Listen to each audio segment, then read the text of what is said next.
partially transcribed. The National Broadcasting Company presents Earl Stanley Gardner's A Life in Your Hand. What was she wearing?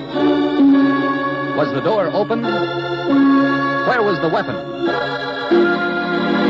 Listen while we place A Life in Your Hands. You never know when you step from the safety of your home when you may witness a violent death and be called upon to testify as to what you saw and heard. Murder is a dark enigma that strikes fear into the heart of man. Strange, baffling, mysterious. But the darkest crime one man can invent, another man can unravel.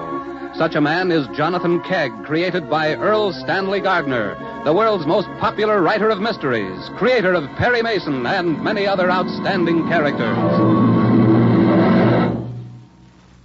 Here's your key, Mr. Kegg. Room 102. Thanks, Jim. I can always count on you to remember my room number. I guess so.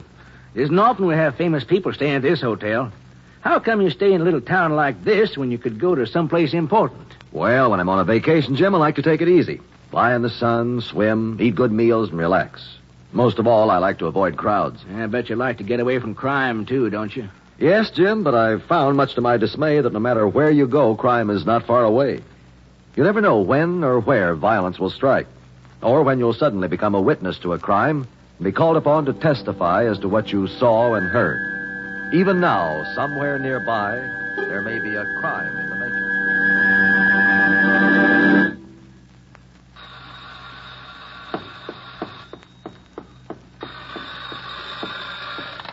Dr. Matthews' office? No, the doctor's out. May I help you? Yes, we have office hours tonight. Oh, you'd like your eyes examined? Yes, we can take you at 7. Your name, please. Mrs. Sellinger? Thank you for calling, Mrs. Sellinger. We'll see you tonight. Bye. What are you doing here? Dr. Matthews isn't in. I know. That's why I came. Why don't you leave me alone? How many times have I told you I don't want you around? My dear Miss O'Connor, being the owner of this building gives me every right to be here. Don't you dare come near me. I just want to talk to you. I wouldn't think of touching a hair of your innocent head. Don't forget, I know all about your pretty past. Take your hands off me. Don't pull that coy act on me. You let me go. Bite me. I'll teach you. Liz! Crane, get away from her. Well, Sir Galahad the Deathless to the rescue. We're just having a little fun. This is the first time she's objected. You ought to be killed. Those are harsh words. Liz, are you all right? Yes, Paul. Please get him out of here. Crane, you get out of here. Temper. Your fair damsel isn't hurt. And she's not so fair. Get out. It's hardly the way to talk to a man you owe $15,000. You get your money, I'm sure I will. The next payment is due Tuesday. Either you pay or out goes your precious equipment. I don't know why Beggars can't be choosers. I haven't had so much fun in years. Ah, the illustrious Dr. Matthews. What do you want here, Crane? Maybe your rent. I paid it yesterday. David, he's been bothering Liz. I have to get back to my office. I left a patient in the chair. Are you out of your mind, Crane? I'm just a bit taken with your assistant. Get out of here.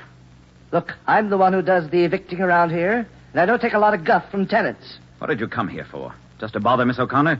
This is a professional call. I want my eyes examined. Why don't you go to someone else? Because you're the best. I'll be here at 7. We have an appointment for 7. You'll take me first. You'll always consider me first. All right. Come at 7. I'll put drops in your eyes. By the time they take effect, maybe the other examination will be finished. Count the minutes, Miss O'Connor, until you see me again. How long has he been bothering you? Months.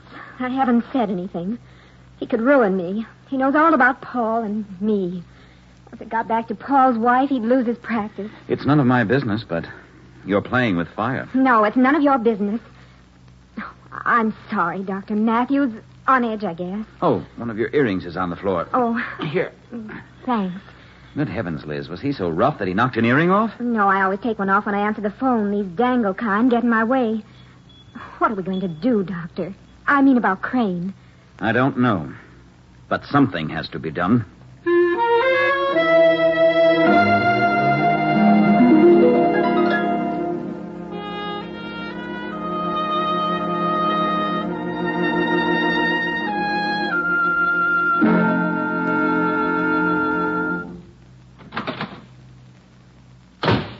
I'm home, Helen. And only an hour late for dinner. Who's the girl this time? Does my being late always have to involve a woman? Being you, it always does. Your dinner's cold. And so are you, my dear. A walking refrigerator. If you divorced me, Henry, you wouldn't have to put up with it. For the 100th time. Oh, you obviously detest me. My utter dislike for you is surpassed only by my utter delight in tormenting you. Once and for all, no. I can't take much more of you. I'm about at the end of my rope. I'll give you a little more. Maybe you'll hang yourself. You're the most despicable man I've ever... But you married me. For your money. Now you're paying for it. It all comes out, Helen. You always have to pay for what you get. Someday you're going to get something you haven't counted on. Look, I'm going over to Dr. Matthews at 7 o'clock to have my eyes examined. It shouldn't take longer than an hour. I'll expect you to pick me up. Why? Can't you drive? He's going to put drops in my eyes. I won't be able to see. In that case, no. You be there. As long as I have money, you'll do what I say.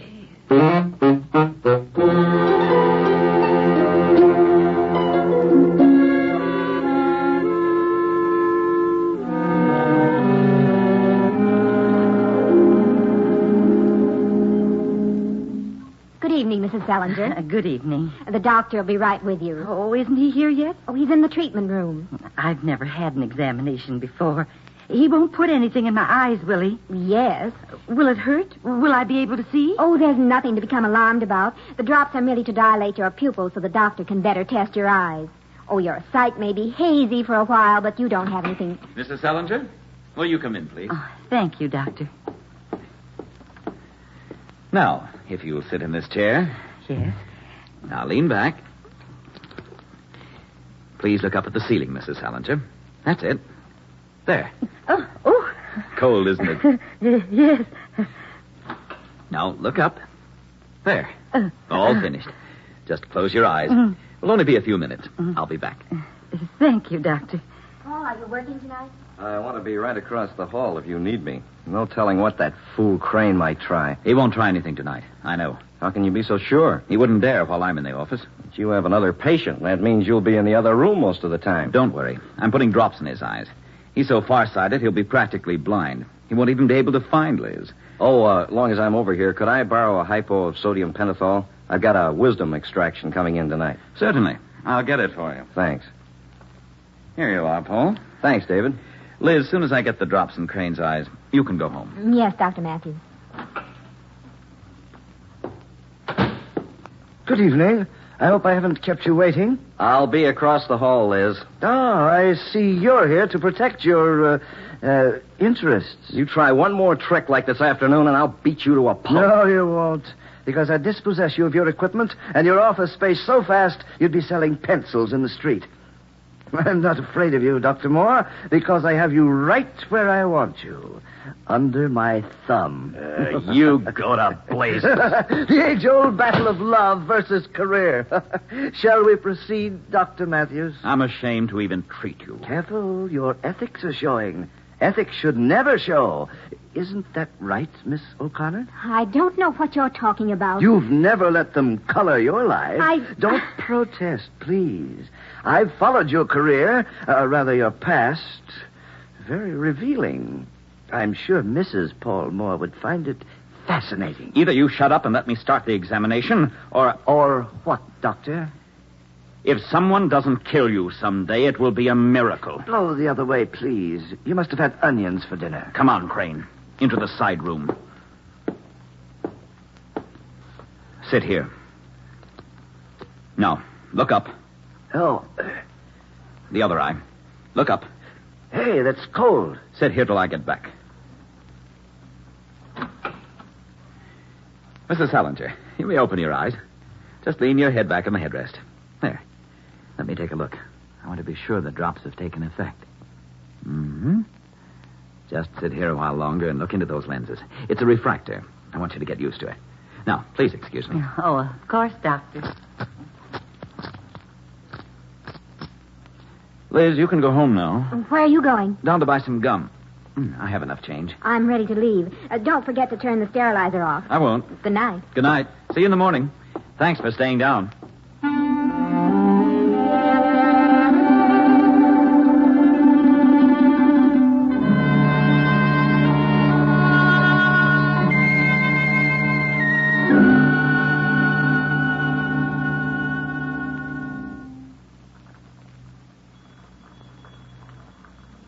Matthews?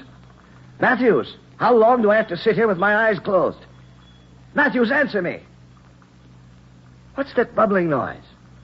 Matthews, where are you? I know it's you. Answer me.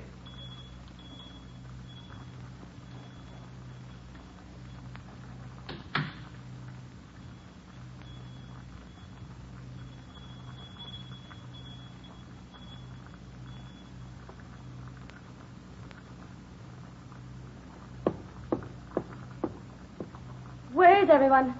Dr. Matthews? Henry? Oh, there you are. Henry, how soon will you be finished? I've got to go over to... Henry? Oh! Henry! Liz, what is it? What's the Liz? matter? Oh, Mrs. Crane. It's Henry. He's been stabbed.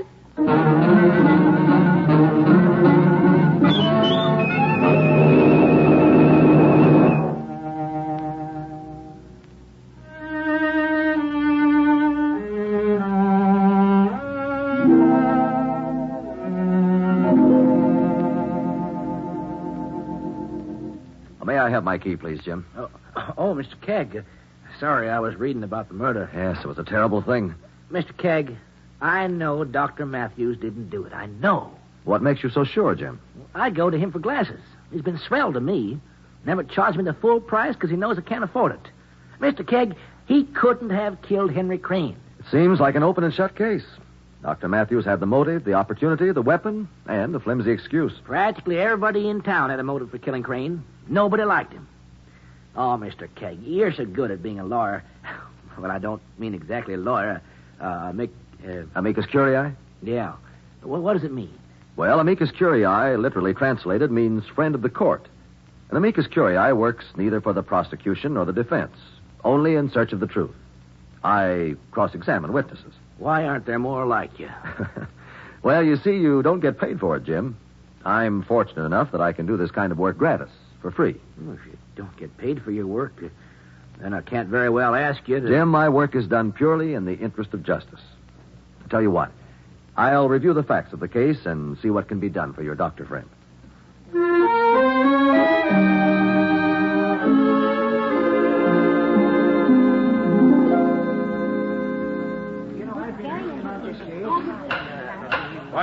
Quiet, please.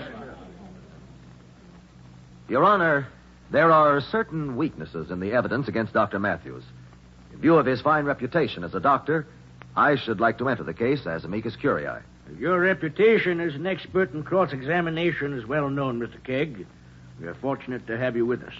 You may proceed. I should like to recall Mrs. Henry Crane to the stand. Mrs. Crane, will you tell the court again precisely what occurred when you went to Dr. Matthews' office on the night of the murder? Well, I came in the front door of the office. Is there more than one entrance to Dr. Matthews' office? I don't know. Most doctors' offices have a rear entrance, don't they? It depends on the layout of the building. I went into the waiting room. There was no one at the reception desk where Miss O'Connor usually sits, so I called to see if there was anyone in the office. No answer. I went through the little reception room and into the hallway that leads to the treatment room. There was Henry sitting in a chair with his eyes closed. Did you notice whether the door to the other treatment room was closed? I didn't notice that. Oh, yes, it was open. Yes, it was, but it was very dark inside. Well, Henry had his eyes closed, as I was saying. I started to talk to him, and then I saw the blood on his shirt front. I screamed, "He's been stabbed," and Dr. Matthews and Dr. Moore came running in. How did you know your husband had been stabbed? Why, because he was bleeding down the front of his shirt. Couldn't the blood have come from another type of wound? Anyone knows the difference between a knife wound and a wound which makes a large hole at the point of entrance. You're a registered nurse, aren't you, Mrs. Crane? Before I was married, I was a trained nurse. Then you know how to administer a hypodermic. Yes. Did you know that your husband had been given a hypodermic of sodium pentothal before he was stabbed with a scalpel? I heard the coroner's report. What do you know about sodium pentothal, Mrs. Crane? It's an anesthetic that acts very quickly. You and your husband weren't getting along, were you? I don't see how my personal life has any bearing on this case against Dr. Matthews. It may have a bearing, Mrs. Crane. Look at it this way. You entered the office and found no one there but your husband with drops in his eyes, practically blind. You're a trained nurse, so you go back to the treatment room, fill a hypo with sodium pentothal, take a scalpel, inject the anesthetic, stab your husband, wipe the scalpel and hyposyringe clean, put them in the sterilizer, and scream that your husband has been killed. Ridiculous. I didn't kill Henry. I may have hated him, but I didn't kill him. I'm not saying you did, Mrs. Crane. I'm just saying you could have. And I'm showing you that your personal life could have quite a bearing in such a case. That will be all, thank you. Now, wait just a minute. I'm not going to sit here and... Is there something more you would like to tell us? I didn't have time to kill him. Did it enter your mind? I didn't say that. Henry was dead when I got there. Thank you, that will be all. Dr. Paul Moore, please. Dr. Moore, you have testified that Henry Crane threatened to dispossess you of your expensive equipment in your office space. That's right. Everyone had some reason to dislike Crane. He made it his business. Do you keep office hours every night? Only when needed.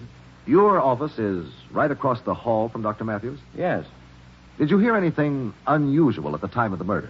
No, I can't say I did. I heard Dr. Matthews and Liz, Miss O'Connor, leave. And then a little while later, I heard Mrs. Crane's screams. Did they leave together? Liz left by the elevator, and then right after, Dr. Matthews went down the stairs. How do you know? I was watching.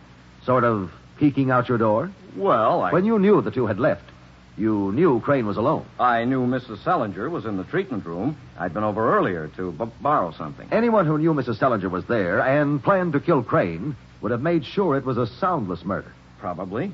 Do you have an assistant when you work at night? I work alone. That rather limits you to fillings and cleanings and such, doesn't it?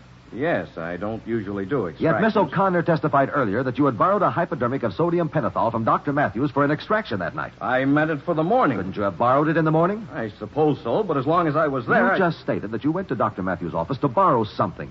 Wasn't the something the anesthetic? I didn't mean that. What did you mean? I don't know. That will be all for now, Dr. Moore. I would like to recall Miss O'Connor to the stand. In your earlier testimony, Miss O'Connor, you stated that Henry Crane had made advances. He was unbearable. He seemed to enjoy frightening me. I see.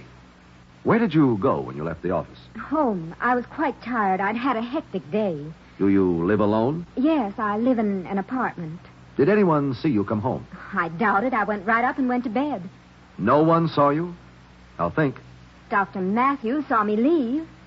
And anyway, why should there have to be anyone's word besides mine? When I leave the office every day, I don't think of establishing an alibi for something Very that true. Miss O'Connor, how long have you worked for Dr. Matthews? 4 years. Do you get along as employer and employee? Dr. Matthews is one of the finest men I've ever known. He hated Crane. We all did. But I feel sure he didn't kill him. Miss O'Connor, do you realize that if Dr. Matthews didn't kill Crane, the murderer made every attempt to make it look like he did? That's true. But I... That will be all, thank you. Will Dr. Matthews please take the stand? Dr. Matthews, you state that you left the office to buy chewing gum. Yes. I had onions for dinner and didn't want to offend my patients. Is it customary to leave a patient in the treatment rooms? After administering drops, I had my patients sit with their eyes closed for a while. That night, neither of the patient's pupils had dilated enough, so I left them for a while longer in the darkroom. I see. Where did you go for the chewing gum? There's a little old man who runs a candy stand on the floor below. Did the man recognize you? He wasn't there. I waited a few minutes. Then I heard Mrs. Crane scream and ran back upstairs. Did anyone see you? I'm afraid not. Dr. Matthews, why didn't you kill Crane? Well, I thought of it, but I knew I couldn't. I couldn't jeopardize my family, my profession. I never dreamed the insignificant act of buying chewing gum could be so important. Thank you, Dr. Matthews. Your Honor, there are many obvious aspects to this case, but I have found in my experience that with every murder there is a sound pattern. A sequence of sounds or absence of sounds that, when placed in proper order, must spell the truth. I ask the court to adjourn until tomorrow, at which time I shall recall a completely disinterested witness. Permission is granted. Court is adjourned until tomorrow morning at 10 o'clock. Jonathan Kegg is about to call another witness. It could be you. If it were, could you remember what you have heard? It would be vital that you do, for you would hold a life in your hands.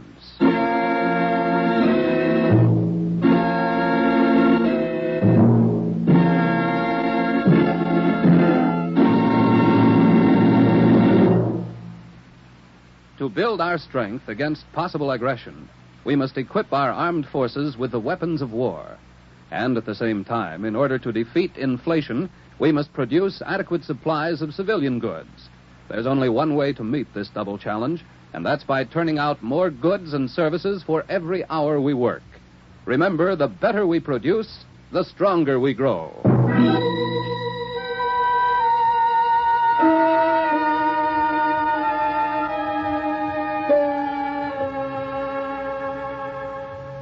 Mrs. Selinger, who was in the other treatment room when Henry Crane was murdered, has been recalled. Court has convened. Jonathan Kegg commences his cross-examination. Mrs. Selinger, I understand from a review of the records that you have already been called in this case. Yes, Mr. Kegg, but I couldn't be of any help. What makes you so sure? Well, as you know, the pupils of my eyes had been dilated, and I was in a dark room sitting behind a big machine. I couldn't possibly see anything. Well, frankly, Mrs. Selinger, I'm not interested in anything you could or could not have seen. Now, will you please tell the court exactly what you heard when Henry Crane died? Well, I heard talking out in the reception room. Whom did you hear? Oh, Miss O'Connor and Dr. Matthews and Dr. Moore. They were talking about Crane. I couldn't hear much, and then Crane came in. Did you know Mr. Crane? By then, I'd heard about him. Go on, please. I heard Dr. Moore threaten to beat up on Crane, and Dr. Matthews said real loud, if someone doesn't kill you, it'll be a miracle. Order in the court. Then what happened? Then Dr. Matthews took Crane back to the other treatment room and put drops in his eyes. Yes, and then? Well, then he, the doctor, came into the side room and put a big kind of machine up to my eyes. Your Honor, I have brought an actual refractor into court.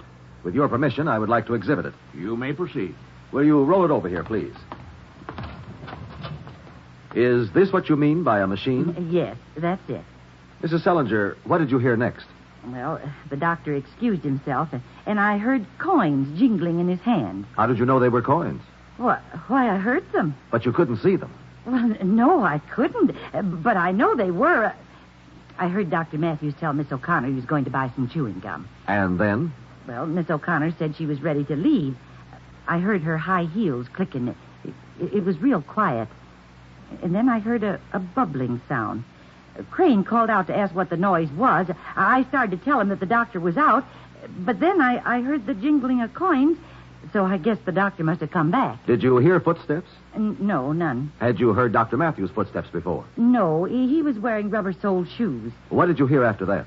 Well, I heard this jingling some more, and the bubbling, and then a metal click. The jingle was real faint then. I see. Was this jingling sound constant? It was in, spurts, like the coins were in his pocket when he walked. Then the sound pattern went like this. A bubbling sound in the background, a sporadic jingle, loud, then faint, then loud, then faint, then a metallic click, and then the jingle became louder, then faded. There was silence except for bubbling. Yes, that's right. Your Honor, I would like to place the refractor up to Mrs. Selinger's eyes. I have asked each of the people involved to wear exactly what they wore on that night. With your permission, I would like each to walk by Mrs. Selinger. Also, I have brought a sterilizer, which is now boiling. Now, Mrs. Selinger, I'll bring the refractor up to your eyes. There. First, I would like you to come forward. Would you please remove your shoes and walk past the witness? This is ridiculous.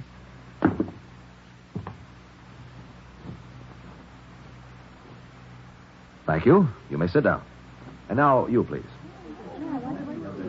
Quiet, please. There must be absolute quiet. My Phi Beta Kappa key hitting my keychain. Is that the sound you heard, Mrs. Selinger? No, it wasn't. That will be all, Dr. Moore. Here, please. Here's some change. Will you put it in your pocket, please? And now just walk past Mrs. Selinger. Now, think carefully, Mrs. Selinger. Was that the sound you heard? Well, I'd like to hear it again. Of course. But first, I'd like another person to walk by. Will you please take off your shoes? Yes, Mr. Kegg. Before you start, what were you wearing on the night of the murder? I had on this flower suit. High heels? I always wear heels. And jewelry? Of course. I don't see what difference my appearance makes. I asked you to wear exactly what you wore that night. I am. Jewelry, too? Well, I didn't think you meant down to the exact jewelry. That night, were you wearing the earrings I saw you take off just now? I believe you put them in your purse. Oh, yes. They were hurting my ears. Will you put them on, please? Now I must ask for complete silence in the courtroom. All right? You will be first, and you will follow.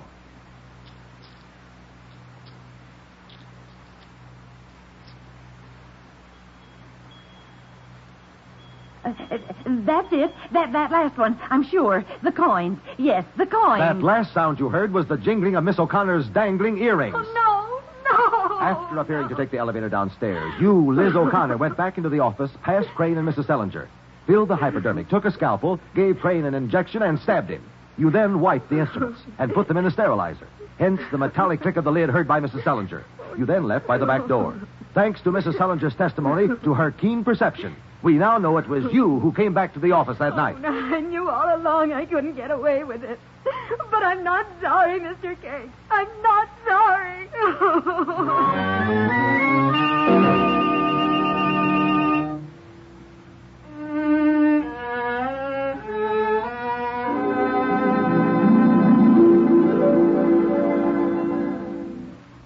Golly, Mr. Kegg, you were wonderful. How'd you get on the track of Liz O'Connor?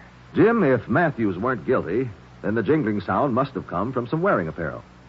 Miss O'Connor's choice of clothing is quite extreme. I imagined her jewelry was just as extreme. The testimony of Mrs. Selinger, the innocent bystander, again proved that with such cooperation, the truth will out. Yeah, I guess you'll be checking out now, huh? Yeah, I hate to see you go. Guess your vacation was kind of ruined. Thank you, Jim. But my stay wasn't ruined. Well, I hope I see you again soon. Goodbye, Jim. Bye, Mr. Kegg, and thanks.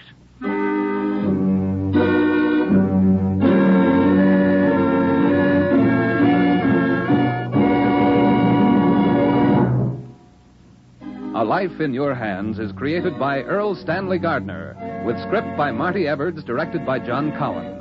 Jonathan Kegg is played by Carlton Cadell, with musical effects by Adele Scott, conducted by Whitey Berquist. Engineering by Bill Knight. This has been a partially transcribed Bell production. And this is George Stone extending a cordial invitation for each of you to be with us again next week.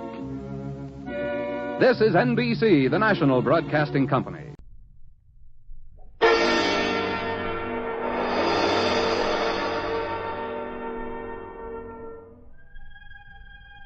Hello, creeps. This is Private Z, once again raising the curtain in the Mystery Theater. Well, tonight we have another adventure of the Thin Man for you, a rough and tumble little opus called The Case of the Moon Murder. It all started one moonlight night with Nick and Nora Charles walking home from the movies. They were strolling along the Central Park side of Fifth Avenue when suddenly Nick stopped. Well, that's queer. It certainly is. I mean those two men fixing the gutter over there. Let's go over, baby. Nick, are you going to give up me on a park bench just to become a sidewalk superintendent? No, darling, but I was doing some sidewalk engineering at that spot this afternoon. I watched them dig that hole. Oh, then you're afraid these fellows can't get along without you. They had the whole thing finished this afternoon, very satisfactorily, too. It was all ready to put the paving on. Why should they dig it up again? Maybe the night shift didn't like the whole of the day shift, Doug. Or maybe the men just have nothing to do. Come on, darling, let's find a bench. That's right, pal. Scram. Am I disturbing you? Yeah, don't you know better than to stare at geniuses at work? I'm sorry. I didn't know you were a temperamental artist. Go on, beat it. I will not. You don't look like such a good ditch digger to me. Go on, roll your hoop, or I'll paste you one. Why, Nicky, tell him I'm no hoop, I'm your wife. Listen, you Toscanini of the shovel. I'm a taxpayer, and I can watch you fill up a hole if I want to. Oh, yeah? Yeah. There. Nick, he hit you. Oh, thanks for telling me, dear. I'd never have guessed. The big gorilla. Sock him back. Oh, darling. I don't know how I'd ever get along without your advice. Oh, good for you, darling. Right on the button. Why, Nicky's running away. And so's his pal. I knew they were cowards. We showed them. They're running to that parked car. Well, make them come back, dear. They didn't finish their hole. It's too late now. They're driving away. What are you picking up there, Nick? A dental bridge. Must have knocked it out of his mouth. Look down there, baby. In the hole they were filling in. What? It's a man's hand. Yeah. I'm going to clear some of that dirt away. They were burying someone in the gutter on Fifth Avenue. Yeah, that's right, baby. New York is the only city in the world where people would see that and mind their own business. Well, who is he? Well, his wallet identifies him as Patsy Tonelli. There's a curious quarter-moon insignia in his lapel. I think I'll take it. It may mean something. What did he die of? Lead poisoning of the brain. You see them? Bullet holes. Yep. Murder. Don't you get it?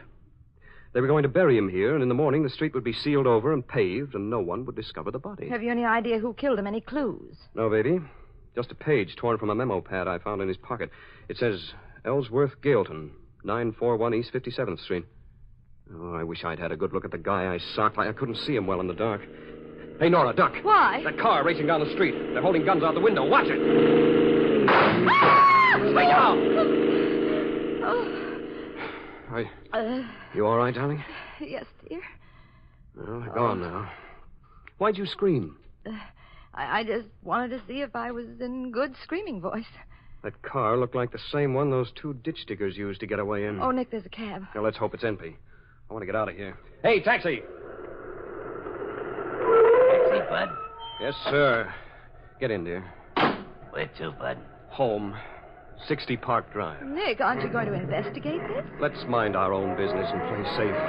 I'll phone Inspector Gallagher from our house. Darling, look behind you. It's the same car that shot at us. We're being followed. Yeah. Well, that means we can't go home. They'll find out who we are, and I'm sure they'll want to bump us off. Okay, baby. The only way to be safe now is to tackle this. Well, what'll we do? As soon as we can shake that car, we're going to see Ellsworth Gailton. Driver. Oh, driver. Yeah? Take us to East 57th Street, near Lexington. Okay. Gosh, on a night like this, you'd think something exciting would happen. But nothing ever happens around here. These streets are so dead. You don't know how dead they are, pal. Ellsworth Gailton's apartment is 18B. That must be down the hall. Come on, baby. Nick, are you sure we lost that car that was following us? Well, not too sure. After I got out of that drugstore where I phoned Gallagher, I thought I saw someone following us here. Oh, this is 18B. I'll ring.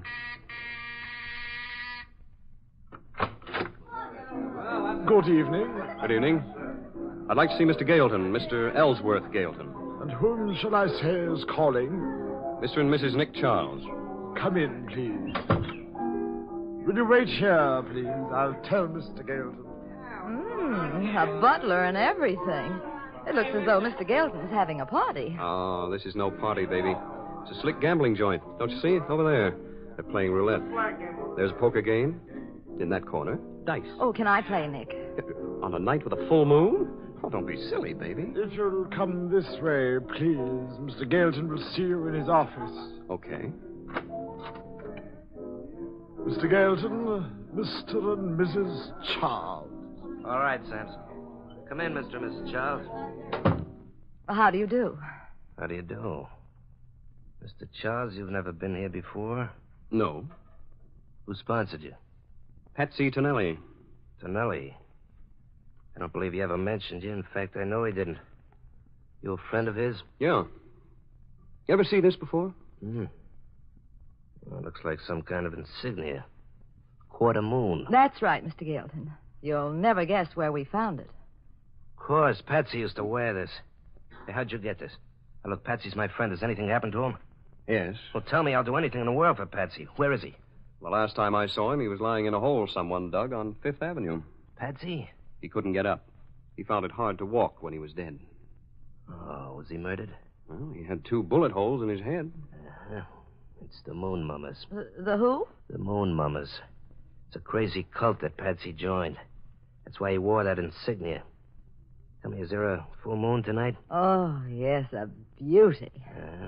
They always kill under a full moon. What's going on out there? Okay, Tootsies. This is a stick-up. Reach for the ceiling. Nicky, darling, a masked hold-up man. Aren't you being a little corny? Shut up. My pal's got everybody in the rest of the joint covered. So don't try any tricks. Gilton, go out of this room. Go on, out the door. All right, but don't show. Hey, you. What are you doing there? Why ain't you got your hands up? But I have got him up. I don't like you. Oh, that's because you're a man. All the girls like him. I don't like you either. I think I'm going to let you both have it just to show them others we mean business. Out, go! Nick, you knocked him clean out the door. Did any of his bullets hit you? No, they went wild. Well, why are you locking us in here? It's safer, baby. Hey, look. Yes. There's a central fuse box in this room. We're in luck. I'm going to turn out every light in this apartment. There. Why'd you do that? With all that dough in there and those gunmen loose, there should be a nice riot to take their minds off of us. Yeah, there it starts. How are we going to get out of here, Nicky? Well, there's a ledge outside this window. We can crawl to the neighboring apartment. Get going, honey. We haven't any time. All right, dear. Oh, this ledge is narrow. How high up are we? 18 stories. Move along, baby. 18 stories? But, Nora, hold on. What's the matter with you? You nearly slipped. I started to faint. Remind me to finish it later. You scared, baby? Me? Scared? Not at all, dear. Keep going, baby. All right. I'm coming to that open window. Shall I knock before I go in? No, dear. Just write and ask for an invitation. Go in before I start slipping again. All right. There. Well, come in, Nicky. All right. There. It's very dark in here. I know. But I can make out someone sleeping on that bed. You can see him there in the moonlight. Yeah. Who's there? Oh, it's just us. Did we wake you? Yes, I was sound asleep. I'm sorry to disturb you. You're very pretty. So are you. Now you just close your eyes, put your head on the pillow, and I'll tuck you in. All right. How'd you get in here? Oh, we just slid in on a couple of moonbeams. Really? Is that possible? Uh-huh. Anything can happen on the night of a full moon. So I've been told. How do we get out of here? The door's open that way. Thank you. Good night. Good night, dream girl. Well, Nick, where do we go from here? We're going to see Big Ears Benny. There are a couple of angles on this case I'm not sure about. Isn't it queer, darling? That man didn't seem the least bit disturbed by our coming in his window. He seemed pleased by it. Well, baby, if you walked in on a moonbeam while I was sleeping, I'd be pleased by it, too. Oh, why, Nicky, the moon's got you loony, too. Yeah, but I think that man's going to decide any minute that he wasn't dreaming. Police! What did I tell you? Let's beat it fast.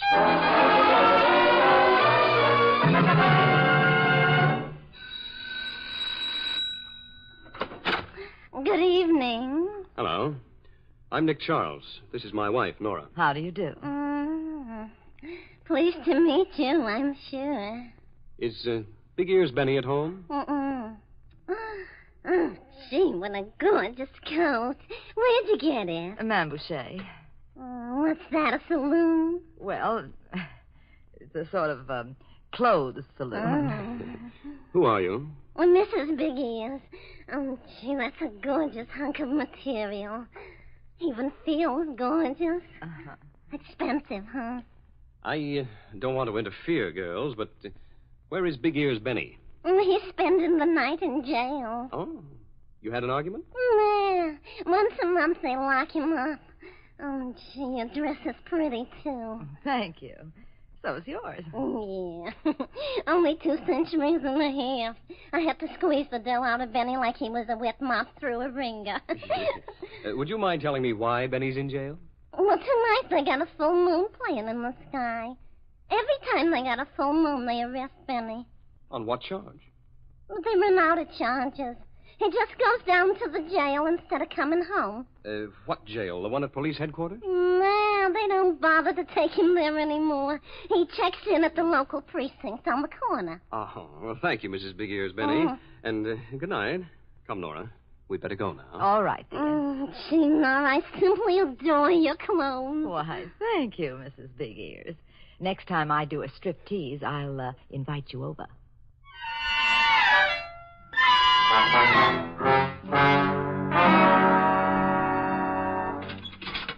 There's Benny, Mr. and Mrs. Charles. Go right over. You can talk to them through the bar. Yeah, thanks, Sergeant.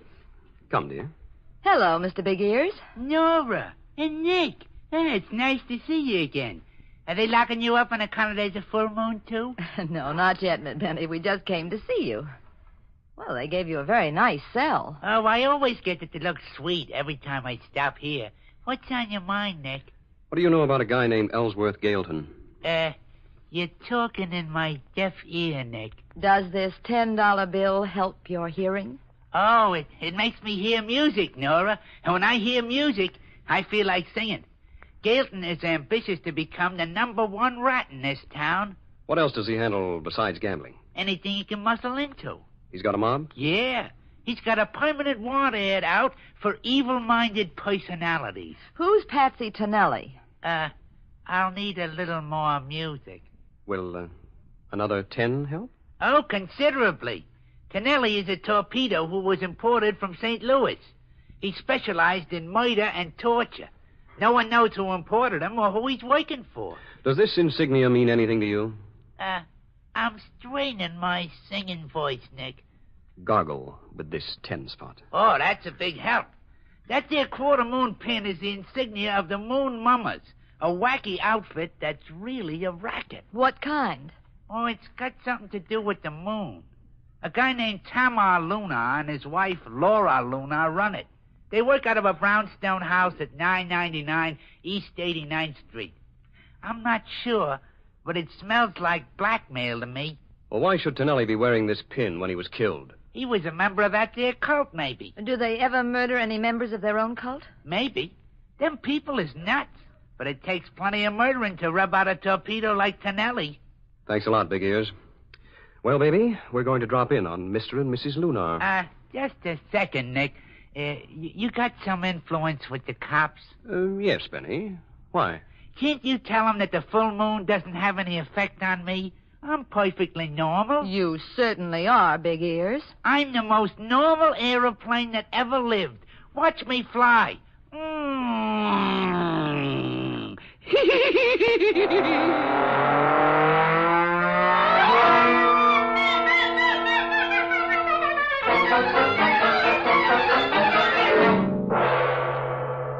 is someone at the door, Tamar. I'll answer it. Good evening. Welcome to the mansion of the moon, madame. Why, thank you. Are you Tamar Lunar? I am Tamar Lunar. Well, you're just the one I want to see. Have you been having trouble with your moon, madame? How'd you know? Tamar can tell. This is Laura Lunar. Greetings. May all your moons be cloudless. Why, thank you. That's a very pretty thought. Why have you come here? Well, you see, I have a slight case of lunacy. I want to join your society. And who told you about our society? Patsy Tonelli. You know him? Oh, yes. He was a quarter moon. He was? But never real. He is on his way to becoming a half moon. What happens after he becomes a half moon? He becomes a full moon. And then? Oh, no, don't tell me. Let me guess. He becomes the man in the moon. Right? Wrong. Well, don't get sore. How did you know quarter moon Patsy Tonelli? Oh, just socially. I used to know him in St. Louis. Truly? Truly. By the way, where is Patsy? If you are joining the Moon Mummers, you mustn't be interested in men of this earth. Are there any other kind? There are moon men. Where? On the moon. You can love only one of them. Well, aren't there any around here? Yes, my husband. Oh, that character? He's the only living moon man on this earth. Well, how do you do? Laura, my dear, do you think she has the qualities to become a member of our society? She is very pretty in an earthly sort of way. Thank you. She has a figure that Earthmen admire. You know, I've got a feeling I'm going to like it here. Laura, shall I test her? Go right ahead, Thomas. What are you going to do? You will find out, my dear. First, I must see if you can love me. Put your arms around me. Oh, well, won't your wife mind? Mind? I will criticize you if you fail to show some enthusiasm. You certainly aren't like the Earthwives. What do they know on this juvenile Earth? It's only a few billion years old. Not on the moon. Go on, Thomas. Now, I am going to kiss you. No. Oh! Laura, my dear, she has no love in her heart. I got love all over her, but not for you, Moonface. No, don't! Tie her up, Laura. Don't worry, Jerko. I'll tie her up like a salami. Don't you try to move or I'll drill you. The gun. Yes, where's Tonelli? Come on. We know something happened to him. You better start talking. I don't know where he is. Ow! The next one won't miss. You'd better start remembering things. What happened to him? He's dead. He's been murdered. Who are you? What's your racket? I'm just trying to find out who murdered him, that's all. Did Gailton send you? Gailton? You know what I'm talking about. Start spinning. I don't know anymore. Okay, here's where you... Tommy, look out behind you. It's a guy. Nicky. Hello, baby. Oh.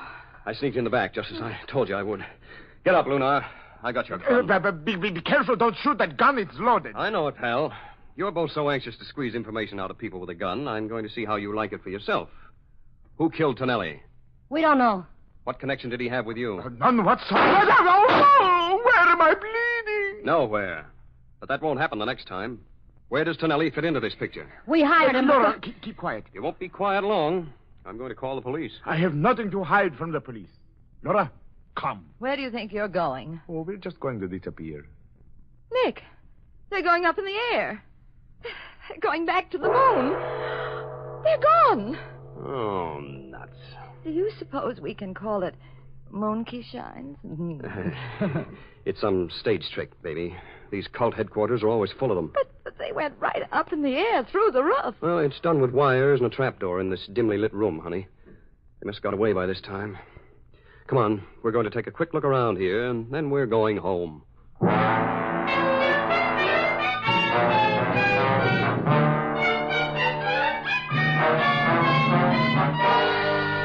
Have you got the key to our apartment? Yeah, here it is, baby. Boy, it'll be good to get home. I'll open the door. Excuse me, Bud. Do you have a match? Why, yes, right here. Oh! Nick, is that a nice thing to do? You knocked him out for no reason at all. I knocked him out because he whistled when he talked. What? Remember? That hold-up guy at the gambling joint who tried to kill us. He whistled when he talked, too. Oh. Oh, why? Bridge work? Yes, you guessed it, baby. And look, that dental bridge I found beside that excavation on Fifth Avenue fits right in this guy's mouth. You see? What are you going to do with him, dear? Drag him into the house and make him comfortable. This case is in the bag.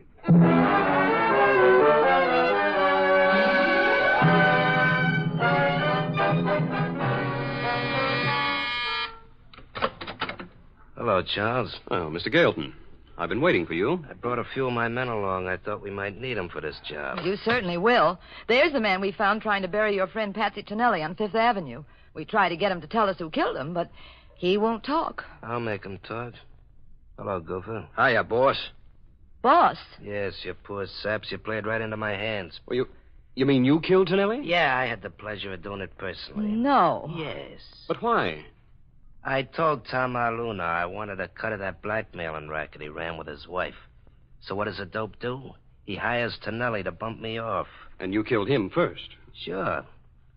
Oh, you'll realize I'm telling you this only because you're going to die, Charles. Oh, but Natch. Oh, cheer up, Mrs. Charles. We all got to kick off sometimes. Just think, you'll know when. Oh, no, Mr. Gailton. You're the one who's going to know when, and very soon. Okay, Gallagher. All right, guys. You're all covered by the cops, boys. There's a dozen of them. Now, don't start any trouble, fellas. My wife just cleaned up all the blood stains in our living room.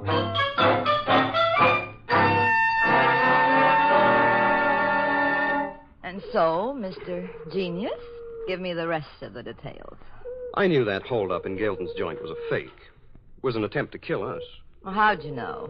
Let's sit on that bench. Because Goofer got in so easily, and he forgot to frisk Galton for a gun when he ordered him out of the room. Then when Goofer turned up here, you connected him with Galton. Yeah, that's right. I knew that Tamar Lunar and his wife were innocent of the murder because they tried to torture information out of you. The police caught them? Yeah. Yeah, they were nabbed in Grand Central. They found enough material in their moon mansion to send them up for a long time on blackmail charges. Oh. Oh, Nicky, darling, I don't think Central Park ever looked so lovely at night. Put your arm around me. Well, what's the matter? Afraid of a moonbird? I'm chilly. I fell for that line once before. What happened? Nearly wrecked my life. I married the girl. Oh, is that why you can't do it now? Well, of course, baby. I'd have to marry you. Since I'm already married, well, that would be bigamy. Oh, I don't mind if you're a bigamous, dear, as long as I'm both your wives.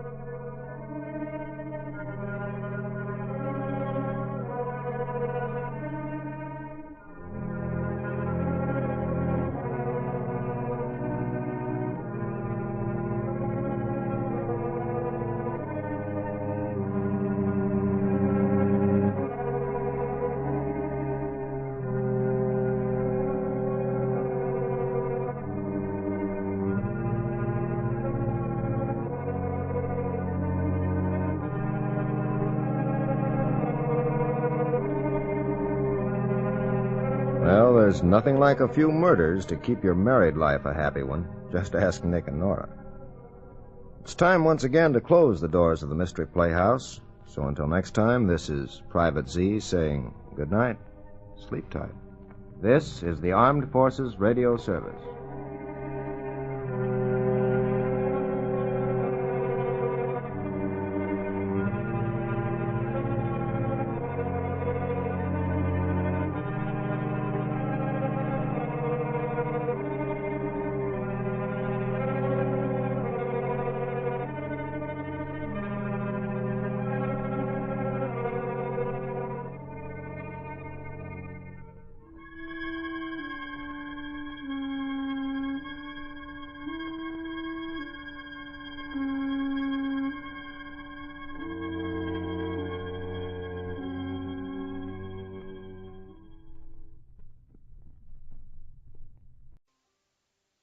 Ladies and gentlemen, this is San Francisco Final.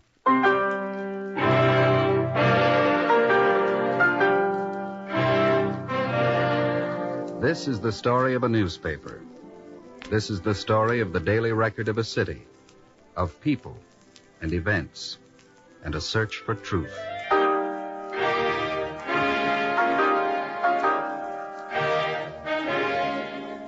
From the pages of the San Francisco Chronicle, a true story reported by Mike Rivera.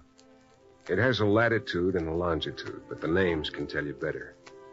The Gulf of the Farallones washes against it westerly, and north there's a Golden Gate. East, too, there's ocean water, called a bay now, so that San Francisco itself is the tip of a peninsula. And there's a part of it that centers on Grant Avenue and houses the largest Chinese community outside of China. City within a city. Not very many months ago, a story started here. A story that exploded all over the world.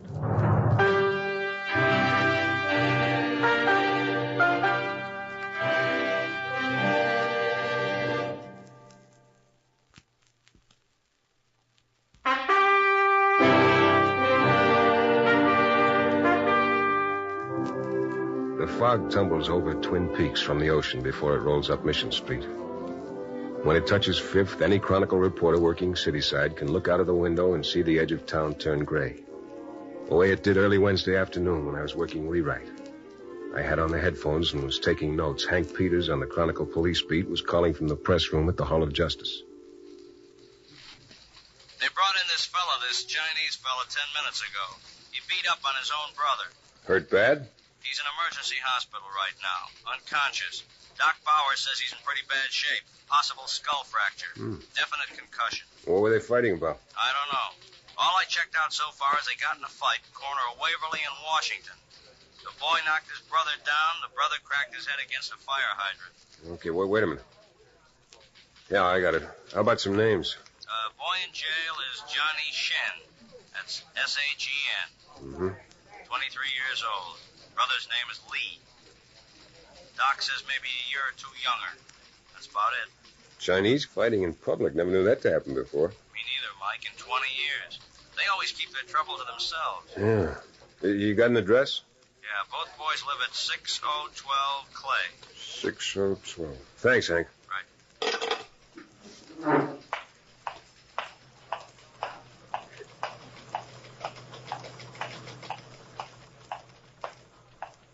Thelma, give me the clips on a John Shen or Lee. Just a minute. What do you want, Mike?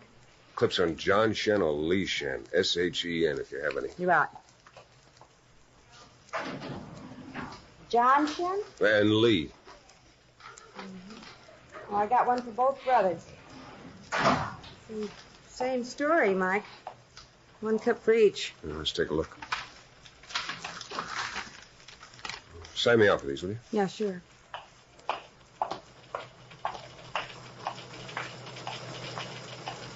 Lansfield copy Abe. I might want to go 5 takes on it. What do you think? Yeah, sure. It'll go a column line. Yeah, anyway, I'll see how it goes. Hi, Mike. Hi. You got a minute, Abe? Yeah, sure. What Hank just gave me. Maybe I better read you something first. Okay. Dated March 3, 1953. The head reads, Brother saves brother in Chinatown fire. Early this morning, John Shen saved his brother from suffocation when a two-alarm fire raged in a tenement at 6012 Clay Street. Shen, age 22. City desk melon cough. Run it down for me, Charlie. Sausalito? Okay. Benet, 430 for the first. Johnny Shen, age 22. Shen braved the smoke to enter the back room of the third floor and carried his brother Lee to safety. Lee, 2 years younger than his brother, had been overcome by the smoke, but was recovering at Chinese hospital. Cause of the fire was undetermined. Saved his brother's life, Abe. Well? A little while ago, he almost killed him in a fist fight in a sidewalk down in Chinatown. What'd they fight about? Hank said he didn't know. You know, when I covered stories in Chinatown, I never knew them to bring trouble out where people could watch. Yeah, that's the point I want to make. Good point. I'll go talk to Johnny. All right. Can Art handle those 2 stories I have hanging Lee right? Yeah. You say Johnny almost killed his brother? That's right. When you write it, try a new approach on it. It's been covered before. What do you mean? Genesis, chapter 4, verse 8. Cain and Abel.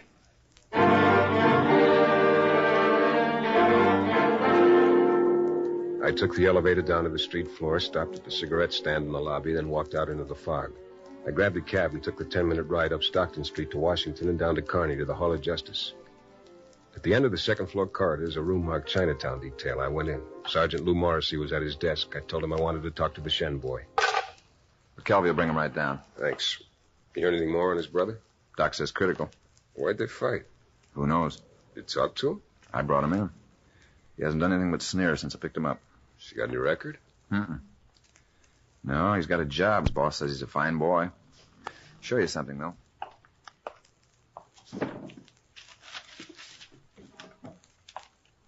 Here. Here's the sheet on him. Look. Right here. $2,000. Mm-hmm. 2 $1,000 bills. I didn't find them when I shook him down. They were taped to his body when they took him to the shower room. Where'd he get all that money? Bank of America in Chinatown. Did he tell you he did? After a while, yeah. After we told him we'd throw a robbery charge at him on top of everything else. He said Bank of America and which branch. It checked out. John and Lee Shen, joint account. Up to last Monday, $2,016.23. Now, $16.23. Ask him about it and you get a stare. Just... Oh, thanks, McKelvey. Sit down, Johnny, over there. Mr. Rivera here's a reporter from the Chronicle. Hello, Johnny. How do you feel? Look, downstairs I told them that... Look, I've got nothing to say to you. Don't have to tell you a thing. That's right. So tell the sergeant we're all finished. Or just one thing. I read something about you before I came up here. What? About the fire, how you saved your brother's life. It's a brave thing to do. You think so? No, on account of you, he might die. You're in a lot of trouble, Johnny. Go write about it. All right, what do you want me to say? What are you talking about? All right, two ways I can write it. I can say you're a thief, you were taking off with your brother's money. What other way would you write about it? I could start from the beginning. Like what? Your story and your brother's. You live on Clay Street, don't you? Yeah. How long have you lived there? As long as we've lived in San Francisco. How long's that? 22 years.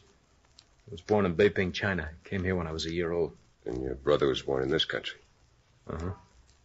Just a wild guess, Johnny. This fight, this hassle you had with Lee. Anything political about it? Political? Yeah, you know, Red China, nationalist. No. Where'd you go to school? Chinatown. Nam-Q school? Lee did, not me. Just plain public school. Tell me about the two $1,000 bills. I drew them out of the bank. Why in $1,000 bills? Easy to carry, not bulky. Look. Yeah? Get me out of here. I want to go back to my cell. Okay, Johnny, let's go. Why all of a sudden, Johnny? We were getting along fine. Get me out of here, Sergeant. Oh, wait a minute. Maybe I can help. Maybe... Johnny, if your brother dies, you might be charged with murder. I want to go back to my cell. Mike? Now, you just want me to write it any way I want to. Is that right, Johnny? Any way you want. Kelby. Take him upstairs. Well, not much of a story, huh, Mike? Grief's always a story. Thanks a lot, Lou.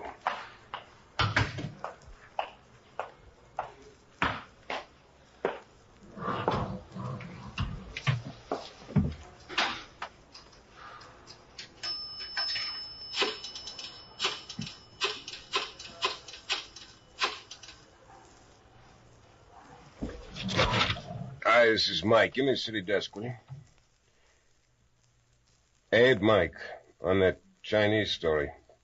Johnny Shen had two $1,000 bills taped to his body. No, that's right. When they stripped him for a shower. No, Johnny drew it out of a joint bank account they had. I don't know, maybe... Well, hold on a minute, will you? Yeah, Lou? Lucky you didn't call from outside, or I'd have missed you. Well, what's up? Just had a call from emergency hospital. Lee Shen's dead. Now it's murder, huh? Now it's suicide.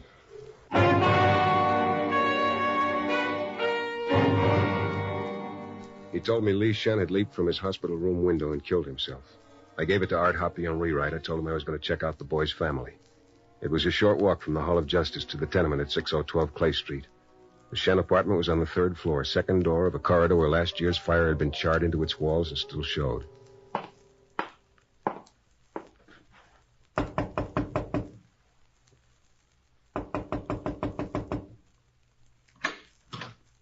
Yes?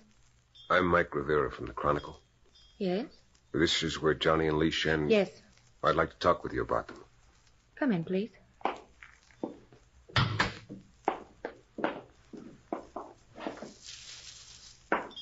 This is my mother, Mr. Rivera. Good evening. What's in town? My mother speaks only Chinese. I see. Miss Shen, Lai, coi bingo, one mat here. San man phong si, ji one mat. My mother wants to know what you want. Your being here disturbs her. Earlier there were police. I want to talk to you about your brothers. I'd like to know what... She wants to know about the $2,000. If you have it, she wants you to give it to us. I told you I was a newspaperman. The police have... Mama, John King, police.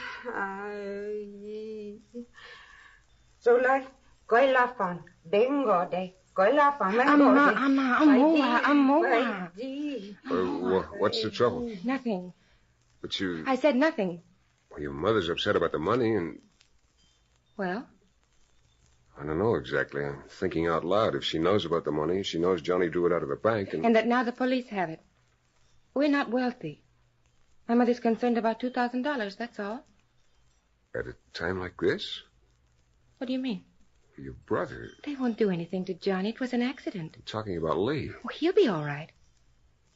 Don't you know? We were at the hospital about an hour ago. We looked in his ward and saw him. The doctor said he'd be all right. What was that about?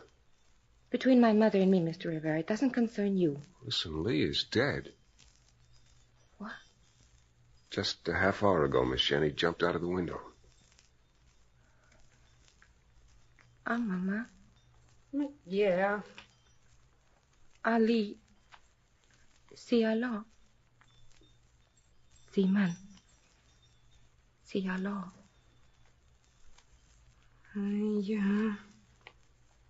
Leah. Leah. Leah. Miss Shen, tell me something. What? Why did he kill himself? Out of shame? I don't understand. Is that what you do, explore other people's shame? All right, yes, it is. Zulai.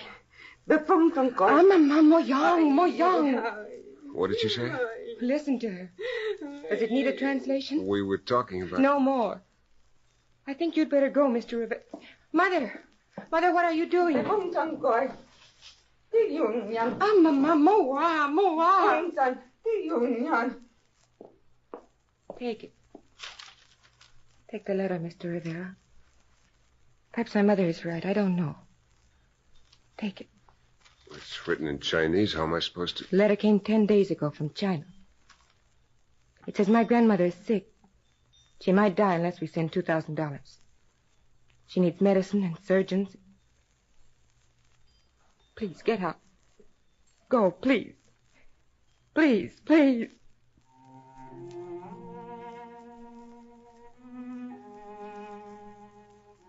She went to her mother, took her hand. They turned their backs on me and moved to a place where a candle burned against carved brass. I was an intruder. I left. I walked down the hill onto Grant Street. Fog was gone now, and the Chinatown neon lighted up the tourists and the brocade and the carved ivory. I thought about Mrs. Shen. The word she'd used was shame to explain why a son of hers had taken his own life. And then about the letter from China, then the two $1,000 bills, and Johnny Shen's defiance. But mostly the letter from China. I felt I hadn't got a story at all, but only incidents, and the story was still going on even while I was thinking about it. Next morning, I checked with Abe Melenkoff. Now, on the Shen story we had this morning, we need a good, strong follow. It's not cleaned up by any means. What have you got? Here. I'm waiting for you to come in to show it to you. Financial gave it to me a little while ago.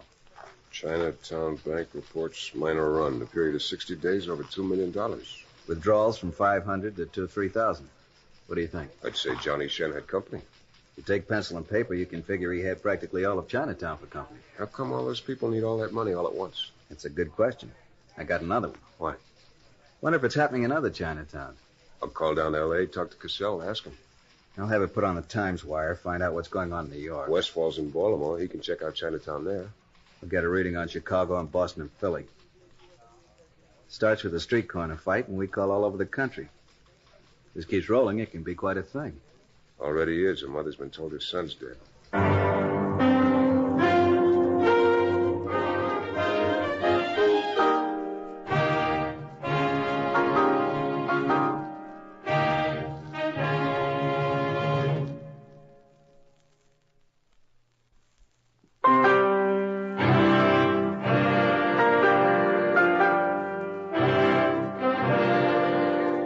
Morning. And the kind of November day that happens sometimes in San Francisco. Sunlit city and strands of cloud. November winds and freighters from the tropics tied up at the Embarcadero. 10 o'clock of a November day, and pick up the home edition of the Chronicle. Crease it lengthwise and consider headline first as concerns a Senate investigating committee. And then the current communique about the current war. And spliced between the two of them, the death of Li Shen. Continued on page 6. Now more legwork to be done. On Stockton Street in Chinatown, number 5143, house of the Chinese Community Service Union, overlords of local Chinese affairs, all powerful, all discreet, all knowing. Tin Young saw me come into the office, looked at me for a minute, then beckoned me over. I'm fairly busy, Mike. You come at not a very good time. I want to talk to you, Mr. Young. Not that I mind, for surely you must have a reason. I have, Li Shen. That's not a reason. The way he died and why he died. You already know that. We wrote what his sister told me. Lee killed himself out of shame. We wrote it, but didn't understand it. And for that you've come to the Chinese Service Union? Because you don't understand the word shame? Because the Chinese Service Union runs Chinatown and its people and everything in it. If you want to know anything, that's where you go. I'll state it for you, Mike, gladly. Li Shen jumped out of a window because Johnny Shen wouldn't give him grandmother money. It's a type of culture. Then you know about the letter the Shen family got from China. Mike. And the run your people made on the bank here in Chinatown. You know about that, too. Why? Why are they doing it? Mike. Why, are there other letters from China saying somebody's grandmother is sick and please send a couple of $1,000s to make her well? Is that what's happening? Listen to Or me. maybe if I put it this way, blackmail. Blackmail on a scale that... tell you something. Well, go ahead. Give me the official statement of the Chinese Service Union. I'll listen, I'll write it. This you will not write. What you're saying I'm is... saying this is our statement. It concerns no one. Except the people in this community, except the boy Except the boy who was dead because of the letter. Official statement, us to you. What I've been trying to say to you. Don't make more people die.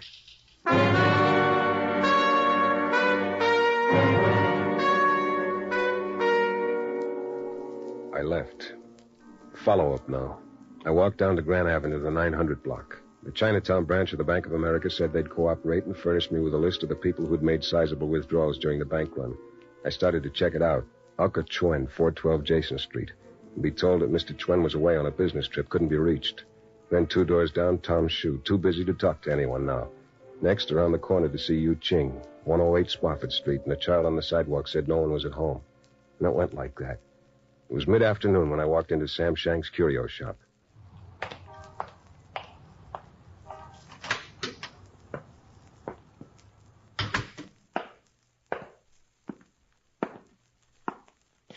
I can help you, mister? I'm looking for Sam Shang. I am Sam Shank. We're looking for some nice china bells? No, thanks. I just want to talk to you, Mr. Shang. I'm from the Chronicle. Oh. You want good Chinatown story? You will mention the shop of Sam Shank? Sure I will. Thank you. Many stories of Chinatown. Many. Did you know Li Shen? Johnny Shen? Mr. Shang, something else I want to ask you. It's personal. Maybe I have no right. I cannot know until you ask. A couple of weeks ago, you withdrew $1,200 from the bank. A lot of other people took their savings out, too. My paper wants to know why. You have talked with these other people? I've tried. So far, I haven't been able to... And you asked this personal question of Sam Shank? Mm-hmm. But only because something's happening here that we don't understand. Why a boy killed himself after his brother beat him up. Why so many of you... Also, you have talked with the Chinese Service Union. Yes, I have. And they told you... What did they tell you? I could tell you they said for you to talk to me. But you will tell me what they truly said. That it was none of my concern. That Li Shen was dead because of a letter from China. That others might die. Including you? I got that impression. If it is the wisdom of the Chinese Service Union... Yeah, wisdom. Your people being bled of every dime, of every dignity, they... Thanks, Mr. Shank. Wait. Yeah? I had such a letter 2 weeks ago. Such a letter as was received by Mrs. Shen, the mother of Li. Go on. It was from my sister. From Canton, my sister said she was very sick of a disease of the eyes, that she needed what monies I sent her $1,200. Well, have you... 3 days ago, I have received another letter from Canton. It wrote of something I did not know. What? My sister has been dead for a year.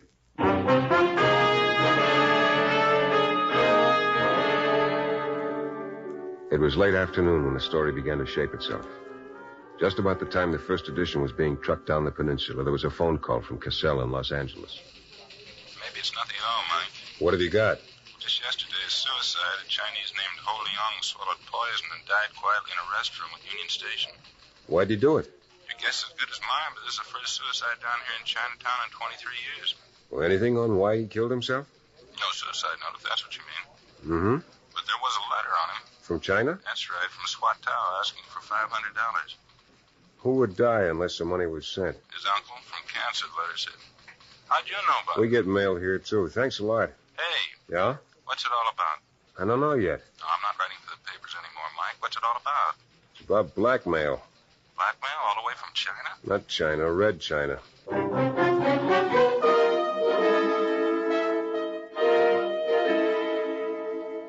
The next day was Wednesday, and the third item on the New York Times teletype told of a small run on the Mott Street Bank, the one most patronized by Chinatown. And later, a similar item from Chicago. Nothing from Boston, but in the afternoon there was a phone call from Baltimore. A man named John Tu Quo had robbed a supermarket of over $500, the first Chinese involved in a felony in Baltimore for over 5 years.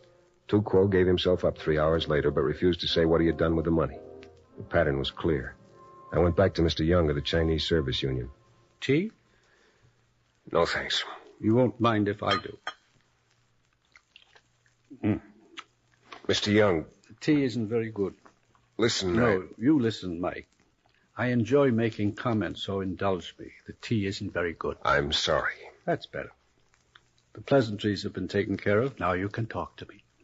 These last 2 days... He's been knocking on doors and asking questions and getting no answers. Not quite. Getting answers. Some. Not very good, you understand, but not bad. I can remember... You want to hear some of the answers? You're being rude again. Oh, let's get off it now, Mr. Young. I'll stop bowing my head and you stop being so colorful. It is time for that, isn't it? I would say so. Tell me what you know. There was a run on the Chinatown Bank here in San Francisco. There was one in New York and Chicago. In Boston, too. We got no word from there. It probably wasn't noticed. It's not a very big colony. In Baltimore, a man named Tu Quo committed grand theft. He sent the money to China and ended his life by going to jail. True. I've heard.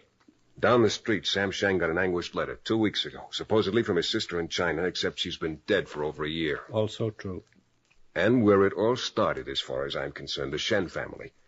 Lee killed himself because his brother wouldn't let him send money to China. He died because he believed he was forsaking his grandmother. What do you want from us? All over every Chinatown in the country, people are getting letters from China. I asked you, what do you want from us? Tell me I'm not just guessing. About what? Your people are being blackmailed by Red China, is that it? Communist China, Soviet China. The money you send gives the enemy comfort. You're an American, Mr. Young. As much as you. Then... An American as much as you. Believe it and try to understand what I'm going to tell you. We Americans here have ties to an old country, ties of blood and tradition. Because America is what it is, the end of a search, it has roots all over the world. The roots of us here are in China. Yes. How does a man forsake his own? How does a man forsake his sister, his grandmother, his father? How do you turn your back on your own blood's anguish? Listen, there's a proverb. Fire burns worse when it burns your own flesh. Listen to me. They have come to us with this burden. What shall we do, they ask. We must send the money, they say, or this one will die, or that one. What shall we do, they ask. Give us time, we say to them, and we will think of something. But we must send money, they say, or there will be dying. So we tell them to send the money.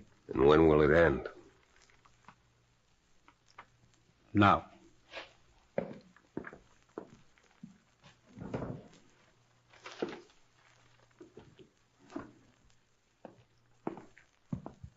These papers contain names and addresses. Families here in Chinatown who have gotten letters and who have paid ransom. The blackmail is more than $2 million, Mike. It's this list and any help we can give you. Ask it of us. Thanks. Now permit me a question. What will happen now? Story will be printed, it'll be read, and the world will know about it. How the communists hold their people hostage and demand ransom from America. That's the story. But now it'll be in the papers and out in the open. That's right. And the ransom will stop. Take it out of darkness, and evil dies. You just coined a proverb.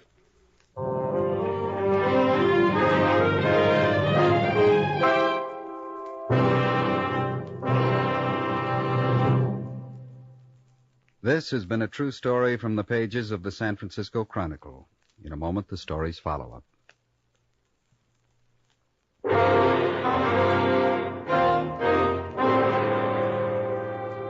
The story was headlined Red China Ransom and run on the front page. The wires picked it up and printed it all over the world. The government invoked the law that made it a crime to send money to Communist China under the Trading with the Enemy Act. Before it was over, more than $5 million had been extorted. But the story broke it.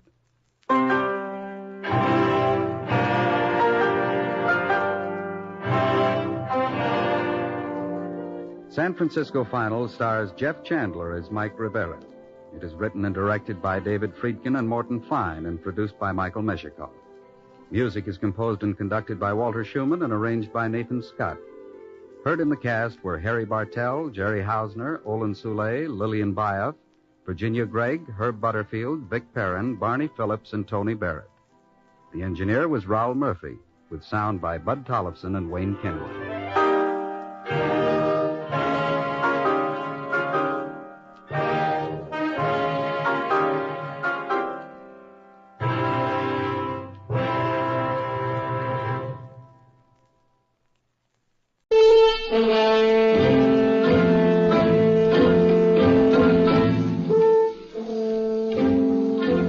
Agatha Christie's Poirot.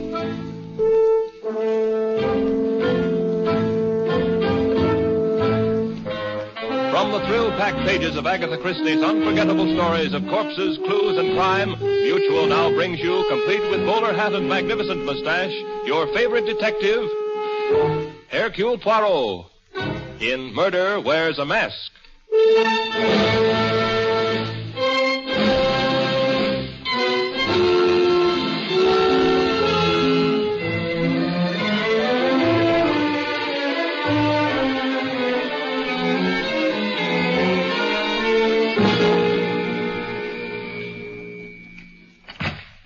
Yes? I'd like to speak to Mr. Poirot.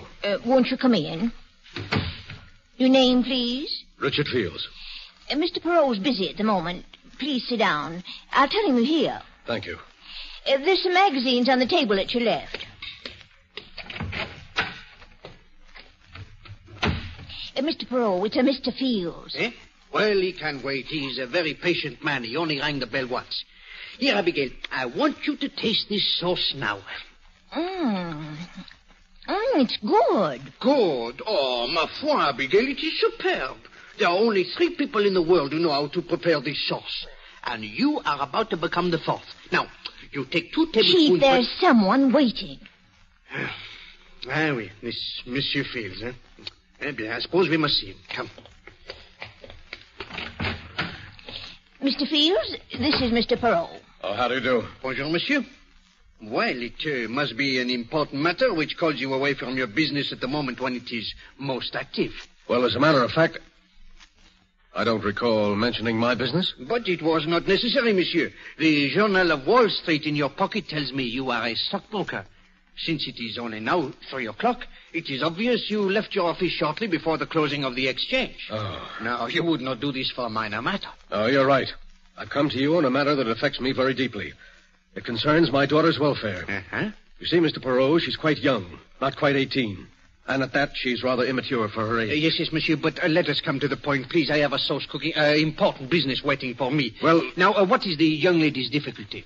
She met this ham actor when he went up to her school to address the Dramatic Society. He's still quite distinguished-looking in a dissolute sort of way, and she promptly became infatuated with him. It's partly his reputation, I guess. He's been a matinee idol for 20 years. Well, that seems very normal behavior for a young girl of her age. Yes, but the horrible part of it is that he became equally interested in her. Why, the man's old enough to be her father. Oh, you must have heard of him. His name... Wait, monsieur, please. I should prefer to hear all the facts before you mention any names. I never like to engage in idle gossip. This is no gossip, I assure you. I was up at this man's apartment only an hour ago. He was showing my daughter a necklace he had bought her as a wedding present. Alors, monsieur, he woos her with diamonds. It is not illegal. In this case, Mr. Poirot, it's immoral. She's too young to see through him. Uh-huh. But why do you come to me? I want you to help me break up this affair. Oh, monsieur, the man has led a sordid life. You're an investigator. If you dug around, you could produce proof of some of the things he's done. Proof that even Laura would have to believe. I'm sorry, monsieur. You've come to the wrong person. My talents, such as they are not available for such enterprises. Good day, sir. I can afford to pay you well. Monsieur, no one in the world is rich enough to buy Hercule Poirot. Now, you will excuse me, please. I have important work in the kitchen. All right. I can't force you to do it, but I want you to know that you're leaving me no alternative. Eh? What do you intend to do? Something very simple, Mr. Poirot, and at the same time, very conclusive. Good day.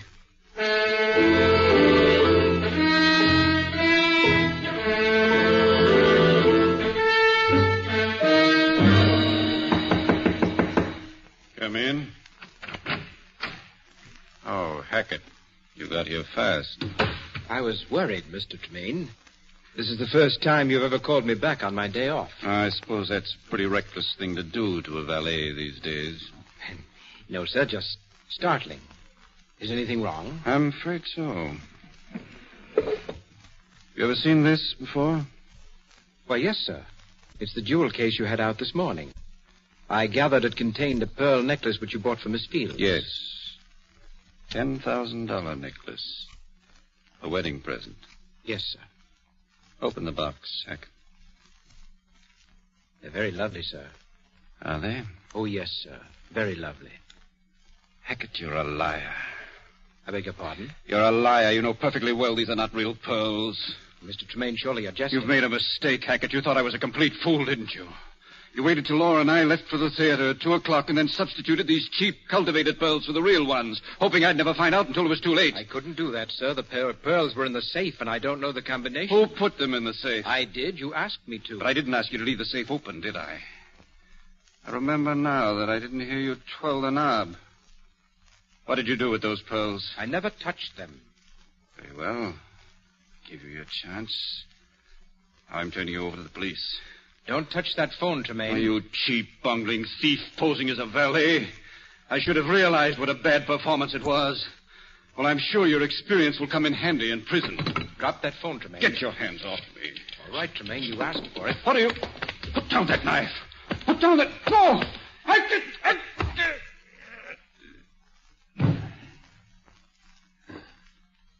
Exit.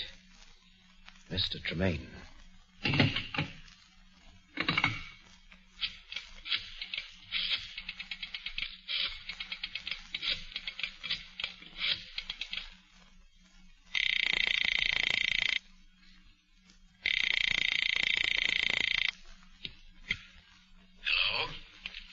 Hello, Mr. Fields. Yes. This is Archie Tremaine. Tremaine. Where's Laura? Right here at my place. You filthy swine. I told you this afternoon I wouldn't have her seeing you. Well, I don't see how you can stop her. We're getting married tonight. Married? Yes. We'd like to have your blessing. Why don't you come down? I wouldn't come down. Yes.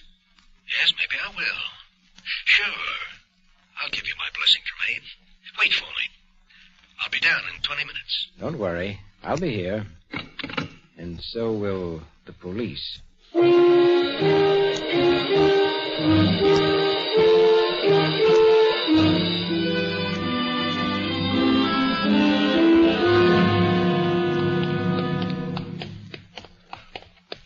Inspector Stevens, I tell you, the next time we have dinner together, it will be in a place without a telephone.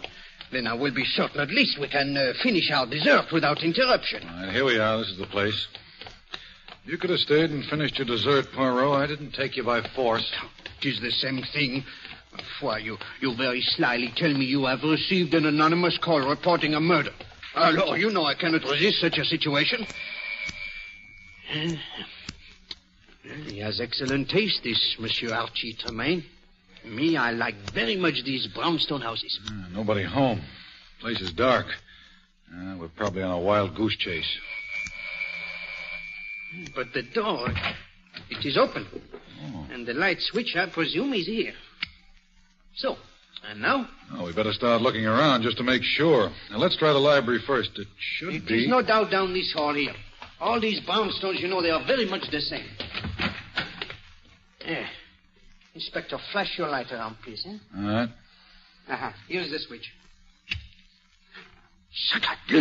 Tremaine. Yeah, he's dead, all right. Stabbed through the heart. Stabbed once, Inspector, with that letter opener. He must have dropped on the spot. There's no other blood around, just that one big pool he's lying in. And these bloody footprints all over the floor. They must be the murderers, Poirot. He stood over the body to make sure Tremaine was dead and didn't notice that the blood was oozing around his shoes. Then he went over to the desk here, maybe to make a call, then into the bathroom to wash his hands. He came out, headed for the door, And, what, Inspector? Well, footprints stopped suddenly. I don't get this. Inspector, have you observed this newspaper? Half the front page is torn off. You think the murderer dried his shoes with it? No, Inspector. I believe this is what happened. He did all the things you have described.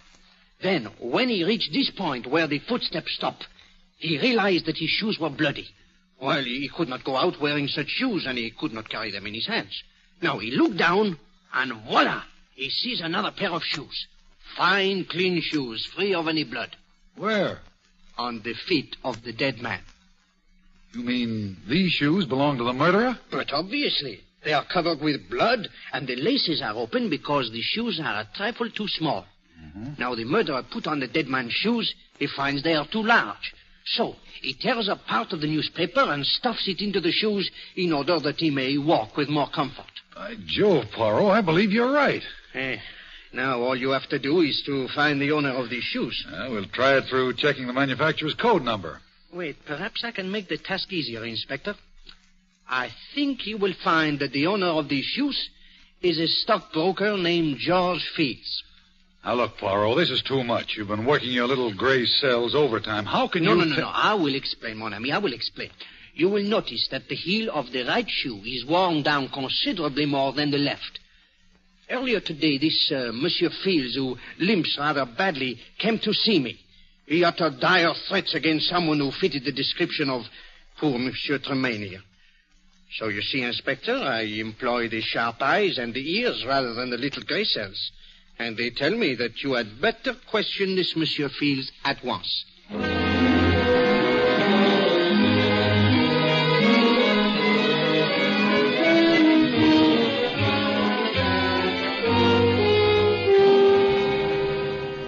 Well, Poirot, you were right. We've got Fields here at headquarters under lock and key. He's our man, all right. He was trying to burn Tremaine's shoes when we called on him. You are sure he is the guilty man, eh? Of course. He tried to tell us some cock and bull story about getting a call from Tremaine and finding him dead when he got there. Says he got his shoes all bloody before he saw the body, and then he became panicky and changed them. Just as I thought. Mm-hmm. But he's the killer, all right. You said yourself he threatened Tremaine. It's an open and shut case. Myself, I always mistrust the open and shut cases. Tell me, what of the anonymous telephone call you received? Well, the way I figure it, Poirot, Fields called us himself, and then he thought maybe he could beat the rap, so he wiped off all his fingerprints, changed shoes with the dead man, and ducked. Oh, a very intelligent reconstruction, Inspector. Very intelligent. Alors, I must return to my office now. If anything new develops... I'll let you know. Good. Bonjour, Inspector.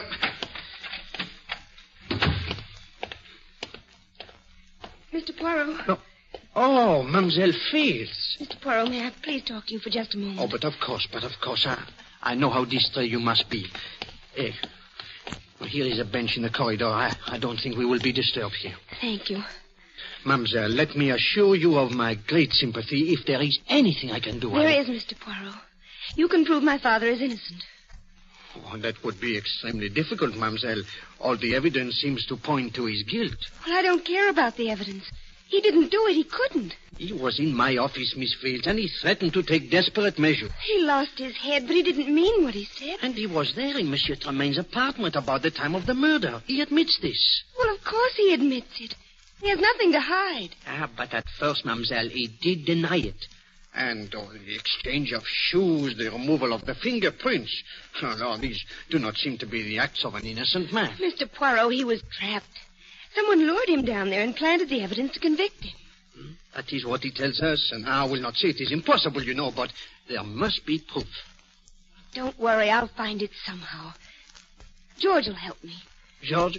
Oh, that is Monsieur Hackett, eh? Yes, Archie's valet. He knew a lot about Archie.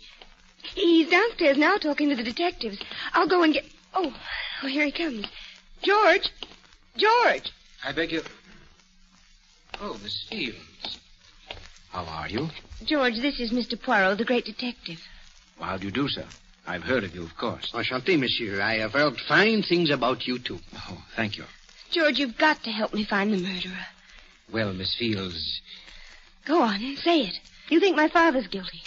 No, I won't say that, but I don't see how I can help you. Well, did Mr. Tremaine have any enemies? Anyone who hated him? Enemies? I don't think so. Of course, there were many people who disliked him. Why, monsieur? Well, frankly, sir, he was rather an egomaniac. He couldn't stand being in the background for a minute. It was always top billing for Archie Tremaine. But as I told the police, I can't think of anyone who'd want to kill him. Well, maybe some woman who was jealous about the necklace. The necklace? Yes, the pearl necklace he was going to give me. You were there, George, when he showed it to me that afternoon. Oh, yes, miss. I heard some conversation about it. Of course, I didn't see it. Mr. Poirot, the police found the necklace, didn't they? Matched pearls with a small diamond clasp. No, mademoiselle, I do not believe so. I myself saw everything that was found in the house, but this is the first I have heard of a necklace. Oh. Monsieur, I hope you will not be offended if I ask about your movements on the day of the murder. That was the first thing the police asked me, Mr. Poirot. It was my day off. I left Mr. Tremaine's apartment shortly after he did and spent the rest of the day and the whole evening with my parents. Oh? I do that every week on my day off. I see. Your parents, they live here in this city, huh? Yes, of course. They share a flat with me. Eh bien, I was merely curious, you know. Mademoiselle, I do not know where this matter of the necklace may lead us, but it gives one furiously to think. What say you, Monsieur Hackett? I think Miss Fields has brought up something important. Something very, very important.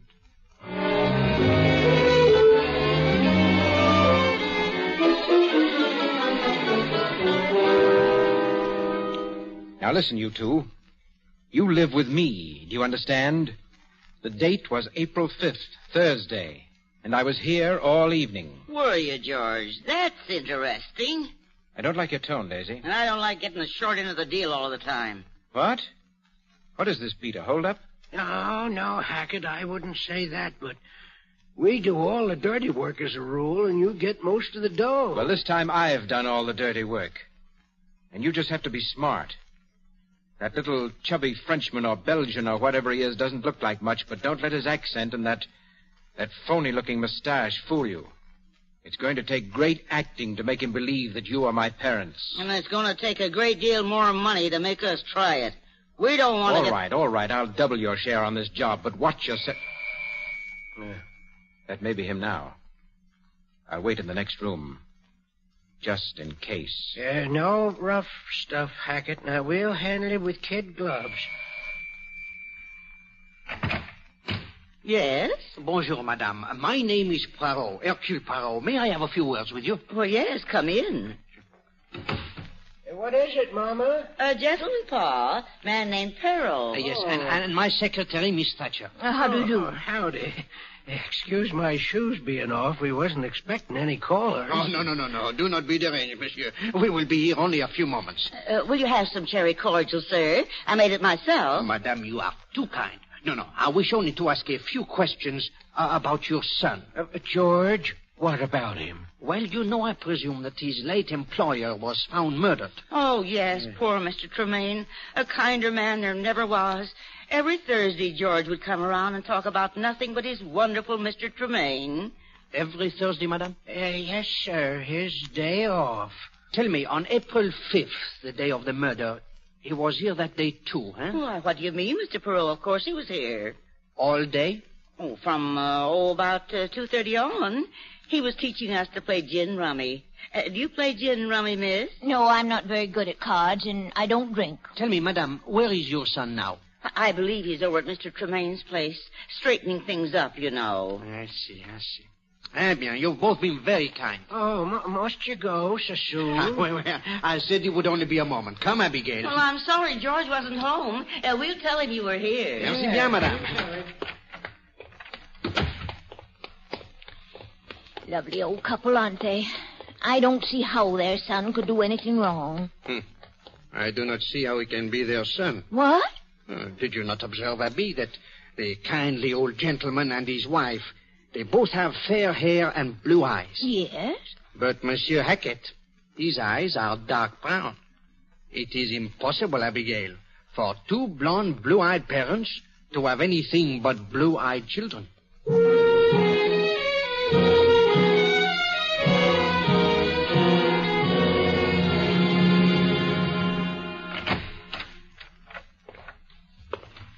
May I help you, sir? Oh, yes, if you don't mind. I am interested in a necklace which you recently sold to a Mr. Archie Tremaine. Really? May I ask what your interest is? Oh, my name is Hercule Poirot. I would like Hercule Poirot, the brilliant Belgian detective. Oh, monsieur, I am flattered. Most people take me for French. We've heard of you, the diamond people in Antwerp. They speak your name with reverence. Well, thank you. Now, about this necklace. Oh, yes. You did sell a necklace to Monsieur Tremaine, eh? Yes, a very fine pearl necklace. See, it was delivered to him on April 3rd. 2 days before he was murdered. Yeah, this puts a new light on everything. How so, Chief? Well, the motive, Abbe. If the motive was robbery, Monsieur Fields is cleared. He himself is very wealthy. He would not kill for jewels. But it's gone, Chief. Who took it? I do not know, Abbe. But when we find the person who has the necklace, we will have the murderer. In that case, Mr. Poirot, you'll have to arrest me. Eh? You? I have the necklace right here. Mr. Tremaine returned it on, let me see, on April 5th, last Thursday. Monsieur Tremaine himself returned it? Yes, Mr. Poirot. He'd bought it on the understanding that he could return it within 10 days. He walked in here last Thursday, said he'd changed his mind about the lady and the necklace. And you refunded his money? Yes. As a matter of fact, we gave him the cash. It was just after 3, and the banks were closed. He said he was leaving town that night. Well, there you are, Chief. That brings Mr. Fields right back into the picture. Monsieur, you are quite certain that it was Archie Tremaine who was here? Positive. Well, his picture was in the papers every other week. I imagine everybody knew what Archie Tremaine looked like. The silver hair, the monocle. No, then it must be so. Come, Abigail. There is still one small matter about which I must satisfy myself. Where are we going, Chief? To the library, Abby, to do some research. The library? What do you expect to find there? The biography of a murderer.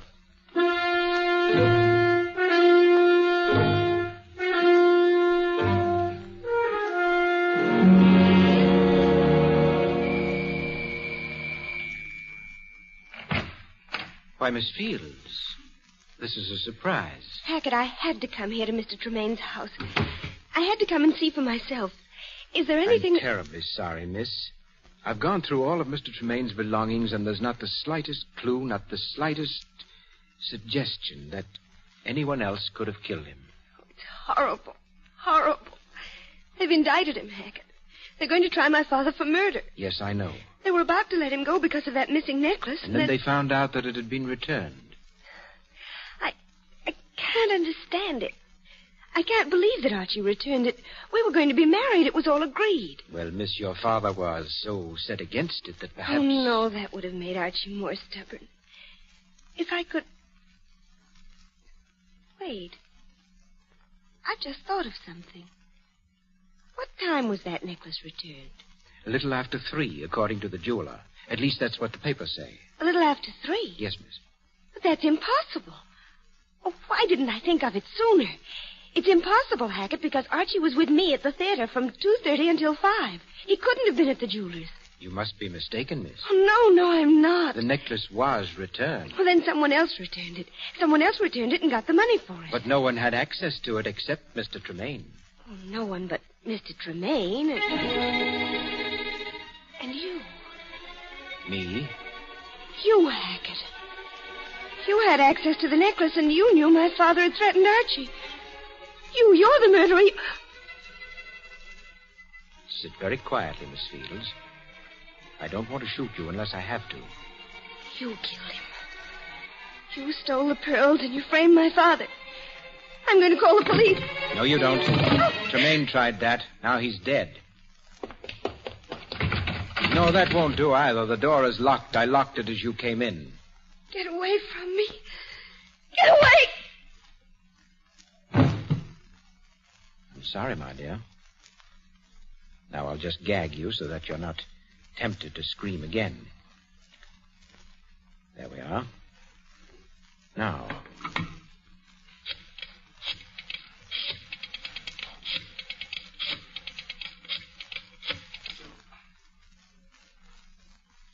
Hello, Daisy. I have a little job for you. No, it's not as hard as the other one. Doesn't require as much talent. Is that laundry wagon still available? It is. If I have Pete drive it down here to Tremaine's place, I'll have a A bundle ready for him.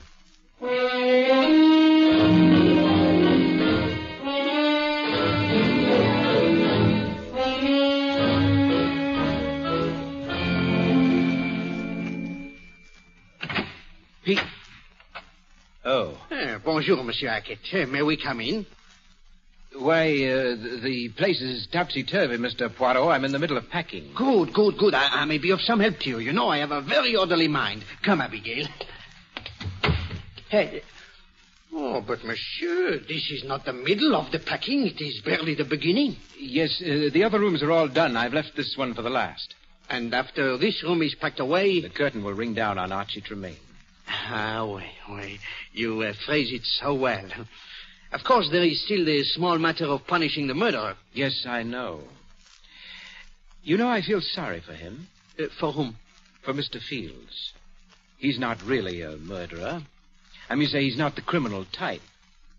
He was driven to do what he did. Oh? You know, that is very interesting, Monsieur Hackett. Very interesting. I see that you are quite a student of criminology. Well... Oh, come, my friend. Do not be so modest. You have many accomplishments. Have I? But of course. For example, I would suggest that you have at one time been an actor. What? Oh, do not leap so, monsieur. Look, you frightened my secretary. She has dropped her glove. Oh, yes, my glove. Well, you startled me, Mr. Poirot. I didn't think that anybody would remember me. I gave up the theater some years ago. Au contraire, monsieur. I do not remember you. I never saw you. But you still use the expressions of the theater. Did you not say, Monsieur Tremaine always wants top billing? You see? Tell me, what was your thought on the stage? Impersonations, n'est-ce pas? I did some impersonations. Why? No, I was merely wondering if your experience as an actor could have something to do with this case. I'm afraid I don't understand. Well, by a strange coincidence, monsieur, this case involves a very clever impersonation. Really? Oh, that's the back door. You're expecting a delivery, eh? No, it must be the laundry wagon. I'm sending out all the soiled stuff. Wait, Monsieur Hackett. I will go with you. You will... What? I will go with you. I have a tremendous interest in this laundry.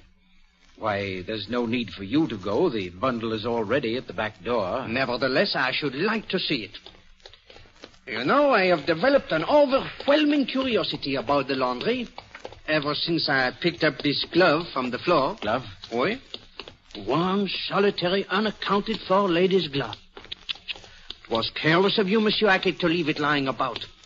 You were much more methodical when you did away with Archie Tremaine. What? You don't know what you're talking about. I assure you, my friend, I know precisely what I'm talking about. You are a thief, Monsieur Hackett. You have been one since you gave up the acting 5 years ago. Ah, yes, monsieur. I looked it up. You have plied your trade by posing as a valet or butler and stealing from your employer when the opportunity presented itself. In this case, the opportunity came on the day you saw the necklace Monsieur Tremaine had bought for Miss Fields.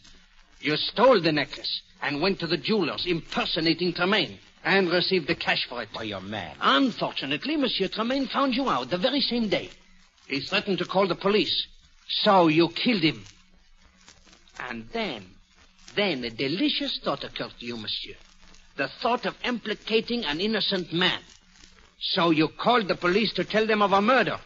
That was a mistake, monsieur. That was when I started to believe... All right, Poirot. You're clever, but you talk too much. I guess Pete will have 2 more bundles to take with him. Okay, Pete. Pick him up, Hackett. But I thought...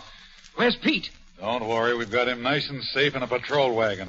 Right where you'll be in just a minute. You see, monsieur? Your goose is boiled.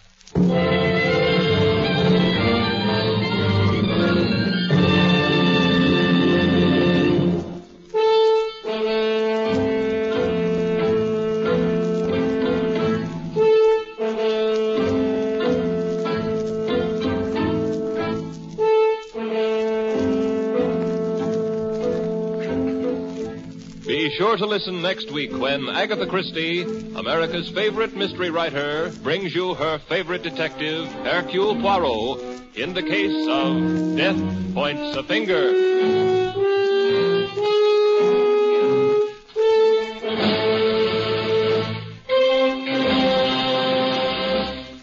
Agatha Christie's Poirot is directed by Carl Eastman. This is the Mutual Broadcasting System.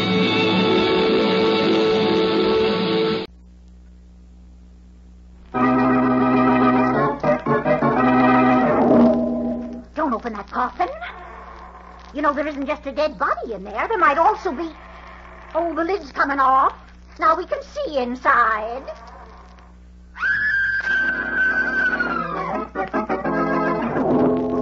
WOR presents the distinguished American actor, Walter Hamden, in The Adventures of Leonidas Witherall.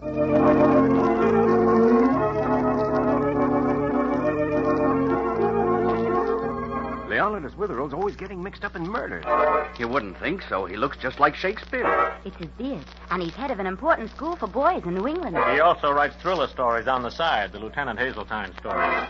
And as director of a school, Leonidas has been called to Chicago for an educators' convention, hasn't he, Mr. Hamden? Yes, in his home at 40 Birch Hill Road, Dalton, Bill Shakespeare, as his friends call him, is about to leave for the railroad station, valise, pince-nez, beard, and all. And he's to be accompanied by the neighborhood housekeeper, the indomitable Mrs. Mullet. Forget anything, Mr. Witherall? No, I remembered everything, Mrs. Mullet. How about you? Oh, I brought everything with me when I came to work this morning. I'm still amazed at our good luck in getting Professor Murky's reservation for you. Too bad he's ill, of course. My sister will be so surprised to see me. Poor thing, she's so sick. Come on, we've just a few minutes to get to the station. Not that I'm anxious to be at the convention. Well, what's a convention like? Well, a man says nothing, nobody listens, and then everybody disagrees. Must be interesting. Uh-huh. Your delegation using the whole car? No, just half of it. Shall we go? Train leaves at 4:20, and it's 4 o'clock now. I'll take all the baggage. Well, I can take these small things. Well, I hope there's some nice chummy folks on the train. Wonder who the other passengers will be. Well, Sparrow, where's the dough? I'll give it to you on the train, Danny. You've been stolen me, Sparrow. It's almost 5 weeks. This time it's the MCCOY, Danny. You'll get it. When's the book going to be published? In about a month. Did you change the manuscript? No. Just the way I wrote it, huh? Just the way I wrote it, you mean? Yeah, you wrote it. Like Mahatma Gandhi, you wrote it. We went into that, Danny. Too many times. I got the manuscript. You stole it. Why'd you get so technical? I gave it to the publisher. Margie swore I wrote it. It's an open and shut case, ain't it? Margie double-crossed me. She knows it's my script. She helped me work on it. You using the same title for the book? Sure. The Big Shot. That's it. The Big Shot. It's a very hot piece of literature, Danny.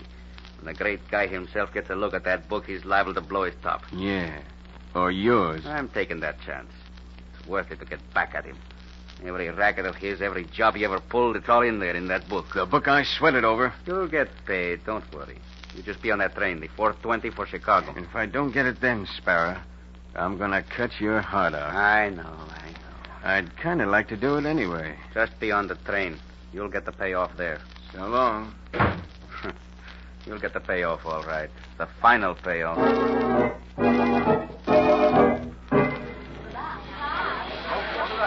Track 8, the commander for Chicago. Track 8, the commander for Chicago. It's 4:20, Mr. Witherall. Why doesn't the train leave? Look out on the platform, Mrs. Mullet, and you'll find the answer. See the men out there? Oh, yes. Say, that's a funeral. Well, sort of. They look sad. That's what's delaying us. Poor fellas. Bet the dead man was a good friend of theirs. They look so sad. They're putting the coffin into the baggage car now. It won't be long. Just my luck to be on a train with a coffin. They say it's very bad luck. Track 8, the commander for Chicago. Track 8, the commander for Chicago. Easy now, Red. Easy, don't drop it. Look sad, you dope. Look sad. This is supposed to be a funeral. Yeah. I never thought a coffin weighed so much. All right, slide it on the wagon. The guys will roll it into the baggage car. Now, here we go. Hey, listen, Benny. Why'd the boss want to pull the job this way? Ain't this an awful screwy way to do it? He said it's the only way, and we got to do it. Furthermore, we can't miss either. After the coffin's in the baggage car, I got the whole plan doped out. It's a good thing you got strong knives. Yeah, it ain't so hard. I take these things for granted. Besides, Brain says if I miss, it's going to be awful sad for me. Hey, they got the coffin inside. Yeah, I better get on. They'll be leaving. The commander for Chicago. Hey, Benny. Don't forget, the baby we're after is in compartment 6, car 5. Yeah, I know. Boss is on car 5, too. Goodbye. Goodbye, Red. You gonna sit here by the coffin, mister? Yeah, I'm the guy. Gonna ride to Chicago with a stiff.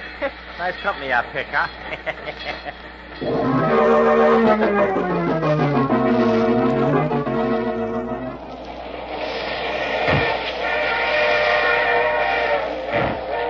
Well, if you've any time free from the convention in Chicago, Mr. Witherall, just drop over and see my collection. Finest butterfly collection in the Middle West. Yes, Mr. Lear, I'll be all aflutter to see it. My, it's late, isn't it? And here I've been talking almost forever to you and Mrs. Mullet. Oh, not forever, Mr. Lear. Just seems that way. Well, it was a real pleasure to make your acquaintance. Mrs. Mullet? Good night, Mr. Lear. Mr. Witherall? Good night.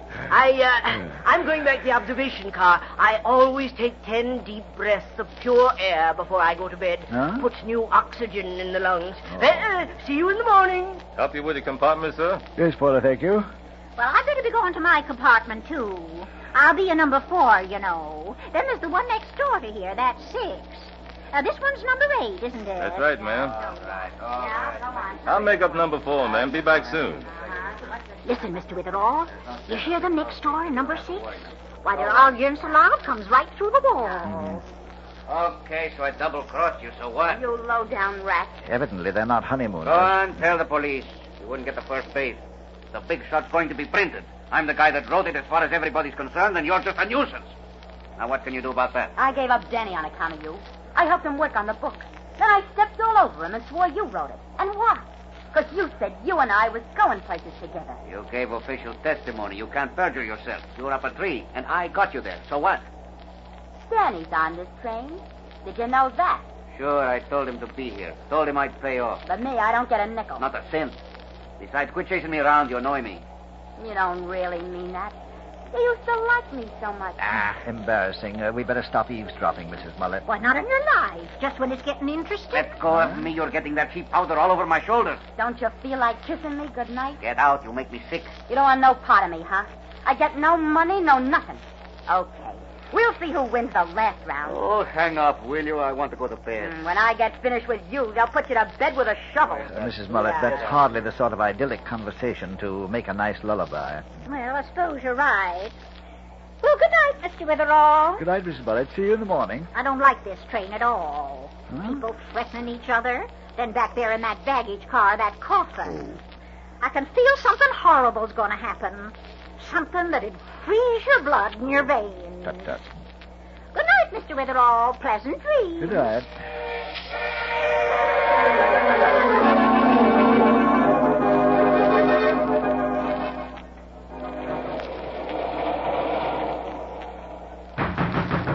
Wake up, mister. It's 2:30 a.m. Coming into Cleveland. Wake up. George? Huh? Oh, yes, sir. George, it may be necessary to wake my fellow passenger in the next compartment there, but could you do it with a shade less violence? I've been trying desperately to fall asleep. Well, he's going to miss Cleveland. I got to get him up. Yes, but all you have to do is to wake one man. You're not supposed to blitzkrieg the train. He paid me $5 to make sure he gets off of Cleveland. I practically broke down this compartment door, but I can't get him up. Well, keep trying. The lucky fellow's probably a heavy sleeper. Good night. Good night, sir. Sleep well. Oh, I'll do it real gentle. Wake up in there. Here comes Cleveland. George, why don't you open his door and go in, eh? Oh, it ain't right. I'm not supposed to do that. Well, if you're going to continue your present tactics, would you please get something for me? Why, yes, sir. What? Small bottle of ether. Oh, I guess I better go in. It's the only way. Yes. Now I can get some sleep, I hope. Oh, my goodness. He's... Oh, my. Conductor! What's Conductor! wrong, George? Oh, the man, the fella in compartment 6, he's... Oh, my. Oh. What is it? That man's dead. I'll get my bottle. Dead, eh? Yes, sir. D-A-I-D, dead. Well, I hope your medical diagnosis is better than your spelling. What happened, Mr. Witherall? George says the passenger in the compartment between us is dead. Yeah, go on in. You'll see. I knew it. I told her there'd be trouble. Well, let's see. Come into the compartment. He's dead, all right, no matter how you spell it. Well, who is he? Yeah, I don't know. Say, that's funny. This man looks different to me. Different, George? Uh-huh. Well, all men's faces change a little when they die, for the better. Yeah, I suppose so. Of course, I never did see him so good anyway. What's up, George? The old passenger in 6, he's dead. Yes? Who's this fella? I believe the phrase is an innocent bystander, Conductor. My name is Leonidas Witherall. Anybody know the name of the dead man? Evidently not. All right, I'll wire the police at our next stop. They can take over from there. Now, let's look around and see who this fella is. Well, you should let Mr. Witherall take charge. He's used to solving murders. How do you know this man was murdered? Oh, when Mr. Witherall's around, practically everybody gets murdered after a while. We don't, Mrs. Mullet. Don't exaggerate. All right, folks, everybody go back to bed. You're going to be holding your teacher's convention in this compartment. Say, why not let Mr. Witherall take charge? Yeah, sure. We all know him. He's sort of detective. Are you a detective, mister? You with the beard. Officially, no. Occasionally, by an odd and unpredictable series of circumstances, yes. Serious. Okay, so you're a detective. Well, get going. Maybe you can help find out who this dead man is. Well, here's his wallet in his hands. Let me see what it says. His name's Thomas Bridges, 147 Mandalay Boulevard, Boston. Well, look. Here it is, code. It's a ticket. A return ticket from Chicago. Chicago? Well, that's strange. So it is. Well, why is it strange? We're going to Chicago, aren't we? Yes, but this man asked George to get him off at Cleveland. Think he really was bumped off, Mr. Witherall? Well, there are no signs of violence, Conductor. Mr. Witherall, I just heard. Isn't it too shocking? Oh, yes, Mr. Lear, very unfortunate. A heart attack, probably. Oh, probably. Some people will disobey M.N. M.N.? Mother Nature. Yes? They strain themselves so. Oh, okay, Q.E.D. Who's been hurt? This gentleman on the bed. He's dead. Well, that's not... Why, that's... Thomas Bridges? Yeah, Bridges. Did you know him? We met in the diner. And what's your name? Margie McIntosh. Conductor, I think it'd be best if we all went back to sleep. When the police come, we can find out exactly what's happened. Good idea. Well, pleasant dreams. Oh, excuse me, but could you tell me what's happened? Hey, what are you poking around for, mister? Well, I'm a writer. I sometimes do newspaper work. My name's Randolph. Danny Randolph. Man named Bridges just kicked off. Oh, I see. Well, look, could I just take a look and see... Did you say his name was Bridges? That's right. We'll tell you if anything exciting develops after the police arrive, Mr. Randolph. Well, I'd appreciate it. I'm down car 12. I'd like to know everything that happened. Break it up, folks. Everybody back where you belong. I'll turn out the light, Mr. Witherall, and close the door. Yes, I'll be in the next car if you need me. Oh, thank you, Mr. Lear. So will I. But I don't think I can help much. Well, you never can tell. Good night, Miss McIntyre. Don't forget to tell me when the police come. Keep me up to the second. Oh, certainly, Mr. Randolph. I'll be in car 7 if you want me, Mr. Witherall. All right, Conductor. Well, I guess I'll be going back to my compartment. Don't go to your compartment. Why? We've got some work to do about the dead man. Now, don't tell me you're going to go sticking your nose into this. You know, every time you get mixed up in a murder, somebody tries to strangle you. Wait till the car quiets down. Won't take a second. Then we'll sneak into compartment 6. What for? Well, I've been thinking of George's remark that the gentleman in the compartment looked different. Oh. Also, the fact that the original passenger in number 6 wanted to get off at Cleveland. And the dead man has a return ticket from Chicago. Did you say the original passenger? Yes, the corpse in 6 isn't the man who belongs there at all. I think someone else was there originally. How can you be sure? Well, in going through his trunk, I noticed that although it was equipped with a splendid wardrobe, the pajamas were missing. They weren't anywhere in the room. You see, the man who slept in there first must have been wearing them. Ah, the passage is empty, and the conductor's obligingly lowered the lights. Come on now. Here's the door. Come in very quietly. Well, what are you going to do? Shut the door. That's it. Now hand me those bedroom slippers on the floor. Here you are. Thank you. I just tried them on this man. Wait, I'll get the shoes off first. There. Now, you see? They don't fit. Right. This compartment doesn't belong to Mr. Bridges at all. Well, it belongs to someone else. Someone who's wearing pajamas. Someone who undoubtedly has been murdered. Well, who? Where'd they be? Well, where would you look for a dead body, Mrs. Mullet? In a coffin. Clever of you. In a coffin? You mean... That the real murdered man is in the baggage car. In the coffin, brought here during the funeral. Logical, isn't it? Come on. You're not going to the baggage car, are you? I certainly am. Now, someone's guarding that coffin. It's law. So we'll have to dispose of him. Then we can go ahead. Go ahead with what? We can go ahead and open the coffin. Yes, we can go ahead and open... Mr. Witherall.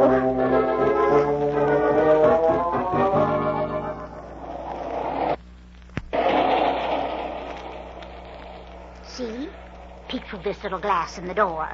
The man's in there sitting right beside the coffin. Miss Mullet, I'll speak to him, and you stand casually beside him. Then when I nod, you hit him on the head. Use anything you see. Grappling hook, hammer, heavy package, anything. That's easy. Then we'll open the coffin. That's hard. Oh, let's go. I'll open the door. Hello. Hello. Hey. Don't I know you? Yeah. No. Yeah, you look like, what's the name of that bird? Not Bird, Bard. Shakespeare. Yeah, that's the bird. Then you're acquainted with him, eh? Oh, sure. Not personal. I read 2 of his plays, Romeo and Juliet. 2? Who's the dame?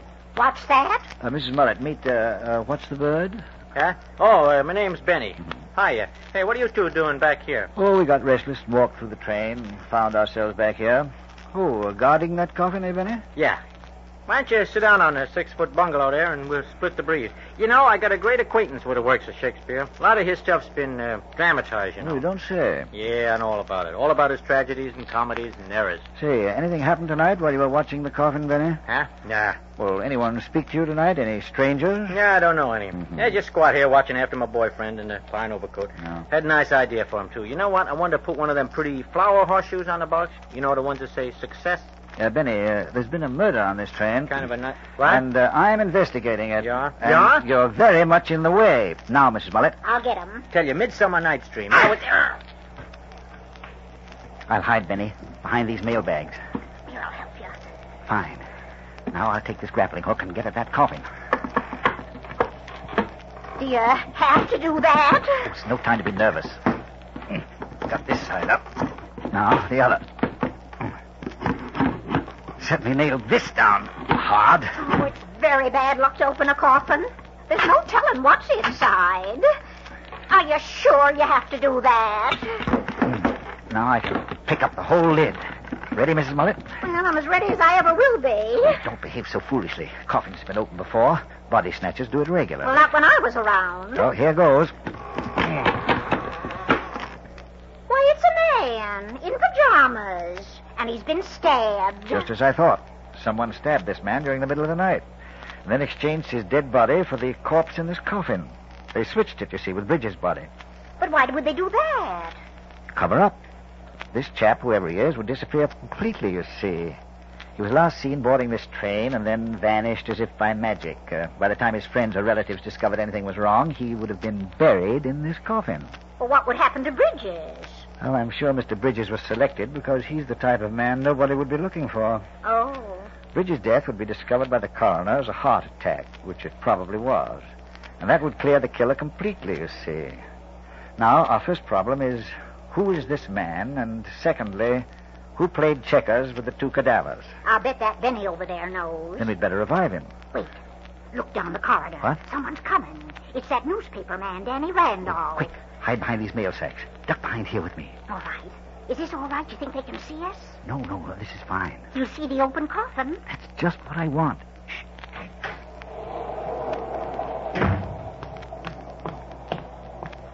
Holy smokes.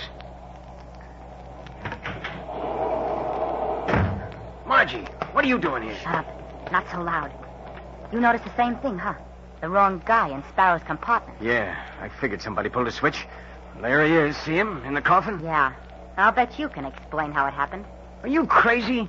I just now when I saw that stiff in Sparrow's place. How'd you ever manage it? You sap. You don't think I stabbed him, do you? Why not? He double-crossed you. How about you? You really wrote the big shot. Sparrow stole it from you. I was going to collect from him on this train tonight. You don't think I'd knife him and lose the dough, would you? Well, maybe he was a big boy himself. He'd do anything to keep that book from being published. It might have been His Royal Highness, yeah.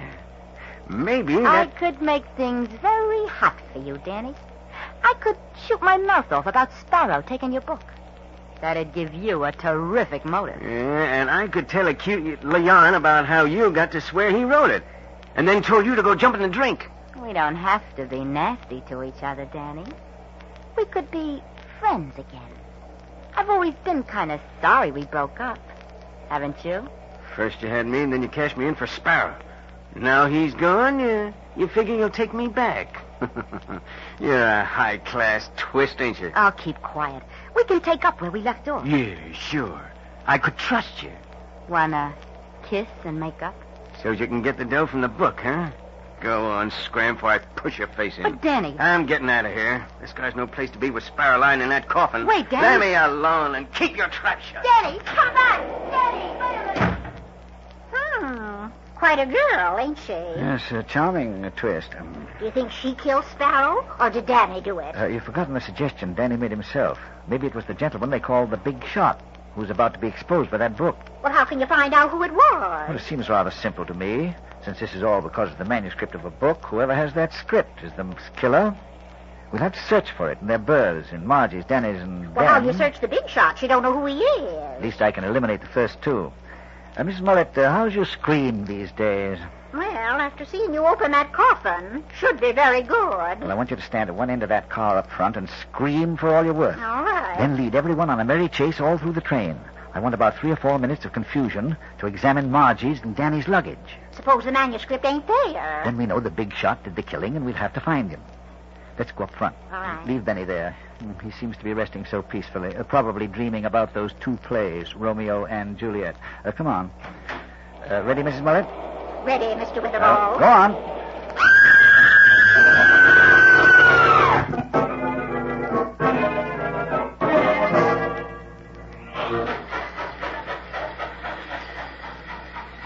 Well, it kept them all chasing me for 5 minutes. You find the manuscript, Mr. Witherall? Yes, I did, and I left it where I found it, too. Who had it? It was in... Here's the station, Mr. Witherall.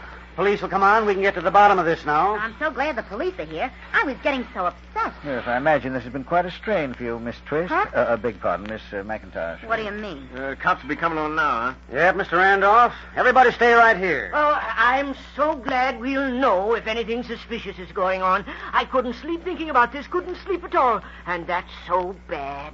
Suspense causes an unfavorable glandular reaction. Page Mother Nature, Mr. Lear. Oh, my head. I ought to have a doctor. I ought to insult a physician. Why, Benny. Oh, there you are, huh? Hey, listen, what's the idea of We bopping... were just going to discuss the whole problem, Benny. I see down by the end of the car there that the police have arrived. Police? Yep. Come on down here, officer. Okay.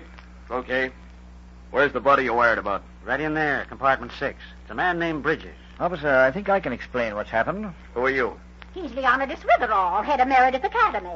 Mr. Witherall's a very good detective. Oh, I'm not a professional detective, but I can tell you about the murder that's taken place. Murder? Was Bridges murdered? No, his body was secured somewhere so that a false funeral might be arranged and his body in the coffin might be placed on this train. The murdered man was named Sparrow. Sparrow originally occupied this compartment. Shakespeare, nothing. Sherlock Holmes. I'm glad you spoke up, Benny. Benny was a part of the plan, obviously. He was working for a man identified only as the Big Shot. To keep Sparrow from printing a book about his activities, this Big Shot hired Benny to kill Sparrow, steal the manuscript, and switch the bodies. Sparrow's body's in the baggage car, officer, with a long knife in the side. I saw it. So, Benny... I didn't stab no Sparrow. I know you didn't, Benny, because you haven't got the manuscript in question. I found the script in the real murderer's luggage. Whose luggage was it? When Benny arrived at compartment 6, someone had already put a knife into Sparrow, but Benny, faithfully executing his orders, switched the bodies anyway. Where'd you find the manuscript? Now, Benny's error helped the murderer considerably.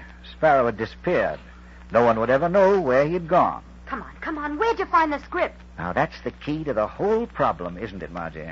Who has it? Yes, who done this? Come on, if you're such a detective. Tell us, Mr. Witherall, tell us. Well, go on. Yeah. I found it in Danny's briefcase. You what? It was in your briefcase, Danny. You killed Sparrow. Don't try to get off this train, Danny. You make a dive for that platform, I'll put 6 slugs in your back. Danny, you did do it. And he stole my book. I would have made a fortune out of it. And tonight, in his compartment, he wouldn't pay off. We had a fight. Well, there was a knife on the table. We both went for it. And I won. That's all. I risked my life to write that book. I wouldn't let any man live who took it away from me. And least of all, Sparrow, the skunk. Sparrow the skunk? Oh, your biological background is deplorable, Danny, deplorable. We'll take both bodies off. You come with me, Danny. Well, Miss Witherall, that was excellent. Excellent. You've a brilliant mind. You must lead a very clean, healthful life. Yes, Mr. Lear. And I wish you did, too. What do you mean? Mr. Lear, when I saw the manuscript in Danny's briefcase, I glanced for a second at a few pages. I learned who this national criminal is. The Big Shot. The man who hired Benny and arranged the funeral. You sneaking, crummy busybody. It was This guy? It was Mr. Lear. This nice little man with the butterflies. Yes, this nice little man is the big shot. You'd better take him with you, too, officer. Another crook. Boy, it's going to take a lot of blue points to get all these people out of the can. All right, let's go, Danny. Come on, you. I'm coming. Quit shoving, copper. I can walk on my own. No, conductor, I think we can continue on our way to Chicago and the convention. It'll seem so anticlimactic now, I suppose. Everybody go back to your berths. As soon as we get the bodies off, we'll leave. And I go to sleep at last. Sleep. I'm so tired. So tired. As the gentleman I'm supposed to resemble has written, sleep that knits up the raveled sleeve of care. Shut the doors! The death of each day's life, sore labors, bath. I'll fix that mattress, mister. Balm of hurt minds, great nature's second course. Well, somebody fell off the ladder climbing into an upper berth. Chief nourisher in life's feast. Sleep. Sleep.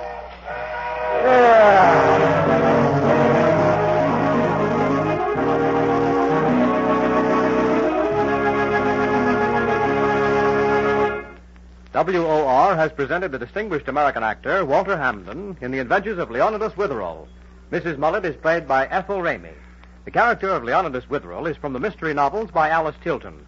The radio script is by Howard Merrill, and the program is directed by Roger Bauer. Witherall's involved in a history-making event next week, isn't he, Mr. Hamden? Yes, the next week's story is about that miraculous and infinitely rare event, a nylon sale. It's a delightful and very exciting adventure in homicide, and I hope you'll be listening next Sunday at 7. Now, good night. Listen again next Sunday at 7 p.m. for Walter Hamden in The Adventures of Leonidas Witherall. This program came to you from the studios of WOR in New York.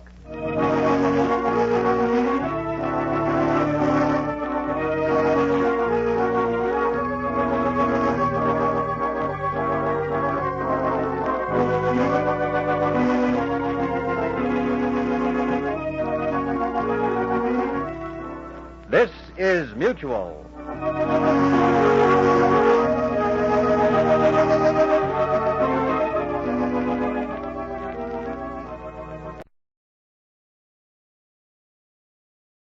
The Adventures of Frank Race, starring Tom Collins.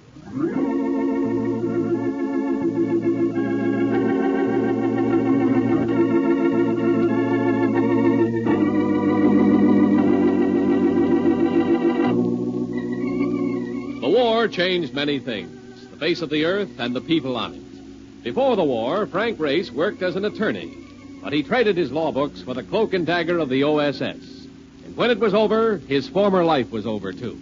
Adventure had become his business. The Adventures of Frank Race.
Join Frank Race for The Adventure of 17 Black.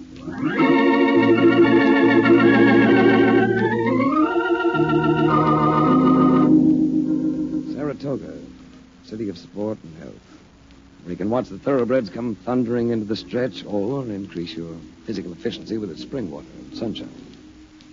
But my sport at the moment wasn't taking place in the sunshine. And I'm afraid the healthful effect of its atmosphere was rather dubious. Number 17, Black. Now you're coming up, Mr. Race. Well, it's about time after what I've dropped here tonight. I'll let that ride again. Aha! At last I find you. Oh, hello, Mark. Thought you were in New York. Place your bets, please. I was sent up here to find you. We got to get going. Come on. Won't you hurry? I'm busy. You're going to be busy. You got a hasty task for universal indemnity, the embezzlement job, and they want you right now. Number 17, black. Looks like you're in the groove, Mr. Ray. I got luck on my shoulder. Leave it right there, Eddie. I'm letting it ride. Oh, no, we ain't, Eddie. Push it this way. We are heading for New York. No, but Mark, I'm just beginning to win. You ain't going to win by leaving it there. Let's blow. This is important. Place your bets, please. Yeah, well, suppose you're right. Come on. Certainly I'm right. Nobody can keep playing one number on that thing. It just ain't in the book. Yeah, hold it a second. 17, black. You see what I tell? Hey, you won again. Yeah, I would have won. You hadn't picked up the bet. Hey, look, maybe we want to go back and play that thing for a while, huh? You're hot. Come on, Mark. We're heading for New York.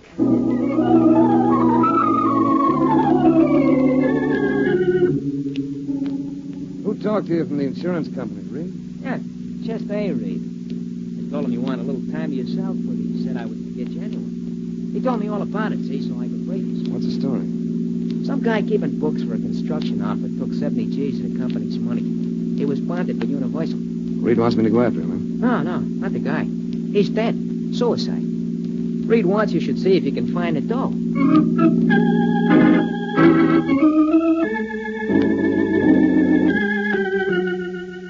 At Universal Indemnity, I got the details. The alleged embezzler had been a man named O'Connor with a home in Yonkers. I had Mark drive me over there to see his wife. What's the use of talking about it? Johnny's dead. After a while, I suppose I'll be able to tell myself I've still got a baby. Baby? He's a year old. How you fix for money? I've got the rent for another month. Got some ground meat for supper. Guess I'll have to get a job pretty soon. Didn't your husband have insurance? $8,000 worth. But we'll never get any of it. Not if they call him suicide. Oh, that should have occurred to me. How did he die, Mrs. O'Connor? He was found in the garage. Shot in the car. Carbon monoxide. I see. They'll never convince me that he committed suicide. Not Johnny. Enjoyed life too much. Why, he was right in the middle of making a crib for the baby. And if he stole that money, where is it? I understand there was a confession. A fake. Even if it is in Johnny's handwriting. Here it is. Mm-hmm. I'm taking the only way out. When they audit my records, they'll find I've misappropriated $70,000. Try to forgive me, Johnny. He never took that money. Possibly not, but it's missing. And your husband is dead. If we're going to prove him innocent, you'll have to help me. Oh, I'll do anything. Did your husband have any friends in the company or particular enemies? Irving Dalton, the chief accountant. He always treated Johnny like a laborer. See, Johnny used to carry a hod. But when the baby was coming, he took a night school course in bookkeeping to better himself. Did Dalton hire your husband? No. T.J. Thomas does the hiring. He's general manager. Does Thomas have a financial interest in the company? I think he owns a third. The rest of it belongs to Mr. and Mrs. Maynard. Well, possibly Mr. Thomas can help a little. I'll see him tomorrow. In the meantime, take this. Oh, no. I couldn't. We'll call it a loan. You've got that youngster to think about. And for the time being, stay with your baby and forget about getting a job.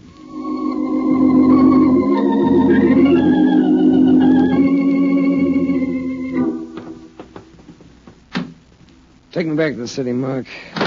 What's cooking? Know anything about a family named Maynard? Oh, certainly a hard bunch to get along with. The old man's a retired cement finisher. See, the boys, they don't believe in labor of any kind. No, you're working in the wrong neighborhood. The Maynards I refer to are the big-time contractors.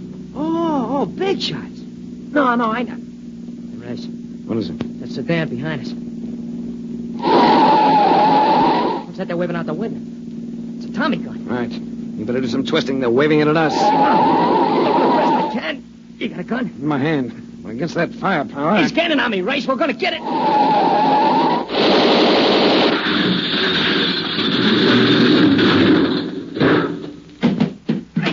Race, you okay?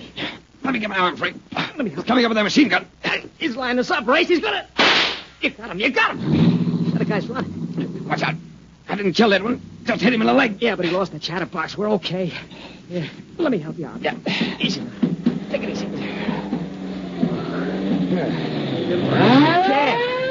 What kind of a deal is this anyway? Looks like a lethal deal, Mark. Somebody's playing for big keeps.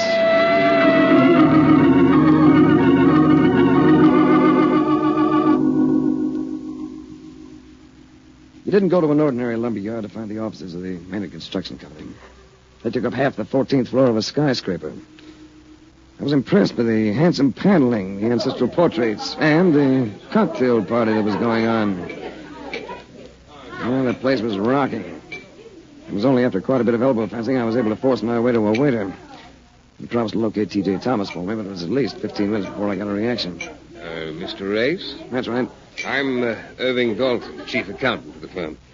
You've been moving around so you're a little dazed. You didn't come here on business, I hope, not this afternoon. What are you celebrating? Lifting a mortgage? Just a little party in honor of State Senator Humphreys. All this for a state senator? What would you do for a governor? I understand you want to see Mr. Thomas. Yes, T.J. Thomas. General manager, isn't he? That's correct, but you see... And it says general manager on this door. It also says private, Mr. Rayson, if you don't mind. That's a long elevator ride up here. I'd like to conclude my business this time. So, if you ask me, I don't think it's a good idea. Really, darling, no one asked you. Hold it a second. Don't mind. This is rather private. Sort of board meeting. No, I don't mind at all. I'm most anxious to talk to the board. Now, wait a minute. My name's Race. I represent the Universal Indemnity Company. I'm here concerning the claim on your bookkeeper, O'Connor. Oh. Well, in that case... Come right in, Mr. Race. I'm Sandra Maynard. This is Mr. Thomas, our general manager, and my husband, Arthur Maynard. What do you want to know, Race? Several things. But first, I'd like to express a personal opinion. Your bookkeeper didn't steal anything, and he didn't commit suicide. He was murdered. Dear me. Headlines. Headlines. Sandra, my darling, your Welfare League group will buzz about this one. Oh, Arthur, shut up. This is very interesting. Are you ready to prove that someone else misappropriated the money, Mr. Race? Not yet. But that much money doesn't just disappear.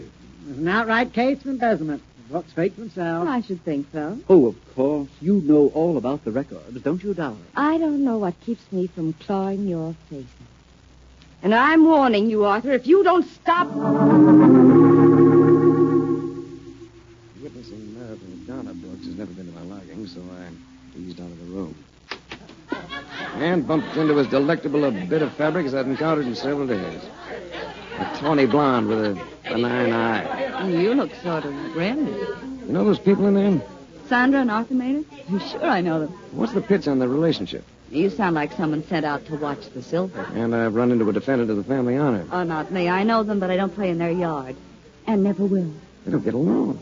It's embarrassing. That's because they're going to be divorced. He used to be her teacher at college. I guess they never straightened it out. Make quite a clatter out of it, don't they? This whole party has turned into a clatter. I think I'll go home. You care to come along? Most encouraging invitation I've had in weeks. Lead on, fair lady. Lead on.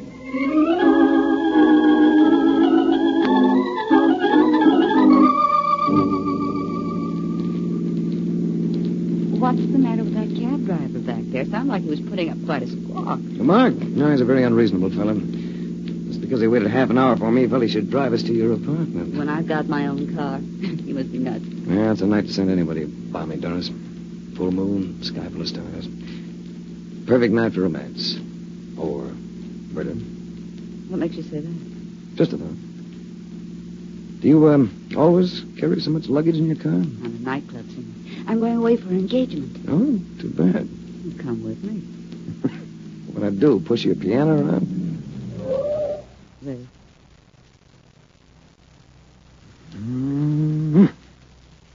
Yeah, maybe I should come along and push your piano around. Come inside.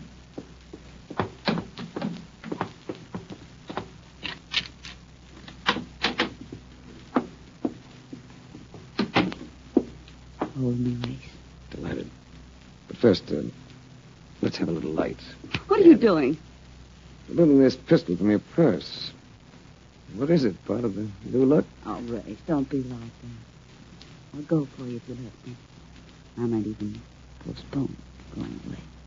How would you like to talk about a man named Johnny O'Connor and $70,000? Come on. There's something that might interest you. in the bottom drawer of that bureau.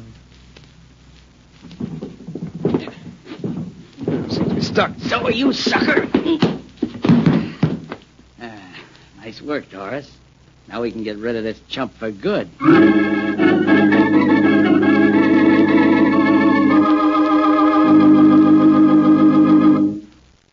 We'll return to the adventures of Frank Race in just about 1 minute.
Back to the adventures of Frank Race.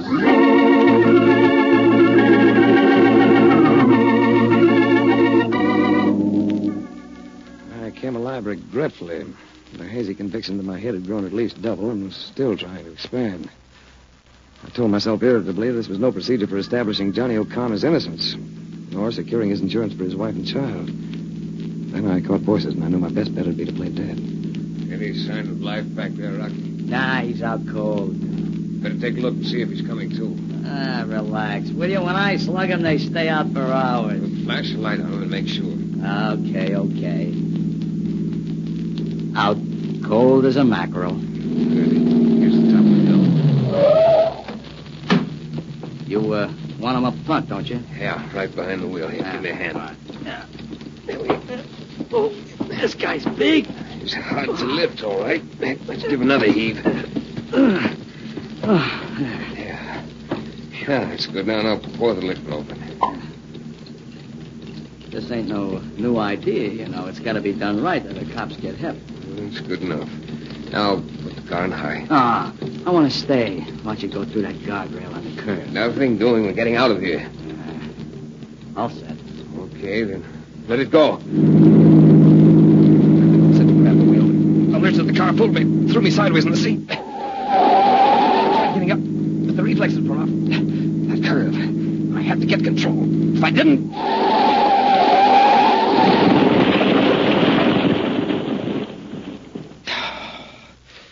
Don't ever do that to yourself.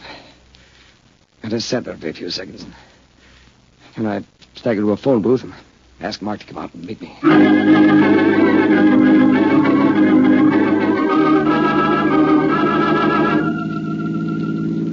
All I can say is it was your own fault. If I'd have been tagging along, it probably never would have even happened. I warn you about that dame. Well, she's very attractive, Mark. In spite of what occurred, I shall continue to think of her wistfully. Nah, she had a look. You know me, I never miss on dames. I agree.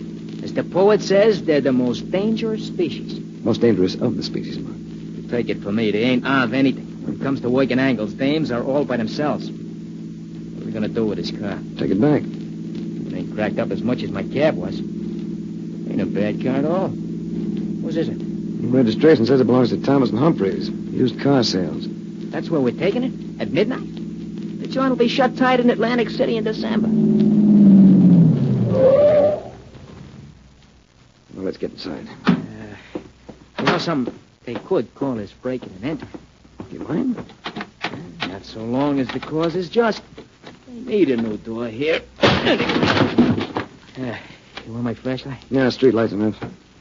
You take that filing cabinet and see if you can find any papers on the car. I'll try the desk. Okay.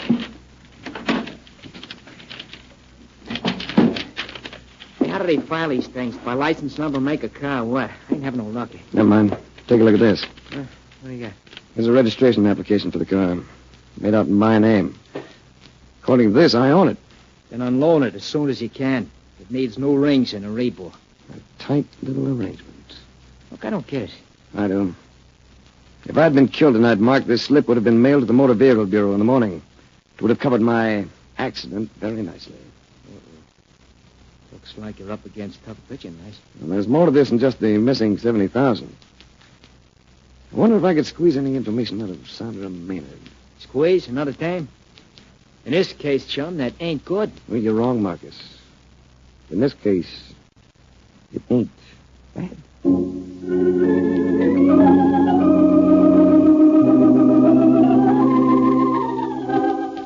The home of Sandra Maynard turned out to be one of those structures that a locksmith and a couple of carpenters could turn into a hotel over a weekend.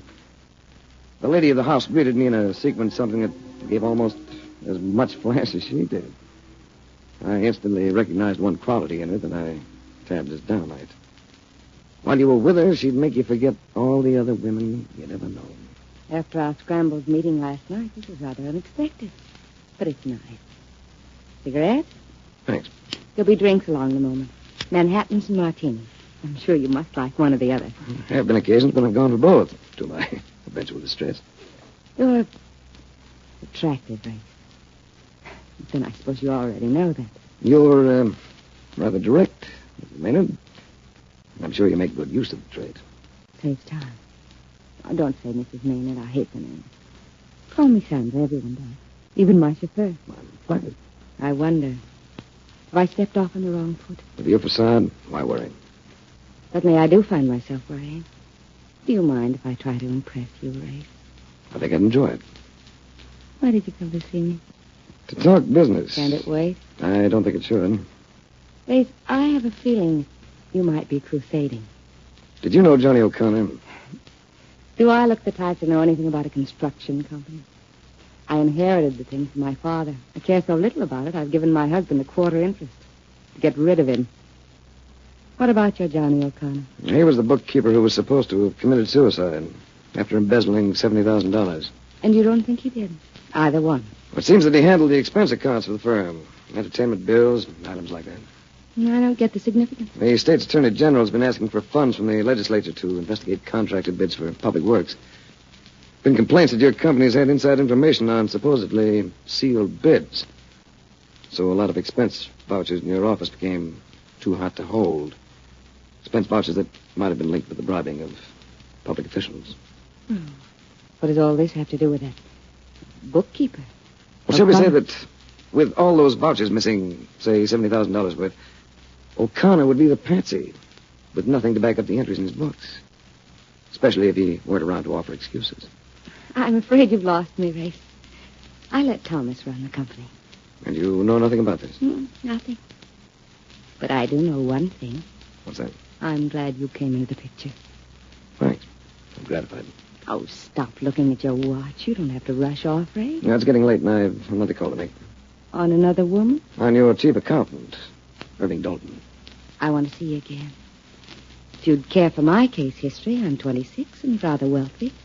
In about 60 days, I shall no longer be encumbered with a husband. Interesting deposition. Don't worry. You'll never be lonely.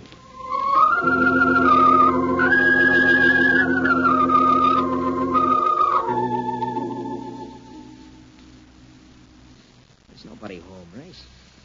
Should be. This hour. Yeah, why don't you try to knock? Nothing like the direct approach. Should have learned that earlier this evening from Sandra Maynard. There's going to be a light switch here somewhere. That's better. Now, wait. Race. Yes. It's Dalton. Look at his throat. Somebody must have choked the wadding at him. He must have been showing signs of weakening. Let's get going, huh? No, let's look around. Uh-oh. Open the door, but keep behind it. Okay. Didn't know if it'd find your way, Dalton. Take a better look, Thomas. You'll notice he isn't awake. Say, what is this? Well, I know some inquisitive gentlemen who'd call it homicide. Where do you think you're going? I'm getting out of here. Not yet. I had nothing to do with this. Possibly not. But I have a hunch we can tie you in with Johnny O'Connor's murder. I had nothing to do with it. Oh, then you know it wasn't a suicide. No, Mark, dial the homicide bureau. Now, wait a minute. Why can't we sort of talk this over? We can. Why don't you start in? In the first place... Look outside the window!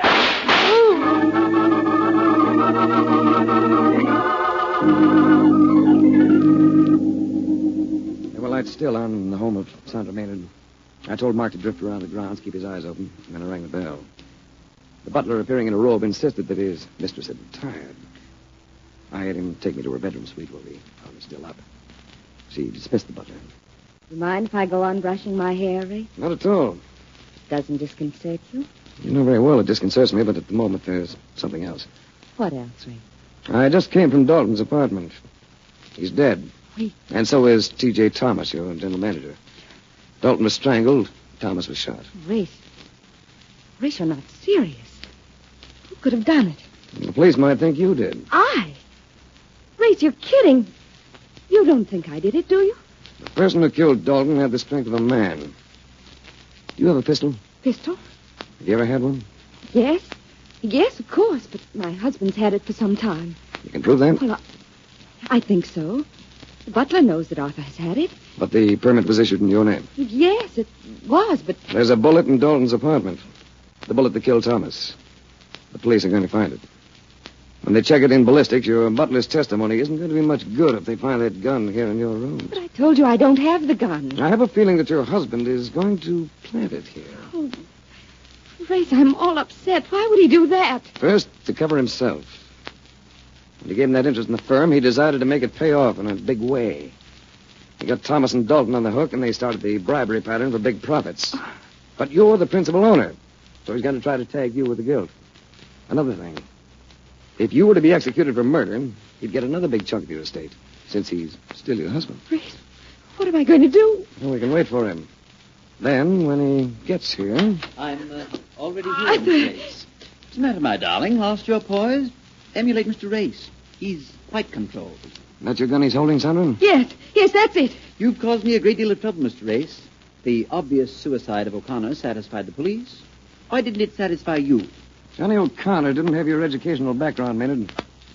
He'd never have used a word such as misappropriated. Not even in a suicide note. He used the same word when I interrupted that office meeting. Even Thomas was satisfied with embezzlement. You smelled murder in one word? 2 words. It was a simpler one. O'Connor would have said books. Thomas called them books. You used records. The note said records. I admire superior intelligence, Mr. Race, but I'm afraid I'm going to have to dispose of you. Be a bit involved, wouldn't it? Not at all. You came here to charge Sandra with crimes. She shoots you with the same gun that killed Thomas. Her gun, as you pointed out. She then commits suicide. Mr. Race, stop looking behind me as though there was someone there. Ah, but there is. I'll take care of Race. Yeah. I tell you, Race, you just can't beat an end wrench in a pinch. All you need is the right guy to flip it. Marcus, never have I been so happy to see your ugly face.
The Adventures of Frank Race, starring Tom Collins, came to you from Hollywood.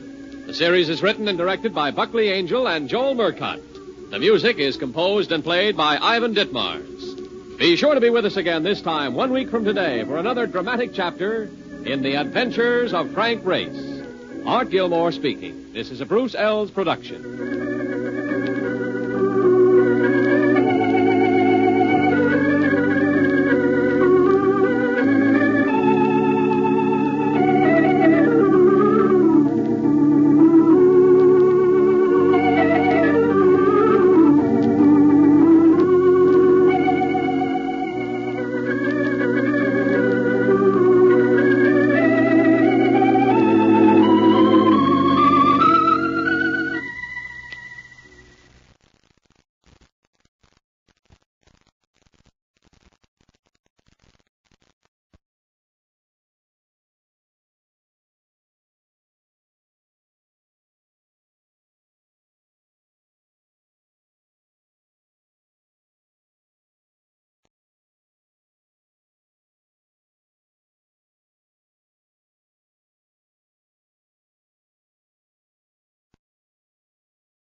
The Amazing Mr. Malone.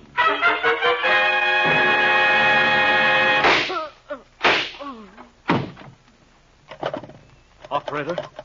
Operator, get me the office of John J. Malone. The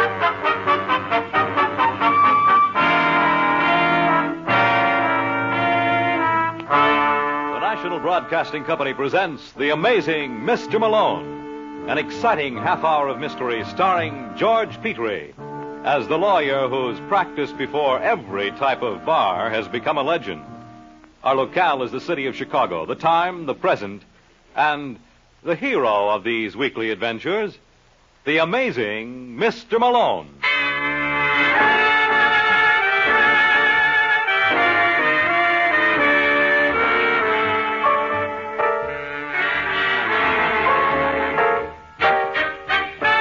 Malone's the name, John J. Malone, attorney and counselor at law. Tonight, in our study of the cliche, let's take a gander at hard work never killed anyone. You can never prove that by Danny Braden. Danny is the dark-haired boy in the small furnished apartment on Chicago's South Side. Danny is what is known in the trade as a solitary drinker, and he's just made an amazing discovery. Your liquor goes a lot further that way. Danny. What the devil do you want, Thelma? I don't want to nag you, darling. Certainly giving a darn good imitation. I only meant... What's the matter? You deaf? See who that is. Sure, darling. Just a minute, I'm coming. Yes? I'm looking for a Danny Braden. What do you want with him? I'm an old buddy of his from L.A. Just tell him it's Jack Bucktel. Well, what are you doing here? Oh, hiya, Danny. Good to see you. What do you want, Bucktel? Now, is that any way to talk? Your little girl here would think you weren't glad to see me. She'd be right. That's gratitude for you. And to think the minute I stepped off that bus, I made tracks right over here. Shouldn't have bothered. Was no bother at all. How you doing, Danny? Swell. You don't look it. Well, you know me, Buck. I never believed in being ostentatious. Can you use $100,000? Are you kidding? Darling. Shut up. What? Where can we talk? What's the matter with this? Two things. One, you haven't invited me in. What's the other?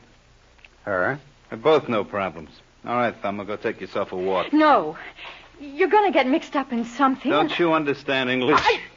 Oh. Now make it a nice long walk, like from here to Evanston. Well? All right, Danny. Better call me before you come home. I like a girl who can mind. Sit down. Thanks.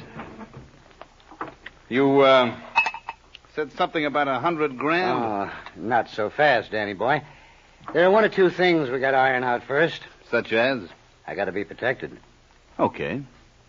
Then, sign right here. What is this? Just a little agreement that we split 50-50 on your income for the next 10 years. You think I'd be stupid enough to sign this? Why? What do you got to lose? Well, if I went to work, you... You wouldn't do a thing like that. Don't be so smart. Let's not kid each other, Danny. I know you from a way back. You got no more intention of doing an honest day's work than I have.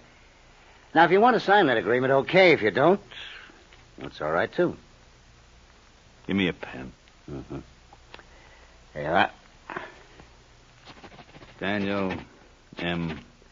Braden. How's that? Oh, it's fine. Now, what's the deal? You remember a little girl you were married to named Gloria Mason? This your idea of a gag? How long has it been since she got killed in that fire?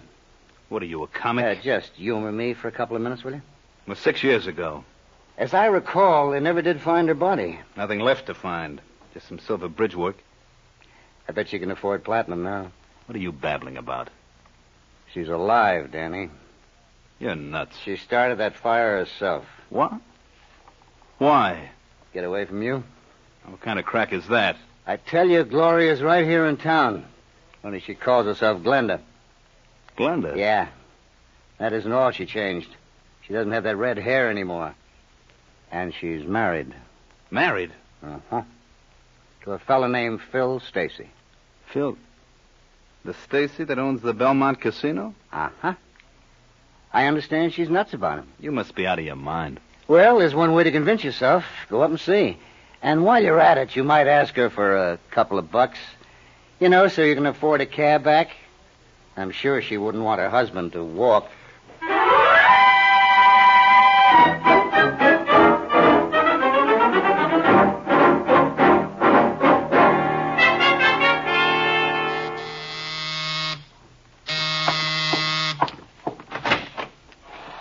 Yes? Well, what do you know? What? I never would have believed it if I hadn't seen it with my own eyes. Look, mister. What's the matter, Gloria? Don't you recognize your one and only? It's Danny. If you don't get out of here... What'll you do, scream? Yes. Well, go right ahead. Phil! Phil! Of course, we both know he isn't home. I made sure of that. Now, look, mister. I don't know who you are. Oh, now, Gloria. You couldn't have forgotten all we meant to each other? I don't know what you're talking about. Well, maybe I know a way to show you. Does that bring back fond memories?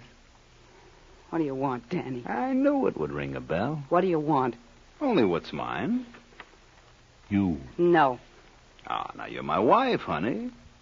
You don't know how I missed you. I'm sure you found someone else to beat up. Oh, now, Gloria. Oh, I beg your pardon, Glenda. There never was anyone like you. Well, what do you say you pack your bags and I'll take you home? Let me go. Oh, come on, sweetie. You'll love it. Once you get used to the bugs. What are you after? I told you. You. I only hope Phil won't be disappointed. You're not going to say a word to him. I'll kill you if you do. Well, he's bound to find out. After all, he thinks he's married to you. How much do you want? Now, you think I came here for money? How much do you want? I never thought of it like that. But, if you'd rather stick with Phil, why, far be it from me to interfere with your happiness. Let's make it $5,000. That's a nice round figure. Don't be a fool. Where would I get it? Oh, it doesn't have to be cash, honey. I'll take your check. I'm sure you wouldn't stop payment. How do I know you won't be back again? Of course I will, Glenda. You're my wife. Now, what kind of husband would I be not to drop by when I'm in the neighborhood? And I intend to be around real often.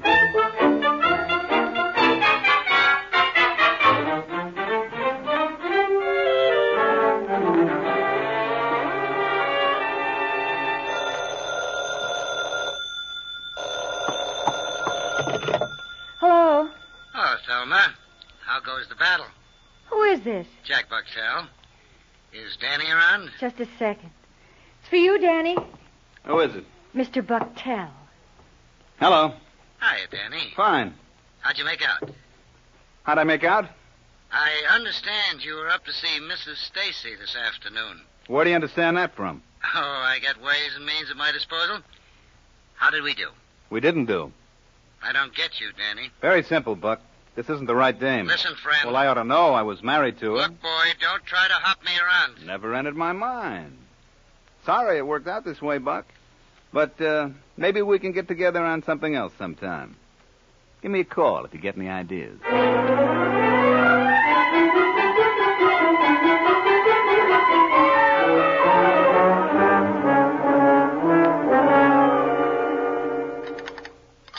Some more coffee, Glinda?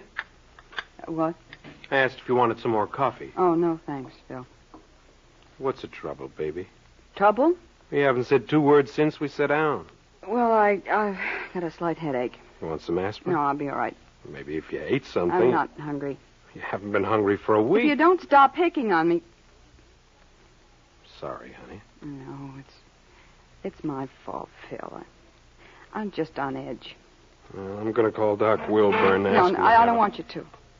I tell you, I'm perfectly all right. Then what's bothering you? Nothing. Absolutely nothing. I swear. Look, Glinda. I promised when we got married I'd never ask any questions. I know that, Phil, and I appreciate it. But if something's worrying you and you want to tell Papa, he'll always be ready to listen. Remember that.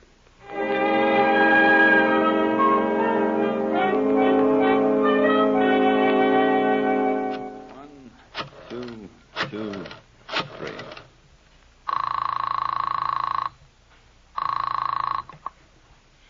Hello? Hello, Doris. This is Danny Braden. Oh, hiya, Danny. My missus there? Huh, what? Thelma. No, she ain't. Oh. I just got in to find a note saying she's going over to see you. Well, she left here 10 minutes ago. I think she had an appointment with John J. Malone. Who? You know, that lawyer fella. What does she want with Malone? Well, I don't know, Dan. Oh, gee. I shouldn't have told you. You won't say nothing. Don't you worry, Doris. I won't breathe it to its... Danny!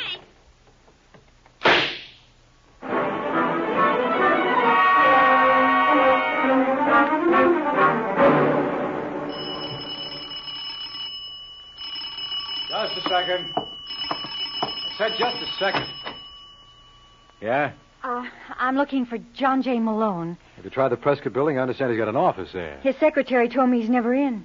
Oh. And then she said if it was real important, I could find him here. She's just a great big blabbermouth, ain't she?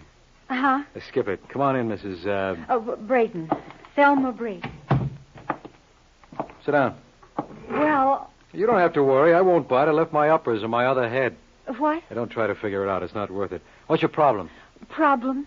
There must be an echo in here. Well, I'm sorry, Mr. Malone. It's just that I'm nervous. Why? Well, I've never done anything like this before. Danny would kill me if he knew. Danny, I take it, is your husband. Yes. Want a divorce? Oh, no. Then what is it? Well, you see, I married Danny 3 years ago after his first wife died in a fire. Well? Well, just for the sake of argument, suppose she didn't die. Suppose she was still alive. Well, then she's still his wife. It doesn't matter. Oh, don't stop on my account, Malone. Didn't your mother ever teach you to knock, Lieutenant? She also taught me not to be noisy. Sit down, Lieutenant. Thanks, I will. Look, Brooks, I happen to be very busy. And you're going to be a lot busier before the day is over. Pay no attention to him, Thelma. I'm afraid she's going to have to. I'm with the police, Mrs. Braden. What? How did you know her name was Braden? Oh, you'd be surprised what I know about her. She's 31, blonde, and recently widowed. Widowed? All right, Sidney, what are you getting at? Her husband was murdered an hour ago. No. Yes. You're lying. You're making this all up. Ah, you know better. Are you accusing her? Uh-huh. Oh, no. Oh, I wouldn't worry, Thelma. Didn't they tell you Malone was amazing? Why, with him on your side, all you can possibly lose is your life. Ain't that a comforting thought?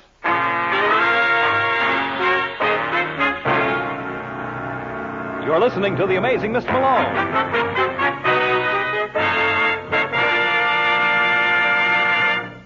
It's the Silver Jubilee on NBC. East and West meet as Mr. Moto moves swiftly against those who would corrupt and destroy freedom-loving people everywhere.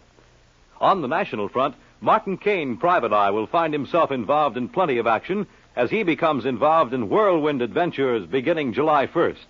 Mr. Moto and Martin Caine, 2 invitations to suspense, intrigue, and mystery over your favorite NBC station. And now, back to the amazing Mr. Malone.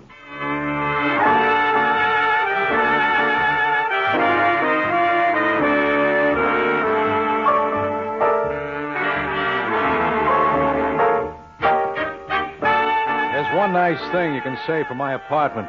It's convenient. Within the space of 5 minutes, I had 2 visitors, and both gifted conversationalists. The first was Thelma Braden, the second, Lieutenant Brooks, and the dialogue was real scintillating. Then Brooks got started on a monologue. That's when the party got dull. It's my duty to warn you, Mrs. Braden, that anything you say may be used in evidence. Why don't you shut up? Can't you see she's in a state of shock? Thelma, Huh? can you understand me? He said I killed Danny. He didn't mean it. Didn't I? Now, look, Sidney, use your head. Where's her motive? Oh, you're just talking to pad your part. Where's her motive? Why, that husband of hers used to beat her like she was whipped cream. That's not true. Are you kidding? The neighbors told me he cuffed you around regularly. I didn't care. Then why were you consulting Malone? Well, That's a confidential matter. How did you know she was here? my friend must have told him. You mean Doris? You're right. Now, listen to me, Thelma. Remember that matter we were discussing before he walked in? What? Well, you know about this girl you knew whose husband thought she was dead? The girl I knew. Yeah, the one who was supposed to be burned in that fire. What was her name? I can't think. You've got to, Thelma. Look, is this a private game, or can a stranger take a hand? It's private. It's Stacy. Glenda Stacy. Phil Stacy's wife? I don't know. Well, I'll check. You go along with Brooks now. You mean I can have her? Don't get your hopes up, Lieutenant. She's only for a lend. I'll be back for her after I look up another prospect.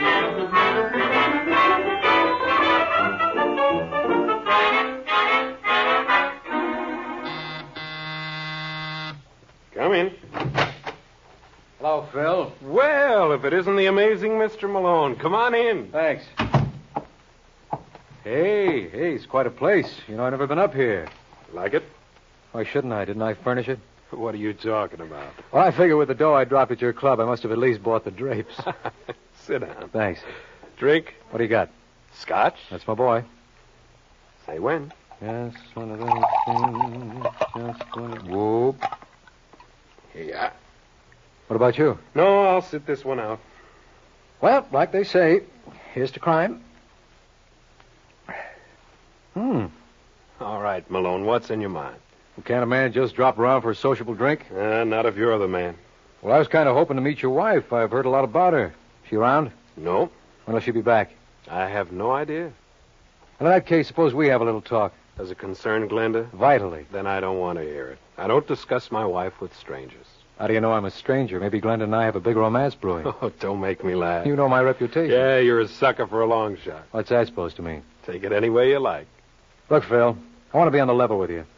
I represent a Thelma Braden. I told you I wasn't interested. Well, you ought to be, because your wife... That's enough, Malone. I think you better go. You know, Phil, you're a remarkable guy. There are not many men around who would trust their wives so implicitly. I wouldn't know. Well, I would. Thanks for the drink, and tell Glenda I was sorry to miss her. Maybe I'll catch her on the next round.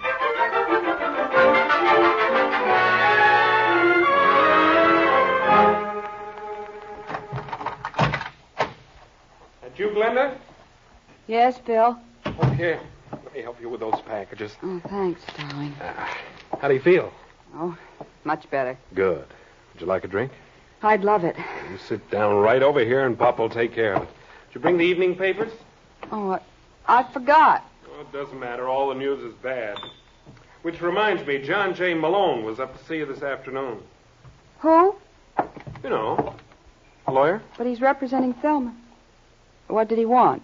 I didn't give him a chance to say. Hey, don't you want your drink? What did he say, Phil? I told you I wouldn't listen to him, but I will to you. I don't understand. Look, baby, you know our deal. I never asked you about anything, but if you're in a jam, I want to know about it. I tell you, everything's fine, darling. All right, Glenda. Let it be like you say, everything's fine.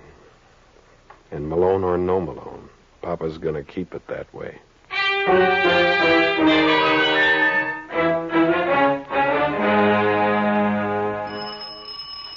Tom.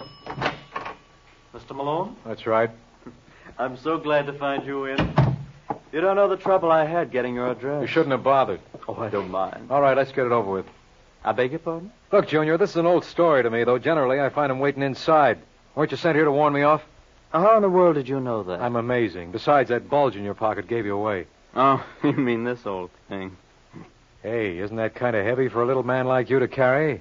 But then that makes you a big man, doesn't it? Oh, definitely. Who sent you, Glenda Stacy? And why would Mrs. Stacy want to do that? Because we both know she killed Danny Braden. Did she? Absolutely. She was legally married to Braden, and he was probably shaking her down. Oh, so she took the obvious way out. See my point? Well, isn't there something you're overlooking? You're right. Pardon? I'd completely forgotten about her husband. Did Phil send you? Oh, why should he? Well, by his own admission... Oh, I wouldn't, if I were you. I was just trying to get a cigarette. Yes, well, you can smoke mine. No nicotine. Thanks. Mm-hmm. Now, you were saying? Oh, yeah. Phil would do anything in the world for his wife. Would he? Yeah, well, that's what he claimed, and I see no... Wait a minute. Now, don't tell me you thought of something else. Yes, indeed. Danny must have just recently found out Glenda was living. Would you believe I've no idea what you're talking about? Well, it doesn't matter. I was just thinking out loud. You mind? No, not at all. Well, the way I see it, Danny must have learned about Glenda in the past few weeks. Otherwise, this whole affair would have been precipitated a long time ago. Now, how did Danny find out? May I offer a suggestion? Please do. Maybe he saw her on the street. No, that's too convenient. There has to be another party who supplied the information. Does he? That's the only way it adds up. Now, who could have tipped off Danny that Glenda was alive? I have no idea. Well, thanks anyway, friend. You've been real sweet to let me run on like this. Oh! What's the matter, kid? Can't you take it down there? Yeah, I know. I ought to be ashamed for hitting anyone smaller than myself, but you don't think a bully like me would hit anyone bigger.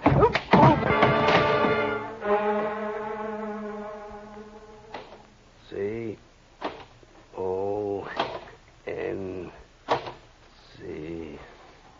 Hey, Sussman, how do you spell consensus?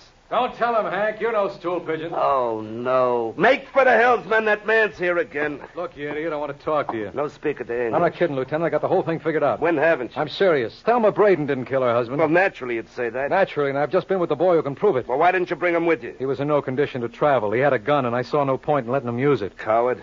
Who sent him? Well, he wouldn't say, but I'd be willing to hazard a guess. All right, let's hear it. Try and stay with me.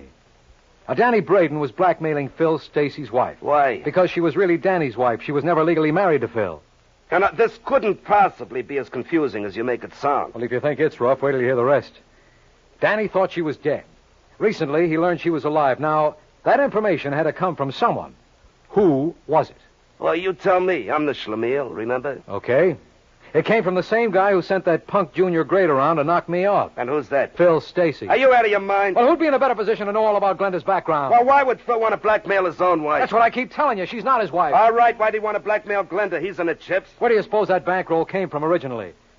Glenda? Sure. She must be the one who's loaded. Phil's past is a mystery. And when Glenda left Danny, she must have waltzed off with all of Danny's dough. This assumes he had money at one time. Yeah. Now, let's see if I understand you. It's your theory Phil was blackmailing Glenda through Danny. Hooray, you caught on. Yeah. Well, I'll have to give you credit, Malone. You were right on one count. The information that Glenda was alive did come through a third party, only it wasn't Phil Stacy. It came from a fella named Jack Bucktel. But if Phil wasn't the one who supplied the information... Then you were wrong on count two.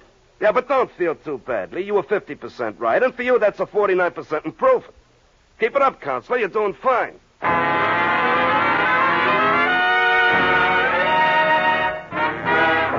You are listening to The Amazing Mr. Malone.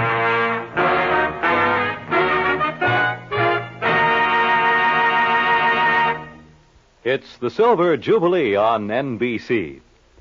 They say there's a thin line between the real and the unreal. A place where time stands still.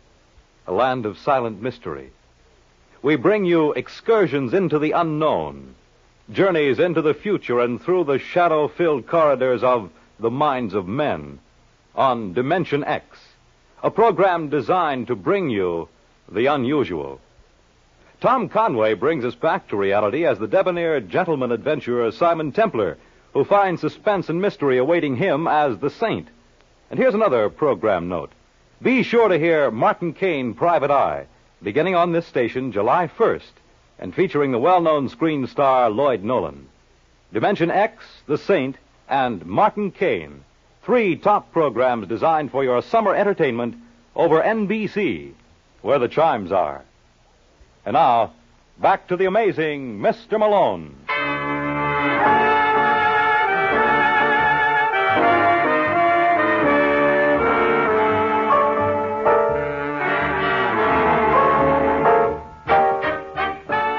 They say you can't keep a good man down, and they're absolutely right. For if Lieutenant Brooks thought he had knocked me out with his haymaker that Jack Bucktel supplied the information to blackmail Glenda, he was wrong.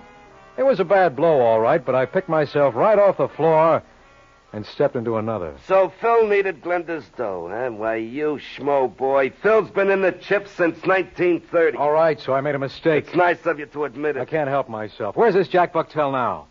You know, I had a hunch you'd ask that, and I happen to be prepared with an answer. Sussman, show in Mr. Bucktel. Never mind, I can make it myself.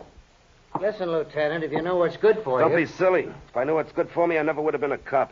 This is John J. Malone. So? So act impressed. He's a big man. Sit down, Bucktel. I want to talk to you. I got nothing to say. Lieutenant, could you leave us alone for a couple of minutes? So you think it's safe? He outweighs you by 40 pounds. Yeah, on second thought, maybe you better stick around. Now, listen, Bucktel. How much did Danny give you? What do you mean, how much did he give me? Now, the money he blackmailed from Glenda. No, he didn't get a dime from her. So he held out on you? No, he didn't. You just admitted there was no split? That's because there was nothing to split. He told me Glenda wasn't the right girl. But you knew better. I knew nothing of the kind. And when you learned Danny double-crossed you, you killed him. No. You went to his apartment and you shot him in the back. Oh, you're crazy. All right, Brooks. What are you waiting for? Did you hear him confess? No.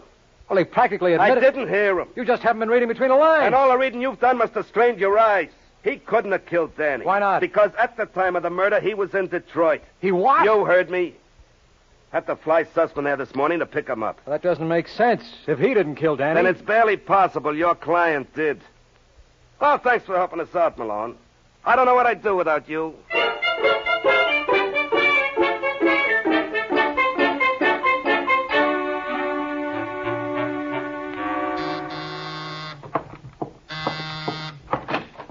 Yes. I bet you're Glenda Stacy. I beg your pardon? My name's John J. Malone. Didn't your husband tell you I was around earlier today? No, he didn't. Well, I was. Unfortunately, I missed you. Well, what can I do for you, Mr. Malone? Well, you can invite me in. I think that'd be a mistake. Oh, hi, Phil. I didn't see you. It's pretty obvious. What do you want, Malone? Well, I just dropped by to apologize. Apologize? Yeah. Can I come in? All right. Thanks. This lovely place you have here, Glenda. Glenda? Well, I feel I know you so well. After all, I've heard so much about you. All right, Malone, what do you want? You were much more hospitable this afternoon. You invited me to have a drink, remember? What do you want? I guess I'll have to buy my own. I don't know where the money's going to come from. Gee, get to the point. Well, as I started to tell you, I represent a Thelma Braden. I think you better leave us alone, Glenda. No, I want to hear this. I don't blame you, lover. It's pretty good yarn.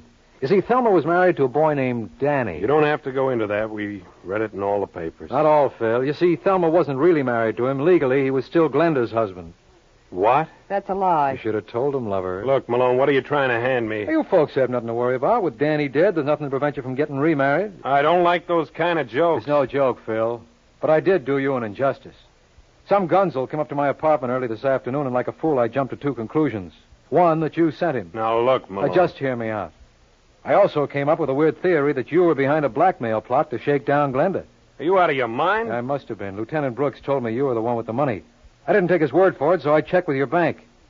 He was right. Where do you get I off? know. I got my nerve. They told me something else. That in the last month, Glenda here issued 4 checks to Danny Braden. I know about that. No. Sure I did, baby. He's telling the truth, lover. He saw the endorsement. So, being the kind of man you are, naturally you took steps. And all of them in the direction of Danny Braden's apartment. No. Then later you sent that punk around to scare me off when you thought I was going to hang Danny's murder on Glenda. Are you trying to say I killed him? I thought I did. Why, you know... Lieutenant! He wants to slug me. I wish I hadn't come in so fast. Go on. You're too big a ham to miss a cue. Now fool the public and act like a policeman.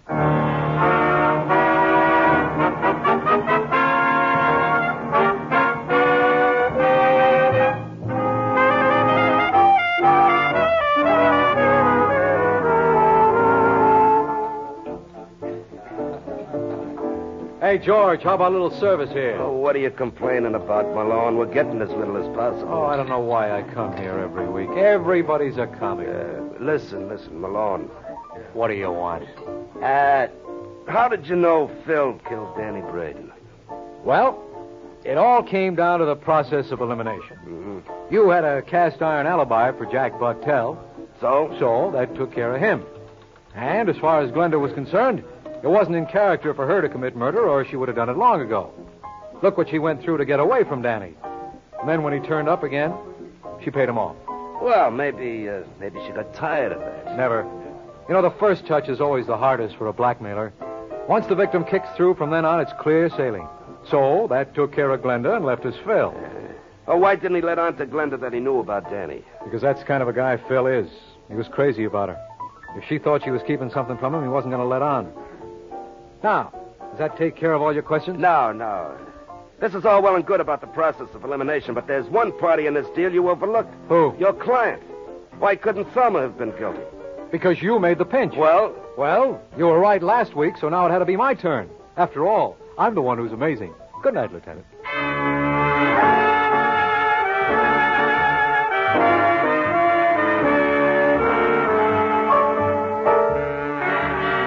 Ever hear the story of a man who came up with an interesting theory about life? Then one of his friends shot it full of holes? As a lawyer, I can tell you it was murder. I'll fill you in on the gory details next week, so why not pick me up at my office at the same time? I'll be waiting for you. Good night. George Petrie was starred as John J. Malone, with Larry Haynes as Lieutenant Brooks. Our program is written by Eugene Wang and directed by Richard Lewis. The Amazing Mr. Malone is based on a famous character created by Craig Rice and produced by Bernard L. Schubert. The events and characters in this story were entirely fictional, and any resemblance to persons living or dead is entirely coincidental. Fred Collins speaking. The Amazing Mr. Malone has come to you from New York. Stay tuned for The Man Called X, next over most NBC stations. NBC, the National Broadcasting Company. This is the McCoy.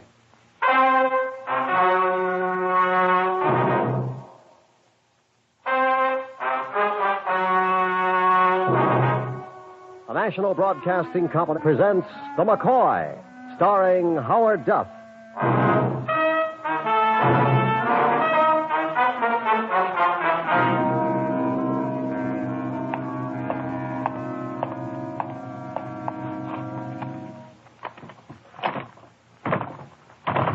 Come on, door, open. What do you want me to say to your door? Sesame? All right, sesame. If there's anything I hate, it's a door that has to be coaxed. Take that.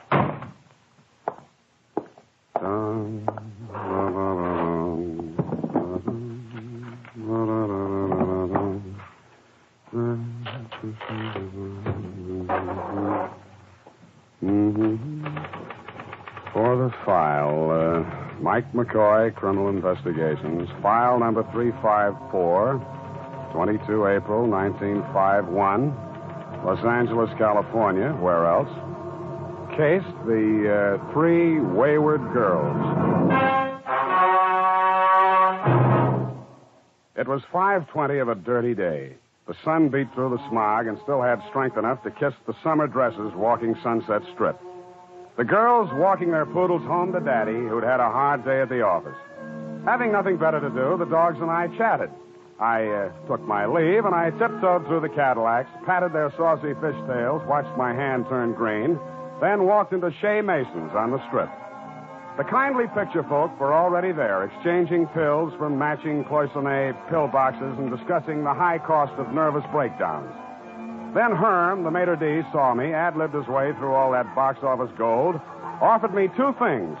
Mabel, knew she'd phoned 3 times, and the specialty of the house, Admiral Haughty goulash with matzo balls. I took the matzo balls. The fork was cutting through their delicate contours when there was a hand on my hand. Fool that I am, it annoyed me.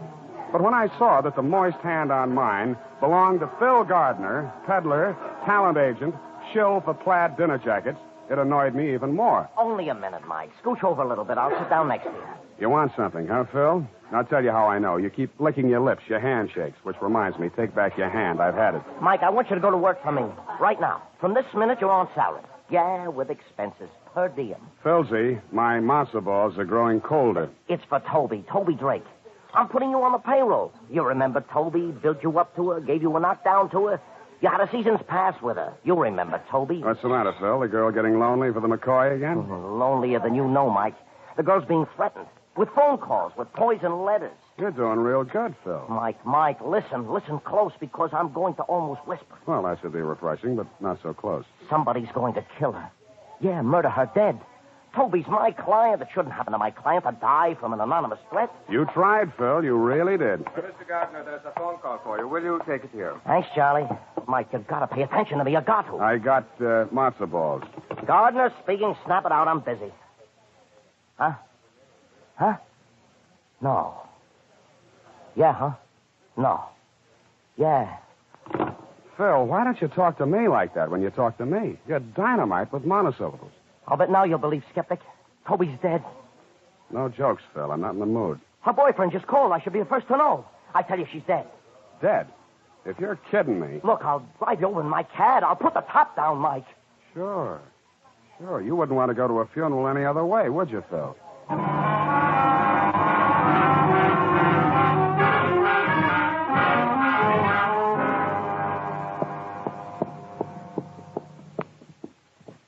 This way.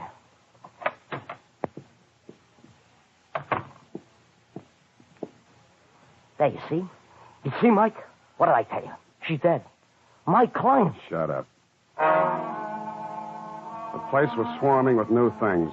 New chintz curtains, fresh upholstery, and Beverly Hills Oriental knickknacks cluttering the Grand Rapids highboy. There was a big overstuffed chair near the door that I remembered. And Phil climbed into it and put his chin in his hands to watch. I walked over to the three-piece sectional. Toby Drake was lying there, her hand trailing down on the floor. I couldn't see her face until the big man stood up. Somebody wrapped that black silk stocking too tight around her neck. You know her, Mike? Yeah, I knew her when she looked better. I liked her. She laughed at my jokes. You wrapped the stocking? You only asked because you're a cop, huh, Koska?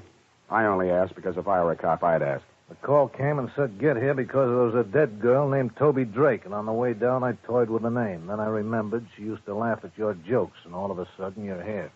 Why? Ask him. What is it? Something they have around town, an agent. He's Toby's. He's an agent? I gotta look. You're an agent, eh? Well, now. Well. Let me bend my face close because I've never seen one of you before. Talk to me, agent. I want to hear. Well, Lieutenant. Just Detective Koska. Go ahead. It was like this. Mike and me sit there at Mason's, chewing fat. And the phone was brought over. The man on the other end says it's Roy Fulton.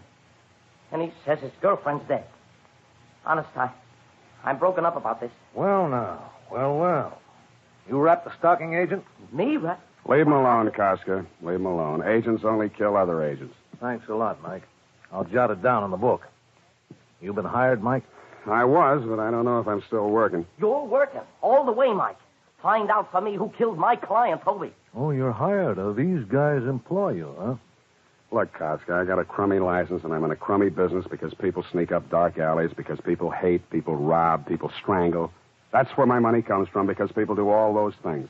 What do you want me to do? Apologize for earning a buck? You want me to crawl? Or maybe just bow low enough so you can pat me on top of the head and say, "Oh, now, Mike"? Oh, now, Mike.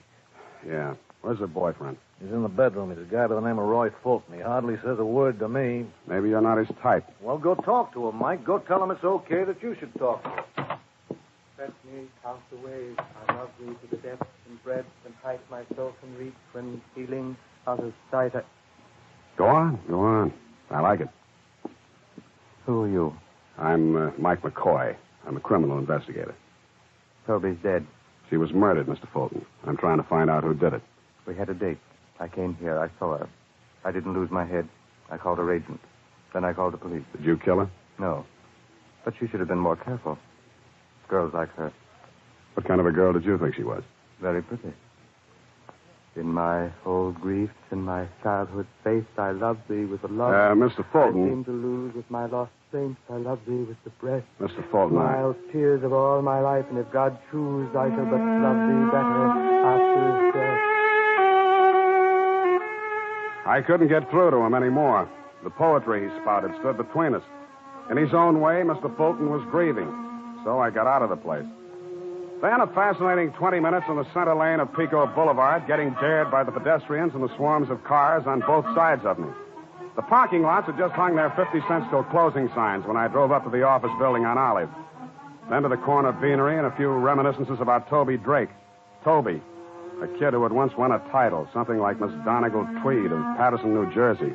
Expenses paid to Hollywood, shake hands with the stars, lunch at the Derby. A nice kid. A pretty kid. Now dead. I bought a paper and went upstairs.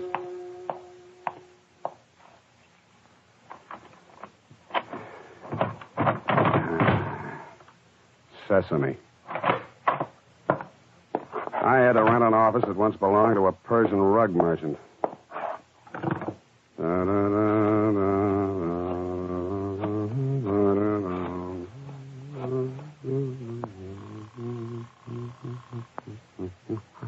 Good evening, Custom Call Service. McCoy, baby. Any calls for me? You know who, Mike?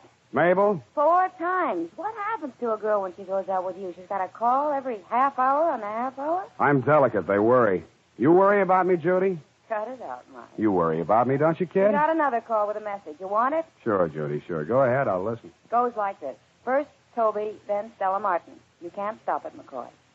First Toby, then Stella Martin. You ad-libbing this, Judy? It says right here. Who left the message? The man said it and hung up.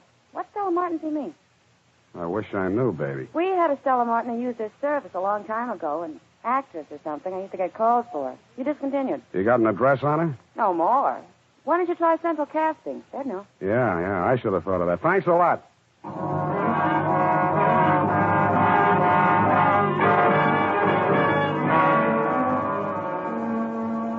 Take this card, Mr. McCoy. Take it. Yes, Miss Ford. Fill it out. Central Casting wants to know your age, weight, height, color of eyes. They do? It does? Gosh. You're fresh. You're new. They'll eat you up. Hmm? For color of eyes, put heart-shattering robin's egg blue. I haven't been well. The space where it says experience? Leave it blank. I'll fill it in myself. Steady girl. 2 can play at that game. It'll all be so simple. You put yourself in these 2 hands. I devote myself to you, heart and brain. Mm-hmm. Make you the most exciting thing in pictures. The most exciting. Steady girl. Heel. Don't back away from me. Don't be frightened of me, Mr. McCoy. It's not that I'm frightened, Miss Ford. It's just that my metabolism's a little sluggish today. You're a fool. Worse. A hard-headed, stupid, moronic, cretin fool. Hard-headed? They'll tell you outside what you want to know. Get out. No, you tell me, baby. Baby? What do you want? Well, right now, the address of Stella Martin, actress. After that, we'll meet in conclave, shall we? I'll have to look it up. In the files.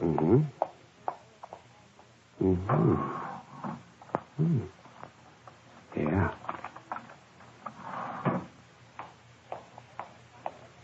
Stella Martin, dropped from our ready file. Non-payment of dues. Oh.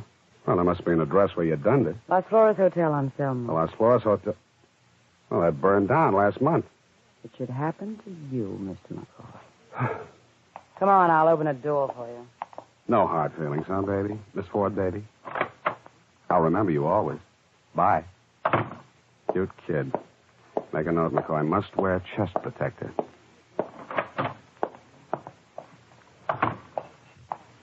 Hey, Mike, over here in the car. I called your phone service, Mike. They told me where you were. I've been looking for you. You're taking my money. You don't even call me on the telephone. You know a girl named Stella Martin, Filsey? Stella? What's she got to do with Toby's dying? You know her, Filsey? Well, a couple of weeks ago, a girl came into my office, Stella Martin, pleaded I should put her on my clients list. Only no talent, you know what I mean? To soothe her tear-stained face, I took her home. Lived all the way to Westchester. I've never been to Westchester. Make it come true, huh, Filsey? It was just 9 o'clock when Agent Phil let me off in front of a redwood frame house in Westchester. Then he suddenly remembered he had to pick up a client at the airport, and speedy Phil Gardner, game to the core, went back into the traffic again. The walk up to the house was lined with rose trees, carefully tended, and on every 4th one, there was a rose. But there was only one doorbell, so I knew just what to do.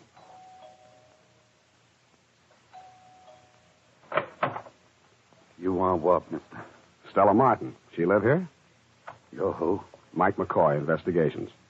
You got a card, says that? Let's go inside, huh? Just you got a card. Just show me. Is Miss Martin here? No card, huh? If I say yeah, she's here, then what happens? I said inside. Now, where is she? I'm glad you pushed me, son. Now I got a reason. What? No! When I opened my eyes, the guy was still there, all 7 feet of him. You ain't gonna take me, Shaman. You ain't gonna take me. Oh. This time I played it brainy. I peeped first. He was gone. I got to my feet. Fell down, then finally made it over to the hallway where there should have been a bathroom and a towel and some water. The thing that stopped me was the girl in the negligee. She was sitting on the floor against the wall. She was blonde, and her head was turned to one side as if she was wondering about me. There was a stocking tied around her throat, and she was dead.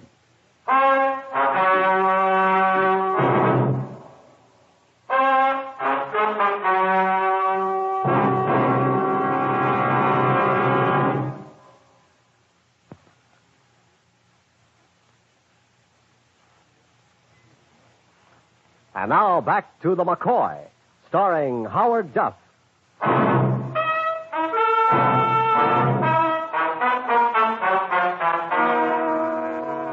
I didn't know whether I'd been out for a few minutes or a few days. I decided on the minutes because the girl's body was still warm and death hadn't taken charge long enough to wipe the prettiness out of her face. I'd seen her a couple of times long ago in the jungle picture spliced between the main feature and the newsreel. The girl in the puttees who gets chased by the lion, Stella Martin. I stopped trying to convince myself it wasn't real.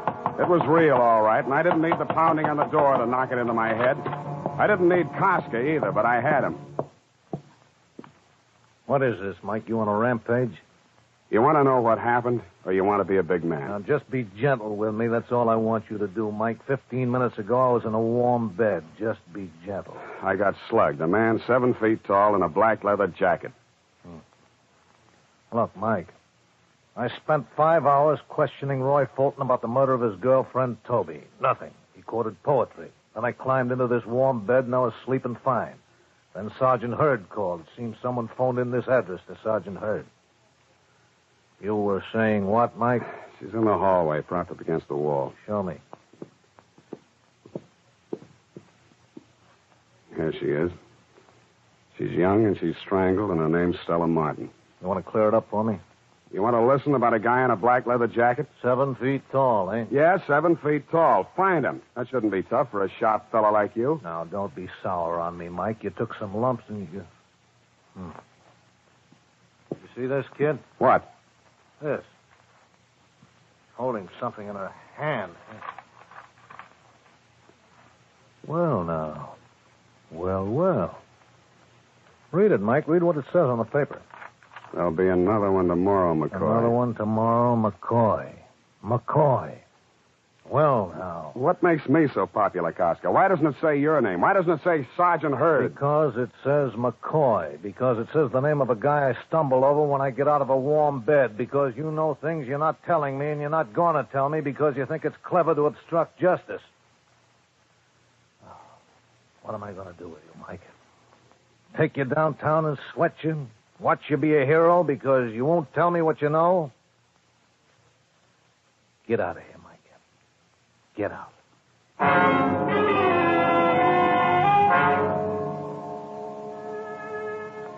And then to my room in Las Palmas, pull the Murphy bed down, adjust the beaten frame to the broken spring, and lullaby yourself to sleep with what makes 2 girls dead from a pair of silk stockings. What made Stella Martin and Toby Drake so close they had to hug death in the same way? And the next morning, Saturday, torn out of sleep by the sound of the mockingbird screaming the name of Phil Gardner, agent. I told them to button their bills and went there. Girls drop like flies where you walk, McCoy. Turn your gyp sheet into my girl in the cashier's cage. She'll pay you off. Kiss you goodbye to the firm. She'll also give you all the messages from Mabel we've been taking for you. What's the matter, Phil? Only yesterday we were in love, you and I. So what does it buy me? A lousy ride to a place where the morning paper says a has-been is dead? Call her by name, Phil, because you must have called her by name lots of times. Stella Martin. Let me hear you say it. Okay. Keep away from me, Mike. I told you, I hardly knew the dame. Say a name, Phil. She's dead. The least you can do for her is to say a name. Say it. No. Or else she'll break my arm, huh? Here, here, and here. Stella Martin. You kill her, Phil? My arm, Mike. I'll need her to sign your check. How long have you known Stella? 3 months ago, pickup from Dorcas Drive-In on Santa Monica. A guy gets lonesome for a car hop like Stella. A friendly pickup, so help me. You did lovely, Phil. Now, tell me one thing more. You know a man who wears a leather jacket who's 7 feet tall? Somebody help me. I got a madman loose. 5, Philsy. For 2 lovers like we, you've made the morning stink. I got to the drive-in on Santa Monica. A cowgirl with a menu and a pair of heavy-duty sheer dungarees threw a card on my windshield that said Phyllis on it. Dorcas, she asked back. Why, that's old Mel over that-a-way mixing up a passel of nuts and cheese for the super burgers. I moseyed on over to old Mel, but the critter saw me coming and snapped his galluses at me. Howdy. Yep. Do tell. Mike McCoy, criminal investigation. Melvin Dorcas, short order fella. Howdy. Howdy. You the manager of this place, Mel? Foreman. Figures. Tenderfoot talk. Don't let it throw you. I need some information, Mel. Who'd you say you be? Mike McCoy, criminal investigations, IB. Don't be a gravel kicker, son. Speak up. What's on your mind? Know a girl named Toby Drake, Mel? Knowed her. Used to work here. One named Stella Martin? Yep. She's due to work this morning. She ain't gonna make it, though. She's dead. Her and Toby. Choked. Seen it in the Gazette. I need your help, Mel. Oh, deputizing me, huh? Well, I don't know. I just don't know. If you don't help, there's liable to be another dead girl. Yeah, Peggy. Who? What's the matter with you, son? You got monkeys in your ears. I said Peggy. Peggy Bryan. On account of them 3 girls was thicker'n a bobcat's tail. Do tell. Thicker'n that, even. Peggy used to work here, too. Drove to work in Toby's auto. You know where I can find Peggy? North Hollywood she lives in. You wait a little bit. I'll dig up her address. You want to wait, son, or do you got to be riding on? You'll wait, won't you? I'll wait, Melv. I'll wait. I'll wait.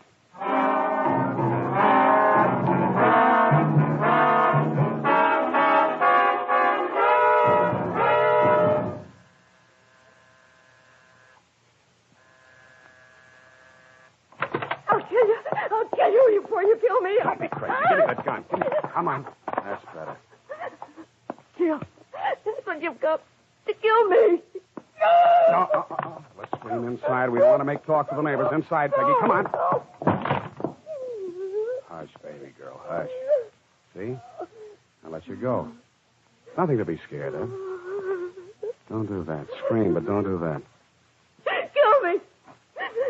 Get it over with so I can rest. Kill me. Try to understand. I'm an investigator. I'm hired out. Sometimes I keep people from dying. Sometimes I don't make it. Now, help me, baby, so I can help you.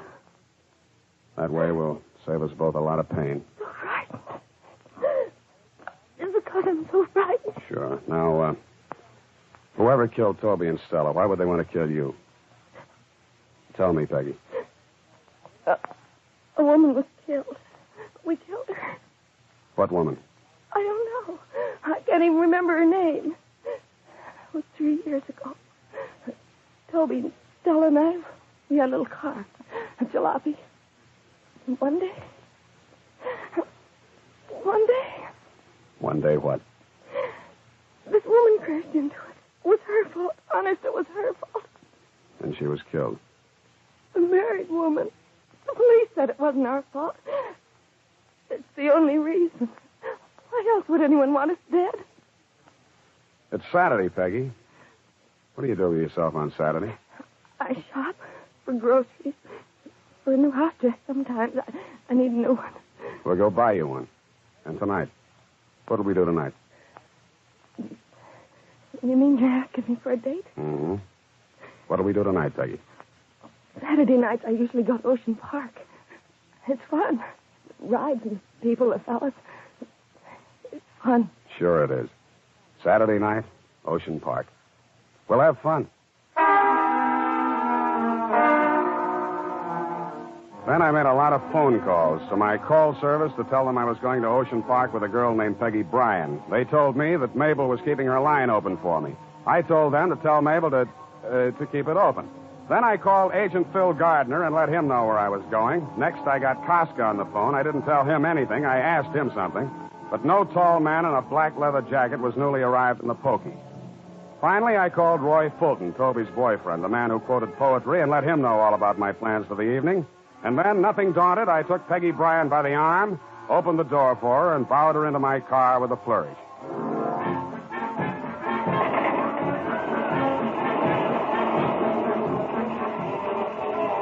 At Ocean Park, I bowed her out.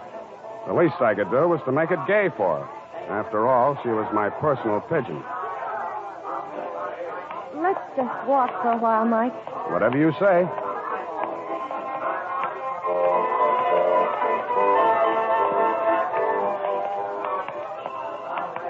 You hungry, Peggy? Let's go on the roller coaster. Sure. Peggy. What? Just stand still for a moment. Look around you. See anybody you know? No, Mike. Let's go on the roller coaster. Right.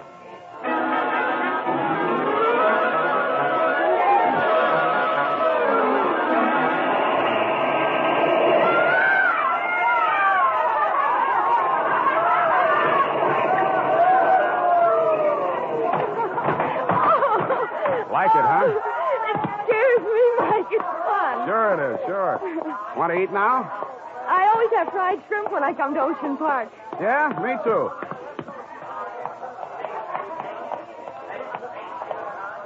I know what you're doing, Mike. Sure you do. I'm on a Saturday night date with a nice girl. You think you'll find me here, Mike? You want me to level, don't you? Is he going to kill me? Not while I'm here. Come on, let's eat.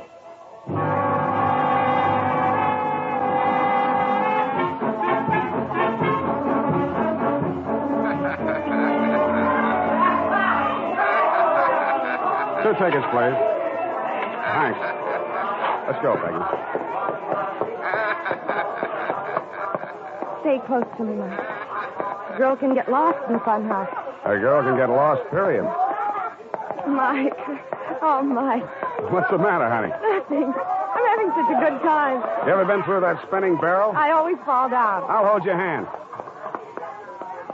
Mike, What? that man. Huh? That man over there. He watched us buy our tickets. Which man?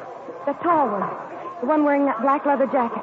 Yeah, I see him. Peggy, walk through that spinning barrel. Fall down if you have to, but get right up and get out on the other side. Is he the one? Go on. I'm right in back of you.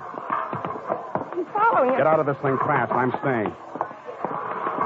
I've been tailing you, son. I've been waiting.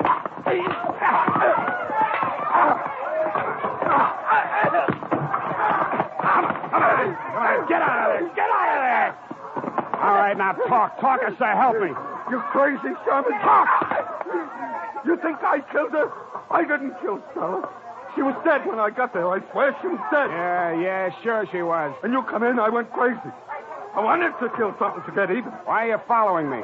Because you're a shaman. If you get to the killer, I want a piece of him. I didn't kill Stella. You gotta believe me. You gotta...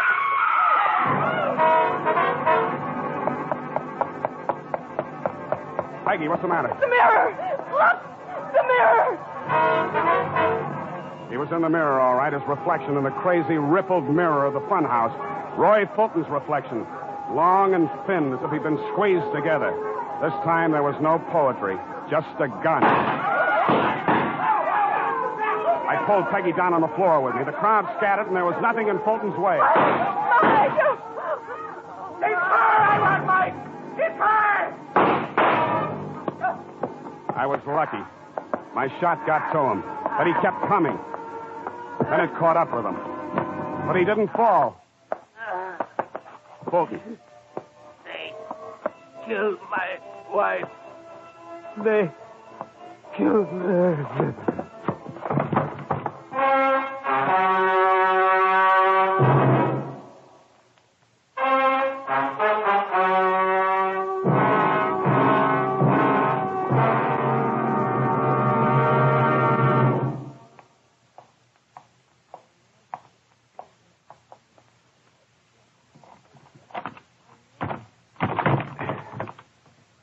Sesame.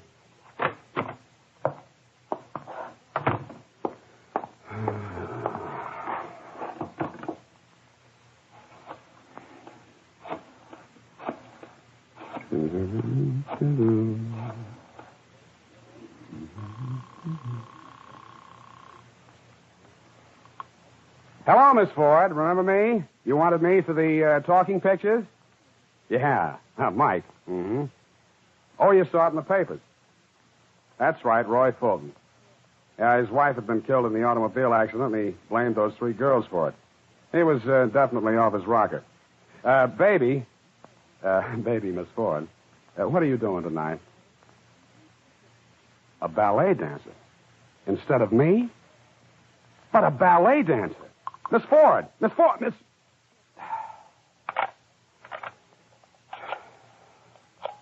I'll be seeing you with all your familiar faces. Hello, Mabel. This is the McCoy.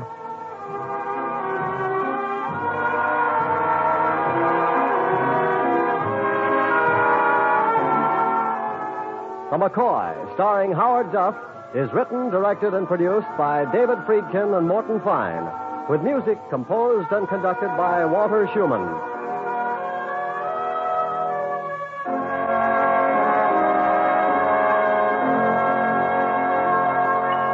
This has been an NBC Hollywood Program Department presentation. Petri Wine brings you Basil Rathbone and Nigel Bruce in the new adventures of Sherlock Holmes.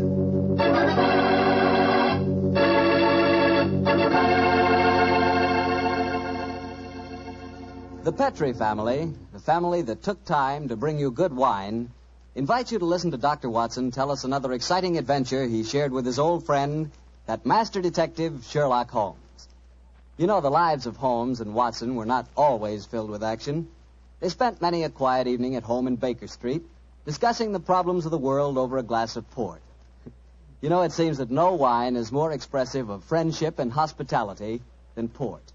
And I'm sure there's no port wine more enjoyable than Petri California port. Try a good glass of Petri port after dinner some evening, or any time you get together with your friends. You'll love the rich, ruby red color of that Petri port. You'll love its smoothness and full body, its remarkable and wonderful flavor, a flavor that comes straight from the heart of luscious, hand-picked grapes. Serve that Petri port alone, or serve it together with cake or cookies or with fruit. Yes, and serve it proudly. You can, because the name Petri is the proudest name in the history of American wines.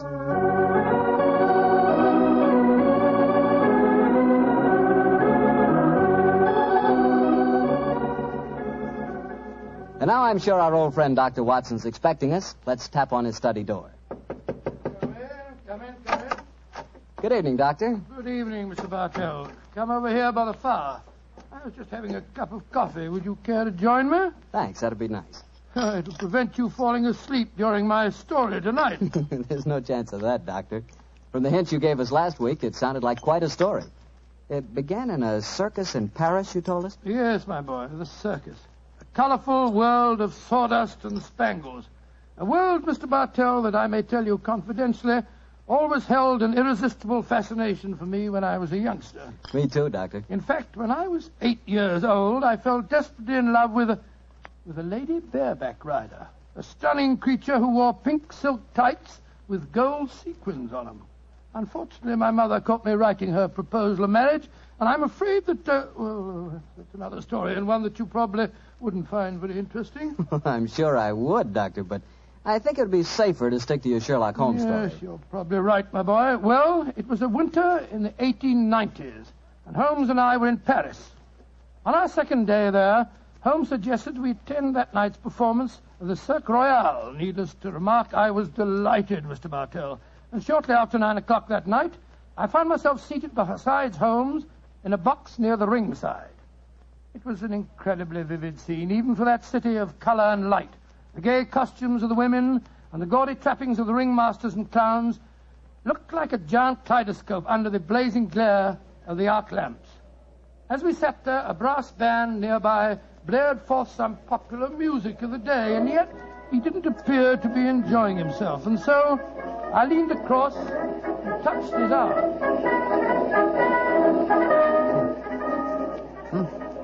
What is it, Watson? Well, you're very quiet, Holmes. Aren't you having a good time? A good time, I suppose, old chap. I was just wondering where Mr. Edwards is. Mr. Edwards? Who's he? An extremely distinguished client who was to meet us in this box at 9 o'clock. Client. Oh, this little excursion was on business. After all, yes, I might have known it. No worry, old fellow. In your case, I think you'll be able to combine quite a little pleasure with the business. Can't you be a little more explicit, Holmes? Shh. Here comes the ringmaster. Mesdames et messieurs, j'ai l'honneur de vous présenter ce soir la grande vedette du cirque, Mademoiselle Gisèle Girondet, équestrienne incomparable.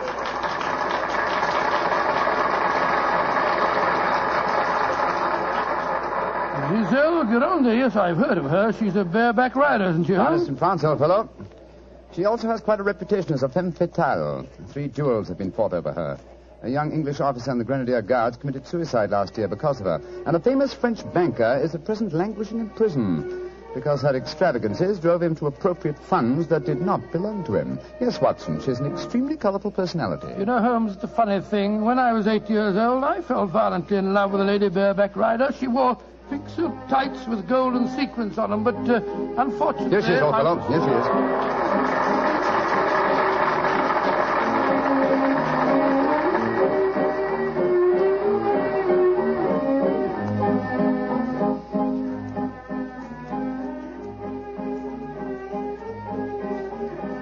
Holmes, she's exquisite. Look at the way she's jumping from the back of one horse to the other. Sheer poetry of motion. The lady appeals to you, Watson. By George, yes, indeed she does. In fact, Holmes, I don't mind telling you that if I weren't a married man and a poor man... you'd like to court the lady, eh? Yes, I should Excellent, indeed. old fellow, excellent. That's the very reason for our attendance at the Well, what in circus. heaven's name are you talking about, Holmes? Ah, there you are. Good evening, Mr. Edwards. Holmes, my dear fellow, how are you? I haven't seen you since that little affair at Windsor Castle when Mother... Excuse me, sir. I am Mr. Mycroft, and this is my friend, Sir William Nigel. Sir William Nigel? Of course, of course. And I am Mr. Edwards. We must respect each other's incognitos, eh? How do you do, Sir William? Well, I'm extremely honored to meet you, Your Royal... Mr. Edwards. How'd you like Giselle? Isn't she a stunning creature? Yes, indeed she is, sir. The four of us to have supper together after the performance tonight, I understand, Mr. Edwards. Well, unfortunately, I can't be there, Mycroft. There's some stupid affair at the embassy which I have to attend. We must postpone the dinner until tomorrow night. Oh, very well, sir. Come over to my hotel a little early and we can discuss the whole business. Personally, I think a lot of fuss is being made about nothing.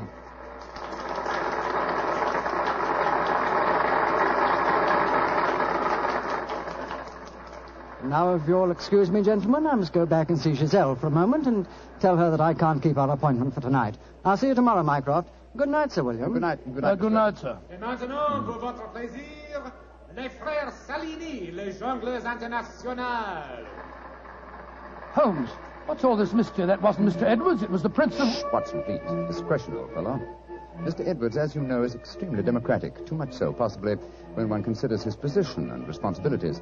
He's become quite seriously involved with Mademoiselle Giselle, the lady bareback rider who has just left the ring. Oh, so that's it. The Foreign Office, quite naturally, I suppose, is deeply concerned over the matter, and I've been entrusted with the delicate mission of protecting Mr. Edwards. Oh, does Giselle Gironde know that his true identity, do you suppose? That's the first thing that we have to find out. It's possible that she is simply captivated by having a rich Englishman at her feet. If, on the other hand, she knows who Mr. Edwards is, then we may be in for a great deal of trouble. Yes, but how are you going to find that out? By tempting her with a richer Englishman. And one with a title. That, my dear fellow, is why you are Sir William Nigel. You mean that... your job, old fellow, is to do your utmost to steal Giselle Gironde from Mr. Edwards. But, I don't even know the girl. We shall remedy that defect in a few minutes. As soon as the performance is over, my dear chap, I shall take you to her dressing room and arrange an introduction.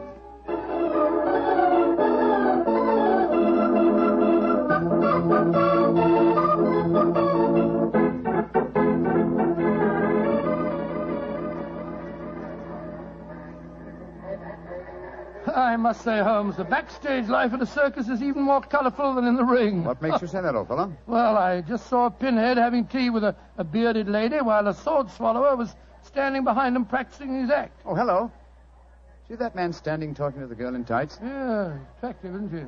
The gentleman is Inspector Vernet of the French police, an old friend and a distant relative of mine. Vernet!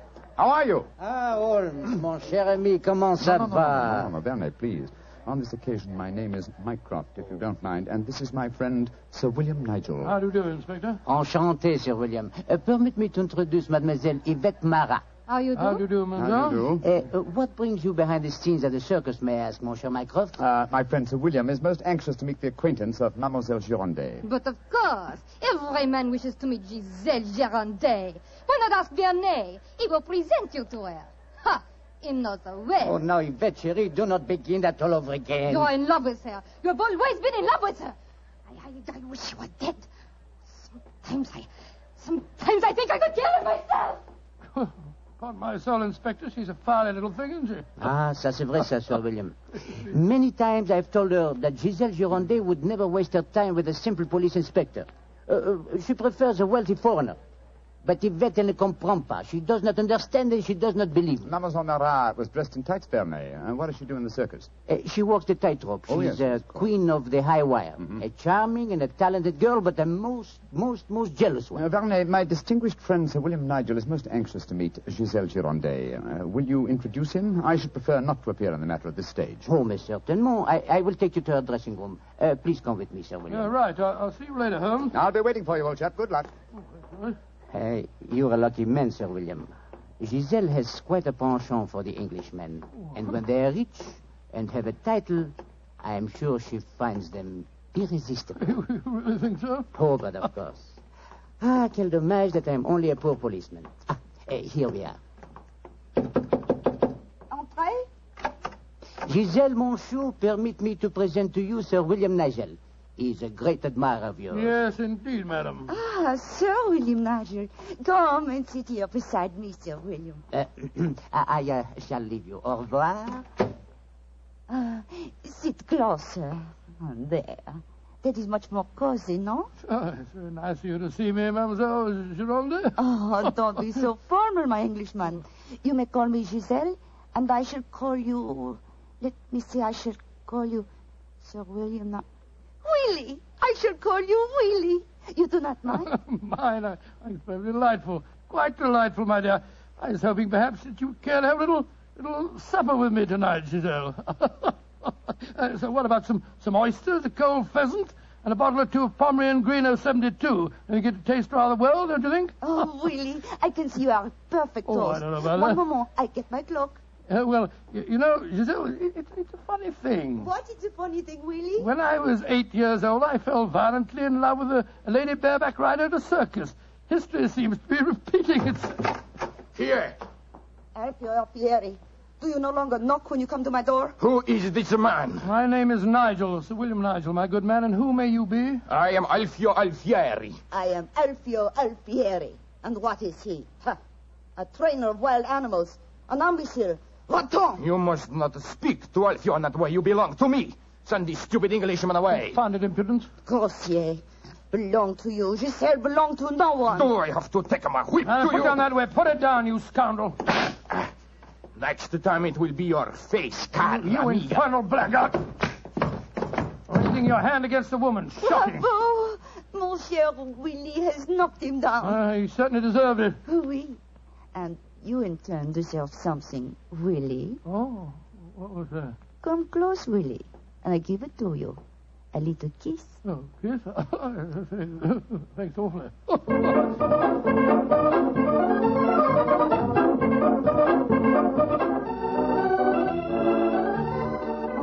Willie, you are so strong, so resolute, so brave. Oh, it was nothing, my dear Giselle. Nothing at all. Here, more champagne, gosh. More champagne. Oh, Willie!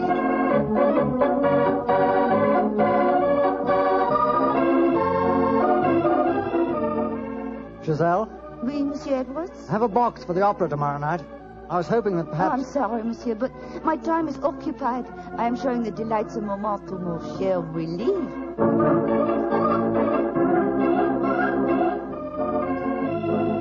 Mademoiselle est mieux le collier de perles à 5 rangs ou celui à 3 rangs? He says, which do I prefer, the 5-string color pearls or the 3-string color pearls? What does my Willie think? So that you can't hang too many pearls on a pretty neck like yours. I'll take the 5-string collar, my good fellow. Do doing splendidly, Watson, splendidly. Yes, but Holmes, I felt such a blasted fool handing that jeweler fellow a check signed by Sir William Nigel. Are you quite sure that it'll be honoured? Don't worry, old fellow. Remember who our client is. Money is the least important concern in this matter. On with the masquerade, old fellow. On with the masquerade.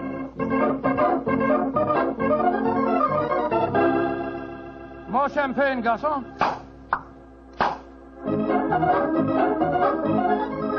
Willie, you are such a headstrong boy. More champagne. Citadel, you dear little thing.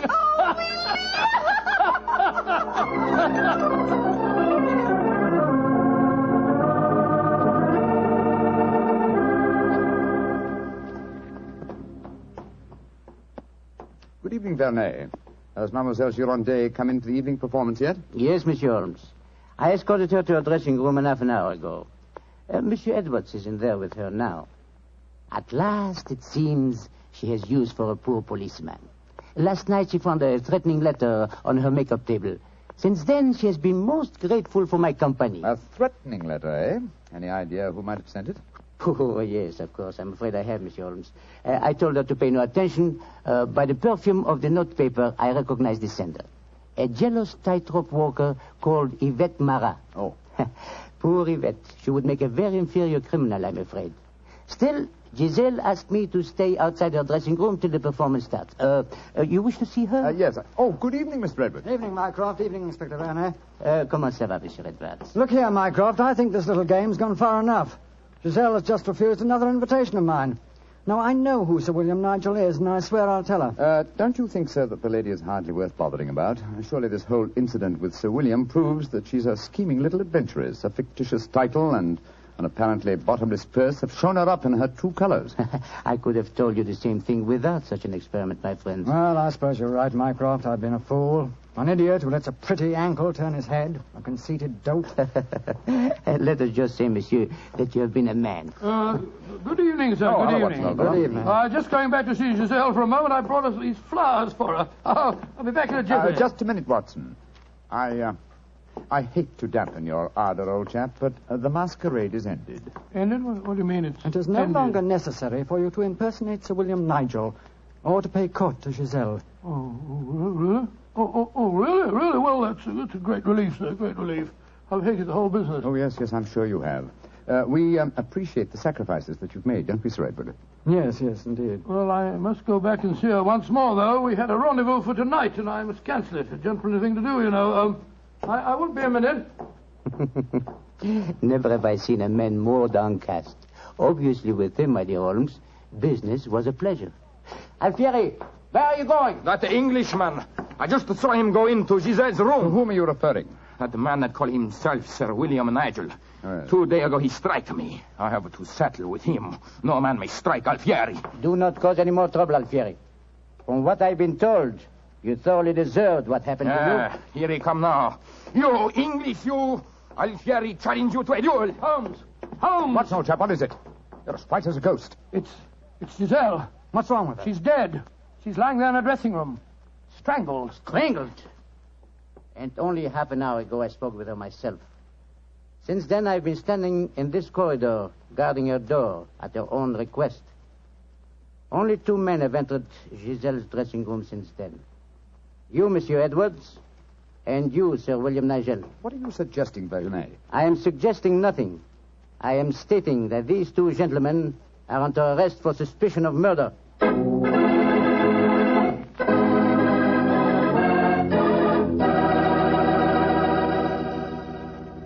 Dr. Watson's unusual story will continue in just a few seconds. Time I'd like to take to remind you that one wine that seems to be the outstanding favorite among the ladies is Petri California Muscatel. That's probably because, like a beautiful woman, Petri Muscatel is subtle and intriguing. Petri Muscatel is the color of burnished gold. And its flavor, well, it's the flavor of big, plump Muscat grapes, picked by hand, carefully and tenderly, when they're just full of wonderful, delicious juice. If you want to show that you really know the wine that women prefer, serve Petri Muscatel. Serve it after dinner or later in the evening. It's wonderful. And why shouldn't it be? It's a Petri wine.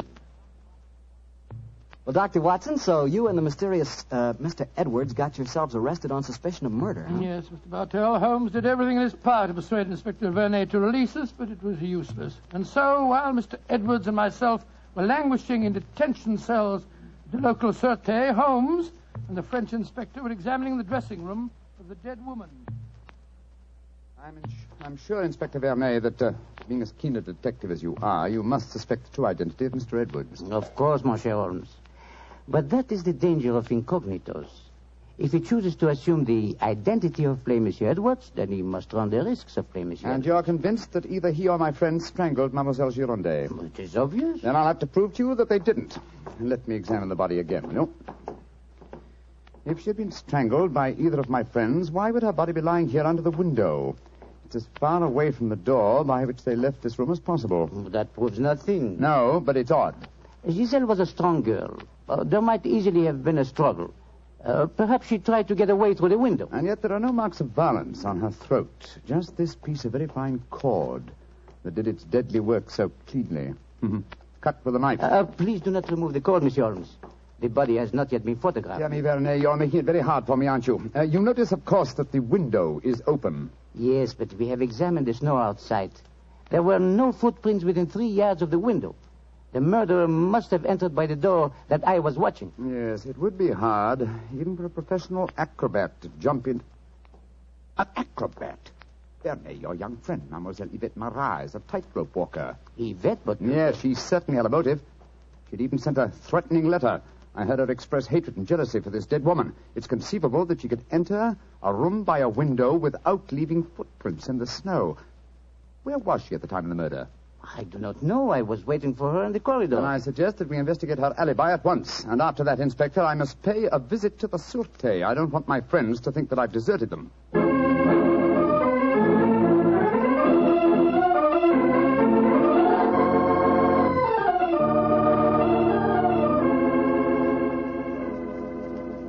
Excuse me, sir. Yes, Holmes. I'm afraid it looks rather black. As I was telling you, Yvette Marat, the tightrope walker, was able to establish a completely satisfactory alibi. Vernet still suspects you or Dr. Watson. Well, that's ridiculous. May I ask you a very straightforward question, sir? Of course. I can well understand that if you had gone into the dressing room and found the woman already murdered, you might easily be tempted to conceal the fact, to avoid a scandal involving your person. Will you swear to me, sir, on your true identity, that Giselle was alive when you left her? She was, Holmes. I swear it. Thank you, sir. That's all I wanted to know.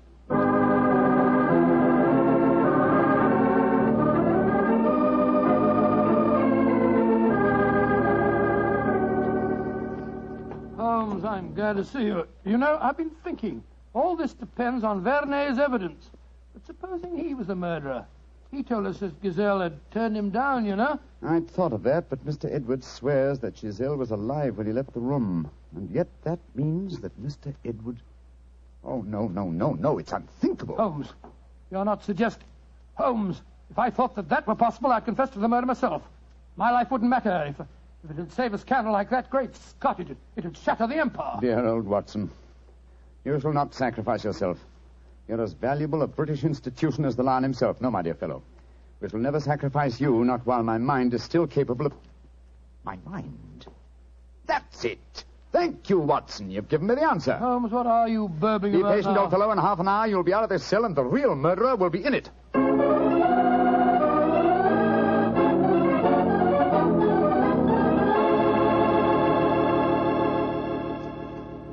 Questions.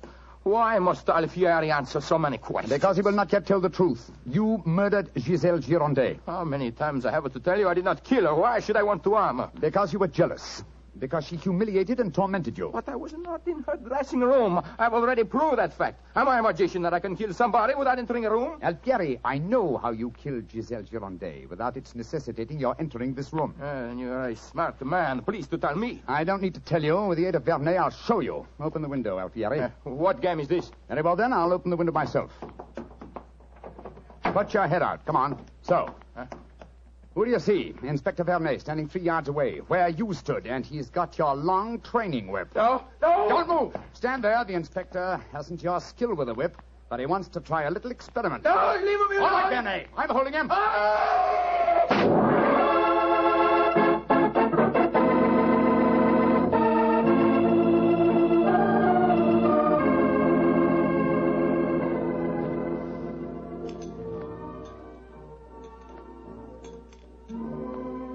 Well, Mr. Edwards, I mean, well, sir, this is a pleasant change from a prison cell, isn't it? It certainly is. Holmes, I can't tell you how grateful I am.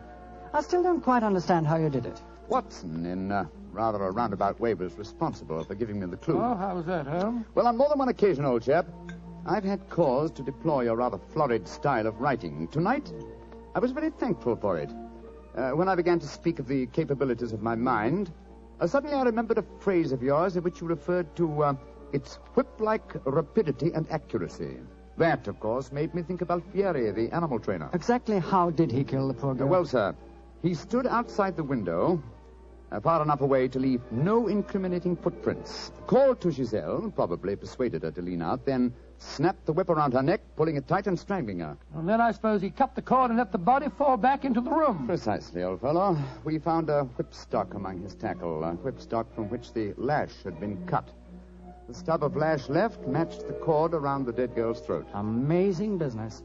And I don't mind telling you, fellas, I'm very thankful to be through with it. Yes, so am I, sir. In fact, I wouldn't be at all surprised if this whole incident cures me of my love of circuses. Oh, I didn't know you had a predilection in that direction, Watson. Oh, yes, sir. Yes, if you don't mind my saying so. When he was 8 years old, he fell in love with a lady bareback rider. Didn't you, Watson? Indeed. What happened? Well, sir, I don't remember her name, but she wore pink silk tights with golden sequins on them.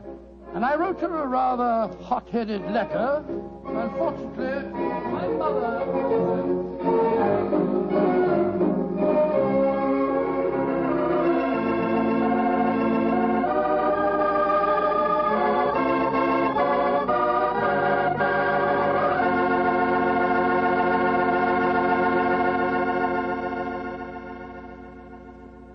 Well, Doctor, that was one of the most unusual stories you've ever told.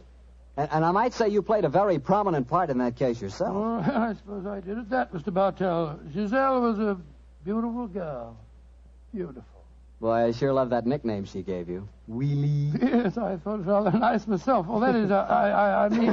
Don't get embarrassed over a nickname, Doctor. You should hear the nickname I had. When I went to school, all the girls called me Bottles. Bottles? Oh, I see, from Bartell. Bartell. Oh, some nickname, like a prophecy. What do you mean? Well, they called me Bottles, and now that's what I like to talk about most. Bottles. Bottles of Petri wine. Oh, I should have known. And I'd like to talk about Petri wine because, as far as I'm concerned, it's the swellest wine that ever poured from a bottle.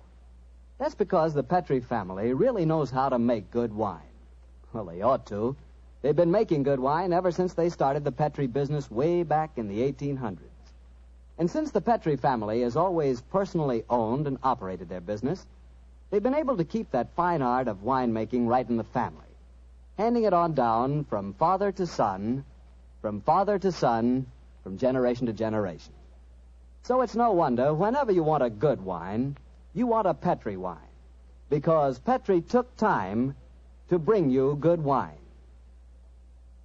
Well, Dr. Watson, what new Sherlock Holmes story are you going to tell us about next week? Well, now, next week, Mr. Bartell, I'm going to tell you of a strange adventure that Holmes and I had in the swampy fenlands of Norfolk. It concerns a gypsy encampment, a child that vanished, and a horrible death in the murky depths of a fearsome quagmire.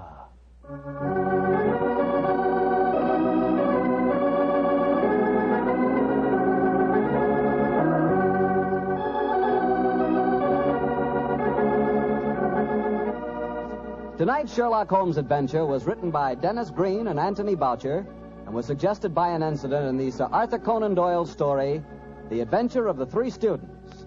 Music is by Dean Fosler.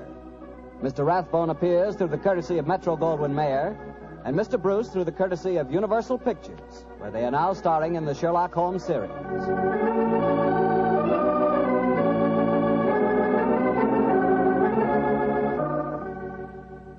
The Petri Wine Company of San Francisco, California, invites you to tune in again next week, same time, same station. Sherlock Holmes comes to you from our Hollywood studios.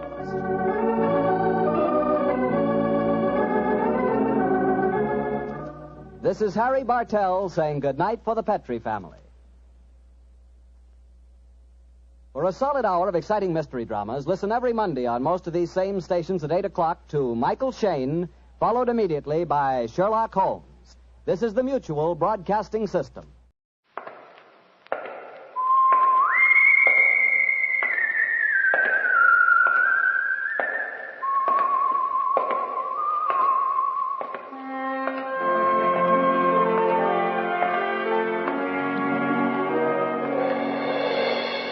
The Adventures of the Saint, starring Vincent Price.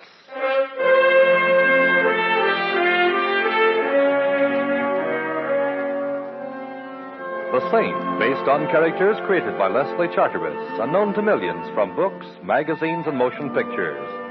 The Robin Hood of modern crime is now transcribed for radio, starring Hollywood's brilliant and talented actor Vincent Price as the Saint.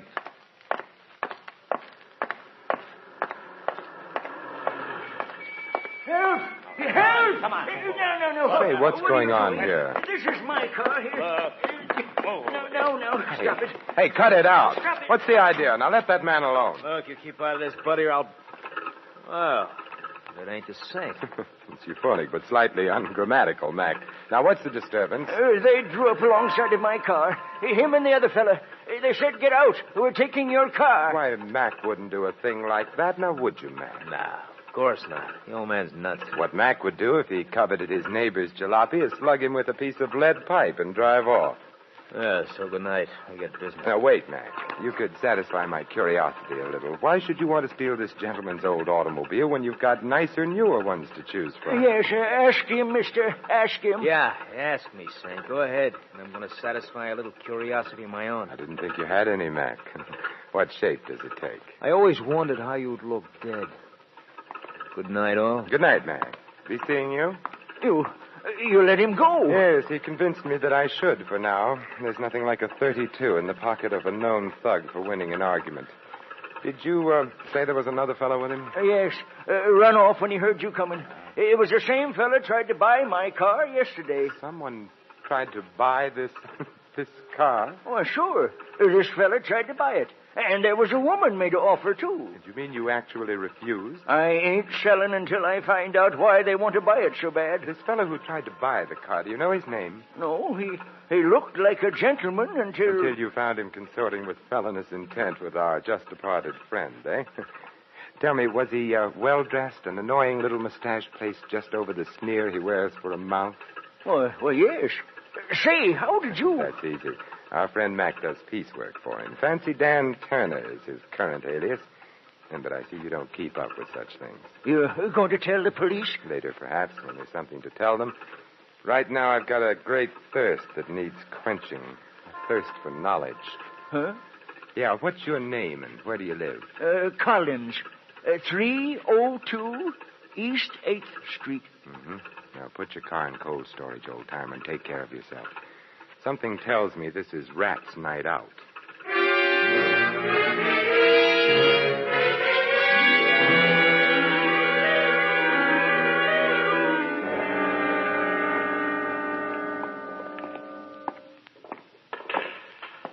Hello, Smitty. Back making book, I see. You got the wrong joint, Saint. Take a look around. I run a pool room. You interested in a horse? No, a man. Well, like I said, Saint, you got the wrong joint. His name's Mac. He hangs out here. Now, where is he? In the back room?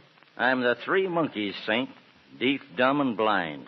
The only Mac I know is a truck. Oh, then if you don't mind, I'd like to look in your back room and see if he's parked there. I mind. But you won't even know, Smitty. You're deaf, dumb, and blind. Oh, have a heart, Saint. I ain't got no back room. And besides, last time you dropped in my place, a lot of my customers started patronizing elsewhere. Including you, Smitty, remember? I've only been back from the gray place a week, and I ain't forgetting it. Oh, come on, Saint. Be a good guy. Beat it, huh? No, Smitty. Let him stay a while. Hello, Mac. I was hoping you were smart enough to go home and get some sleep. How could I sleep with you out roaming the streets, Mac? You know how I worry. Yeah, too much. What does he want, Smitty? You. Why, Saint? I want to talk with Fancy Dan Turner. What about? Now, let's not be coy, Mac. It doesn't become you. I want to ask Turner why he's trying to steal a jalopy from an old man. Well, what do you know? I got a surprise for you, Saint. I'll take it to him.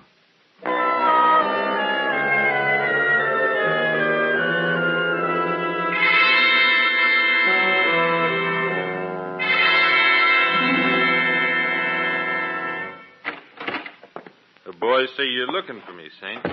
The boys are right. So you found me. So? I understand you're interested in a certain old car. So what? Probably the Smiling Irishman is, too. A broken down 1929 sedan seems a little slow for a fast man like you, Fancy Dan. Well, maybe I like to go slow enough to read the billboards when I drive.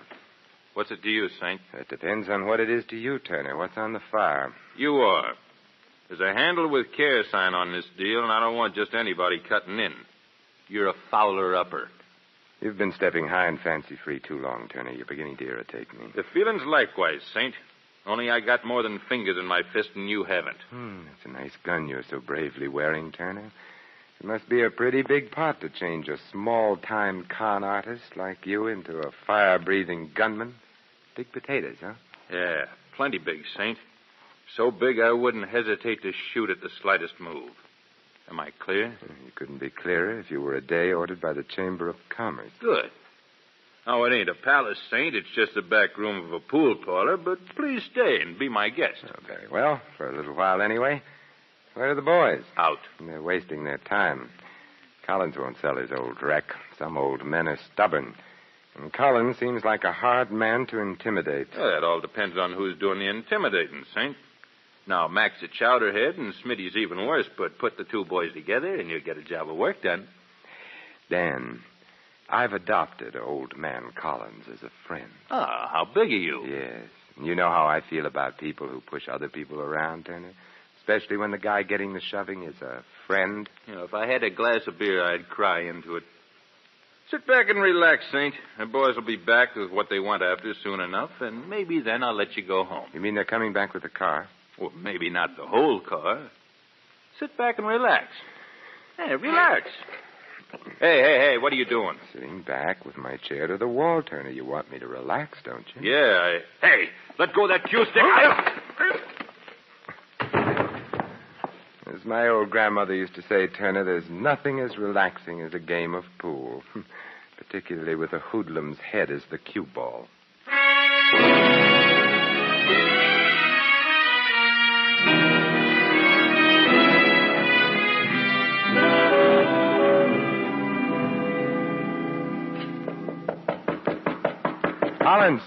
Collins, open up. You wouldn't be from the police now, would you? No, I'm no more a policeman than you are, old man Collins. Come in and be welcome, then. Oh. Where's Collins? The old man? He's here. Where? Behind the sofa. But if you have a mind to look at him, make it a quick look. Dead? Very. How? Every way. Beaten, stabbed, and tortured. Maybe even shot, for all I know. Yes, and for all I know, maybe you've got a gun with an empty chamber, for all I know. Bless me, no. Me business doesn't allow it. Just what sort of business are you in, Irish? The name's O'Brien. Ah. When a job is pulled and the police go after the boys who pull it, I make an end run and go after the swag. Or at least part of it. Oh, I see. What's the swag here? Collins' wallet? Not unless there's 400 grand in it. 400? Oh, no, I'm afraid you'll find the old man a few cents short. Who killed him? Not I. How do I know? You don't. You're right. What brought you here? Why, I'm here about the old car, of course. You want to buy it? Certainly, don't you? Say, maybe you're not being cute. Maybe you really don't know about the... About what? Well, now, I'm greatly relieved. When I first saw you come through that door, I said to myself, O'Brien, here comes some more competition. But I see you're not. I'm relieved, laddie. Greatly relieved. Turner is competition enough, eh? Yes, but Turner and his ugly ducklings are nothing compared to... Who? In time. I got here just a minute before you, laddie. The old man was dead when I arrived. Beyond that, I know nothing. Get down. Oh, O'Brien! Competition. Getting worse. All the time. I'll call the doctor. No. Thanks, laddie. Lay off this frolic. He'll get you next. You're gonna die, mister. You're gonna... O'Brien, the old man's car, what... Well, I guess I'll have to try another angle. This one's pretty dead.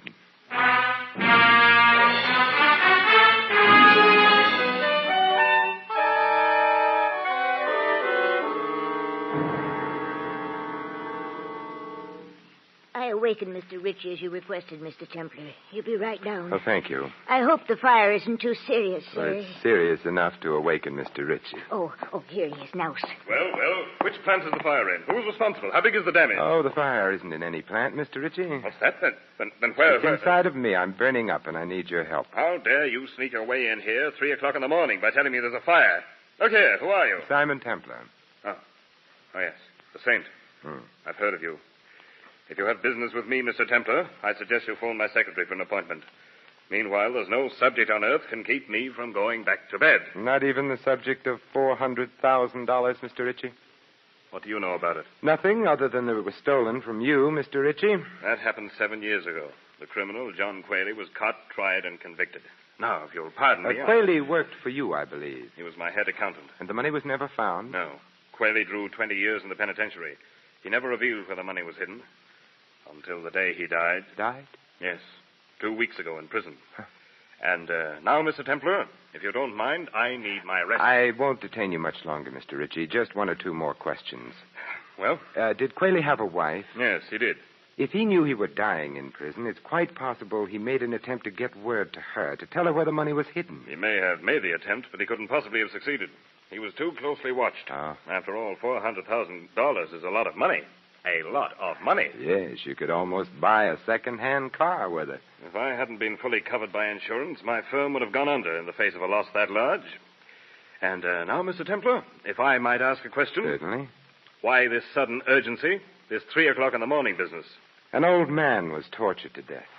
Then a fellow named O'Brien, who came calling on the old man, was shot to death. But before he was killed, O'Brien told me he was tracking down $400,000 that had been stolen. Oh, I see. Yeah, and some checking back over how many people have ever had that amount stolen from them. Led you to me? Yes.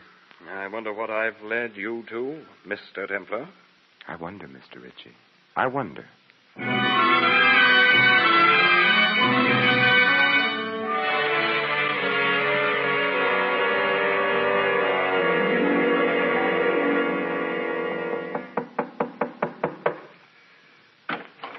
Yes? What is it? Mrs. Quayle? What do you want? Several things, Mrs. Quayle. Like what? A murderer. You've got the wrong apartment, mister. An old automobile. No sale. Anything else? Maybe you'll buy this, Mrs. Quayle. Collins was murdered a little while ago. Collins? Oh, the old man. Why?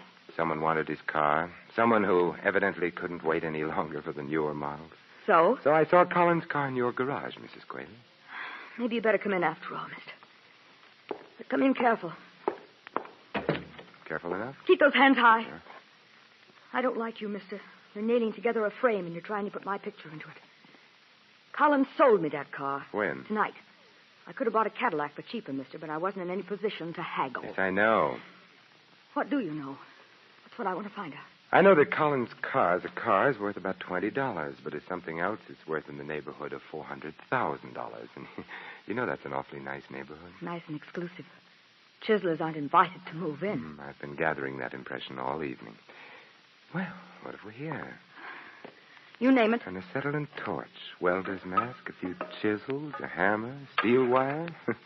Either you've gone to work for Henry Kaiser, or the hand that customarily rocks the cradle is going in for rocking a safe. I had to go into a hardware store to make a phone call, and I just couldn't leave without buying a few things. How fortunate you didn't make your call in an establishment that sells steamrollers.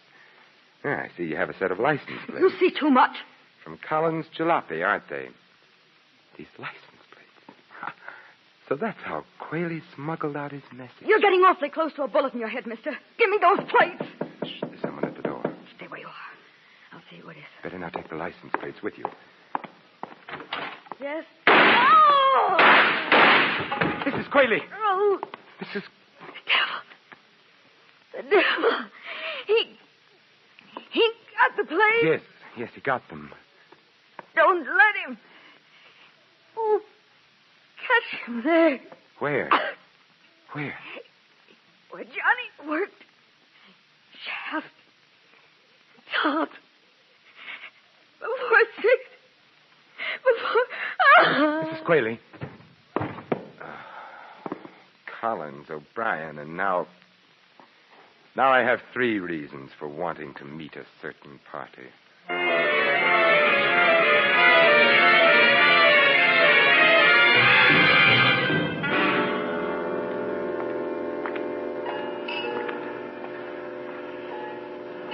Taxi! Hey, taxi! They don't stop sometimes when it's so early in the morning, Saint, because they're on the way back to the garage. Well, what brings you out so early, Mac? Looking for a drunk to roll? Just looking for you, Saint, just looking for you. See here what I got in my hand? Oh, there goes that coy streak in you again, Mac. All right, so it's a gun. Well, what does it want me to do? Come, go, turned handsprings, quote Shelley, play the bassoon? You have to speak for it, Mac. Very funny. Look out, it shouldn't speak for itself, Saint. I and the gun warn you should get in that there car. Yeah, you have a most persuasive way of offering a fellow a lift, Mac. Yeah, a lift. Right now, it's a lift. Later on, it may grow into a ride. Come on. Where are we going, Mac? Back to our little gray home in the rear of the pool room, Saint. Fancy Dan Turner wants he should thank you for showing him a new trick. Oh, it really isn't necessary. He feels like it is, Saint. He feels like it is. He's got a couple of tricks he wants to show you. Sounds like fun. Oh, on into the car, Chum. Turner's waiting. He's got very little patience.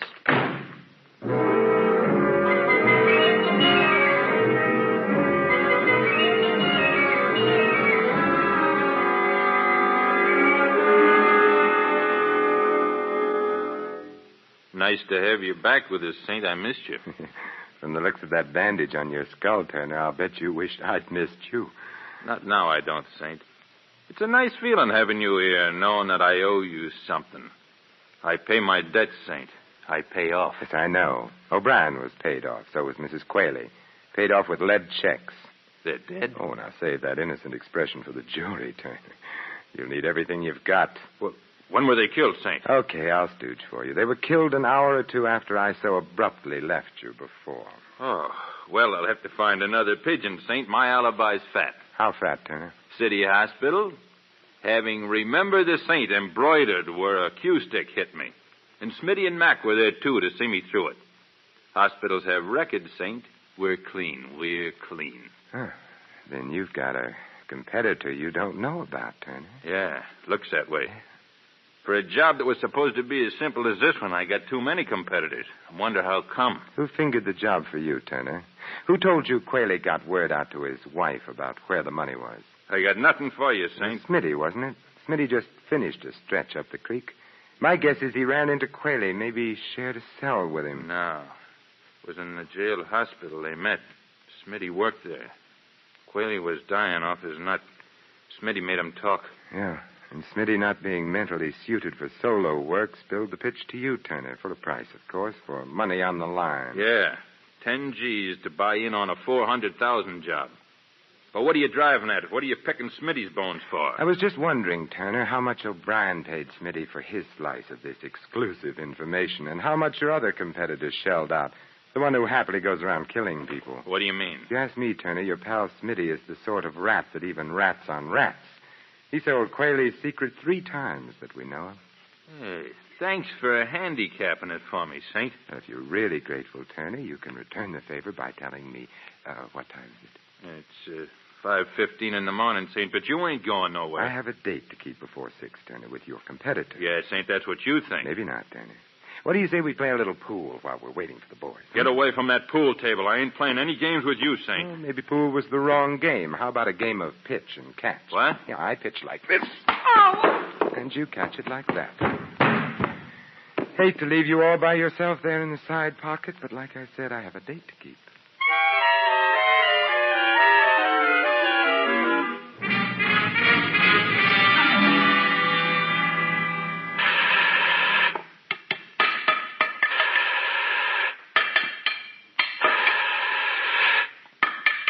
Well, Mr. Ritchie, get enough sleep despite my interruption?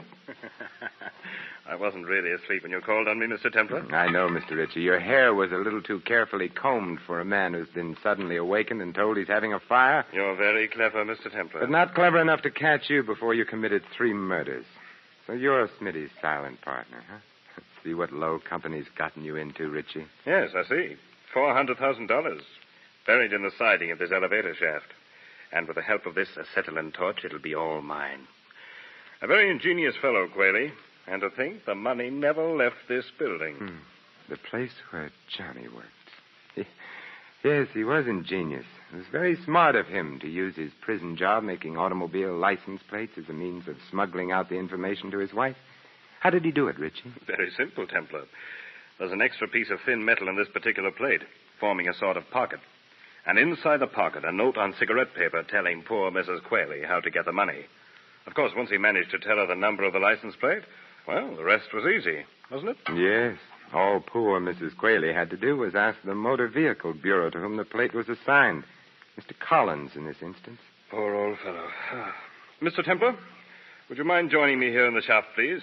Yes, right on top of the elevator. I'd like to keep an eye on you while I finish burning out this metal partition. You see, I've only until 6 o'clock when this elevator is switched on downstairs. Oh, well, I... Come, in the shaft, please. Well, really, I have a gun, Mr. Templar. Oh, well, that makes it official, then. There we are. Careful, Mr. Templar. I wouldn't want anything to happen to you. Anything accidental, that is. You know, it's funny. I've known you such a short time, and I have exactly the same sentiments towards you. I've never been astride the top of an elevator before, Richie. And we're right near the top of the shaft. Yes. I don't mean to worry you, Templar, but when this elevator power turns on in a few minutes, it will rise to the top before it descends. How's your treasure hunt coming, Richie? Almost finished. One last strip of metal to cut away, and the partition will come off. Then we'll decide your fate, Mr. Templar. Your future. Here goes. A last blow.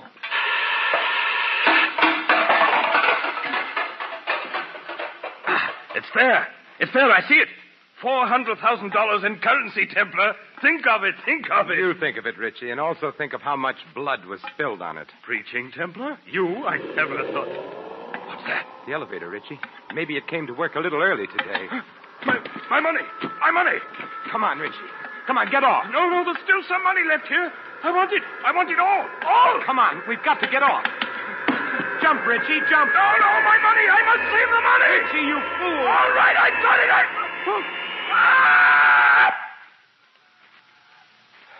Yes, Richie. You saved your money, and you saved the state some money, too. I'm sure you didn't plan on saving the cost of your execution.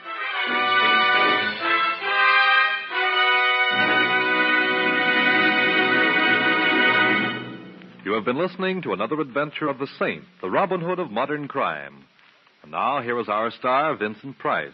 These immortal words of Ovid, translated from the Latin, express quite well indeed the justice of our Mr. Ritchie's fate.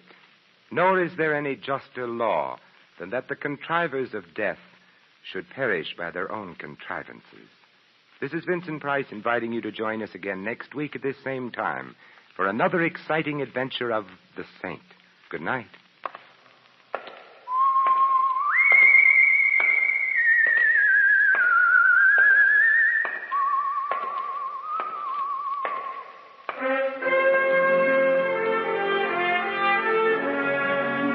Tonight's script of The Saint was written by Michael Cramoy. Our cast included Laureen Tuttle, Barney Phillips, Tony Barrett, Fred Howard, and Dan O'Herlihy.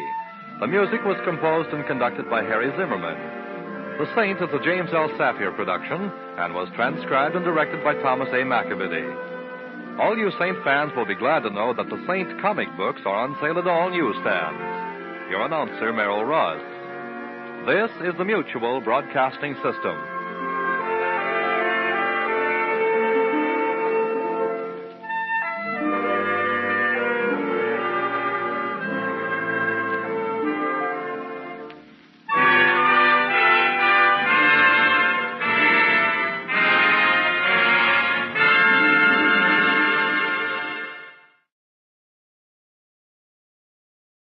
The Signal Oil Program, The Whistler.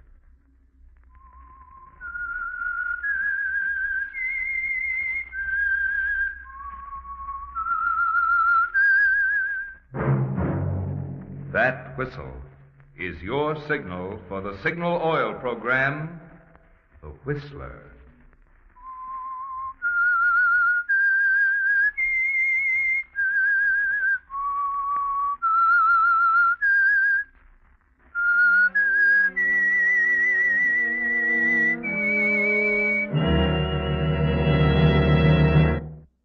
I am the Whistler. And I know many things, for I walk by night. I know many strange tales hidden in the hearts of men and women who have stepped into the shadows. Yes, I know the nameless terrors of which they dare not speak.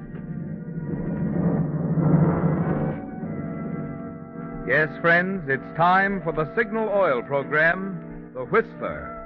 Rated by independent research, the most popular West Coast program. In gasoline, you know, it takes extra quality to go farther. And Signal is the famous Go Farther gasoline. So look for the Signal circle sign in yellow and black that identifies Signal service stations from Canada to Mexico. And now the Whistler's strange story, The Deadly Penny.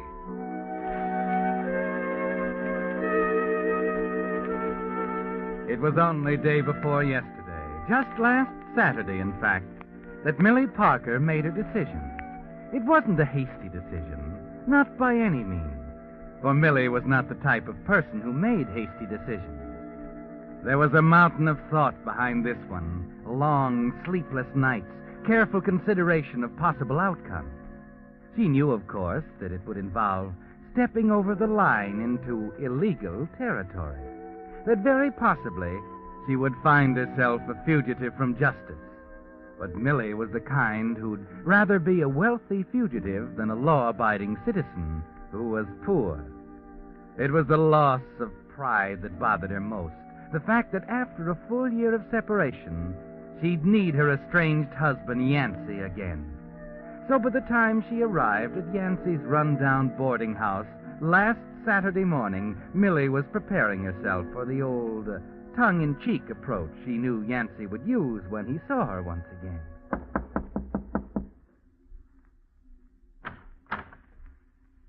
Well. Hello, Yancey. Mind if I pick myself up off of the floor? It's been a long time. Yes, 13 months. I counted them. Well, I see you haven't changed a bit, honey. Thanks for the compliment. It wasn't a compliment. Mind if I come in? Yeah, sure. Sure, I mind. But so what? You'd come in anyway. Thanks. Take that chair by the window. No. Don't lean back in it. That's Mrs. Jolly's best Duncan 5. Oh, wonderful landlady, Mrs. Jolly. She and I have the same appreciation of fine things. The old and the rare, you know. Now, take that dresser. Got it for a song only the other day at a junkyard on 3rd Street. Yancey. Yep. Yancey, you have had a tough time, haven't you? Oh, not at all, Millie. As a matter of fact, I've got myself a new soul. No more worldly pleasures, just the life of the mind. Please don't be ridiculous. All right, Millie. What do you want? It's about you. Yeah? You know, of course, that the divorce business is out of the question. It's not that. Only one other thing could bring you here, then. Money. Yancey, you've got to... Wait a minute. Tell me first. Is it money? Yeah, it's money. You ought to have known better. I'm not exactly wealthy, Cherub. You will be if you stop making a fool of yourself. Well, I'm listening. You know I'm working at the Consolidated Investment Company. Naturally, I called there 3 times this morning. Why? I got your message about coming today. I was just trying to save you a trip. What did you tell them? Oh, relax, darling, relax. When they said you weren't there, I hung up. Oh. The same old Millie. The blonde hair, the Cupid's bow lips, and deep in the eyes, the little sparkling dollar signs. How much are we going to steal, darling? Please, Yancey. Come on, get to the point. You're here for one reason. There's some big dough kicking around loose, and you want me for a fall guy. That's not it, Yancey. Oh, I know you, baby, just like a book. You're not the fall guy. Go on. It's $45,000, Yancey.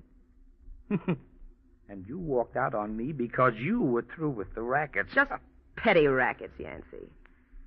Listen, you know I'm private secretary to Mr. Poole of Consolidated Investment. He has a lot of faith in me. Poor guy. I do his banking. I'm the only one besides Mr. Poole who can get into the safe deposit box in the bank. That's interesting. This morning he gave me $45,000 in negotiable bonds to deposit in the box. I've been expecting it for some time. Mm-hmm. And being a dutiful wife, you want me to share in the windfall. I'm not finished. Last week was the end of the company's fiscal year. Yesterday, an accounting firm finished auditing the books. That means it'll be almost a year before they go through the books again. So what? So now they're through. Mr. Poole won't go near the safe deposit box until next year. Unless I leave, of course. That's why I came to see you. There's only one sure way to turn those bonds into cash, and that's to do it before they're known to be missing and the traces are sent out. So that's where I come in, huh? You have an unusual talent for selling securities without exciting much attention.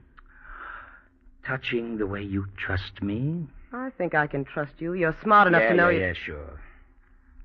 What is it, 50-50? Right, you can sell them in San Francisco. Stay at the Harbor Hotel. I'll meet you in 2 weeks. When do I take off? Now. Where are the bonds? I just happen to have them here in my purse.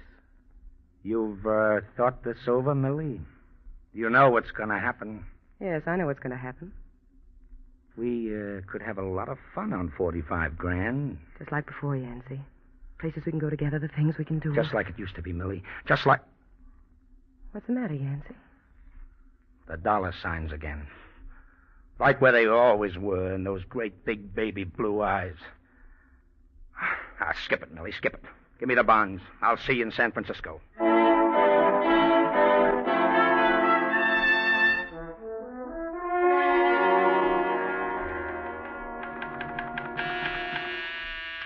Yes, Mr. Poole? Would you mind coming in a minute, Millie? Yes, sir.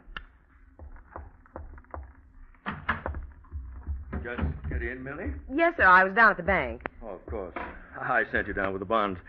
I forgot all about it. I've been buzzing you for 10 minutes. Well, that's quite all right, Mr. Poole. Millie, I don't quite know how to begin. It really isn't any of my business, but somehow I feel quite concerned.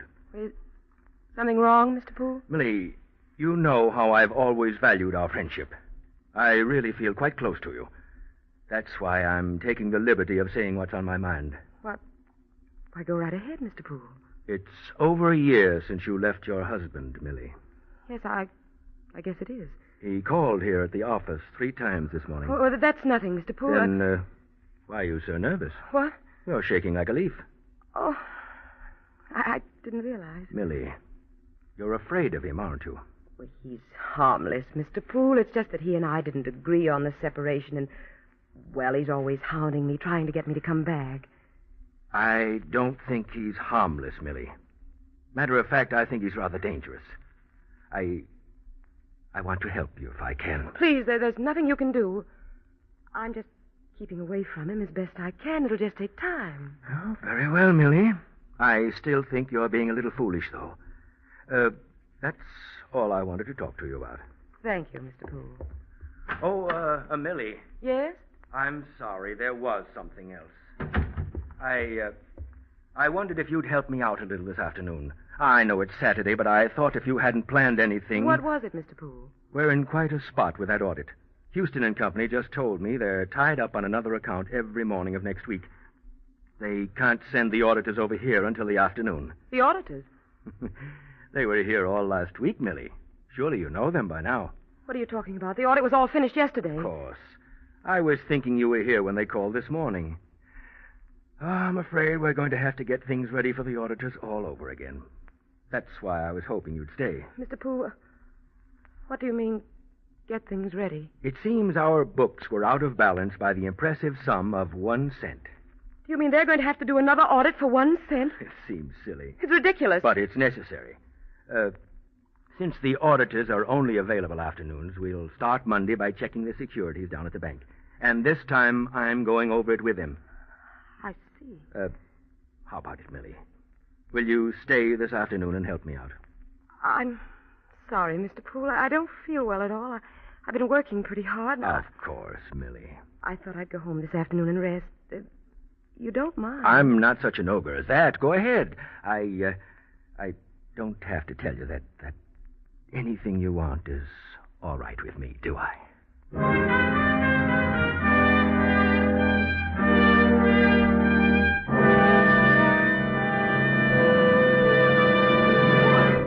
With the prologue of The Deadly Penny, the Signal Oil Company brings you another strange tale by The Whistler. At the beginning of these programs, you've heard me say, in gasoline, it takes extra quality to go farther.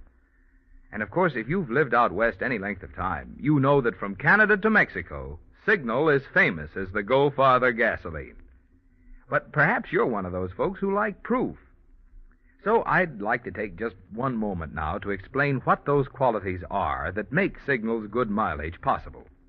Look at it this way. Anything that gets extra efficiency from your motor also helps you get extra mileage, right? Well, when science increased the power of today's Signal gasoline, they naturally gave you quicker starting, faster pickup, and quieter, higher anti-knock. And it's because of this improved performance that you now go farther than ever with Signal gasoline. That's why Signal says your speedometer is the best yardstick of gasoline quality. It really does take extra quality to go farther. Good reason why more and more drivers are switching to Signal, the famous Go Farther gasoline. And now, back to the Whistler.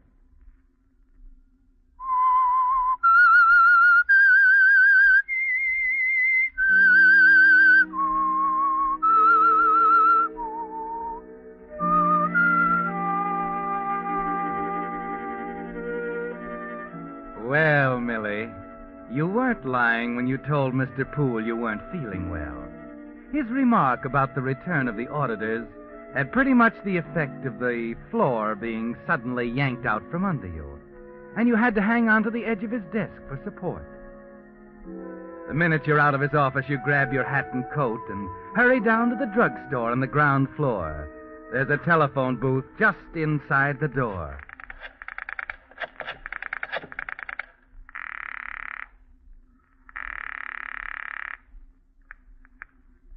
Jolly speaking. I'd like to speak to Yancey Parker, please. Well, hang on a minute. I'll see if he's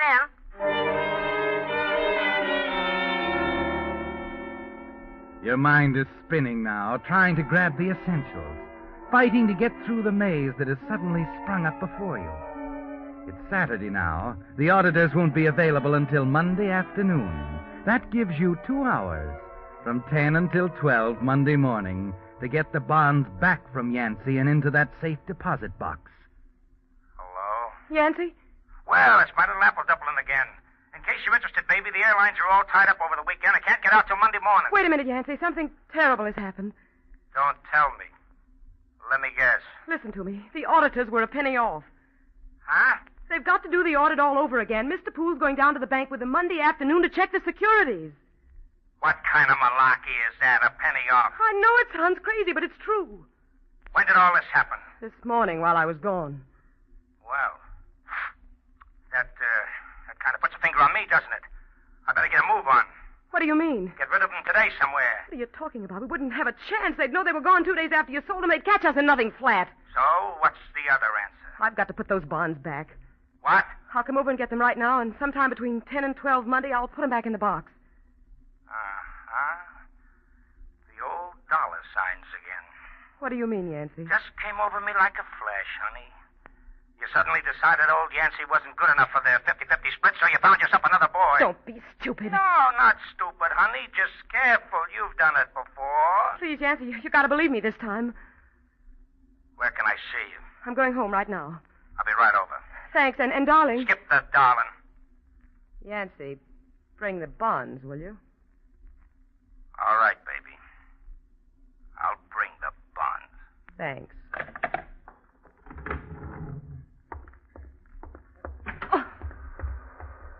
Pardon me, Not at all. Come on, Millie. Oh. Mr. Poole, what are you doing here? Never mind. Come on, get in my car. All right, Mr. Poole.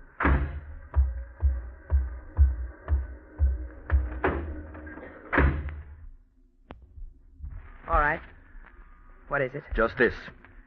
Next time you take it upon yourself to go home sick without letting me offer you a ride, you're fired. Is that clear, Millie? Yes, Mr. Poole. I'm glad that's understood. Now, suppose you tell me where you live.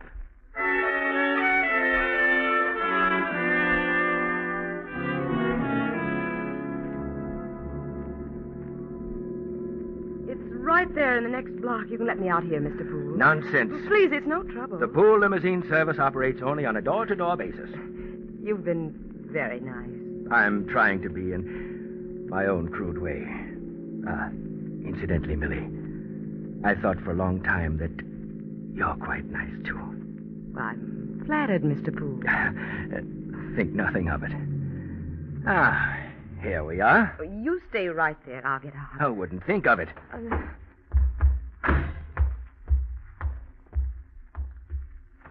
At your service. Come on. Right up to the door. Mr. Poole. Part of the service. Hey, wait a minute. Hey, you, stop. Ran out of the alley as we walked up. You see who it was? No, I I did. It was your husband. It's nothing at all. He's hanging around all the time. I think it's high time someone did something about him, don't you? You can't do anything, I tell you. We'll see about that. Now, you'd better go in and get some rest. You're a pretty sick girl. You let me take care of Yancy, will you?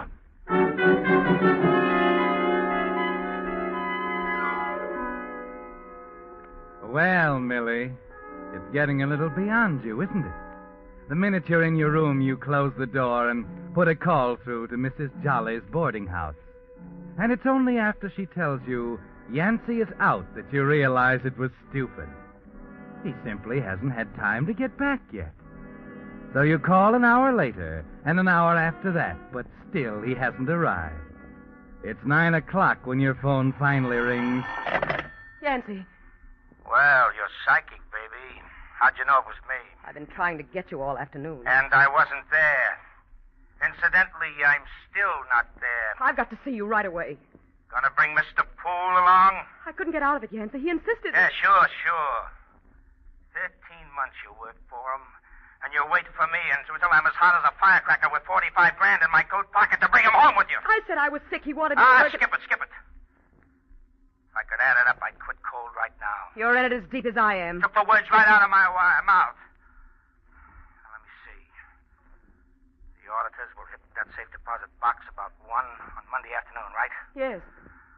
Then if you get the bonds back by Monday morning, you're in the clear, okay? Now, look, I want to talk this over with a friend of mine, Millie.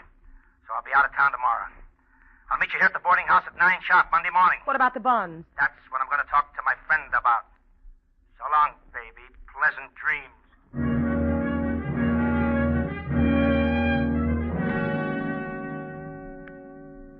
Well, Millie, if you live to be 100, you'll never face another day like Sunday. Deadly, tense, interminable Sunday, with a wall clock ticking like a sledgehammer in the corner. The ashtrays filling with half-smoked cigarettes.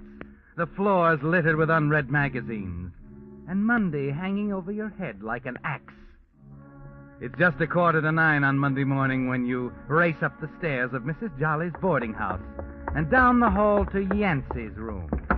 Yancy! Where is he? Yancy! Looking for Mr. Parker. Yes, he said he'd be here this morning. I'm Mrs. Jolly. Sort of keep track of my boarders. I don't know why he doesn't answer. For good reason. What? Well, he ain't in there. Left about 15 minutes ago. But he told me that... Oh, don't make no difference. Quite duck, Mr. Parker. Hard to follow his comings and goings. Where did he go? Don't know rightly. Had his suitcase with him, though. Oh. Thanks, Mrs. Jolly.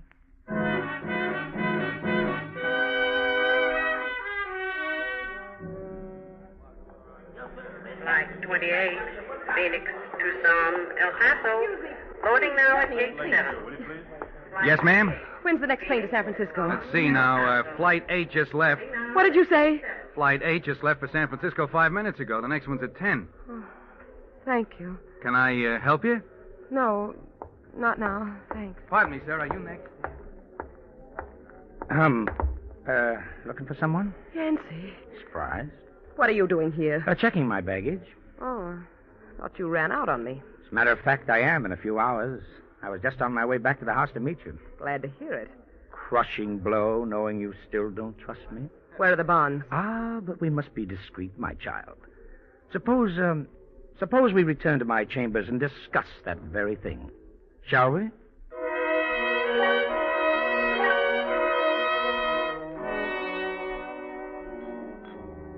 Please, Yancy, I told you I didn't want a drink. But this is quite an occasion, darling. I gotta bring it off in style. We haven't got time. Relax, honey, relax. It's only 10:15. You have at least 2 hours before the auditors get there. Aha, there we are. Basically turpentine, of course, but blended with the skill of a master. Shall we drink to the old times, Millie? Oh, the stony silence. Very well, I drink to old times, to the Millie that used to be before the dollar signs came into her eyes. Are you through? You know, it's too bad you aren't in the mood for the niceties. It's quite an occasion, Millie. Where are they, Yancey? Where have you hidden them? Millie, my dear, first of all, you're right. There's no chance to dispose of the bonds. My friend agrees with you. Still, it puts me in an unusual position. For the first time since I've known you, Millie, I've got the upper hand. It'd be a shame to throw it away. Yancey, will you give me those bonds? Not so fast, I want darling. them, Yancey. I want them right now. You're going to get them.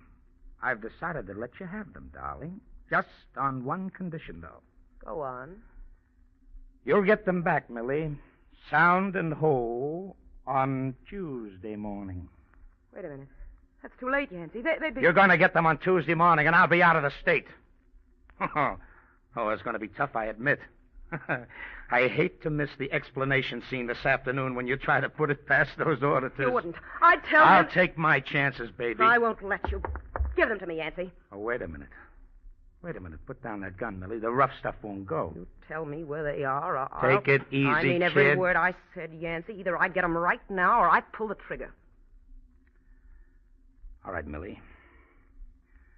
Look in that table drawer over there. Where? In the back. I put him in the back. Oh, no, you don't. Pull a gun on me, will you? I'll break your arm.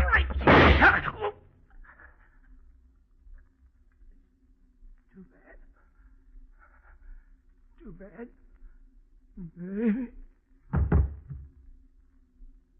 Yancey, I didn't mean to.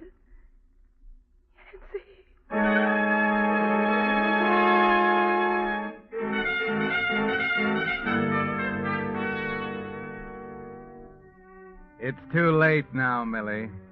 And it only takes a second for the first shock to wear off. For that practical dollar and cents mind of yours to start clicking again. You've still got more than 2 hours. And you know the bonds is somewhere in the room. You go through Yancey's clothes first. And a piece of paper you find in his wallet saves you looking further. It's a receipt from the Eagle Delivery Service. Delivered not before Tuesday morning to Mrs. Millie Parker, Consolidated Investment Company. Insured value $45,000. He was going to double-cross me. He wasn't kidding. But... Open up. I said open up or I'll shoot out the lock. You all right, Mrs. Parker? I heard the shot. Well. He came at me. Wait a minute. And I Drop that gun. Hurry up. Yeah. That's better. Is it yours? Doesn't matter. We'll check it. You know, this is very funny. I was hired to protect you from him. That's how I happen to be here. Thoughtful boss you got. Cost him $20 a day. I've been trailing you ever since Sunday. I didn't mean to do it. Listen, I've got money. I'll pay you anything you want if you'll only... Sit down, lady. If you're going to talk, you may as well be comfortable.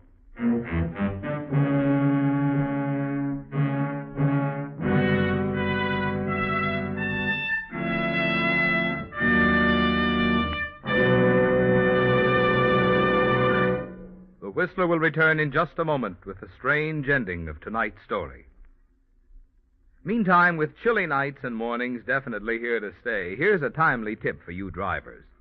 Don't forget that your car needs a special diet of Signal winter lubricants if you want to keep wear down when the thermometer's down. For your transmission and differential, that means draining, flushing, and refilling with Signal winter gear lube.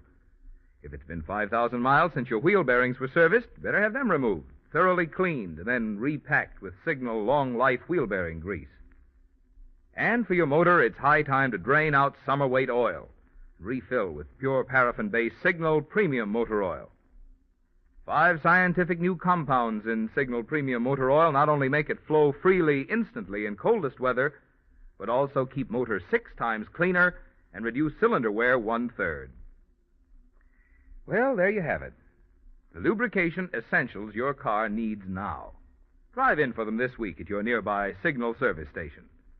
You'll drive out with a good feeling of confidence, knowing that your car has the cold weather protection it needs to keep it purring through another winter. And now back to the Whistler.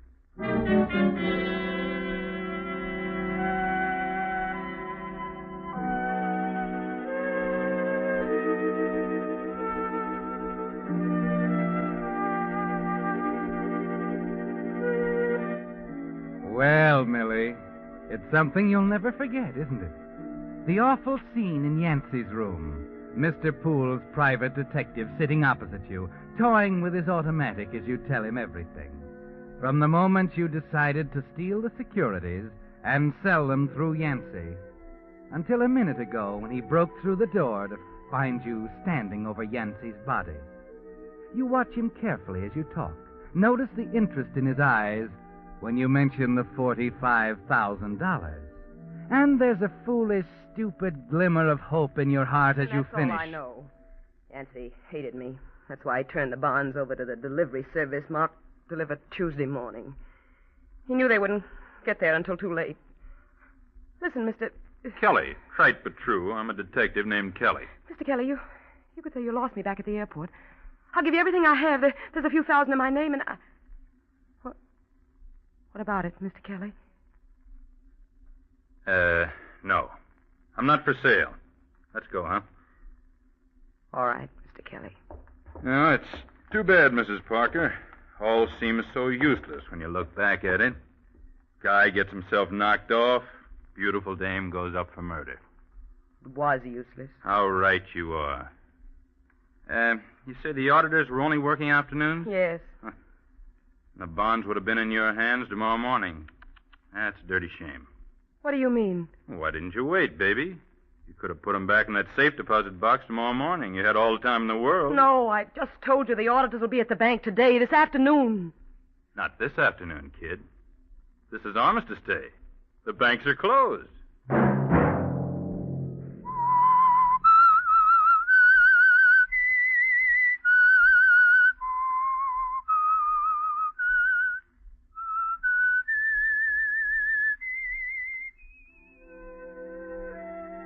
Let that whistle be your signal for the Signal Oil program, The Whistler, each Monday at 9. Brought to you by the Signal Oil Company, who have asked me to remind you, to get the most driving pleasure, drive at sensible speeds, be courteous, and obey traffic regulations. It may save a life, possibly your own.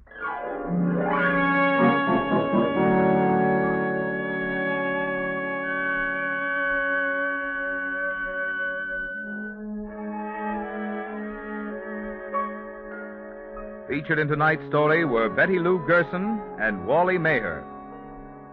The Whistler was produced by George W. Allen, based on a story by Bernard Gerard, music by Wilbur Hatch, and was transmitted to our troops overseas by the Armed Forces Radio Service. This is Marvin Miller speaking for the Signal Oil Company. This is CBS, the Columbia Broadcasting System.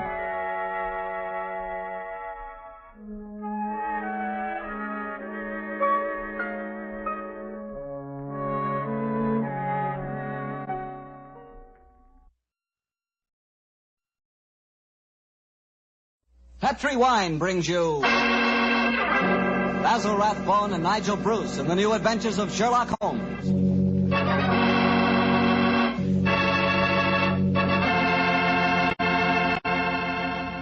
The Petri family, the family that took time to bring you good wine, invites you to listen to Dr. Watson tell us another exciting adventure he shared with his good friend, that master detective, Sherlock Holmes.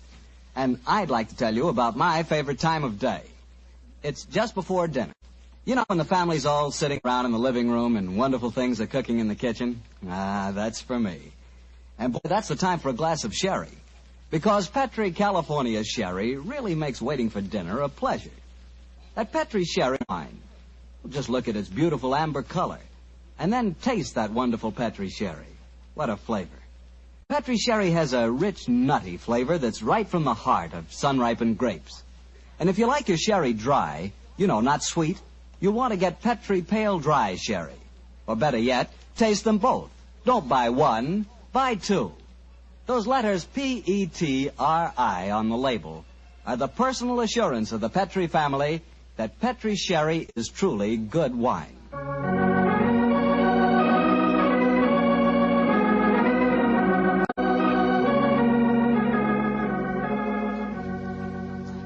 And now it's time to keep the weekly appointment with our good friend, Dr. Watson. How are you this evening, Doctor? I never felt better, thank you, Mr. Bartell. Draw up your usual chair and make yourself comfortable. Thanks. That's it. Oh, I see you've had the old tin dispatch box out again. I suppose you've been going through your notes on tonight's new Sherlock Holmes adventure? Yes, Mr. Bartell. I think you'll find it as pretty a little problem as we ever encountered. The story began in 1887. A very busy year for us, my boy. It was the same year that Holmes solved the case of the Amateur Mendicant Society, who held their meetings in a luxuriously furnished vault below a furniture warehouse. Oh, I remember that story, Doctor. And wasn't 87 the year you both escaped from death in the Paradol chamber? It was indeed. You've got a very good memory, Mr. Bartell. The story I'm going to tell you tonight topped off this unusually exciting year. It was late in October, and the equinoctial gales had set in with exceptional violence.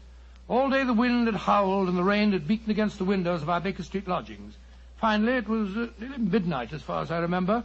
The storm grew higher and louder, and the wind in the chimney sobbed like a child. Suddenly, much to our surprise, the doorbell jangled, and a few moments later, our midnight visitor stood before us.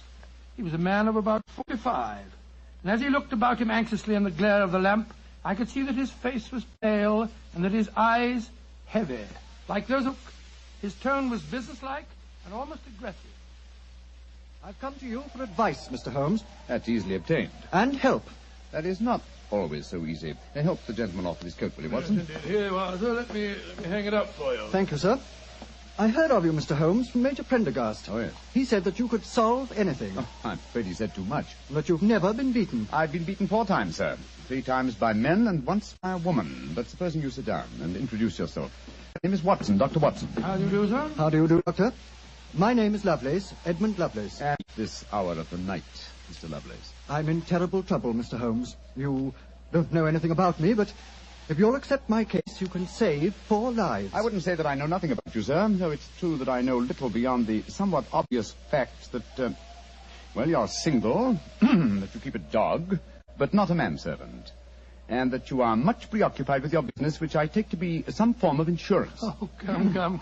Oh, steady. Now, what is this? Well, magic? I'll wager that my friend's right, though. Isn't he, Mr. Lovelace? Perfectly. But I'll be hanged if I can see how he knows it. It's a practical application of logic, sir. The briefcase that you carry might at first indicate a barrister or some other professional man, but your brusque, businesslike manner counteracts that suggestion. An insurance broker who must visit clients at odd hours is the likeliest man to combine that manner with a briefcase at midnight. But the wife and the manservant, and the fact that I'm preoccupied with my business. Your cufflinks don't match, sir. Each is from a different pair. That would suggest preoccupation. The servant would have allowed to pass. Yes, but how about the dog? Oh, surely that's watchable. Well, I can't see it. I shall let you ponder on that matter while Mr. Lovelace tells us his problem. Mr. Holmes, interested in preventing a murder as in solving one? Well, naturally I am, Mr. Lovelace. Even more so. But please tell me your story. I live with 4 cousins of mine in a house and a sizable fortune to the 5 of us on condition that we live together and maintain the family unity.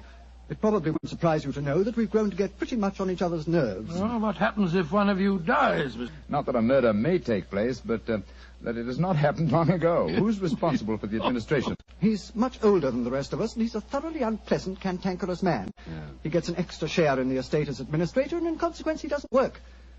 We feel, of course, that he lives off us, and we're continually quarrelling with him about it. Well, sounds like a jolly household, I must say. There's going to be trouble, Mr. Holmes, I know it. Gerald hates us, and he's jealous of our share in the estate. You spoke of preventing murder just now. Yet I can see that you've selected your cousin Gerald as the potential murderer. Am I right? Yes, you are. Mm-hmm. But don't think it's personal prejudice that makes me suspect him. I hate for doing so. Oh, what reason? This evening, just before dinner, I helped Gerald off with his top coat and went to hang it up for him. As I did so, I heard a strange metallic clink in one of his pockets. I slipped my hand inside it and found a hypodermic syringe and a small phial of liquid. I opened the phial and smelled it. Gentlemen, it reeked of bitter almonds. Bitter cyanide, eh? And what did you do?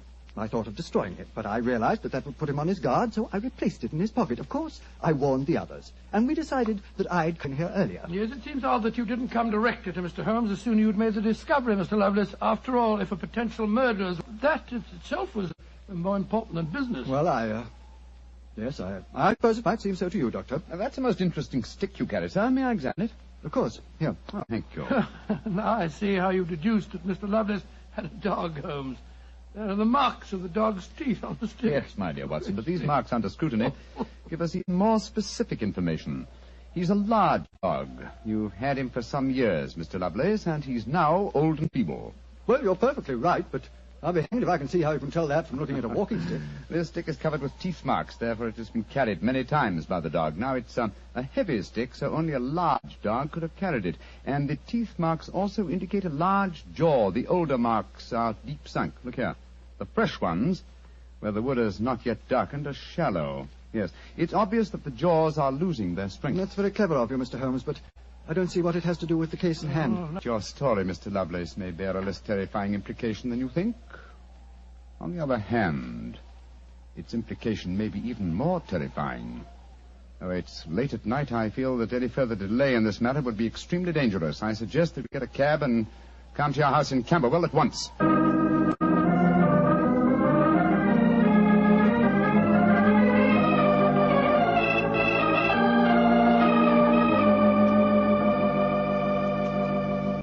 Randolph, I'm glad you're still up. I was able to persuade him this is my cousin, Alice Harley. How do you do? How do you do, Miss Harley? How do you do? And how do you do? How do you do, sir? How do you do, Mr. I've told him about the whole business, Randolph, so we can all speak perfectly freely. Let's begin by sitting down, shall we? Randolph and I had just finished a little cold supper. We've been to the theater tonight. Well, Mr. Holmes, I suppose Edmund told you about finding the hypodermic syringe and the cyanide in Gerald's coat pocket. Yes, indeed. May I ask where your cousin Gerald Lovelace is now? We left the house at 7, but I imagine Gerald went upstairs at 8, as usual. Didn't he, Edmund? On the stroke of 8, Alice. He's very fixed in his habits, Mr. Holmes. He goes up to his room every night at 8. There he reads or works on his accounts and eventually goes to bed any time. I should like to speak to him a little later. In the meanwhile, may I ask you two young people to tell me quite honestly your feelings about your cousin Gerald? And you might as well be frank. I've kept nothing back. All right.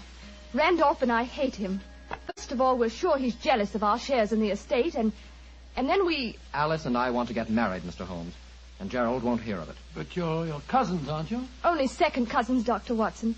Gerald is dreadfully conventional. He's threatened us that if we do get married, he'll go to court and try to have our shares in the estate annulled. And from the way the will is worded, I wouldn't be surprised if he could do it. So you can see why we have no great love for him, why we're afraid of him. Well, he sounds an extremely unpleasant person to me. You mentioned there were 5 cousins in the house. 3 of you were here. Mr. Gerald Lovelace is upstairs. Who and where is the 5th cousin? The 5th cousin is my brother, Gilly. He's something of a tragedy, I'm afraid.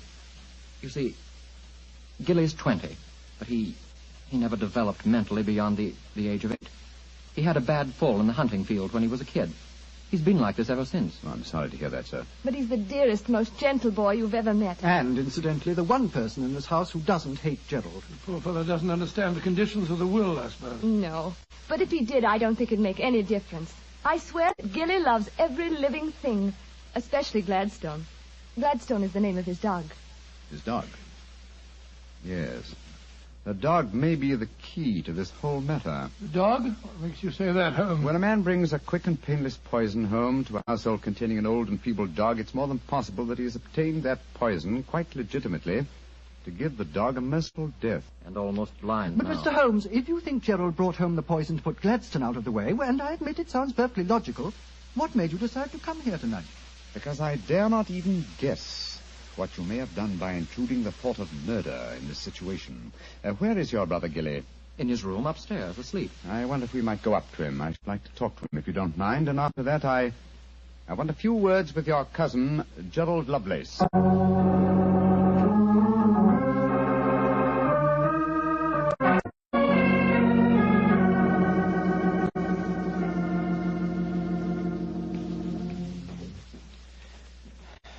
He's asleep, Mr. Holmes. Yes, with a dog in his arm.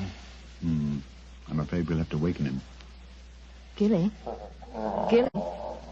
It's all right, Gladstone. We're not going to hurt him. Gilly? Who is it? Oh, hello, Alice. Who are these men? They've come to take Gladstone away. No, Gilly, we haven't. Oh, of course not, Gilly. We've just come to admire him. Your brother's been telling us what a fine dog he is. Oh, that's different. Isn't he beautiful? I just had such a wonderful dream about him. Such a wonderful dream. What was it, Gilly? Well, he was all young again. Just a puppy. He was chasing a rabbit across a cliff top. And I was running with him. Oh, Gladstone looked so beautiful. Didn't you, old boy? Of course you did. And you know, the rabbit went down a hole, and Gladstone went down after him. And I went down after Gladstone. And we all had on. Hats with feathers. I wanted Gladstone to try one on, but he wouldn't. So sleepy. Come on, Gladstone. Let's go back to the tea party. Okay. His world may be a great deal more pleasant than ours, Watson. That's what I'd like to think, Mr. Holmes. Now I'd like to have a few words with your cousin Gerald. His room's at the end of this corridor. I'm afraid Gilly wasn't much help to you, Mr. Holmes. On the contrary, young lady, he told me exactly what I wanted to know. Here we are. This is Gerald's room. There's no light under the door. He must have gone to sleep. I'm afraid we must waken him, too. Must be a heavy sleeper. But he isn't. He's a remarkably light one. Come on, let's go in. Strike a match, will you, old fellow? Sure. The gas mantle's at the head of his bed, Dr. Watson. Yeah. Well, he's lying on the outside of his bed. He must be... There's blood on the pillow. Great Scott, Holmes. The back of his skull smashed in. He's been murdered. Oh, no. Horrible. Yes, Watson, but not by the blows on his head. Look here on the table by his bed. A hypodermic syringe and a broken file. Yes, a broken file. Reeking of bitter almonds. Poor devil. Well, I won't pretend I like him. But what a ghastly way to die. All they that take the sword shall perish with the sword. So the scriptures say, Mr. Lovelace. The very suspicion of the killing has brought murder to pass. Well, it's too late to prevent it. Our job now is to find the killer and see that he's brought to justice.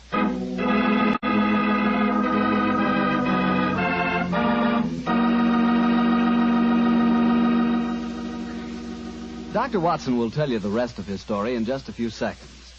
Just time enough for me to tell you that if there's one wine that's perfect for any occasion, it's Petri California Sherry. With a bottle of that rich, amber-colored Petri Sherry on hand, you can make that time before dinner a main event. And Petri Sherry is the perfect answer to the question of what to serve when company comes. Serve Petri Sherry alone and let its full, wonderful flavor speak for itself, or say with hors d'oeuvres or party sandwiches. And remember, you can serve Petri Sherry proudly, because Petri is the proudest name in the history of American wine.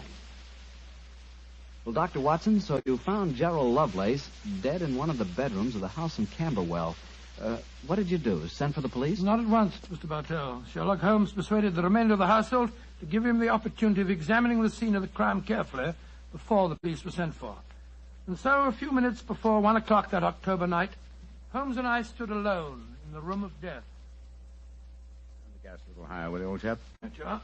You know, Holmes, I think you should have sent for the police right away. In a case like this, Watson, I prefer to be my own police. When I have spun the web, they may take the flies, but not before. What are the results of your medical examination, old chap? Well, it's exactly as you reconstructed it, Holmes. He was first beaten on the head with that poker lying on the floor. Then he had the full phial of cyanide injected into his left wrist. Can you estimate the time of death at all accurately? No, this room's confoundedly hot. He might have died any time from 1 to 5 hours ago. Yes. It's now 1 o'clock, and we know that he was alive at 8.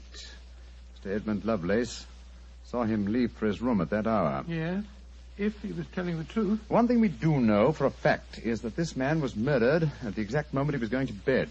He's wearing his nightgown and nightcap, but his bed has not been slept in. Well, isn't it possible that the murderer might have killed him shortly after 8 and then dressed him in his nightclothes to confuse us? No, my dear chap.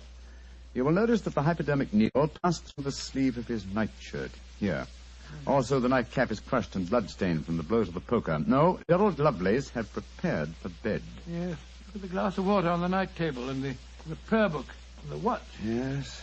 Signs of a prosperous and meticulous man. Mm-hmm. Very fine gold watch and in excellent condition. Aha. There's the answer, Watson. What do you mean, there's the answer, Watson? I just wound this watch one turn, and then it was fully wound. That provides us with a time schedule for our murder. Come on. We'll send a servant for the police, and while they're on the way, if you'll call everyone together, I should like to put a few more questions to this family.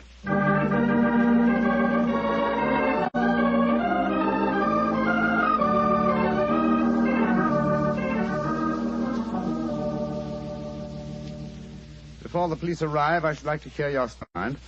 Mr. Edmund Lovelace, what were your exact movements tonight? I left here shortly before 10.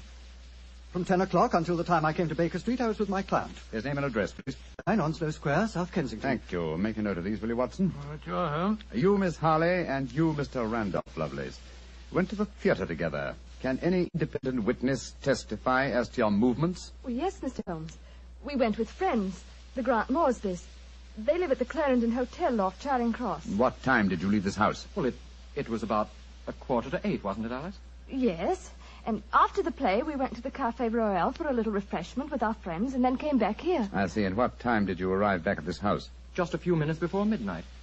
I remember the grandfather clock in the hall striking just as we went into the drawing room. And your brother Gilly, sir. I hate to waken him again. Have you any idea of his movements tonight? Well, he never goes out after dark, Mr. Holmes. But I spoke to the cook as we came in tonight.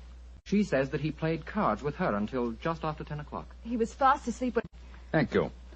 You've made a note of all these facts, Watson? Yes, Holmes, I got them all down. Our way to Baker Street. But the police, Mr. Holmes, they're on their way. I know. Please give them my regards, will you? Apologize for my informality and tell them that I shall have the answer to this matter probably in a little over 24 hours.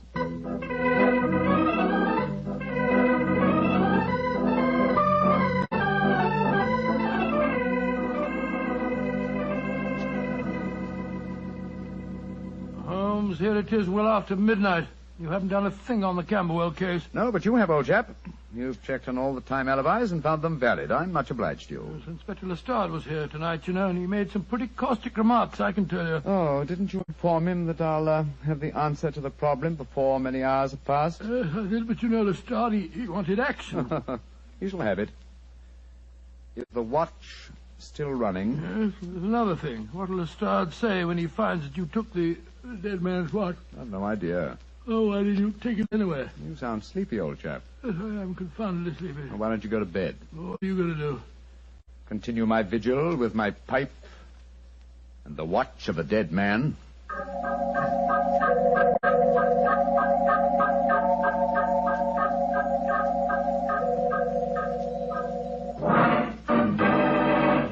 Watson, wake up! What time is it? 5 o'clock in the morning. Good Lord, will you dig up at this hour? The watch has just stopped.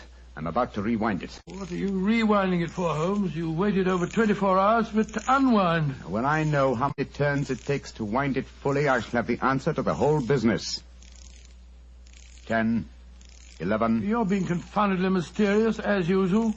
14 turns, and the watch is fully wound. Get your clothes on, old chap. Well, where are we going on this hour? To the house in Camberwell. Now I know who murdered Gerald Lovelace.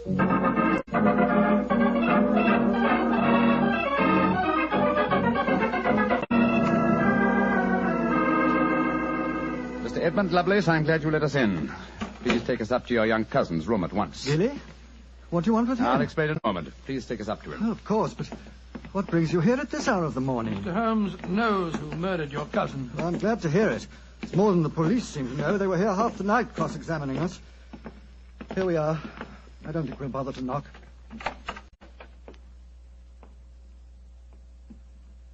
Gilly? Gilly? I'm awake. We heard you coming up the stairs, didn't we, Gladstone? It's the same man again. You're not going to take Gladstone away, are you? Please don't take him away. Don't worry, Gilly. We're not going to touch him. Oh, that's all right, then. Oh, Gilly. Yes? You really love that dog, don't you? Of course I do. More than anything or anybody. I believe you'd even kill a man who tried to hurt Gladstone. wouldn't you? Oh, yes, sir. I would. Billy! No. Great Scott. Gilly, I don't think you'd really kill a man. I don't think you could. Couldn't I, though? How would you kill him? I'd hit him first. I'd take a beat on the head so he couldn't fight back. And then I'd take the nasty needle he told me he was going to stick in Gladstone, and I'd fill it full of that water he showed me, and I'd stick it in him. That's what I'd do. Then he'd be dead. And he couldn't hurt my Gladstone anymore. Not ever. Let's leave him, shall we? Goodbye, Gilly. Pleasant dreams. Goodbye, sir. Good old Gladstone. You satisfied, sir? Yes. Poor Gilly. There's no doubt about it, of course. Can there be no one who described the murder to him, and yet he's just given an exact description of its method? What'll happen to him? They won't try him. No. A little pressure in the right places, and he'll be released to a private nursing home. I'll do everything I can, Mr. Lovelace. Thank you, Mr. Holmes.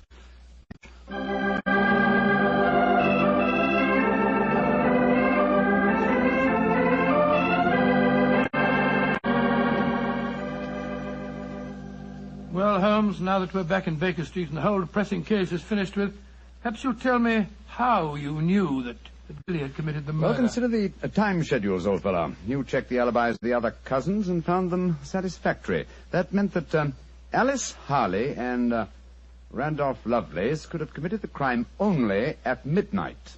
Edmund only before 10.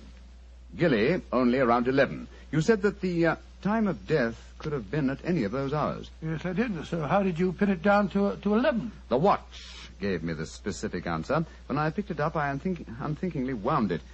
Made one turn and was then fully wound. Now, when does a methodical, precise man like Gerald Lovelace wind his watch? Just as he's going to bed. Exactly, old fellow. So that it was obvious that he was killed precisely one watch stem turn before I wound his watch. Now I'm beginning to see daylight, Holmes. So you let the watch run down? That's what I did. It took 28 hours, from 1 o'clock the night before last until 5 this morning. Now, how many turns did it take to rewind it? 14, wasn't it? That's right. Therefore, one turn of the watch stem equaled 2 hours, proving that Gerald Lovelace had been murdered 2 hours before 1 o'clock at 11 p.m. When Gilly was the only one who could have done it. I still find it hard to believe that boy was capable of such a ghastly crime. He seemed so gentle. Oh, he is. Except when his beloved dog's life was at stake, probably out of some mistaken notion of kindness. Gerald Lovelace warned the boy of his intentions regarding the dog. Oh, it's a sad business, Watson, a sad business. I hate to think that that boy is spending the rest of his life in a mental home. I have one prayer for his future. What's that, Holmes? The dog Gladstone can't live very long. I pray that Gilly does not long outlive him.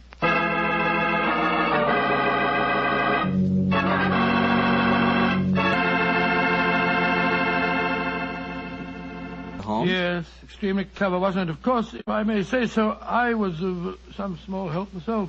Small help? Why, Doctor, you practically solved the case by yourself. Oh, I wouldn't go as far as saying that. But, Doctor, you did check all the alibis, didn't you? Yes, I checked where each suspect was at various times. Yes, you checked time. And what's more important than time? Well, Why, Doctor, time is even vitally important when it comes to wine. I was wondering how you were going to bring that in. And one thing we do know, Petri took time to bring you good wine. So nobody can miss with Petri wine. It's just got to be good. You can't be in the wine business as long as the Petri family without really learning all about the fine art of making wine. And don't forget, the Petri family has been making fine wine since way back in the 1800s. So, naturally, they've been able to hand on down, from father to son, the result of generations of experience at turning luscious, sun-ripened grapes into fragrant, delicious wine. No matter what type of wine you prefer, you'll like it more if it's a Petri wine, because Petri took time to bring you good wine. Well, Dr. Watson, what new Sherlock Holmes story do you plan to tell us next week? Well, now, next week, Mr. Bartell, I'm going to tell you a most unusual adventure that Holmes and I had when we were attending a performance at the Opera House in Rome. It concerns a famous singer who lost her voice, an understudy who was nearly lynched, and a murder that baffled the police. I call it The Adventure of the Terrifying Cat. Well, that's a story we've got to hear. Thank you, Mr. Bartell. And before you go, I want to talk to our friends about their war bonds. You know, during the war, the best investment we could find was United States savings bonds now, and only the name is changed. Savings bonds are sold in the same denominations and give you all the same advantages. And you can buy savings bonds at the same places at your bank or your post office or through the payroll savings plan. So invest all you can in United States savings bonds, because you cannot find a better or a safer investment.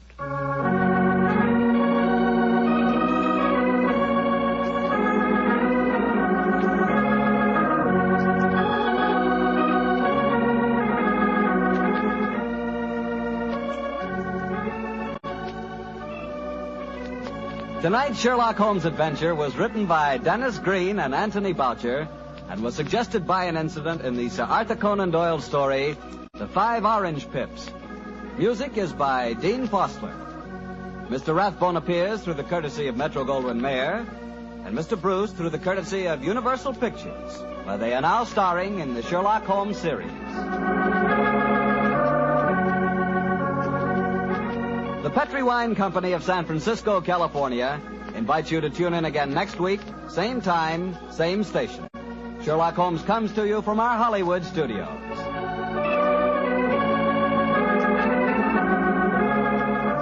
Playing Good Night for the Petri family. Listen every Monday on most of these same clock to Michael Shayne, followed immediately by Sherlock Holmes. This is the Mutual Broadcasting System. The Adventures of Frank Race, starring Tom Collins.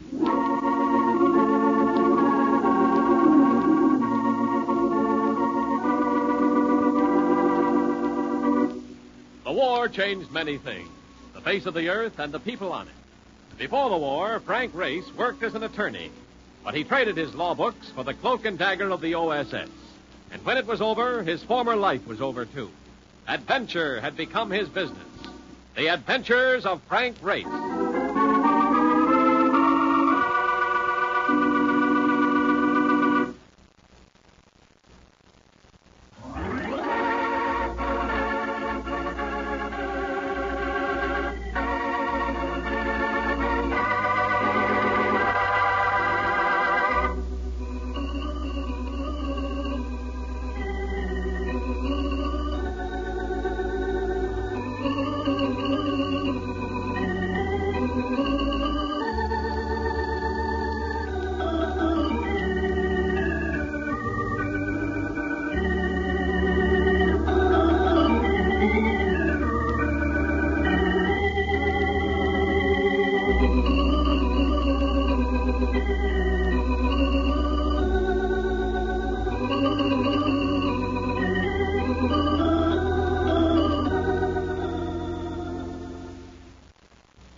And now we join Frank Race for The Adventure of the Garrulous Bartender.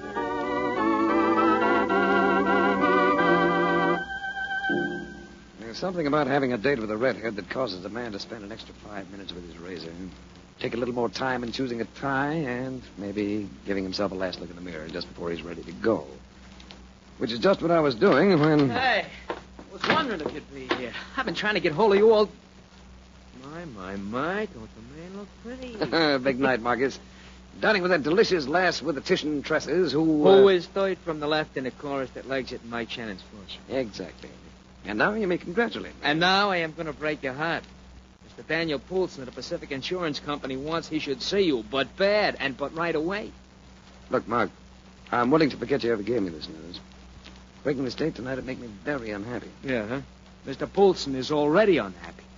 He told me so 3 times, all the way from Los Angeles. You mean Poulsen's been calling from California? Yeah, which costs more than a nickel a throw. He's a big account, ain't he, Race? Yeah. Here goes my redhead. What did Poulsen say? He's at the Biltmore Hotel out there, which, I understand, is a fair to Midland manger. And he claims he wants to see you the first thing in the morning. He told me that 3 o'clock this afternoon. It is now 8:30. All right. Let's go.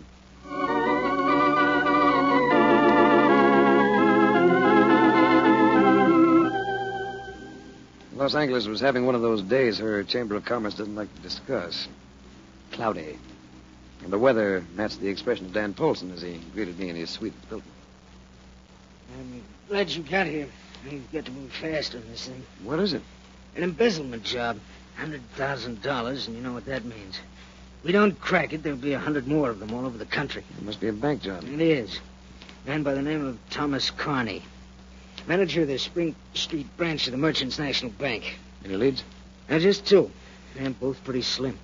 He had recently been frequenting a bar on Main Street, a spot called Crow's Nest. Mm-hmm.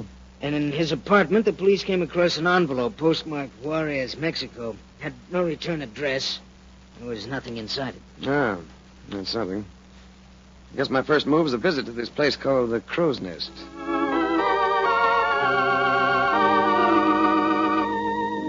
Skid Row with music. That's Main Street, Los Angeles. Here you'll find plenty of drifters. The lads that don't seem to have a knack for what's known as making a living. But the barkeep at the Crow's Nest looked affluent enough. He had a pendulous paunch, cheeks that could have doubled for dewlaps, and a pair of pop eyes that indicated thyroid trouble. Sure, I know Carney. Not a bad guy. Never can tell, can you? You ever hear him say he'd been in Juarez? Juarez? You know, I think he did say something like that once. Ever why? I'd like to talk to him. I thought he might be there. Don't kid yourself, mister. You ain't got a chance of talking to Carney. He might want to talk to me. Might even have changed his mind about keeping that money. $100,000? Why would a guy want to change his mind about $100,000? Because he finds that he's afraid of what he's done. Because he finds that if he had it to do over, he wouldn't. Well, you got something there. Come to think of it, Carney was kind of scared, little guy. Might change his mind at that, if you could put it to him that way. What way, Carney? Remember the kid you knew in school who enjoyed pulling the wings off live flies? Well, he was one grown up. He looked as though he might have just stepped out of his web. And the bartender's reaction made me think of the flies. Hello, Zucker. What way, Danny? Oh, I was just saying, I bet Connie's having a good time in Juarez. Tijuana, maybe. You talk too much. You know that, Benny? Sure. I talk too much, Zucker. But I don't mean nothing by it. Guys that talk too much don't hang around very long.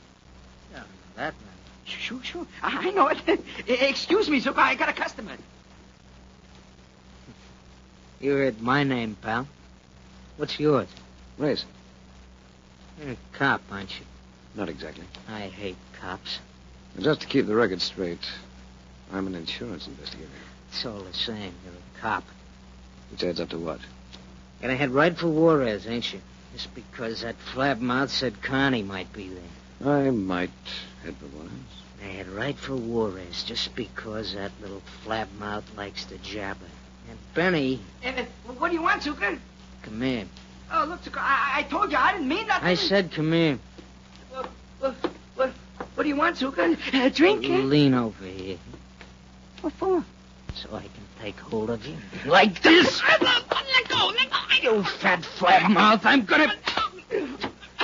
Let go of him. Get your hands off me. If you don't let go of him, I'm going to break your arm. I'll let him go. Big guy, ain't you?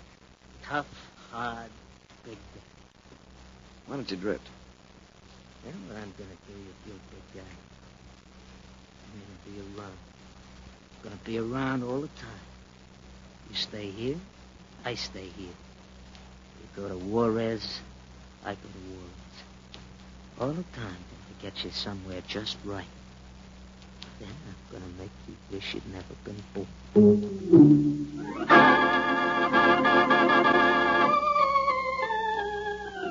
Hey, that character wasn't kidding, Race. He's a bad one. We've had bad ones before. Sure. He always made a play, and we took care of him. This guy's going to hang back. That ain't good. But I got an idea. Why don't we go to work on him first? It's probably a good idea. Fairly sound. But it isn't the way we operate, is it? Ethics. What good are ethics? Me, I'll take an end wrench anytime. Yeah. What do you make of this setup, anyway? A little bank manager rubs shoulders with the underworld. And lets himself get talked into embezzling $100,000. You'd be lucky if they let him keep a nickel of it. It's a pretty sound observation. Know anything about Juarez, Mark? I was there during the war. It's the toughest town on the North American continent. Well, Juarez is where we're going, as of now.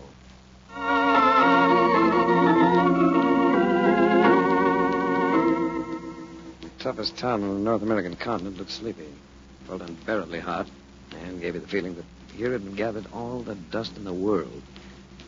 It was just after noon, siesta time. But I ran into one native who seemed willing to give his time to something else besides slumber. You better come in from that sun, senor, before it burns a hole in your head. It's probably an excellent suggestion. Yeah. You were looking for something, senor? My name is Enrique Hernandez. I like to help people look for things. I'm looking for Americans. Oh, we got a few here. How'd you like them? Like this or like this? Yeah, I'm looking for a man. A man by the name of Carney. Carney? A little man with part of his hair gone? That adds up. Can you take me to him? He would be worth something, senor. $100 if I get right to him. See, this evening, senor, I'm going to meet you here. You have the $100 in your hand, and I will show you the way to this man, Carney.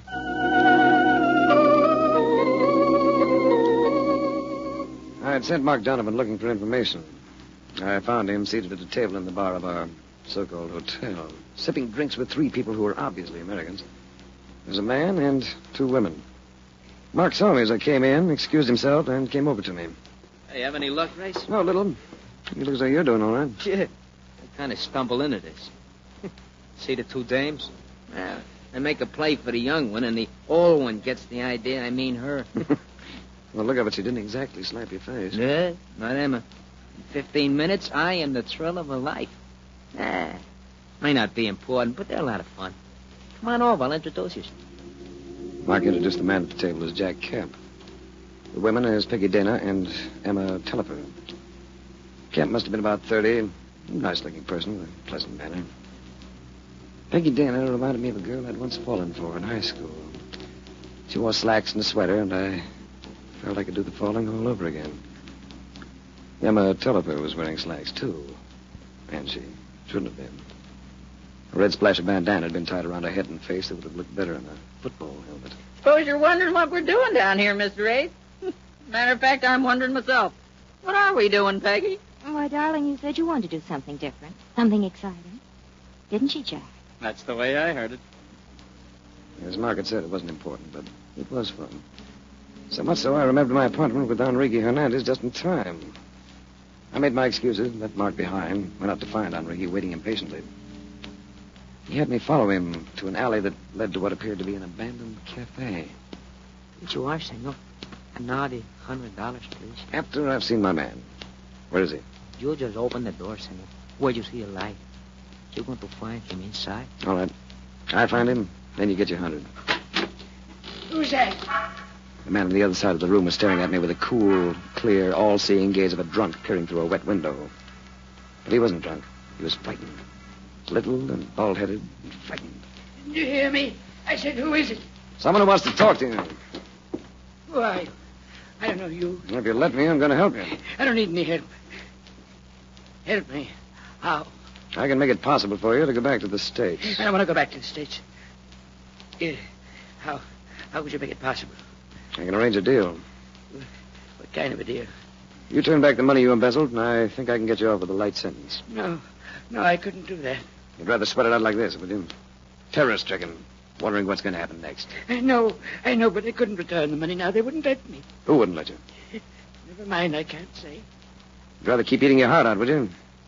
All I have to do is telegraph. We'd get a reply back in a matter of hours. A light sentence, Connie. Then you're free again. I don't know. I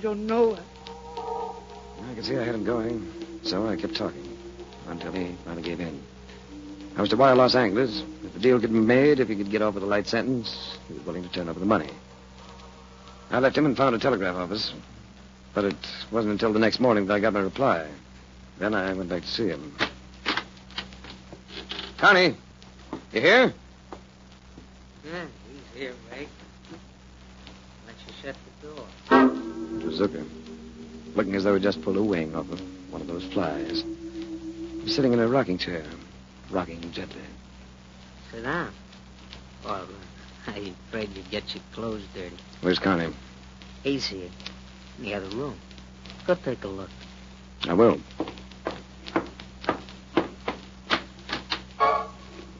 Connie was sitting in a chair, too. And it happened to be another rocker. But Connie wasn't rocking. Someone had beaten the life out of him with a blunt and heavy instrument.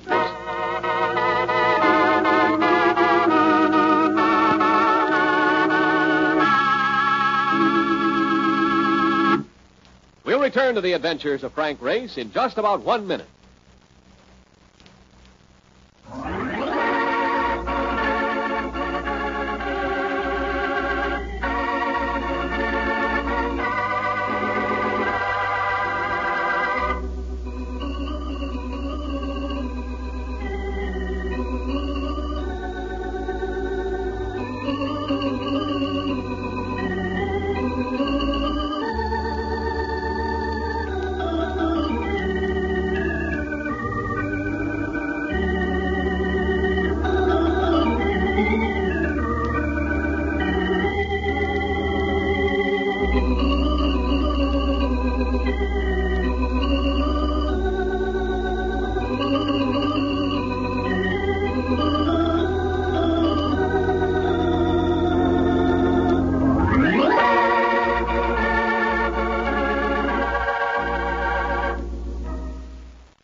Now, back to the adventures of Frank Race.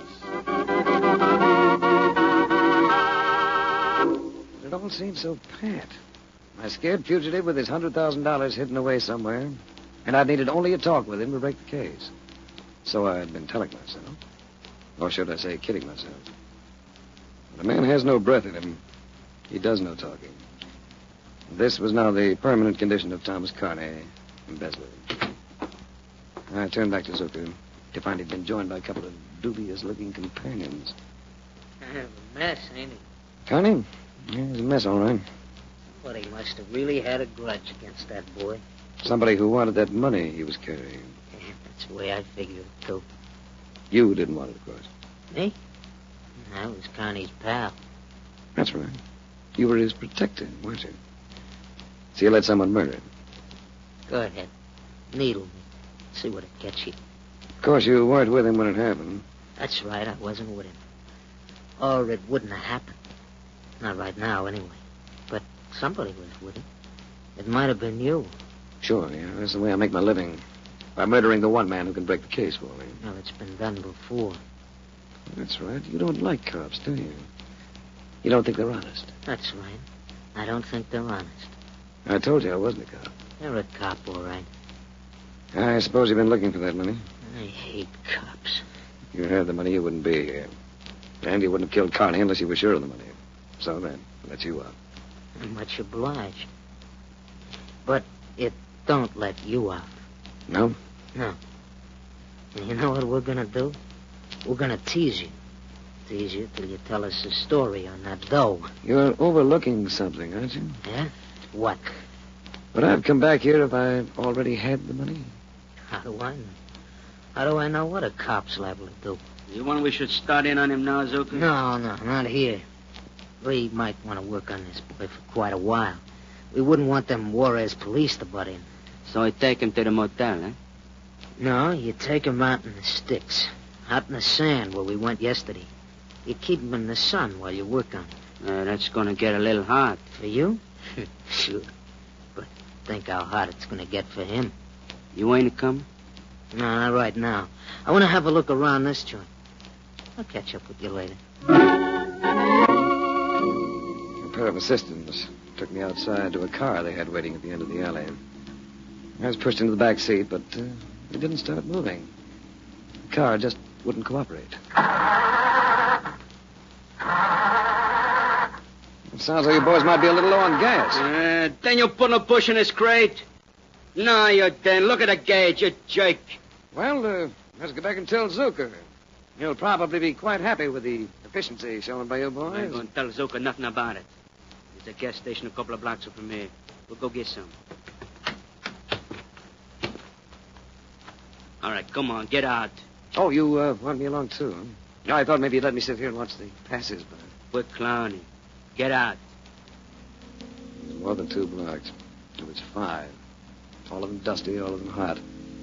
And my companions weren't used to walking That quickly became obvious. So by the time we reached the gas station, both were thoroughly disgruntled with me, with the weather, and with each other. And then we had to wait. What goes on around here anyway? Ain't there nobody to run this joint? It's 1 o'clock, siesta time. Oh, dominant siestas. No wonder they never get nothing done around here. Now, here's a can. We can just take some gas and leave the money. We'll take some gas, all right, but we ain't leaving nothing. Here, I'll fill it for you. Okay, where do you want it? In a can, you creep. Where else? I was thinking a good spot might be your face. I let them both have it right in the teeth. Then I dropped the thing and ran. I didn't slow up until I felt purple, and reasonably assured that I'd lost them. It was then that a familiar voice spoke to me.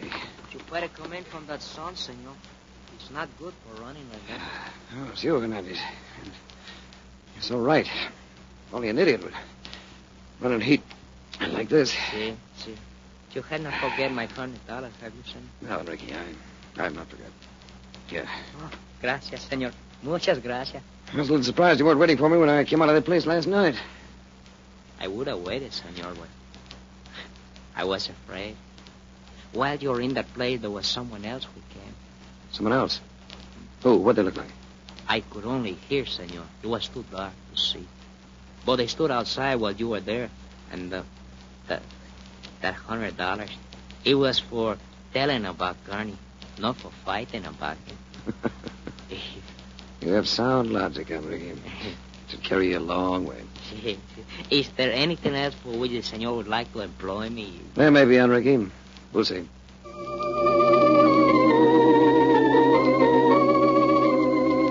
was hot and thirsty, and full of the conviction that I'd bungled what appeared to be a fairly simple case. A combination of circumstances that called for a drink. A long, tall, cool one that I secured at the bar of our hotel. And while I quaffed it, something feminine and lovely sidled under the stool next to me. Something feminine and lovely by the name of Peggy Dana. Hello, Ray. How are yourself? You look as though you'd been running. I have, but we won't talk about it. What would you like? I didn't stop for a drink. I just thought I'd like to talk to you. Mm-hmm. Had I known that was coming up, I'd have gone downstairs and prettied up a little. Oh, you look all right as you are. You look all right, too. You look awfully all right. Grace, why are you down here? Hasn't Mark Donovan told you? You know he hasn't. He's not the type. What are you doing down here? I just came down for a look at the place. I'd heard it was wild and woolly. Now I guess I'm just staying because you're here. But you've been keeping so busy. What about the boyfriend, Jack Kemp? Yes, what about me, Peggy? I thought I was in your good books. I think you're wonderful, darling. See, Race, the girl really loves me. So quit trying to steal her, will you? Look, why don't we go to a table where we can start some serious drinking? Oh, Jack, it's too hot. Not for me. How about you, Race? I think I could handle another one. Good man. Now, I'd like to make you a bet. Just finish one more of those things you're sipping now. And I'll give you any odds you want that it's the beginning of your downfall. He was almost right. A hot day and a bartender who knew how to hide dynamite in a cool, delicious drink. That's enough to cause your grandmother's downfall. By the fourth one, I knew I'd have to slow up. It didn't seem to bother Kemp. The only way he showed any effect was by insisting on paying for every round. And by the careful and exact way he counted out the bills to pay for them. I was finally rescued by Mark, who somehow got me up to our room. Are you off your rocker? You can't drink like that in this country. Nor in any other. What do you want? Hot coffee, cold shower, or both? I don't want either, Mark. To be quite truthful, I just want to go out and send another wire to Los Angeles. Hey, you nuts. Here, just let me ease you down on this bed now. Ease down onto yourself, boy. I'm going out and send that wire. I just thought of something I think is going to crack this case.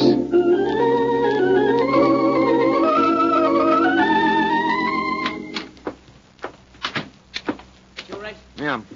It's almost midnight. What have you been doing? Playing watchdog. I get a wire from Los Angeles? Yeah, here it is. Good. Well, so what you wanted? Right on the button. Come on, Mark. So now what? We're going to have a look at a room 3 doors down the hall. Is there anyone in the room? No. Here we are. Key and everything, huh? Yeah, I got printed a night clerk. Made him alone. He doesn't have to pay back. Look, tell me, what are we looking for? $100,000. Or most of it, anyway. Oh, brother, $100,000. Listen, if we find that, you're going to have to worry about me. But what makes you think it might be here? Because this is the room of the... Hey, what is this? Good evening, Mr. Kemp. Hey, Race, what goes? You ain't tagging Jack for this deal, are you? Jack's a nice guy. Kemp just seems to be a nice guy, Mark. He also seems to be a wealthy playboy, but he isn't. He's a bank teller who followed Carney down here and murdered him. What? You drank too much today, Race. A bank teller? I think you're missing on this one, Race. Jack just ain't the type. Yeah, but he acts the type in one very peculiar way. What are you talking about? I'm talking about the way you counted out the money this afternoon when you were paying for those drinks. Meticulously, carefully. You laid out each bill with just the proper snap of your thumb. Just the way you've been doing it for 11 years at the Merchants National on Spring Street in Los Angeles. Start looking for that money, Mark. Right. The bank has nothing on me. I quit, legitimately, without touching a dime. So they said.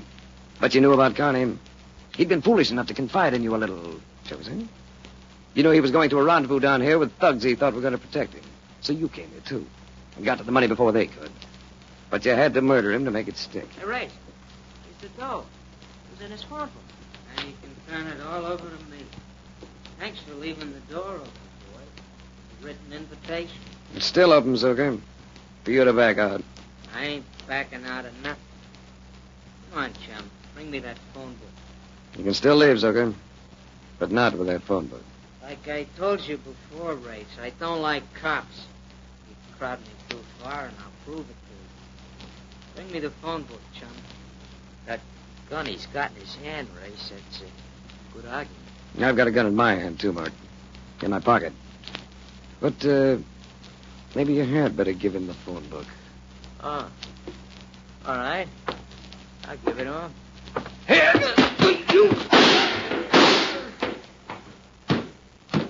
Hey, you did have a rod in your pocket. That's right. Sometimes when you can't afford to bluff. And this was one of them.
The Adventures of Frank Race, starring Tom Collins with Tony Barrett as Mark Donovan, comes to you from Hollywood.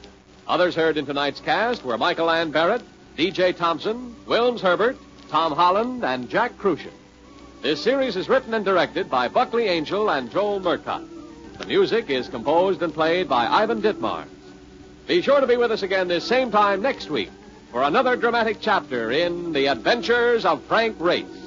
Art Gilmore speaking. This is a Brussels production.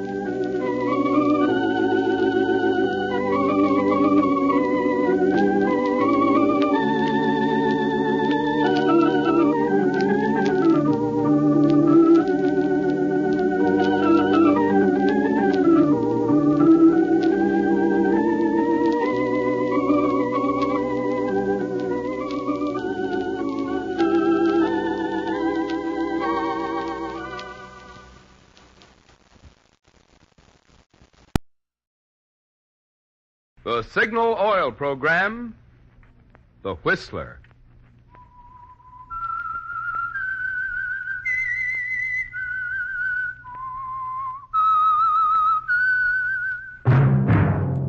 That whistle is your signal for the Signal Oil Program, The Whistler.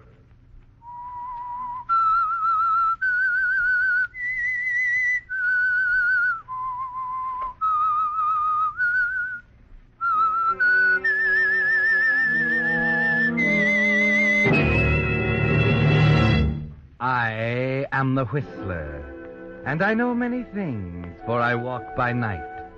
I know many strange tales hidden in the hearts of men and women who have stepped into the shadows. Yes, I know the nameless terrors of which they dare not speak.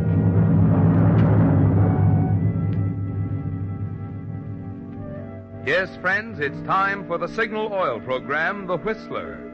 Rated by independent research, the most popular West Coast program. In gasoline, you know, it takes extra quality to go farther. And Signal is the famous Go Farther gasoline. So look for the Signal circle sign in yellow and black that identifies Signal service stations from Canada to Mexico. And now, the Whistler's strange story.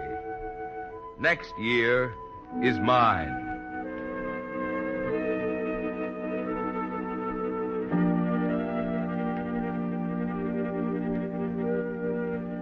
For 3 hours straight now, Johnny Hale had sat at his desk, shuffling through the stories and articles piled in front of him, blue penciling some for changes and others for rewrite. It was December 21st, and he had a special Christmas edition to get out by Wednesday. Suddenly he stopped, listened for a moment, put down his pencil, and walked to the window.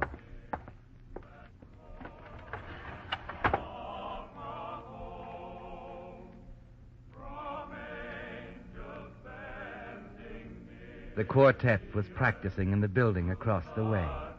And as he opened the window, it seemed to him that the music was everywhere, filling the crisp air with magic and beauty and warmth.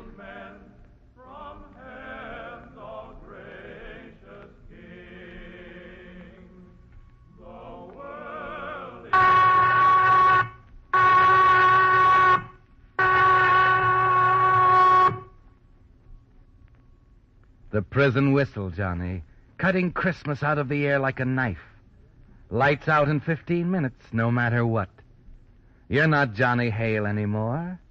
No, the minute that whistle sounded, you became number 56084, hurrying across the prison yard to your cell in Block 14.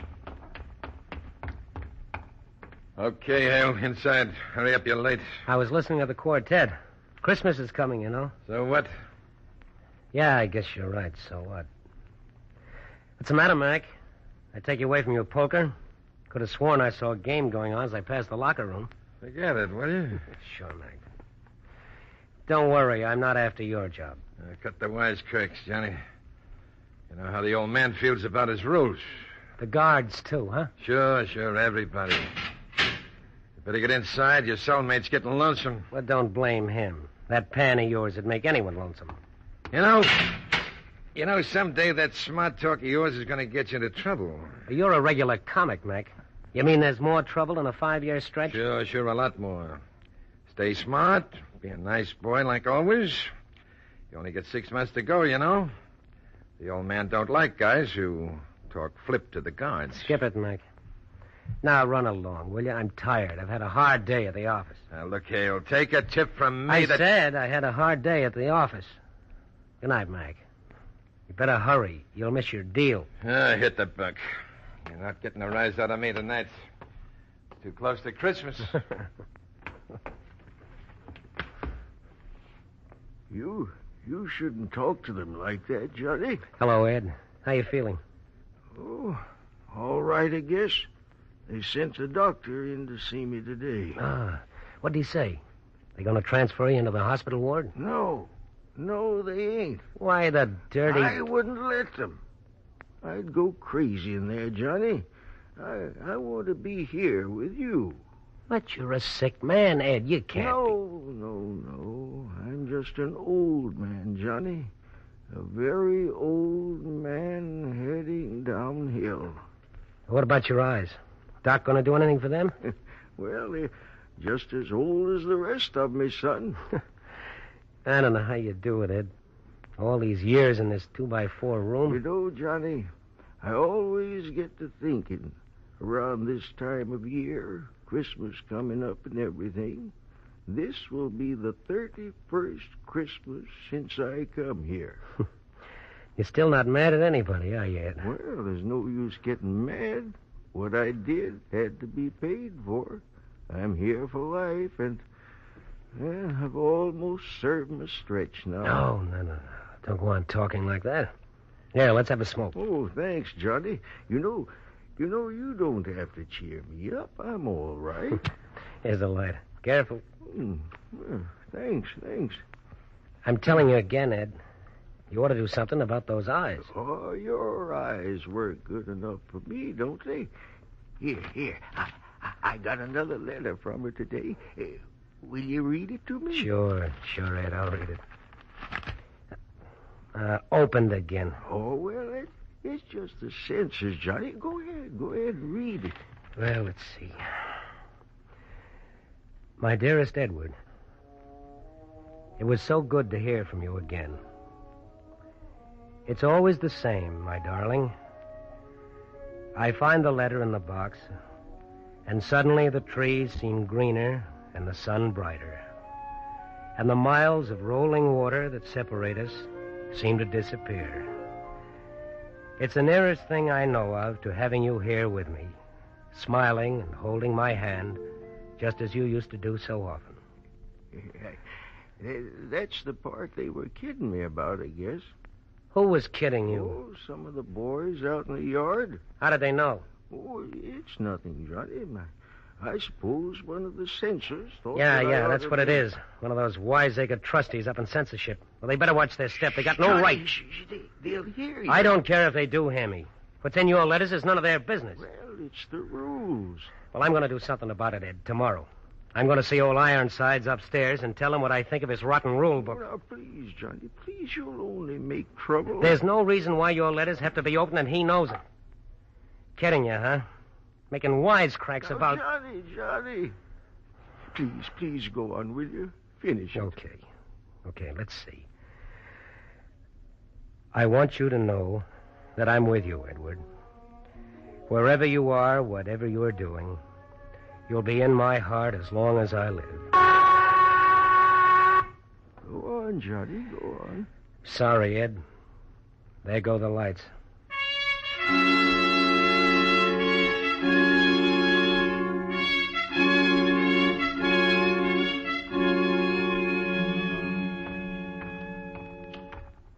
Keep right ahead of me, Hale. Yeah, I know. Crazy stuff, if you ask me. What have you got to talk to the warden about? A personal favor. I've got an ad in Peoria who wants me home for Christmas. You know, I'm beginning to think you don't like me, Hale. Why, Mac, whatever gave you that idea? Slow down now. Don't break step. Yeah. McPherson with prisoner Hale. Appointment to see the warden. Okay. Go on through, Hale.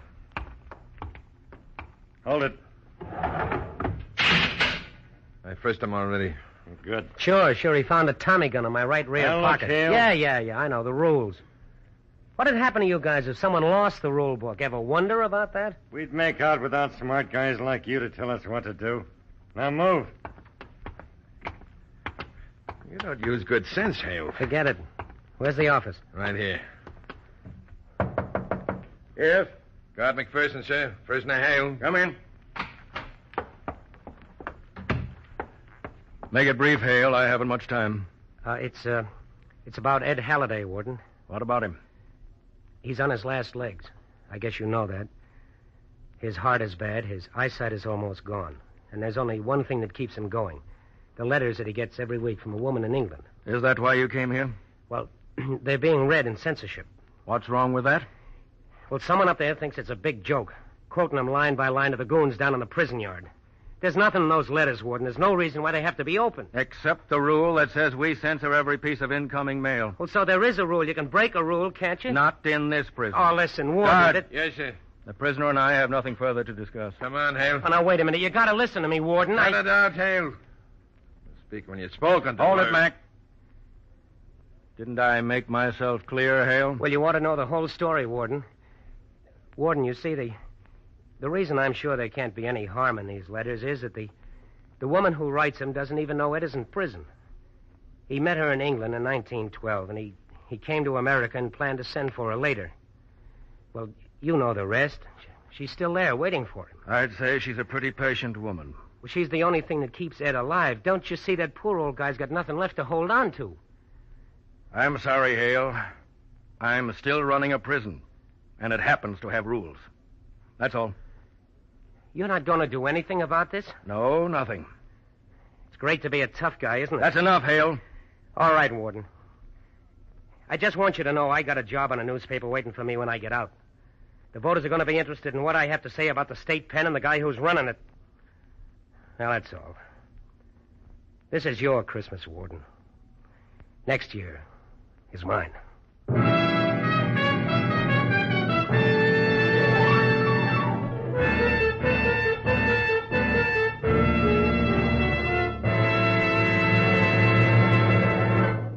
With the prologue of Next Year Is Mine, the Signal Oil Company brings you another strange story by The Whistler.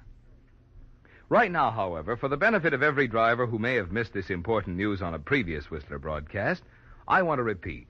At no time during the war were automobile batteries as scarce as they are right now. I wish we could promise you that our signal dealers will be able to take care of everyone who will need a new battery. But honestly, we can't. And no one else has enough batteries to make that promise either. Well, without a battery, cars just won't start. So you'd better give your present battery the very best care you can. And that's where your signal dealer can be of real help. You'll find he's happy to tend to those often overlooked details, such as adding water to the proper level or checking the charge to determine the exact condition of your battery. And if he finds your battery is run down, your signal dealer uses the most modern equipment and methods for recharging. So make it a habit to stop by your signal service station regularly for a battery checkup.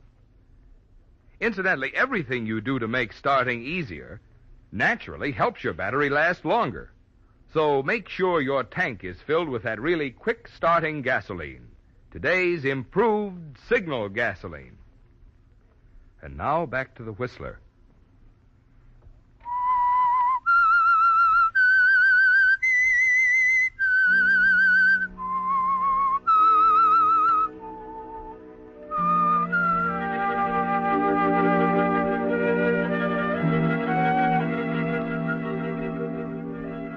It's only a couple of days now until Christmas. And Christmas has always been a difficult time of the year for you, hasn't it, Johnny? To the 3,000 men in the penitentiary, it means baked ham on Christmas Day, a few letters from the outside, a special sermon by the chaplain, nothing more. And to you, there's a terrible irony to it. Outside, peace on earth, joy to the world. Inside, 3,000 men, with Warden Conroy in his little office upstairs, following his book of rules to the letter. It's several days since you talked to him about old Ed and the letters, but it's still rankling inside you this morning as you walk into the prison newspaper office. Larry Marks, your assistant, is sitting in the corner reading a book as you enter. Hi, Larry. Got here early, huh? Yeah, had to get the Christmas edition in shape. Warden wants it out early.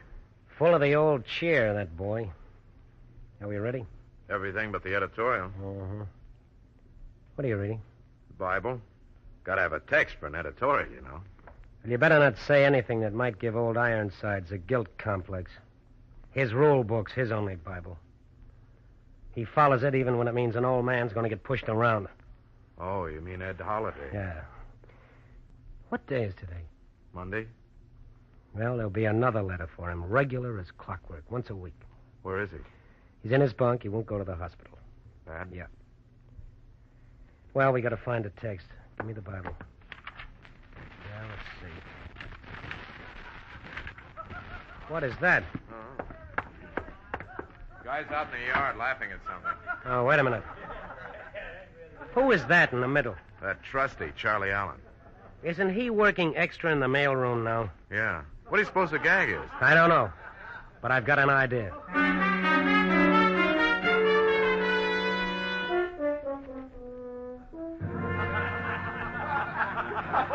Oh, go on, Charlie. Oh, it's too good to keep. I got the next page. See. I still remember exactly how you looked at me the night we stood together for the last time. How I knew that nothing could ever change from that moment on. That the thousands of miles that were to come between us could never make a difference. And they haven't, Edward. Each letter brings you back to me again as strong and clear as ever. How do you like that, huh? The miles don't make any difference to this dame. But I bet the bars do, huh? Hey, do you suppose the old coot never told her he's in stir, huh? I'll bet... hi, Johnny. You'll bet what, Shirley? We just talking about your cellmate. I sort of figured you were. Yeah. I bet there's some things about the old boy you don't even know, Johnny. Maybe it's because I keep my nose out of his business. Give me the letter. Oh, I can't do that, Johnny. I haven't read it all the way through. That's my job as censor, you know. Is it part of your job to read it to this pack of grinning apes? Take it easy, John. Shut up. The beef isn't with you guys. You're too stupid. But Charlie here is something else again. Gonna give me that letter, Charlie? I can't. It's got to go through regular channels, and I Okay, gotta... pretty boy. Here's something doesn't have to go through channels. Hey, wait a minute, Johnny. Let go of me, Mac. This is my beef. I figured to be stepping out of line pretty soon, Hale. Snap those cuffs on him, Johnny. Listen, Mac, let me... Shut up! That's smart, boy. Maybe you can think of some new tricks while you're in solitary.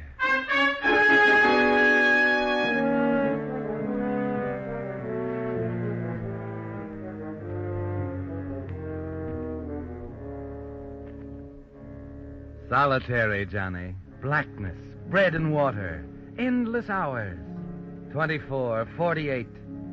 You don't know because you lose track of time. But solitary is punishment for hitting a trustee. That's in the rule book, too. It's a great place to spend Christmas, isn't it, Johnny? Peace on earth, goodwill toward men. All men except the ones in solitary, of course. Hale? Yeah. What is it, Mac? You think you can make it upstairs? What is it now? They want you up in the hospital. The hospital? You mean old Ed? Yeah, the doc said he's asking for you. I think he's about ready to take off.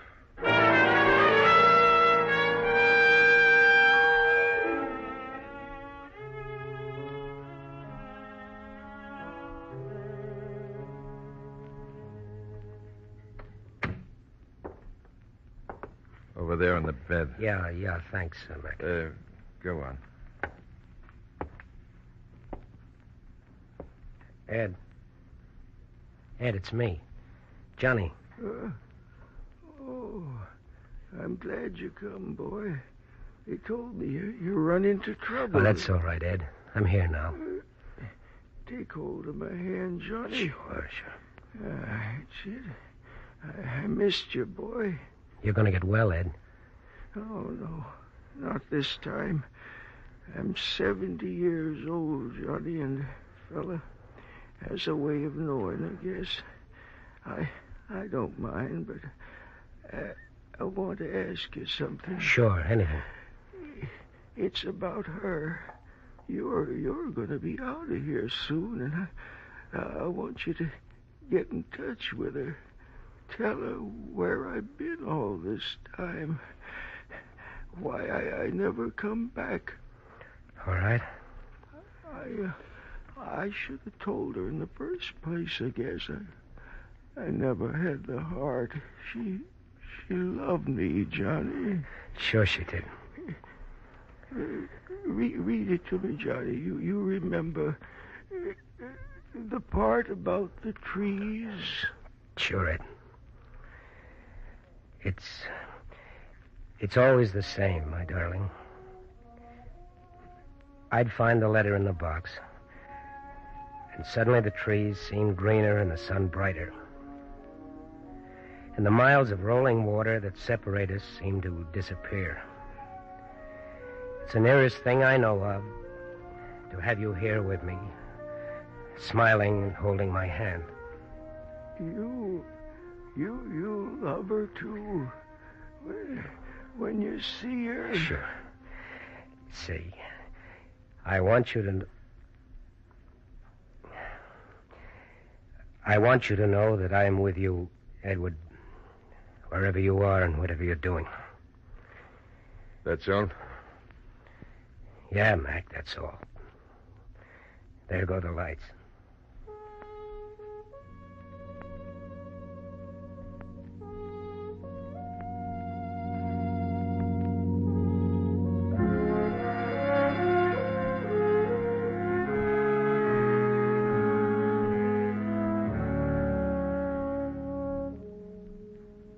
Did you take care of the certificate, Doctor? Yes, Warden.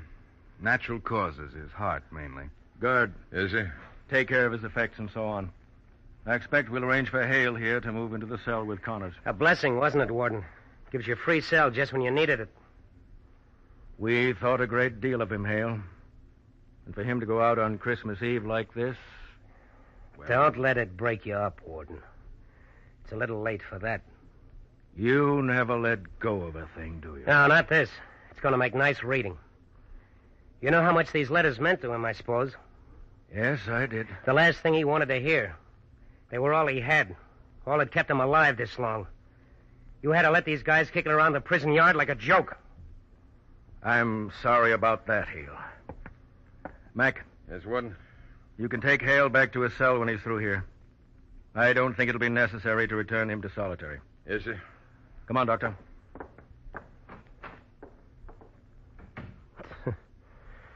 So Ed's gone and he can cross another number off his book, just like that. Another number on the book. You talk too much. I think it's time I really wised you up. Okay, Mac. Better get yourself a pair of handcuffs. You know, this time, I don't think I'm going to need handcuffs.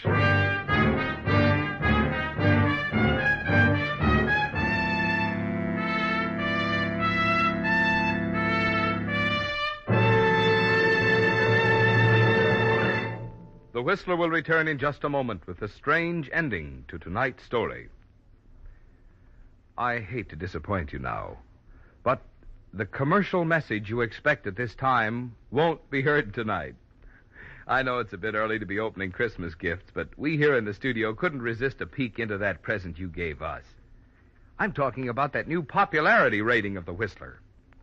Now, among you West Coast listeners, not only the most popular mystery program, but also the most popular dramatic program on the air. Well, that is absolutely the swellest Christmas present any radio show could get. And we of the cast want to thank you sincerely.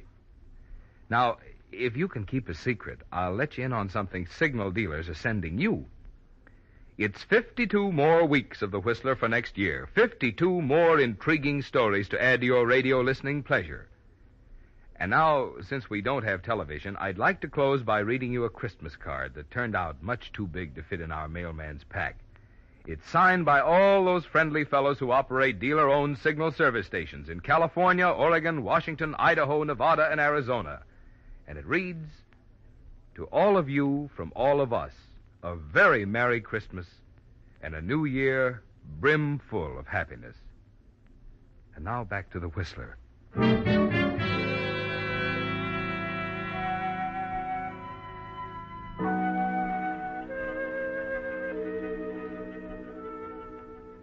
The guard was right, wasn't he, Johnny? This time he didn't need handcuffs. And he gave you something you hadn't bargained for. He hit you all right. Not with his fist, but with 4 or 5 sentences that sent you reeling back like a man struck between the eyes with an axe. You didn't know the half of it, did you, Johnny? You know now you've got to even things up with Warden Conroy. That what you have to say won't wait for 6 months till you get out of prison and say it in the paper. You've got to attend to this yourself now. You break away from Mac and hurry after Conroy. Hey, stop! Catch up with him just as he's entering his office. Follow him in, slam the door, and lock it. Hale, you again? Yes, Warden. What are you doing here? I left Mac back at the hospital. He'll be here any minute, so I haven't much time for what I have to say. That's so? See, it's pretty hard to say what I want to say, Warden. Well, it doesn't make much difference what you say now, does it? Well, I think it does. Warden, old Ed's sweetheart in England. She died 7 years ago, didn't she? Yes, she did. They brought the letter notifying Ed of her death in to me. Ed never saw it. And you've been writing these letters all this time? Well, someone had to do it. His eyesight was bad, and he couldn't recognize the handwriting. The letters meant so much to him, and if we'd made anything special out of them, if they didn't have the census stamp like the rest of the mail, we were afraid he'd suspect something. And I thought you were a tough guy. Old Ironsides. It's my job to be a tough guy, Johnny. I have to enforce the rules. Well, you're a regular guy, Warden. I never felt so much like a heel in my life.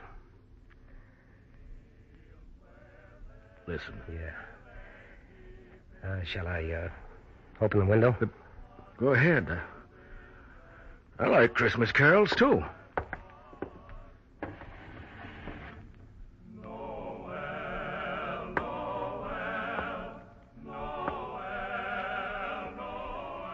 Pretty, isn't it? Yeah.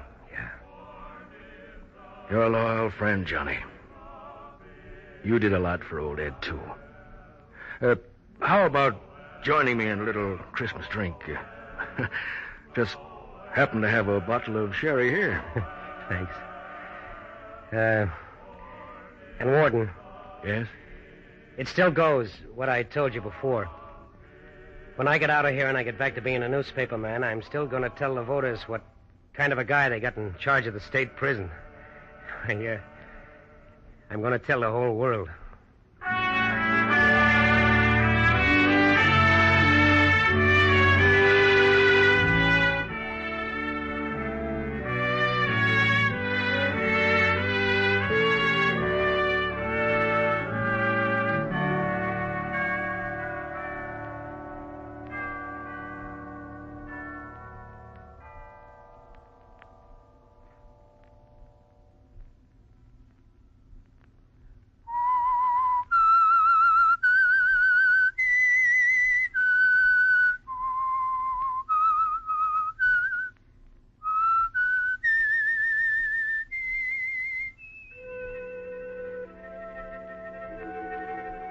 Let that whistle be your signal for the Signal Oil program, The Whistler, each Monday at 9. Brought to you by the Signal Oil Company, marketers of Signal gasoline and motor oil and fine quality automotive accessories. Signal has asked me to remind you, to get the most driving pleasure, drive at sensible speeds, be courteous, and obey traffic regulations. It may save a life, possibly your own.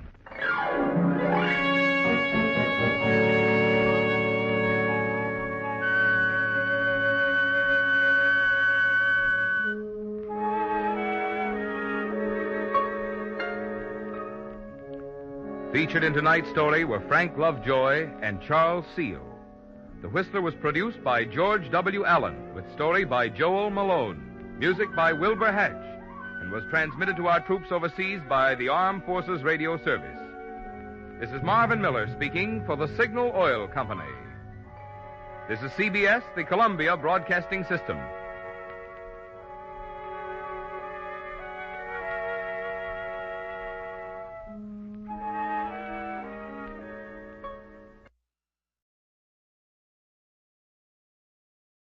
One more letter, Miss Rogers, and then you may go home. Thank you, Mr. Kegg. I'm in no hurry. We've had a long day. This will be the last. Telegram to Captain J.K. Hutchison, South Wind Lodge, La Rosa Key. There's a box number here. You can take it off this envelope. Yes, Dear Ken, thanks for letting me know the tarpon are going wild off the coast. Leaving tonight. Plan to join you day after tomorrow.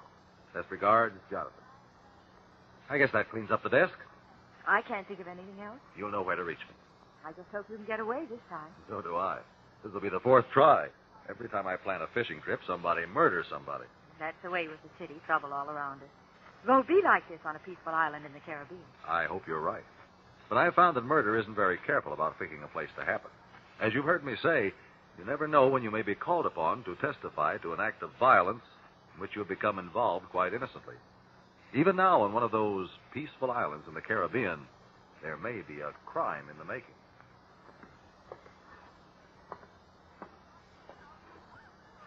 What a rummy place. How I ever let you two drag me down here, I'll never know. Oh, Rosa Key, Southwind Lodge, the end of the world. Chips, June, listen to me. Say something. What do you want me to say? Get your nose out of that movie magazine and pay attention. What are you reading that trash for anyway? At least I read. You read, sure. Travel folders, beautiful Caribbean, alone on a romantic island. Yeah, this was your idea. You said it was smart, boss. You said we could hide out here, have the plane pick us up, and fly us on down to South America. You said... Sure, I said it. I think I'd be here the rest of my life. Mickey told you he might have trouble hiring a guy with a plane to meet us here, take us out of the country. Time and trouble. That's what Mickey said. Well, I paid him $5,000. That ought to take care of plenty of trouble. You gave him the dough, didn't you? Oh, sure, boss. Sure I did. Well, what's holding him up? I told you to get your nose out of that magazine. Hey, you don't have to knock it out of my hand. This joint's getting me down. Same people for 3 weeks. I'm sick of their faces. How that guy, that Rail Buckland, can live here the year round? He's nuts. He owns the place. So he's nuts. Nobody would run a joint like this. Not even a radio. How you figure he ever knows the track results? Maybe he doesn't care. Maybe he likes the peace and quiet and going out with guests like Captain Hutchison to fish. Captain Hutchison. Kind of like him, don't you? He's 60 years old. Well, so is the guy you were going around with when I married you. Older men know how to talk nice to a girl. Stay away from him. I can't read. I can't talk to anybody. Well, that's too bad. You sure have it tough, don't you? Listen, baby. You too, Chips. Both of you were punks when I found you. You'd still be nickel and dimes if it wasn't for Dan Wilmore. As long as I'm picking up the check, you do what I say. What are we supposed to do? We're waiting, too. No use to get yourself steamed up, Danny. Well, look, I'm trying to get out of the country. If the feds get to me, I'm good for 20 years. The plane will be here. When? You two act like you're on a vacation. We'll have a good time. Get ready, go back home. I'm tired of you both. Mutual. All right, what's keeping you here? Want me to tell you? $50,000 I got stuck in behind that moth-eaten fish hanging in our bedroom. That's what's keeping you here. I couldn't shake you two off me now. Hey, we helped you get that dough, boy. You think I needed you? You think you're smart, the two of you, to figure out a job like that? Somebody's coming. Go on, honey. Tell him you're a big shot. Quiet. They ought to know it by now. You've been bragging about it ever since you got here. Tell them to their face, Danny. The cops are after me. I'm going to South America, and I got $50,000 in my bedroom behind a No, Danny, not now. Leave it alone. Afternoon, everybody. Oh, hi, Mr. Buckland. Hello, Pop. You folks enjoying yourselves, are you? Yeah, we're having a great time. I've been sitting there in the lobby all afternoon watching a bug flying around the room. That's so. Yeah, so much excitement I can hardly stand it. It is pretty quiet in La Rosa Key. I'd be glad to take you out fishing tomorrow. Forget it, Pop. We'll be pulling out of here in a couple of days. Oh? In the meantime, how about a little service, huh? You have a complaint of some kind? Yeah, you might say that. The food is no good. I wouldn't eat it in a nightclub. The beds have rocks in them. The mosquitoes leave him are alone, Now, Danny. you stay out of this. He's doing the best he can for us. Okay. I'm sorry you don't like it here. Don't mind him, Mr. Buckland. He's had a lot of very nervous tension lately. That's why we're here. My husband needs rest from his chosen profession. Yeah, it's important to his health. And continued well-being. Well, I can understand that. A lot of men work too hard. Oh, everything's all right. I sure hope so. Well, Captain Hutchinson will be up from the dock before long. I'd better go see about some supper. I'll call you in time to wash up. Oh, okay, Mr. Buckland. Okay. What a deal. That old buzzard. You two, and talk your arm off Hutchinson. You, forgot to tell him about your money. Forget it, will you? Well, I didn't bring it up. You did. You've been shouting about it ever since we got here. Here, read your magazine. Maybe you'll keep your mouth shut. I'm going for a walk. I'll be back later. No bother on my account. Throw me an apple chip, will you? Oh, sure. Here you are. Thanks. Boss is kind of worried. Yeah. Getting on his nerves, all this waiting around. That's too bad. Shame. Such a sweet guy. Nice to everybody. Talks like a gentleman. It'd be terrible if anything happened to him. Yeah. You know, sometimes I think to myself, June, honey, wouldn't it be too bad if anything serious happened to Danny? Like he got sick, or the Federals picked him up, or, He, got himself killed? yeah, that too. Almost anything. Wouldn't it be just too bad?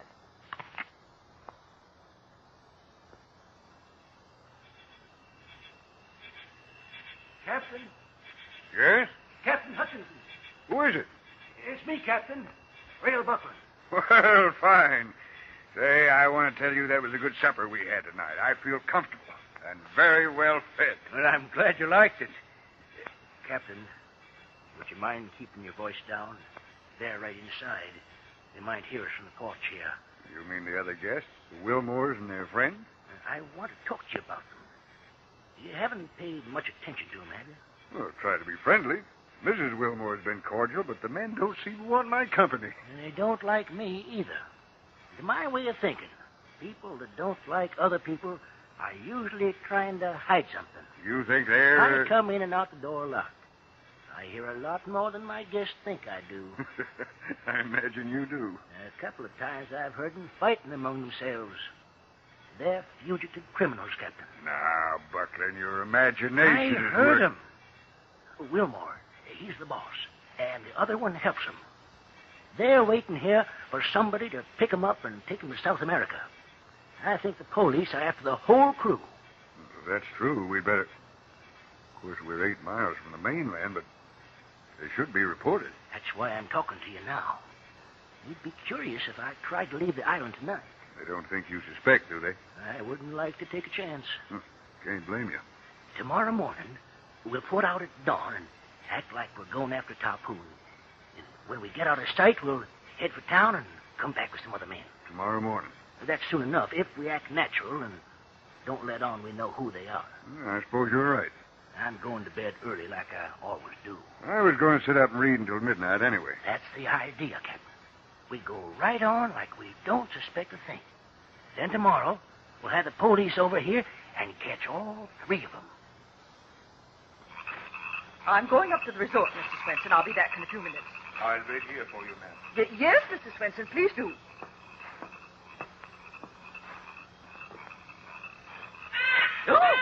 Oh, dear.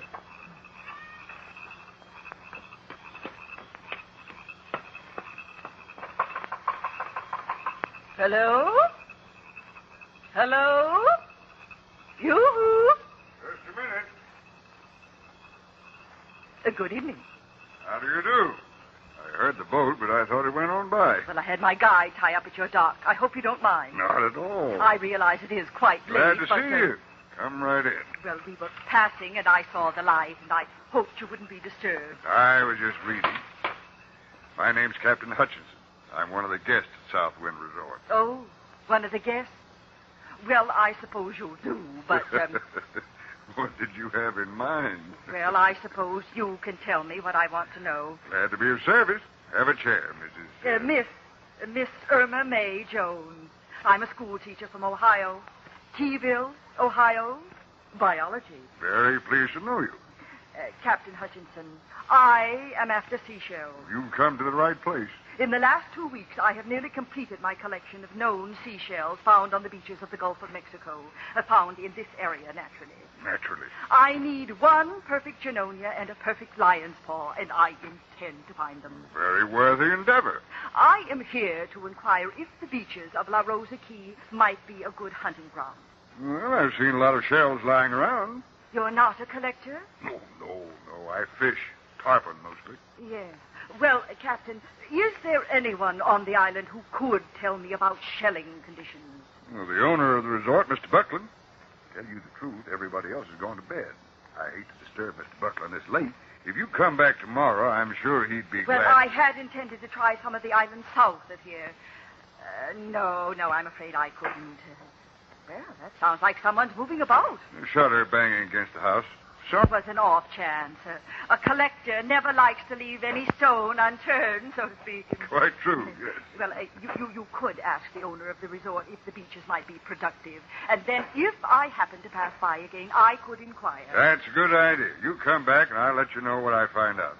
What is it you're looking for? A perfect Junonia, and a lion's paw. Both are quite uncommon. Well, I'll try to remember the names and tell Mr. Buckland. Well, I think I'd better be going. Buckland should know if anyone would. He's lived around here 25 years. Yes, well, thank you very much, Captain. I'm sorry to have disturbed you. Not at all. Glad to help.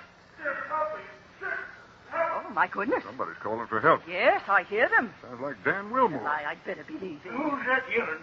It woke me up. Dan Wilmore, Buckland. Oh, I knew something had happened. Those criminals. He's in trouble.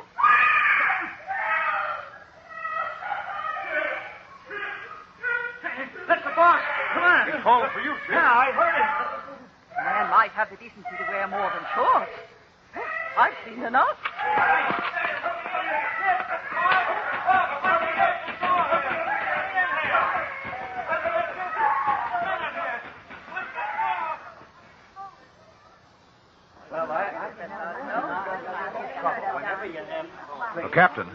Captain Hutchinson. Jonathan Kay. Glad to see you. I got your telegram. Jonathan, I'm mixed up in a murder. This man was stabbed to death. He fell at the foot of the bed. His wife was asleep in it. The windows and doors were locked. Looks bad for her. I heard your testimony from the back of the room. Well, why don't you get up there and help that coroner Raleigh straighten this out? He'll keep us here for a week. Besides, I don't know anything about it. I was talking to a woman in the lobby. I'll see what I can do, Captain. If I can get through the crowd. Oh, excuse me? Certainly, sir. Pardon me, please. Oh, well, sure. Can you let me by here? Yeah, all right. Thank you. Coroner. Coroner Raleigh. Yes? What is it? My name's Jonathan Kay. I'm a lawyer. Nobody needs a lawyer. No one's under suspicion. I understand that. You see, sir, I often have the privilege of serving as an amicus curiae. Oh, yes. Yes, I've... Serving only the court. Seeking the truth is my sole interest. Oh, yes, I've heard of you. Glad to have you, Mr. Kay. Ladies and gentlemen, an amicus curiae is a friend of the court. He does not represent anyone involved in the crime. He's not paid either. And Mr. Kay uses his expert ability to cross-examine witnesses to discover the truth. Mr. Kay, call anyone you want to. I've been talking to Rail Buckland here. I'd like to ask him a few questions. Mr. Buckland, where were you when Daniel Wilmore called for help? I just told the coroner. Please answer my question. Well, I was in bed, half asleep. It was hot, and I'd been up to get some water out of the pitcher. When I heard the yelling, I put on a bathrobe and ran to the room. We broke down the door. Where did you find the body? A few feet inside the door. Where was Mrs. Wilmore? Sitting up in bed screaming her head off. Where was the murder weapon? Well, right at the foot of the bed. The knife was a good 10 feet from Wilmore's body. Who found the knife? We all noticed it at once, I guess. Did you ever hear Mrs. Wilmore argue with her husband? They argued quite a bit. Was Wilmore friendly with Chips Larned? All three of them fought like tomcats. That's how I knew they was criminals. Heard them yelling at each other about going to South America to get away from the law. Why didn't you report this to the police? I was going to take my boat into the mainland the next morning. I just didn't like them. They were mean. He was the worst. Talked rough, ordered me around, wanted extra attention. They were a bad lot, and I didn't want them hanging around. Did you tell Wilmore you were going to report him to the authorities? Oh, of course I didn't. I'd have been the dead one if I had. Mr. Buckland, why did you say you broke down the door? Well, sir, we had to break down the door to get in. Like I said, it was locked inside, and we checked all the windows, and they're locked from the inside, too. Thank you, Mr. Buckland. I would like to call Chips Larned. Mr. Larned, do you agree that the murder room was locked from the inside? Yeah, Mrs. Wilmore and her husband, Danny, were alone in the room? that's right. Why would Mr. Wilmore lock the windows and the door? Maybe he wanted to be alone. Answer my question, please. He was carrying a lot of money. $50,000. What was your connection with Mr. Wilmore? I was supposed to keep him from getting killed. Danny Wilmore was a swindler, a gambler, a racketeer. And the money was the proceeds from his, activities? That's right. Where is that money now? I sure wish I knew. Why? Well, you couldn't have made it without me. Where were you when Wilmore called for help? In bed, asleep. I woke up. I ran down the hall and helped Buckland and the captain bust down the door. Did you have a gun? I didn't even put on my pants. What were you wearing? A pair of shorts. Can't expect a guy to sleep in a fur coat on such a hot night. You were Wilmore's bodyguard. You heard him shout for help, yet you didn't even take time to pick up your gun. I can do all right with my bare hands. Did you get along with Wilmore? I worked for him, that's all. Did Mrs. Wilmore work for her husband? Yeah. Yeah, and the evening before, they had a scrap. Afterwards, she told me it'd be a shame if Danny got killed or something. The way she said it, she wished he would. That will be all. Mrs. Wilmore, please take the stand. Mrs. Wilmore, did you kill your husband? No, sir. Do you know who did? I don't have any evidence, but We I know... need facts, not opinions. Why was your husband killed? His money. We hid it behind a stuffed fish on the bedroom wall. Whoever killed him took the money. Mr. Larned says you expressed the feeling that you wished he was dead. I said what he told you, but I didn't mean it, honest. I don't know anything about who killed Danny. When I woke up, he was standing at the foot of the bed just yelling, and then he fell. Are you trying to make this coroner's jury believe you slept peacefully while someone entered the room, killed your husband, took his money, and escaped through a locked door or window? I don't know what happened. I didn't kill him. Mrs. Wilmore, did you dream at all during the night? Yes. Yes, I did. Why? Can you recall the dream? Well, it was a nightmare. There were guns going off, and I was trying to hide. I was scared. Coroner Raleigh, I wish to point out that one sound may stimulate a dream. The nature of the sound may not be interpreted accurately. It may be confused in the dreamer's subconscious mind. This is an established scientific fact. It's possible that Mrs. Wilmore actually heard a sound, like a shot being fired while the murder was taking place. Mr. Kaeg, Yes? could I ask a question? Go on. I've been around tough guys a long time. I've been around when people got killed and when people were planning to kill people. I read detective stories and I go to the movies. Now, maybe I don't act very smart, but with what I know, first and second hand... Is this your question? With what I know, would I kill my husband in a locked room with nobody else around to get blamed for it? Tell me, could anybody think I'm that dumb? Not unless they thought you were very clever, Mrs. Wilmore. Coroner Raleigh, I would like to request a recess until day after tomorrow. I wish to locate an innocent bystander, a person completely unaware of what took place that night, yet might have been close enough to help us learn the truth. All right, Mr. Kaeg.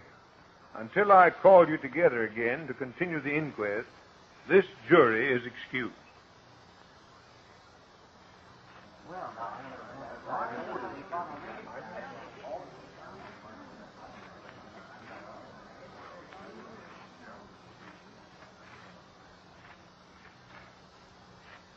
Coroner Raleigh, I would like to publicly thank Miss Jones for returning from her home in Ohio to testify at this inquest. I considered it my duty.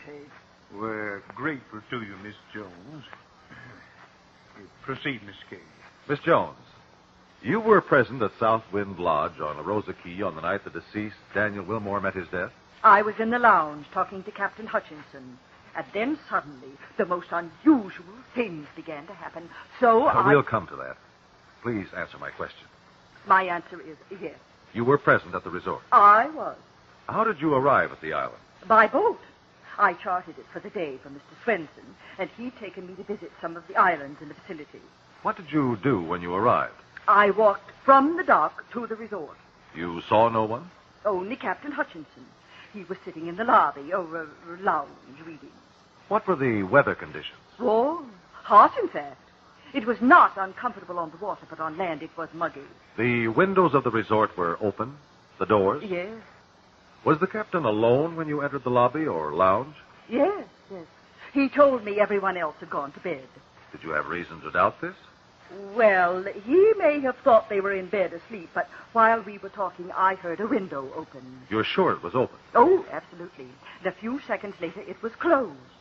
Banged down. You heard the window open, naturally, then slammed down? Yes, sir. Go on, please. Well, I believe that's all I can tell you. I informed the captain that I was anxious to leave, and I was thanking him for his information. Just one moment. Why were you anxious to leave. But I was worried about, something made me concerned. I started for the door Now, and... think very hard, Miss Jones. Oh, of course. The banging noise. I thought a wind must have come up suddenly. Did Captain Hutchinson notice the sound? He told me it was a shutter. You heard the window open? Yes. Then you heard it close. Then a man shouted. Shouted what? A name. Chips, I believe. I've been thinking about it on the plane trip here. Yes? I was frightened. A man shouting, a woman screaming. And that gentleman, Mr. Buckland, ran through the room in his bathrobe. And that one... Chips Larnard? He dashed by in just his shorts. What did you do? I blushed. Yes, of course. What happened next, Miss Jones? Well, the entire experience was shocking. I felt faint for a moment. Then they were kicking at a door, so I ran to the dock and told Mr. Swenson my experience, and we headed for the mainland. On your way to the mainland, did the wind and waves toss the boat around? Oh, it was perfectly calm, Mr. Cake. Whatever gave you the idea there was a storm? Thank you, Miss Jones. That is all. Oh, well, I'm all right now. I did feel faint for a moment, but I'm sure I can go on. That will not be necessary. Your testimony as to what you heard has given us the truth.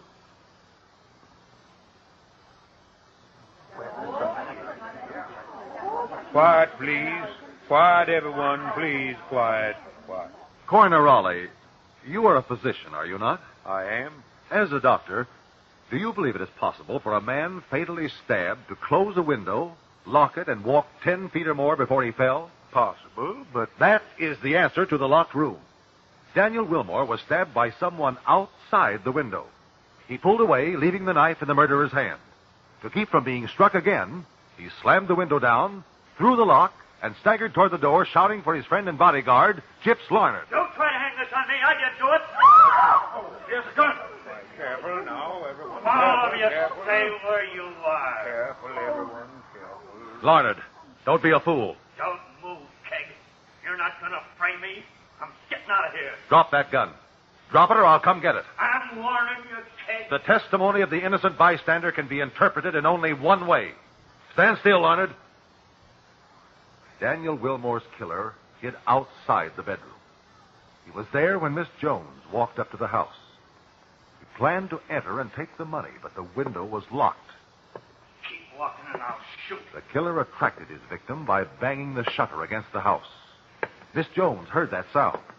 The sound that awakened Wilmore made him go to the window and open it to fasten the shutter. If you're saying that was me, I'll... The killer struck, but the window was slammed and locked in his face. He ran inside, helped break down the door, and dropped the knife at the foot of the bed. I was wearing shorts. I couldn't have carried a knife or they'd have seen it. Keg, I didn't kill Danny. I know you didn't. Give me your gun.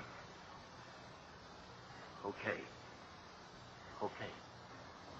Coroner Raleigh, who could have hidden outside the window without being seen? Who could have carried a blood-stained knife without it being noticed? Well, I don't... A man who was wearing a black bathrobe, maybe? I own the place.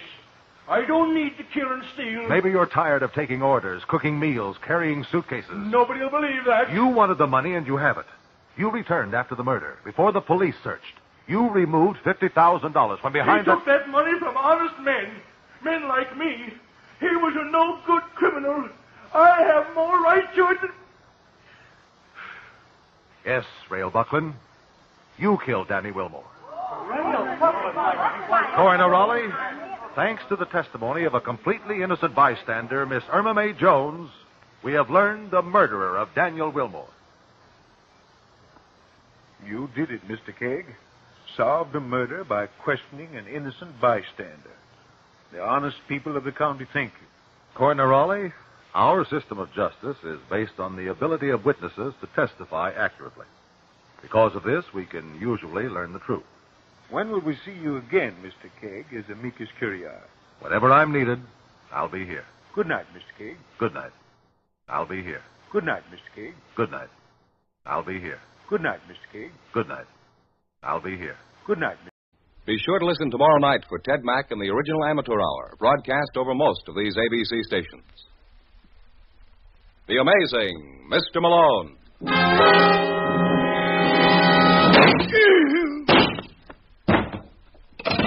Operator. Operator. Get me the office of John J. Malone.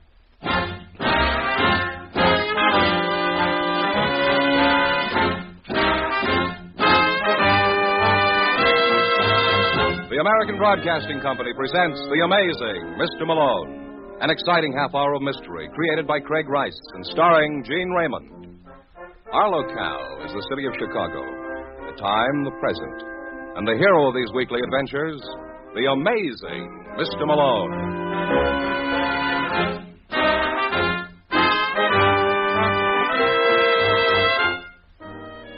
Malone is the name. John J. Malone, attorney and counselor at law. And before we get underway tonight, I'd like to thank all our old clients and welcome the new ones who came by. We'll be here every week at this time, so if you're in the neighborhood, drop in. You're always sure to meet some interesting people. Take Paul Conrad, for example. Mr. Conrad is the stocky gentleman marching down the fourth-floor corridor of the Benson building. You can tell from his walk that he's a man with confidence in himself.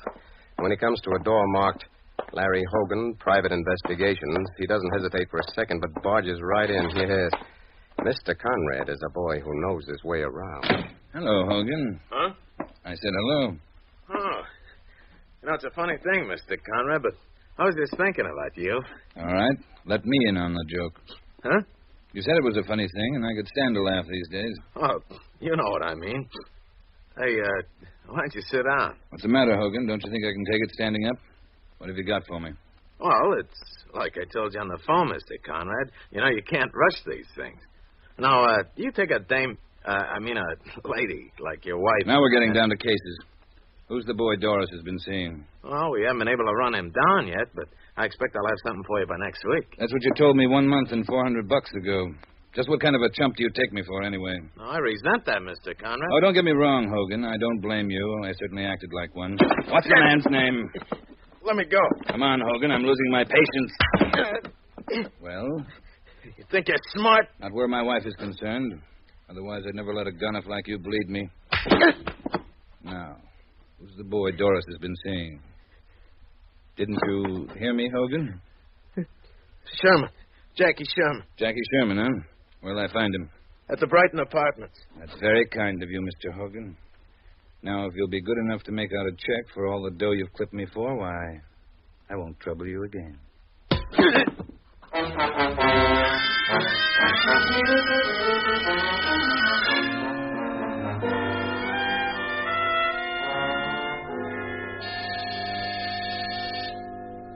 Just a second. Hello, Jackie. Doris, what are you doing Oh, here? now, darling, you're not going to be angry with me. I couldn't stay away. Oh, look, Doris. Oh, don't be mean, Jackie. Honest, I couldn't help myself. I was sitting home all by my lonesome, and I started to think about you. Next thing I knew, I was in a cab. You aren't the craziest dame. Mm-hmm. What am I going to do with you? Well, if you're stumped for an idea, maybe I can give you one. Come here, darling. You know, maybe you've got something there. Let's try that again. Yeah, go on, What? Jackie. Don't let me stop you. Paul. Hello, Doris. Why don't you introduce me to your friend? Listen, Conrad. Oh. You won't have to bother, darling. Obviously, he knows me. Guess that gives you the advantage. Mm-hmm. You see, Jackie, I didn't find out about you until this afternoon. Really? Uh-huh. Doris, suppose you leave us alone for a while so we can get better acquainted. No. Go on, darling. I'll see you later. No, I'm not going. You think I'm afraid of you, Paul? Well, I'm not. I'm glad you found out about it. I'm crazy about Jackie. Crazier than you were about O'Neill or Burton or Wilson? And what was that fellow's name in Springfield? Shut up. I just want to make sure that this is different. Well, it is. I'm impressed. All right, clear out. No. I'm warning you, baby. I'll call you later, Jackie. Did you hear that, Jackie? She's going to call you later. Look, Conrad, don't try and push me around. It's never been done successfully. There's a first time for everything, isn't there? Why don't you stop playing the outraged husband? You know your wife. Yes, old friend. You're speaking of the woman I love. And she loves you, too. You mustn't forget that. Why you... Yeah. She's crazy about you, Jackie. I don't know what you got, But it's a cinch you aren't going to have it long.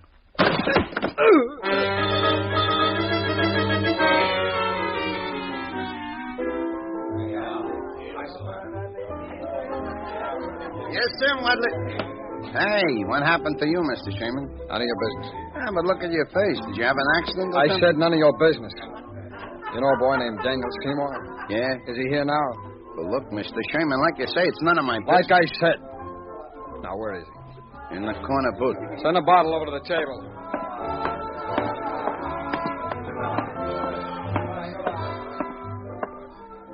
You. Huh? You're Daniel Seymour? Uh-huh. You mind if I join you? So happens I do. Oh, you don't understand, No, Seymour. you don't understand, mister. I'm in no mood for company. Know what I mean? My name is Jackie Sherman. That doesn't change my mood. I'm a friend of Sonny Wilson. So? So he thought you might be receptive to a business proposition. Ah. Well, if it's business, that's different. Sit down. Thanks. Yeah? Seymour, how'd you like to make yourself $500? It's a pretty ridiculous question, Jackie. Well, all you gotta do is take care of someone for me. And what might this someone's name be? Paul Conrad. Oh, is Conrad the boy who roughed... Pardon, I shouldn't even ask. This wouldn't be the same Conrad who owns the Club 59 with Jerome Barney. Does that make a difference? Certainly. Conrad and Barney are big operators, and a kid like myself don't bat in their league. Unless there's a big incentive. Know what I mean? All right, what do you want? Another 500. Fair enough. You know, Jackie, I like a guy who don't quibble over a couple of pennies. Let me tell you, fella, you'll be happy with the service. Know what I mean?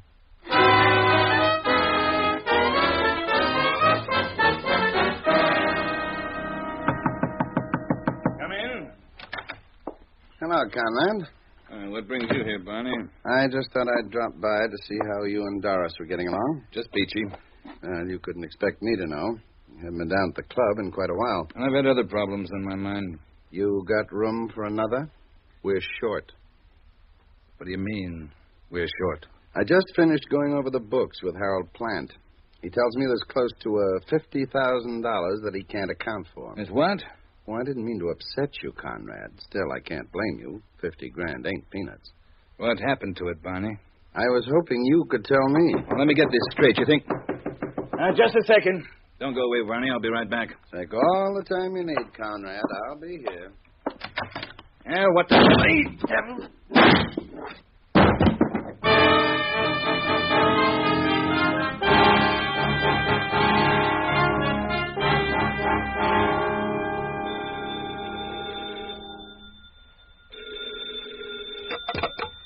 Yeah?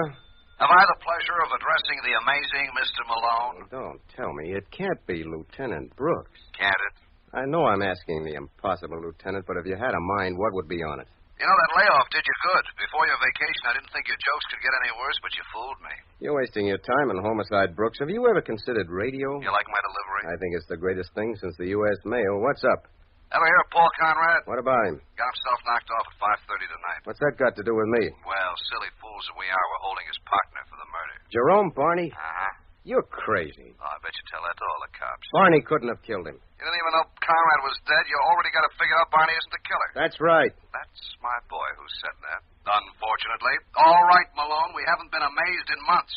Come on down here and get to work.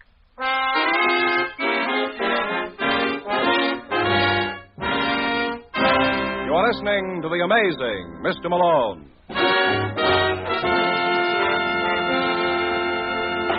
Today, more than ever before, Americans must be made to realize that freedom and the rights of the common man are a precious heritage. History has proved that people start to lose their freedom the moment they think it is forever secure. That is why we must all work at keeping our American heritage of freedom. For freedom is everybody's job. Many nations of the world today are standing at the crossroads between free government and dictatorship. But there are those who still aspire to political, economic, and religious freedom, and they look to America as an example. Well, it goes without saying that what Americans do during the troubled months ahead can greatly influence the decision that the war-exhausted peoples will make. To win against the totalitarian idea, Americans must become more aware of their citizenship. As a good citizen, remember your American heritage and work to defend your individual liberties. Do this by taking a more actual part in the affairs of your community and in fulfilling at all times the duties of American citizenship. And now, back to the amazing Mr. Malone.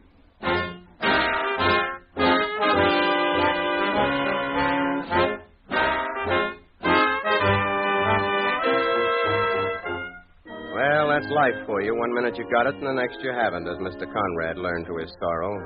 And 2 hours after the police picked up Jerome Barney for teaching him the lesson, I was down at headquarters where I was greeted by the team that panicked the policeman's ball in 1922, and they were still using the same material. Hey, Sussman, look who's here. Do I have to, Lieutenant? Oh, now come, Sussman. Let's have a little respect for the gentleman. This is, you should excuse the expression, John J. Malone. Attorney and counselor at law. Oh, that's a great routine you got there, fellas. Do you do a repeat performance for the Coast? Where's Barney? Oh, well, Malone, seeing that he's one of your clients, we gave him the best seat in the house. Of course, it doesn't compare with the one he's going to get at Joliet. Whatever happened to all the straight men on the force? We traded him to the straight cleaning department. That's enough out of you, Sussman. Only he can make the jokes. Personal jealousy, Hank. Come on, open him up. Malone? How are you, Barney? Fine. How soon can you get me out of here? What's the matter, Mr. Barney? Haven't we made you feel at home? All right, Brooks, knock off already. What have you got on him anyway? Where do you want me to start? At the top of the page. Okay, number 1, he was spotted leaving Conrad's apartment right after the murder. Number 2, the gun was in his pocket. Why did you do that, Barney? Because my fingerprints were on it. Say what? Well, I lost my head, and I picked it up when I saw Conrad was dead. Oh, that's a jolly one. Come on, Sidney. Fool us both and try to use your head. Where's his motive for killing Conrad? Where's his motive? Yeah. Conrad was tapping the till down at the club. The books were short to the tune of almost $50,000.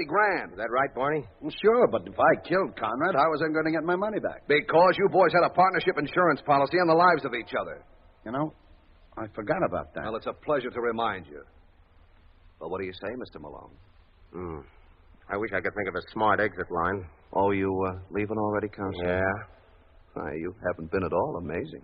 Well, that makes us even because you haven't been at all amusing. I'll see you, girls.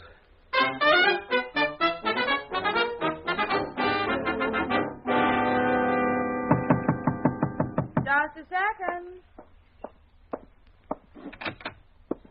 Hello, Mrs. Conrad. Yes?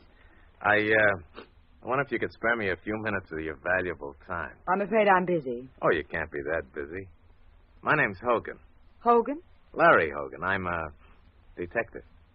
Oh. Well, won't you come in? Thanks. Hey, it's quite an establishment you've got here, Mrs. Conrad. Can I offer you anything? I wouldn't be surprised. Of course, I told Lieutenant Brooks. Oh, I guess there's been a slight misunderstanding. I'm not with the police. But you just said... Yeah, I know. I meant I was a private detective. Hey, is that bar just for show? Or is Get it... out. Oh, no. Let's not be hasty, Mrs. Conrad. I know you're upset about your husband, but then he was plenty upset about you. What's that supposed to mean, Hogan? Just what it sounded like. I was doing a little research for him. Get me? No. Well, a couple of months ago, he dropped by my office and asked me to do some checking on you. Well? Well, if I say so myself, I'm pretty good. Didn't take me long to find out about you and Jackie Sherman. The next time you do something like that, honey, you want to use a little discretion. I think I've heard enough. Good. Now, let's say, suppose I drop around, let's say, every Wednesday morning. What for? Well, to pick up my check. Though, actually, I prefer cash. You're wasting your time, Hogan. I don't intend to be blackmailed. Oh, now, baby, who said it was blackmail? You're just buying my services. I don't need them. You're making a serious mistake, Mrs. Conrad. Are you threatening me? Why, I wouldn't dream of it. Still, I got something to sell, and if you don't want to buy, I'll bet I can find myself another customer.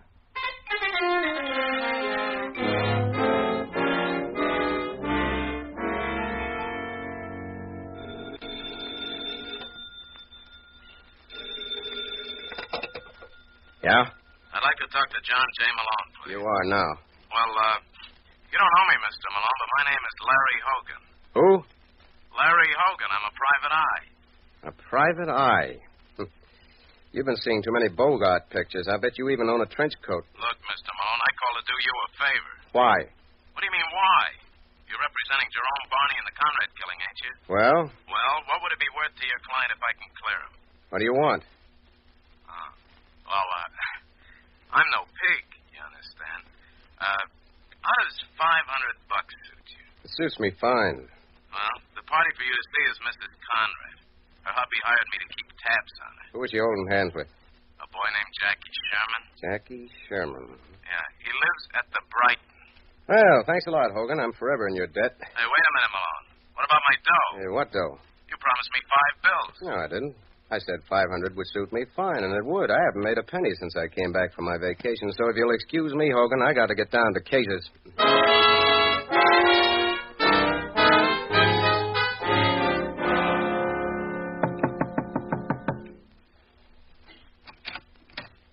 Yes? Mrs. Conrad? That's right. You don't know me. And what makes you think I'd like to? I've got references. What about samples? Well, that can be arranged, too. Well? In public. In that case, you better come in. Thanks. What did you say your name was? I didn't. But it's Malone. John J. Malone. Offer you a drink? You can try. What'll you have? Anything you've got. You're taking quite a chance. Well, I believe in living dangerously. That's a reporter for you. Pardon? Well, you are a reporter, aren't you? How could you tell? Well, there's a certain something about all you newspapermen. Does it show? Oh, definitely. Well, I guess there's no fooling you. You know Larry Hogan? No. Am I missing something? Well, if you are, I'll make up for it. Here's your drink. Thanks. Good? I don't know when I've had better. Now, tell you what I had in mind, Mrs. Conrad. The name's Doris.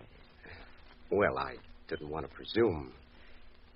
How would you like to do a personal series on the murder of your husband? Oh, what do you mean, a personal series? Oh, what it was like to be married to a big shot? I'm afraid I couldn't. Why not? I never learned how to write. Now, maybe if I had someone to collaborate with, That's an idea. You'll be willing? No. But maybe Jackie Sherman would. What did you say? Well, let's face it, Lover, you and Jackie are a natural. He probably knows more about this case than anyone else. How long have you two known each other? Get out. Out? I haven't even finished my drinking. You're going to get out of here. Now, Doris, you wouldn't throw a glass at me. Hey, yeah, I guess you would. Get out. Now, don't be angry just because you missed. It's hard to hit a moving target. It's lucky your husband didn't present that problem. Don't say it. It's been grand, Lover. Let's do it again real soon.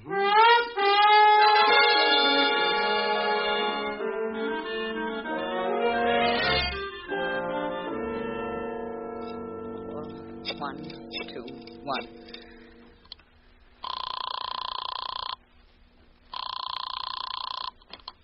Hello? Is that you, Jackie? Yeah. Darling, you got to come over here. You out of your mind, You Doris? don't understand. A newspaper man named John J. Malone was just over here. Who? John J. Malone. He's no newspaper man. He's a lawyer. But he just told me... He's representing Barney. Well, that's even worse. What did you tell him? I didn't tell him anything. He knew about us. Oh, how? Hogan must have told him. Jackie, I got to see you. Don't be any stupider than you have to be, Doris. Well, I can't go on like this. Look, will you try and get this through your head, baby? We're through. Washed up. Finished. Oh, no, we're not. I say we are. And what about me? You don't have to worry. According to the World Almanac, there are a million other men in Chicago. How dare you say that? It's the truth, isn't it? All right, Mr. Sherman. I can see you're looking for trouble. Maybe I know just the girl to accommodate you.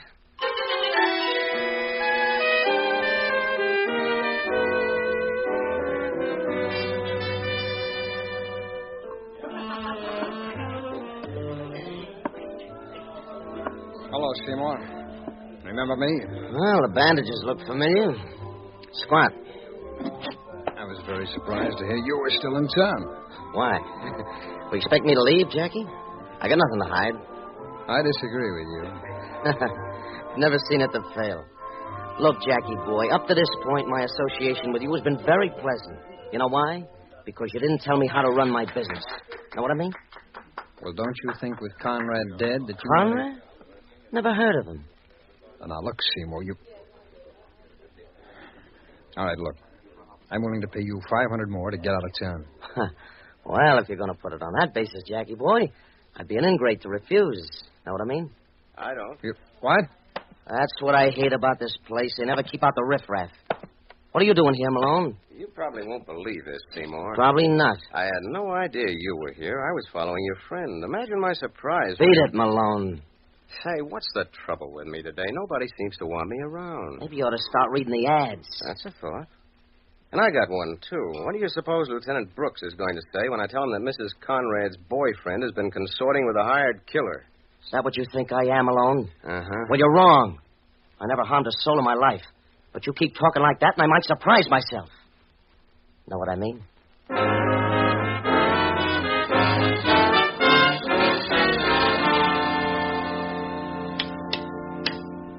Well, what are you stalling for, Sussman? King me. King you? Wait a minute, Lieutenant. How'd that checker get there? It was in that box all along. Funny, I didn't see it.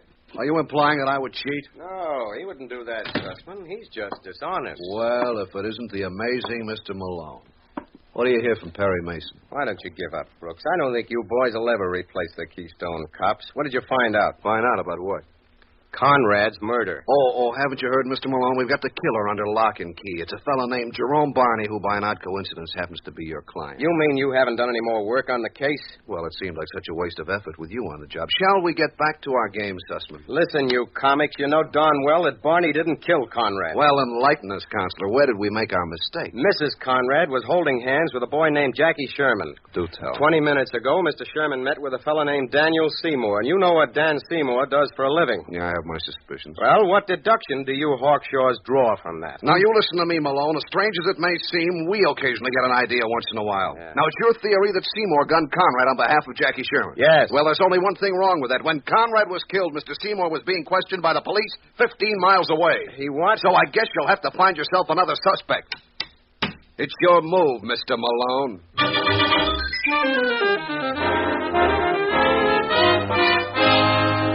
You are listening to The Amazing Mr. Malone. The United States Forestry Service has declared a state of emergency. Drought conditions across the nation have increased the danger of forest fires. Recently, 17 forest fire fighters lost their lives. Due to these unprecedented drought conditions, destructive forest fires are causing widespread damage in the West, the Rocky Mountains, New York, and in New England. The danger of similar disastrous fires elsewhere is rapidly increasing. The only obvious reason that 90% of forest fires are started is carelessness on the part of the average American. All persons entering wooded or forest areas, or even driving through in automobiles, are urged to exercise extreme care when smoking or using fire. Learn by heart these simple rules. Crush out cigar, cigarette, and pipe ashes. Break matches in two after using. Drown all campfires, then stir and drown again. And find out the law before starting any fire outdoors. Remember, 9 out of 10 forest fires are caused by people. You can help prevent them. And now, back to the amazing Mr. Malone.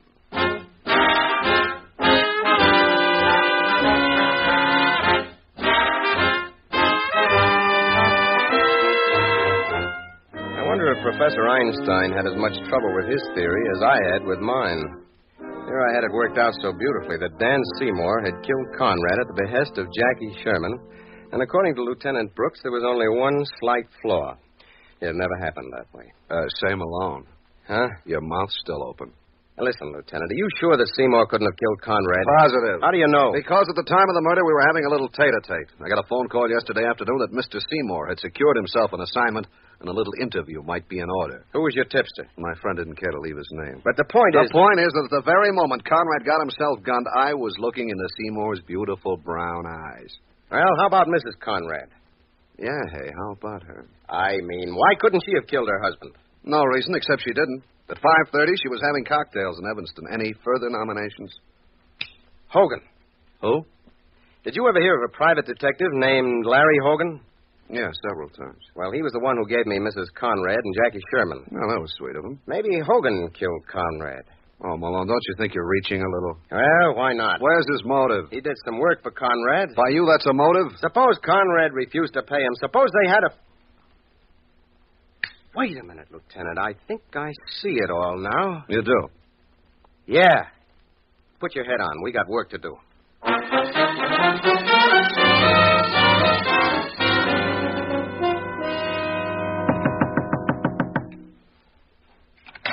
Hello, Jackie. Doris, I thought I told you on the now, phone sweetheart, you know you didn't mean that. You couldn't possibly. Couldn't I? No. You're crazy about me, and I'm crazy about you. You're crazy, period. You're wasting your time, Jackie. You can't make me angry. I know how much you care. Well, look what you did for me. What did I do for you, Doris? You know. Yeah, but we don't. So suppose you enlighten us, Mrs. Conrad. How did you get in here? Oh, I suppose we should have knocked, Brooks. Yeah, but they probably wouldn't have paid any attention. All right, Malone, what do you want? The party who killed Paul Conrad. I thought you were a lawyer. That's a common mistake. Actually, Jackie, I'm very bad in a courtroom, so I find it much easier if we never go to trial. All right, Lieutenant. Like they say in the police manual, do your duty. All right. And Mrs. Conrad, by the power invested in me, No, Lieutenant, not her. Him. What does that mean? You killed Conrad. Are you nuts? Now, there's no reason to be sore, Jackie. You went to a great deal of trouble to work out this plot. I'm just seeing to it that you get the proper billing.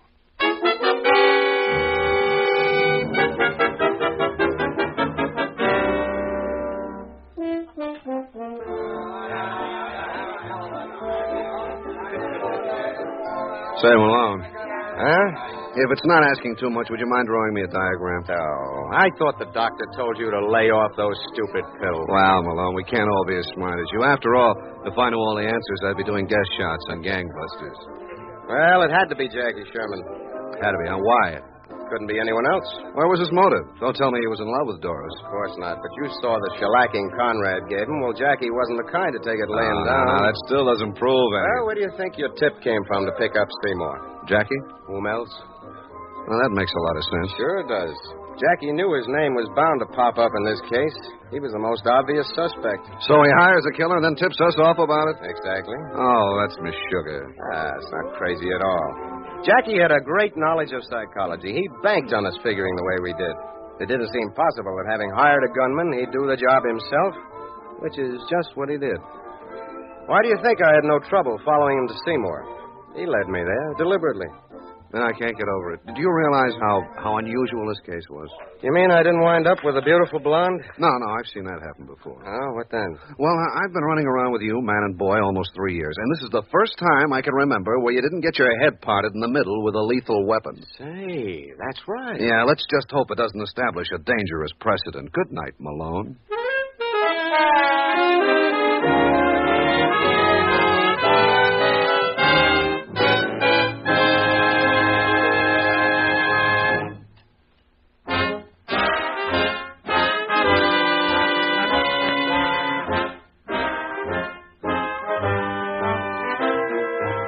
Ever hear the story of the gangster who was haunted by ambition? He was going to be public enemy number one if it killed him. You got to give the boy credit. He made it.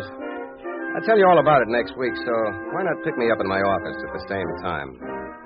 I'll be waiting for you. Good night.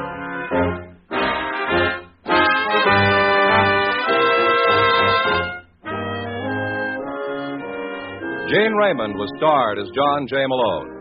Our program was written by Gene Wang and directed by William P. Rousseau. Music by Basil Adlam. The Amazing Mr. Malone is produced by Bernard L. Schubert. The events and characters depicted in this story were entirely fictional.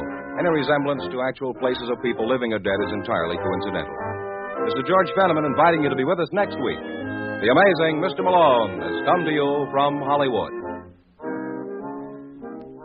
Now, a listening reminder. Listen now for the premiere of The Adventures of Sherlock Holmes. This is ABC, the American Broadcasting Company. The Adventures of Frank Race, starring Tom Collins.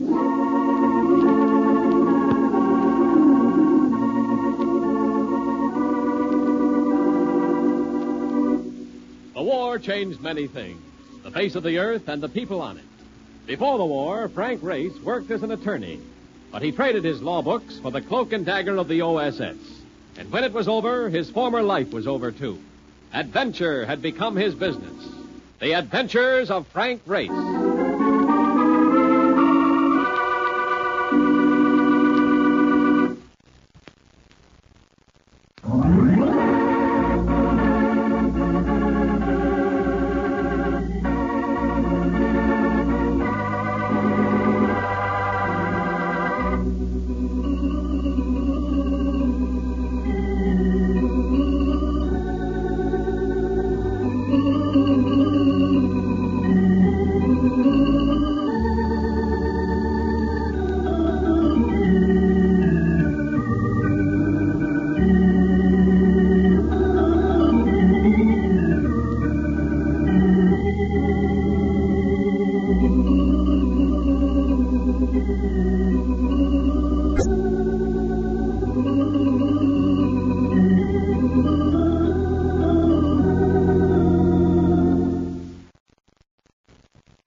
And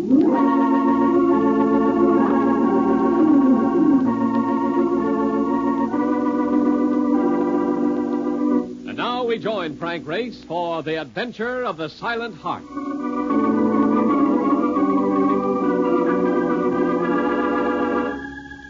It was hot in New York. One of those summer days when the newspaper sent cameramen on the prowl for some citizen sufficiently touched with the sun to try frying an egg in the sidewalk. At the moment, I felt like the egg. But coming out of the furnace blast of the street into the air-cooled offices of Trans-Columbia Life Plan was like passing from this vale of tears into some unexpected Valhalla. Oh, ain't this something? Say, are all offices like this, Race? No wonder secretaries look so fresh at 5 o'clock. In the report, you look pretty fresh to secretaries, too, Mark. At all hours. Stop with a clown. Look, who is this guy that you're going to see? Fred Jeremy. There's his name right there in that door. Well, why don't I go in with you? Maybe the guy's got something cool in a glass to go with the cool air. He probably wants to see you alone, Mark. Can I help you? My name's Race. I'd like to see Mr. Jeremy. Oh, go right in, Mr. Race. You're expected. Race? I think I'll wait out here after all. Mark, someday they'll pass a law making cab drivers wear blinkers. It'll be rough on you, boy. Rough. Take your time in it. I will. You take your time out here. Yeah. Hey, look, baby. I know a place where there is a three-piece band. I hate dancing. Now, Mark. Yeah. You try not to freeze to death while I'm gone. Fred Jeremy. Thick-lensed glasses and a high forehead. He had the look of the kid who sat next to you in school, the one who turned in his arithmetic paper 20 minutes before you finished yours. At the moment, his eyes were glued on some charts hanging on the wall. Know anything about graphs, Race? Take a look at these. Statistics on angina pectoris, heart disease. This one represents the national average of deaths due to heart ailments. That's pretty high. It is, Race. It's a big killer. What's the other chart? That represents one county in our New England district. Same disease? Yes, Race, the same disease. But notice the sharp upswing in deaths during the past year. Almost doubles the national average. Yes. Of course, it could be a coincidence. But you don't think so? Obviously not, or I wouldn't have sent for you. Race, I think there's a murder ring operating in that county. Any special pattern that the claims follow? Yes. The majority of the claims have been paid to business partners. Look at this latest one. The deceased, Richard Dodge, was insured for $50,000 by the financing partner, Arthur Becker. Mm-hmm. But Becker's original investment in the business was only $8,000. I'd like to have a copy of that report. There's one in this folder, along with a list of other cases that are suspiciously similar. Race, the town of Midville is situated on a lake right near the center of that county. It's rather popular as a vacation resort.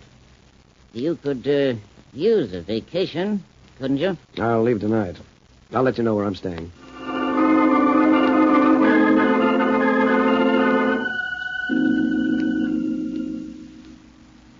Oh, brother, what a layout. Now, this is living, Race. And did you see those gorgeous chicks down by the lake? I am going to like you, these. Yeah, be careful of your heart, Mark. This place is becoming noted for angina pectoris. Yeah? You know anybody who can introduce us to the thing? Now, this is one you wouldn't enjoy meeting. Come on, let's climb into some swim trunks. Huh? That is exactly what I had in mind. Come in. Mr. Race? That's right. My name is Arthur Becker. He's a fat man. But the way he carried himself told me that muscles were hidden under those layers of flesh. Muscles that would respond viciously if ever he was cornered. His eyes were those of a hunter. Light blue and cold. Very cold. Too cold for this to be a vacation. My business partner, Richard Dodge, passed away a short time ago. I had him insured to protect my investment. I understand you're investigating a claim. Who sells you your information, Becker? This is a small-town race. You sent a wire reporting your arrival to the insurance company. The boy who took the wire has rather a poor sense of ethics. He reads things. What do you want, Becker? What do you want, Race? I might help you to find it quickly and save us both a lot of time. You insured Richard Dodge for $50,000, but you only invested $8,000 in the garage he opened. It doesn't add up. I like Dodge. He was a competent mechanic with a good reputation. And according to the medical report, when the insurance examination was made, he was a very healthy mechanic with a very good heart. People have been known to take sick quite suddenly. Well, this is a bit too convenient, especially with the money involved.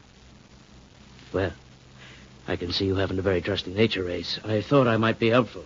After all, none of us know when the old pump might give out, Race. Could happen to anybody. It might even happen to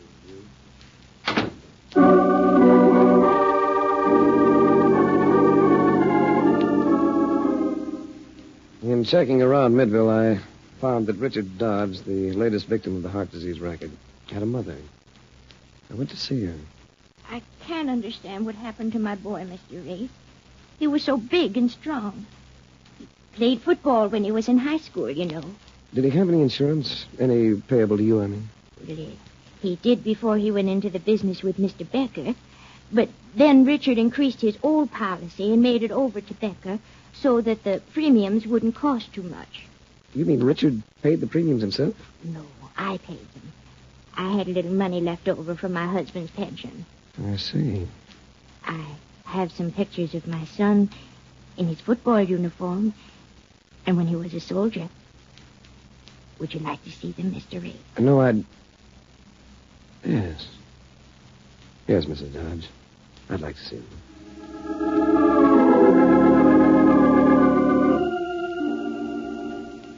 There are some pictures you can't erase from your mind. Richard Dodge had been tall and straight, clean-looking. Now there was nothing left for the little old lady who'd prayed him safely through a war, only to see him die without reason. I walked back to the hotel. Well, hey, it's about time you got back. But a dame looking for you. She said there was something you didn't know, and she thought might help you. It must be this week's target for good deeds. Everybody wants to help me. She leave a name? Yeah. She said she was Mrs. Dodge. Did it mean anything? Mrs. Dodge? Well, I just left the old lady less than half an hour ago. This dame was here a half hour ago. And, she ain't old. Not with that complexion. She said she'd go down and wait for you in a car. Parked at the end of the driveway. Blue convertible. I better see her. Yeah, but I've got something for you to do, too. Here's a list of all the possible victims of the ring. They all died in this county. The county coroner's right here in Midville. Go over this list with him, will you, and find out if he performed an autopsy on any of them, and tell him I'll make a copy of his report in each case. Oh, fine. I get all the nice jobs. All you gotta do is chase after the dolls, but lucky me. I draw the county coroner. Well, get going, boy. He may be beautiful.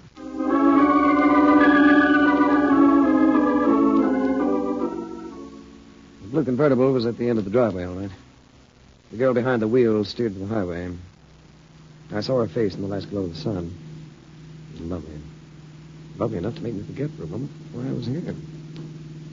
Finally, she turned into a small country lane and stopped. Got a cigarette? Here. Thanks. You didn't know Richard Dodge was married, did you? That's something I still don't know. We were married secretly more than a year ago. I don't want to sound like a house detective, but I suppose you have the license. No. Richard kept it. Well, that was an odd choice. Most men keep the bride. Especially when she looks like you, Mrs. Dodge. Call me Rain. Rain. That's an unusual name. Not really. It stands for Lorraine. When I was a child, it was too much to handle all at once. Why did you bring me out here? Not just to tell me that Richard Dodge had a wife. Our marriage was secret. I didn't know what would come out in your investigation. You're safe. His insurance wasn't made out to you. Richard and I never announced our marriage because I was sorry I ever got into it. It wasn't until later that he told me about his heart. Told you what about his heart? He was sick. He was always afraid that he was going to die. The insurance examiner doesn't agree with him. Neither did the doctors in the United States Army. They could be wrong, couldn't they, Ray? You believe me, don't you? She leaned toward me, and her eyes were blue in the dusk. Blue and smoky as a Harlem band at midnight. Her hair brushed the side of my face, and her arms went around my neck. A man who gets kissed like that needs a strong heart. I could go very fond of you, Ray. If you'd let me. I shouldn't object, should I? After all, you recovered quickly. The last man you were found out has been dead almost 2 weeks. I told you that Richard was a mistake. Whoever killed him made a mistake, too. You have no right to say he was killed, not unless you have some proof. Race. All right, Race.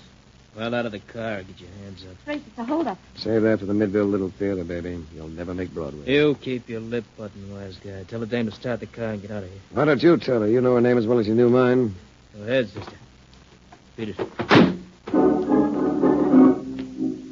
Lighted for her. She had to put her lights on to turn the car on the narrow road. My back was to her, and the lights hit the man with the gun square in the face. My dough, Vanny. I'm turning this gun into your stomach. Why don't you pull the trigger now? Let it go, you. Sure, with pleasure. Oh, Race. Race, I was so frightened. Yeah, you're so sincere. Come on. Drive me back to my hotel. Well, what about Carson? Oh. So his name's Carson. Thanks. Let's leave him there. The dew will bring him around.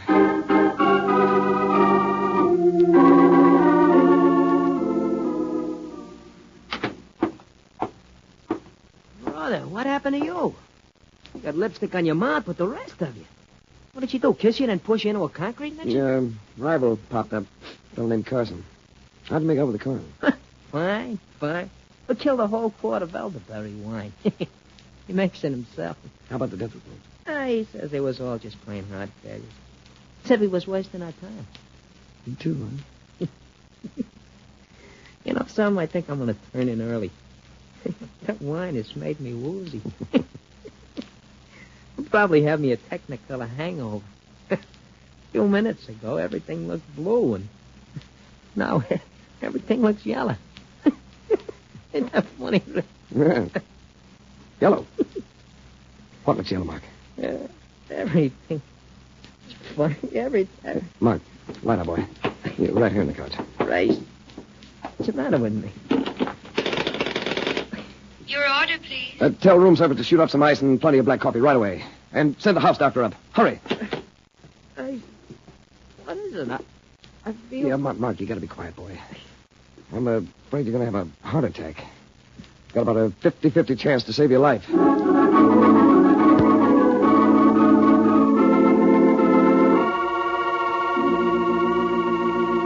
We'll return to the adventures of Frank Race in just about 1 minute.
And now, back to the adventures of Frank Race.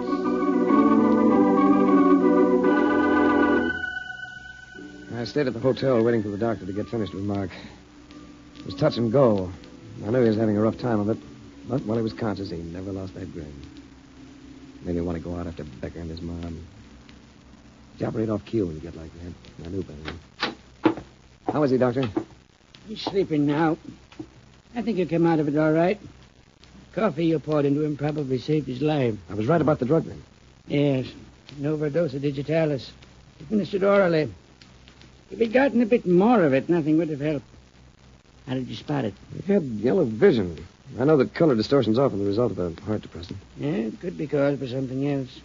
You made a good guess. No, the nature of the case I'm working on eliminated guesswork in this instance. I'll have to make out a report, naturally. Do you know who is responsible? Not for sure, but I hope to before long. As soon as I've had a chance to sample some wine. You'd better stick to water if the gentleman you have in mind spikes his wine with digitalis. Yeah, speaking of water, I think I'll try some. Perhaps so. There's also some scotch over it. Yeah, thanks. This will do. What's the matter, Doctor? Miss Water. I thought you said he was given the drug in wine. You mean there's some in that water? Enough to kill a mule, I'd say. I'd better have his analyzed. Yes. I'd better start shopping around for a new suspect. For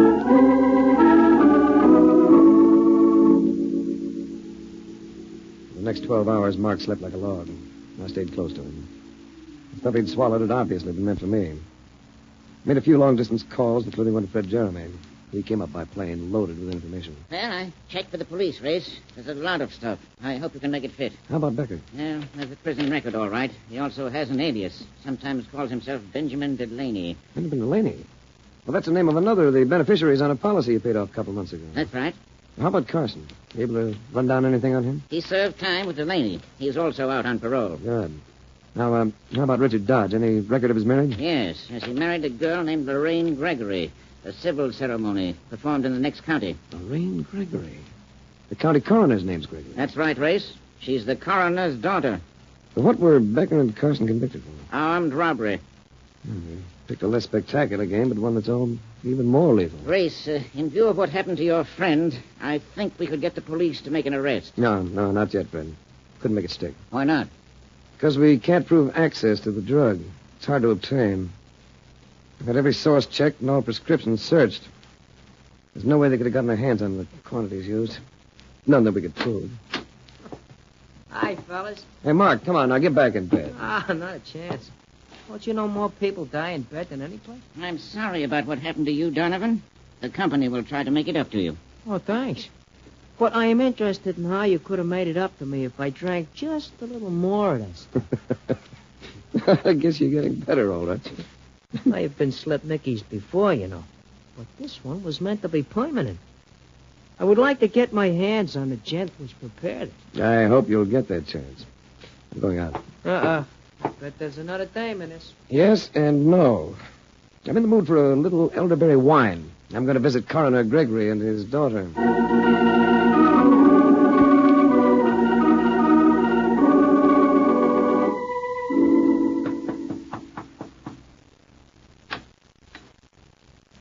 Well, hello. Hello yourself. Your father home? Come to ask for my hand, please. When I ask for your hand, baby, I'll be carrying handcuffs in mine. Who's out there, Rain? A man named Race. He wants to see Father. Well, bring him in, girl. Enter, Mr. Race. Mother, Dad, this is Mr. Race. I'd like to talk to the coroner officially and alone. Well, I can always wash my hair. But you'll find that Mother and Dad are hard to separate. You may leave us, Margaret. I'll stay right here. You had too much wine to be left by yourself. You mean he might say things I shouldn't hear? What I mean is my business. Gregory, you almost had another heart failure case in your hands. Friend of mine. That's so. If he had died, your report might have been interesting. I wonder what it would have said. Since you ain't dead, there's no way of telling. I think you'd have passed it off as a natural death, just as you have in so many other cases. Heart trouble is a common disease. Yes, but not when it's caused by digitalis. Why didn't you do an autopsy on Richard Dodge? I know how to run my job. It might not be a job for much longer. I'm going to ask the state's attorney to appoint a grand jury to investigate these deaths. Go ahead. You ain't getting me out of this job. Margaret will see to that, won't you? Shut up. Why should I? These city fellas are so smart. We don't like outsiders around here, mister. You can't like your own people too well, either. They're dying off too easily. On that cue, I left. I'd uncovered one small point. Wherever Gregory's local political strength came from, it came through his wife. I checked around and found that he'd held some minor political office or other for years. But the key was Margaret Gregory. It wasn't long before I could fit her into the jigsaw. I went back to Fred Jeremy and Mark. What? What's the answer, Race? Who tried to do away with me? Well, we're getting close. The coroner? Only part of a setup. I know now why Becker and Carson and probably quite a few others are wandering around loose. They were paroled. Yes, but they shouldn't have been. Not if the parole board had been given the full facts. But who could hide the facts? Only one person. The secretary who prepared the reports. And when they were released, that secretary happened to be the coroner's wife, Margaret Gregory. Well, that ties it up, doesn't it, Race? All but the digitalis. But I think that I know where that comes from. Well, it must have come from someplace. They got gallons of it. Well, there was a third man in that holdup with Becker and Carson. A man named Otto Rodman. Yes, but Rodman was never paroled. It was his third offense, and he got a stiff sentence. He has another 10 years to serve on a 15-year rap. Yes, but he's behaved himself very well for the past 5 years. He's a trustee at the prison. Yeah, so what's that got to do with the Digitalis, Mark. That's what I said. I think Rodman supplies it. Because for the past 14 months, as a trustee, he's been assigned to the prison hospital. Yeah, that's rough, Race. Things get around quick on a prison grapevine.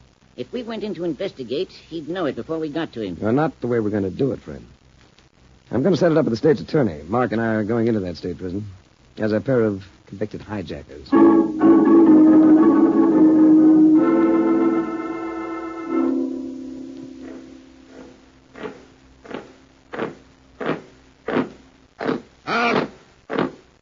All right, now, which two go to the infirmary? Yeah, we do.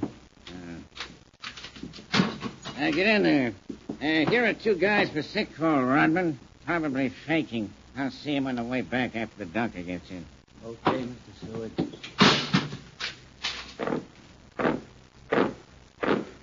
What are you guys in for? The cops say we hijacked a truck. Yeah, but of course you didn't. Of course not. Yeah. Ain't it a shame the way we innocent guys keep getting thrown in here for nothing? It was a frame-up. What are you in for? I borrowed some money and forgot to give it back. You guys really sick of just stolen? Yeah, my heart's been giving me a little trouble. I guess being in this place brings on heart attacks. Nah, you get used to it. We ain't had more than 4 hot cases in a year I've been on this job. How do you get an assignment like this? Keeping my nose clean. Is this better than the other spots? Yeah, grub's better. Few special privileges. Private room visitors 3 days a week. Does it work hard? Nah. Guys got to be pretty sick before they let them stay in here. Mostly it's the clerk's job. Keeping records, ordering supplies. Those books right there beside you. That looks pretty simple. Aspirin, bandages, codeine, and digitalis. Quite a lot of digitalis. Large order every month, yet you've only had 4 heart cases in more than a year. Well, the stuff spoils the stamp here. You got to make sure it's fresh. Besides, you better put that book down before the doc gets here. Get over and sit on that bench. Rodman, you've been slipping that digitalis out of here 100 grains a month. To Becker and Carson. You're crazy. You're nuts, both of you. Watch him, Race. What are you, a couple of stupids? Rodman, you're an accessory to more than 20 murders, and you'll die for it unless you get smart. Die? Will I? Put on that scalpel, Rodman. Put it in here. Look out, Race. Stay back, Mark. This thing is sharper than a razor. Can you take it? I'll kill you, Ed. Drop it. Drop it.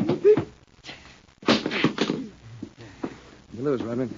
There's an electric chair in this set up someplace. Who's going to sit in it? You, or Becker, and Carson, and the Gregories? All right. All right, I'll talk. Save it. I'd like the warden and a couple other people to hear it.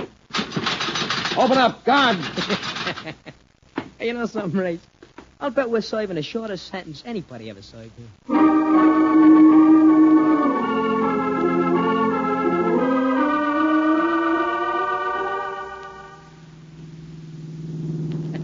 Well, Race, can you think of any reason why we should pay your fee after treating you to such a fine vacation? A vacation? Are you kidding? I almost become a corpus delicious.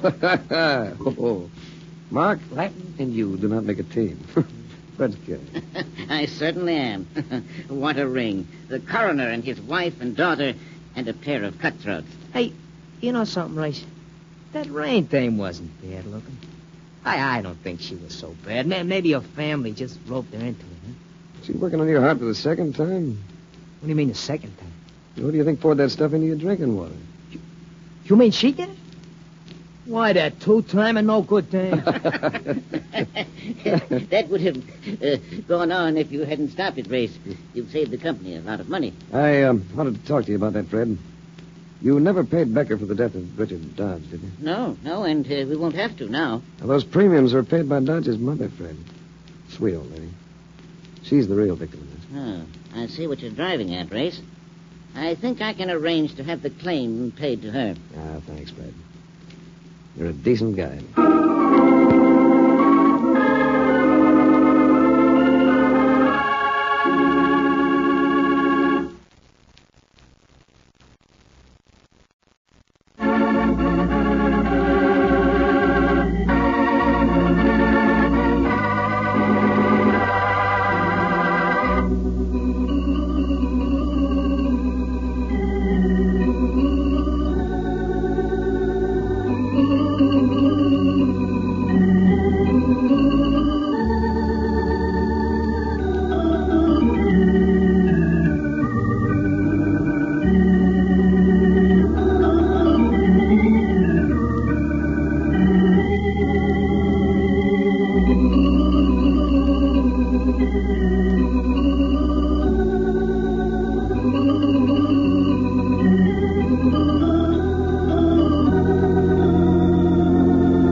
The Adventures of Frank Race, starring Tom Collins with Tony Barrett as Mark Donovan, comes to you from Hollywood. Others heard in tonight's cast were Virginia Gregg, Michael Ann Barrett, Jack Crucian, Ted Poneltz, and Wilms Herbert. This series is written and directed by Buckley Angel and Joel Murcott.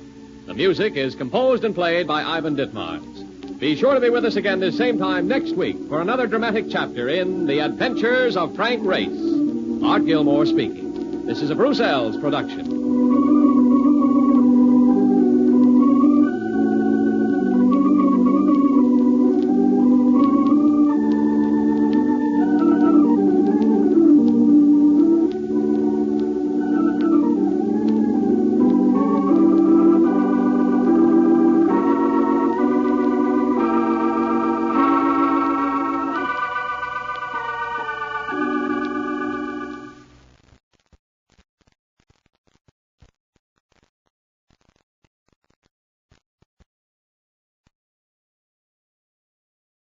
The Signal Oil Program, The Whistler.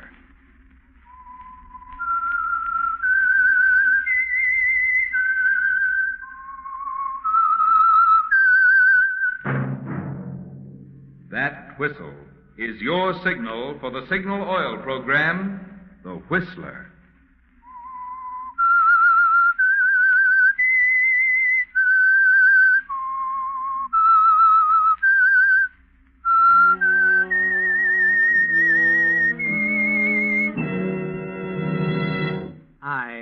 I'm the Whistler, and I know many things, for I walk by night. I know many strange tales hidden in the hearts of men and women who have stepped into the shadows. Yes, I know the nameless terrors of which they dare not speak. Yes, friends, it's time for the Signal Oil Program, The Whistler, rated by independent research the most popular West Coast program. In gasoline, you know, it takes extra quality to go farther. And Signal is the famous Go Farther gasoline. So look for the Signal circle sign in yellow and black that identifies Signal service stations from Canada to Mexico. And now, the Whistler's strange story, Backfire.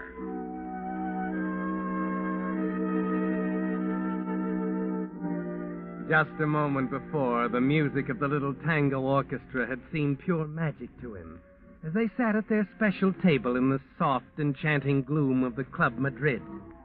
Now it was discordant, a cacophony of meaningless noise and maddening, pounding rhythms.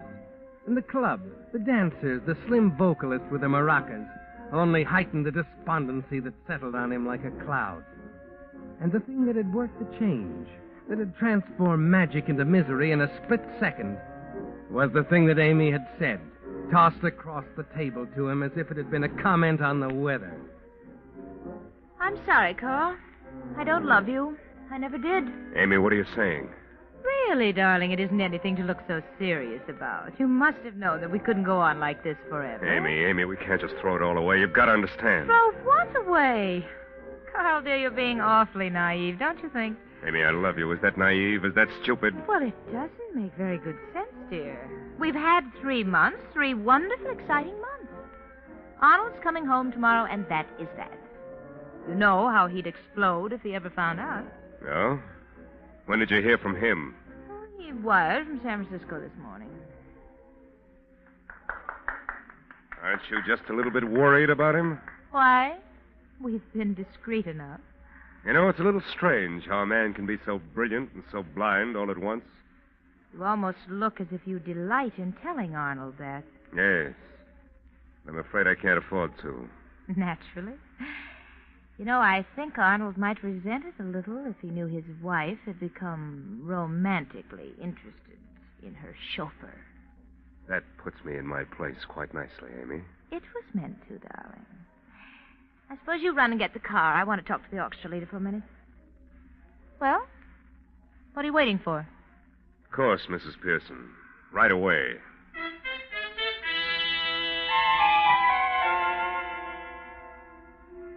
Of course, Mrs. Pearson, right away. You're back in your place now, aren't you, Carl? Yes, Mrs. Pearson. Of course, Mrs. Pearson. Right away, ma'am. Just like it was when you first came to the Pearson house over a year ago. Long before the thrilling, unbelievable discovery that Amy was interested in you. As you walk dumbly out of the nightclub, your mind goes back to the day Arnold Pearson hired you. Well, Carl, I have an idea you'll work out quite nicely. I understand you're an excellent driver and mechanically inclined. That's right, Mr. Pearson. Not so much on my account. It's mainly because of Mrs. Pearson. I see. She's a very impetuous woman and inclined to be reckless. She's had 2 accidents now, rather narrow escapes. I'll feel much safer with a chauffeur for her. Of course. Mrs. Pearson becomes upset very easily, emotionally rather unstable. When she's troubled, she has a strange habit of taking the car out and driving like the wind. I'm afraid I don't understand. Well, neither do I, frankly. Somehow it seems to cool her down, quiet her nerves. I hope that with you here as chauffeur, she'll have to find some less dangerous antidote for these explosions of hers. Oh, I know I can help, sir. Good. Then it's settled, Carl. I'm going to hire you. And as far as I'm concerned, a prison record means absolutely nothing if a man is really willing to profit by his mistakes. You'll have every chance to make good. Thank you, sir.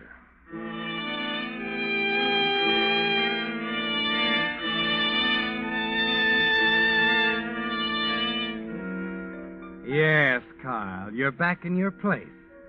Right where you were the day Arnold hired you, fresh out of state prison. And he hadn't thought of you since. To Arnold, you were a piece of equipment like a lawnmower or a washing machine, not a human being who might want something else from the world, something with pride and dignity. You hated him, didn't you, Carl? Him and his righteousness. And when Amy became interested in you, you wanted to scream in his face that if he didn't think you were somebody, his wife did. But that's all over now. The evenings at the Club Madrid with Amy are part of the past. She's Mrs. Pearson again, and you're back in your place as chauffeur.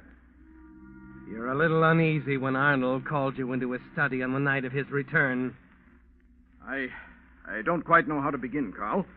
Something rather unpleasant has been called to my attention. Indeed, sir? First, however, I think I ought to tell you that I've advised my lawyers about you, Carl. You'll never want for anything, even if something should happen to me. Why, that's very kind of you, sir. I had no idea that you... I'm happy to do it, Carl. Oh. All I ask in return is your confidence.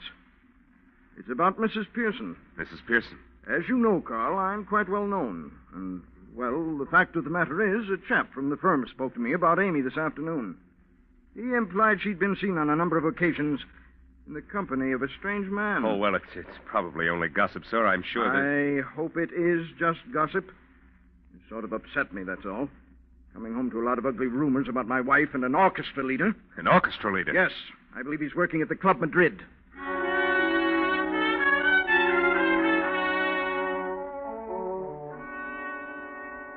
That stopped you, didn't it, Carl? So, there was only one reason for all those evenings with Amy at the Club Madrid. Terry Larkin, the orchestra leader. You were stupid not to have seen it from the first. You're raging inside as you walk downstairs to the library. Amy is still there, curled up by the fireplace with a book. Hello, Amy. Oh, Carl. What's the matter, darling? I just talked to your husband. Seems there are rumors floating around. About us? No, not about us. Why, I don't understand. Oh, those baby blue eyes. Those beautiful, innocent baby blue eyes, you cheap, heartless little tramp. Wait a minute. Shut up. And tell me this, Amy. Who's it going to be after Terry Larkin? Carl. Kind of a hobby of yours, isn't it? Making a fool out of every guy you meet. I ought to do Larkin a favor. I ought to go to him right now and give him the tip-off. Tell him he's due for the high dive in a couple of weeks. You're not going to go anywhere. Do you understand? No? You're not going to do anything. You want to know why? Because you're involved as much as I am. Because I can talk, too. Because if it came right down to it, I'd sound a lot more convincing to Arnold and the parole board and everybody else. What about Terry Larkin? I'll see anybody I want any time I want. You know where that'll get you? I'll decide that. Now, if you don't mind, I'm going out for a drive. Wait a minute. You know what Arnold said. Skip it. When I want a chauffeur, I'll ring for one.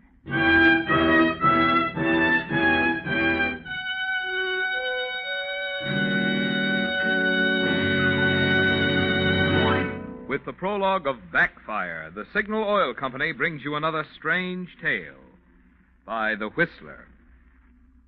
But now, may I have a word with you regular friends of The Whistler?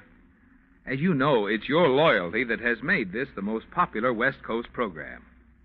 Yet, if you had never tuned us in the first place, you wouldn't know whether you liked The Whistler or not, would you? Well, it occurred to me that in much the same way, many of you haven't discovered how much pleasure Signal gasoline can add to your driving, because you just haven't gotten around yet to trying Signal gasoline. Of course, if you've lived out west any length of time at all, you know Signal is famous as the go-farther gasoline. And you've no doubt heard me explain many times the reason for Signal's good mileage, the extra efficiency today's Signal gasoline gets from your motor. It's quicker starting, it's faster pickup, it's quieter, higher anti-knock. Now, doesn't that all add up to the kind of gasoline you want for your car?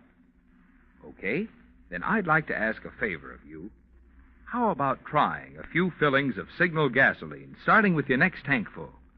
Let your own car prove to you why Signal says, in gasoline, it takes extra quality to go farther. And now, back to the Whistler.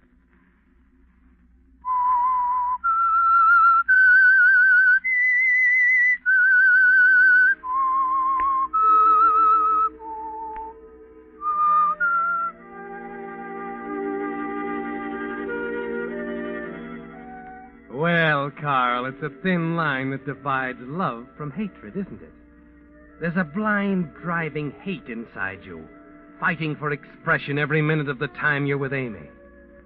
Chained to that steering wheel, driving her to secret appointments with Terry, hearing her say the same things to him she used to say to you, listening to her lie to Arnold about where she's been, realizing you're helpless, that you can't say anything. It's on your mind all the time. As you lie in bed, staring at the ceiling, unable to sleep, during the day as you go about your duties. You know now that sometime and in some way you're going to kill her. It comes to you quite unexpectedly one afternoon while you're having the family car lubricated, watching the attendant finish up. Well, there she is, Carl. I don't think you'll find her squeaking her now. Oh, yes, and by the way. Yeah? Keep an eye on that speedometer, huh? According to our records, you ran over a little this time. You mean you keep a record here? Yeah, sure, on all our customers. Oh, mileage record, huh? Mm-hmm. Only takes a minute to put it down, you know. Comes in handy sometimes. Yeah, sure. Thanks, Joe. I'll keep an eye on that speedometer.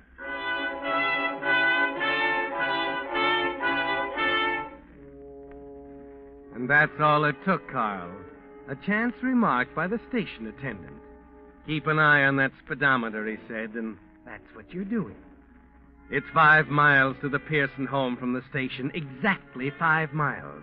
And as the little figures on the speedometer drop into place, parts of a plan start falling into place in your mind. Amy and Arnold are at home. Martha, the housekeeper, took part of the afternoon off and went to a movie. By the time you arrive at the house, you've decided to take the chance. Arnold is alone in his study. You hate to disturb him, but you think there's something that he ought to know about Terry Larkin.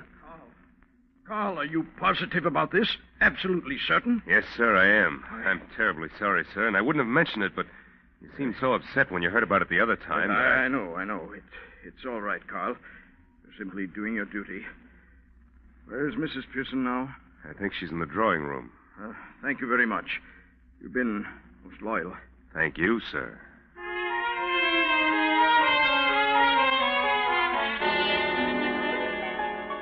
Well, Carl, it's underway now. And as you stand alone in the study and listen, you realize how right Amy was when she said Arnold would explode if he knew the truth about her. You never heard anything like this, Quarrel. It's more than you'd hoped for. Did you see this man, Amy? Answer me. Did you see this man? All right, Arnold. What if I did? It's nothing to you. You're so wrapped up in your career, it's a wonder you even noticed. My career has nothing to do with it. I don't care anymore. Do you understand?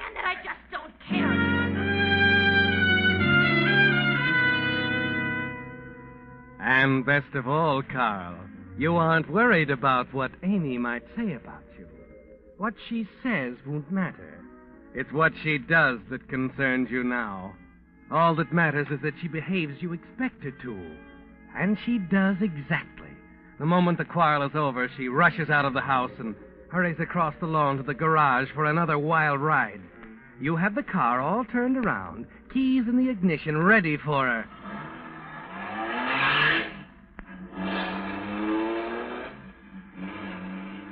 At the moment that she's sending the big car roaring down the driveway, you're reaching in her dresser drawer for her small .22 caliber pistol. And a minute later, you're walking quietly to Arnold's study for the most important step of all.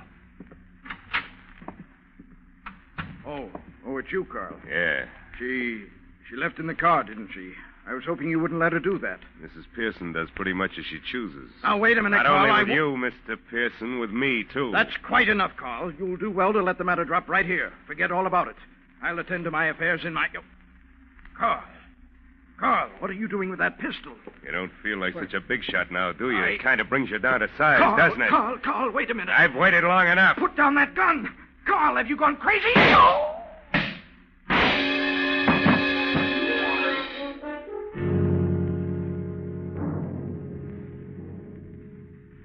Yes, Carl. He doesn't look so big or successful or patronizing now, does he? And he didn't realize until too late that he made a fatal mistake when he put you in his will. Now you'll not only get back at Amy, but what did Arnold say? You'll never want for anything as long as you live. You carefully wipe the fingerprints from Amy's pistol and hide it in her bedroom, where you know it will be found. And then you hurry back to your quarters over the garage. Yes, Carl, Amy did just as you expected, and part of the gamble is won. Now the whole plan hinges on time.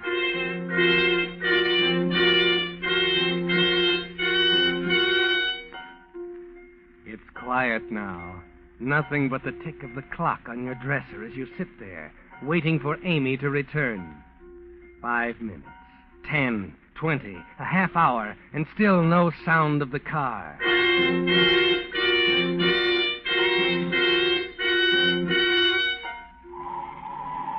Then you hear the squeal of tires as Amy swings into the driveway, and you know you've won. She pulls the car into the garage. The door slams, and you hear Amy's quick footsteps receding up the drive toward the house.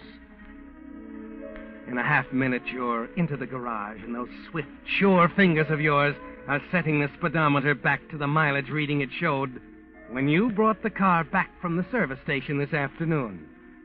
Yes, that's the heart of the plan, isn't it, Carl? It begins to add up now. Those little black figures on the speedometer, plus the mileage record at the service station, will give the police one unmistakable deadly fact. That regardless of what Amy says about driving alone on the highway at the time of her husband's murder, the speedometer will show that the car had not been taken from the garage.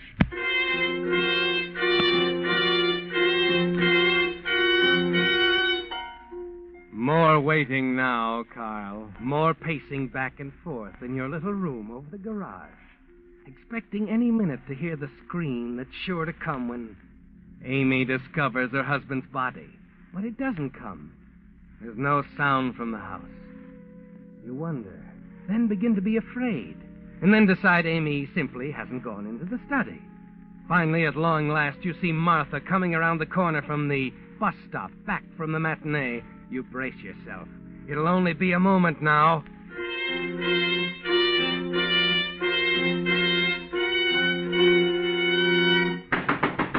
Carl, open up. It's Martha. Just a minute.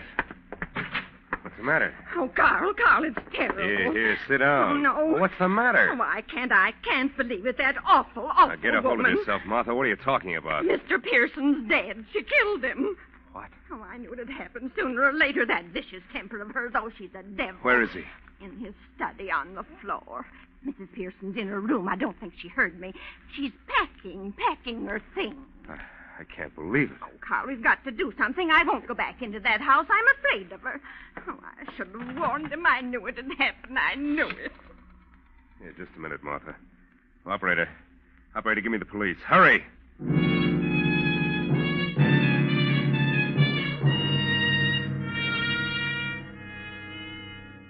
It's working even better than you planned, isn't it, Carl?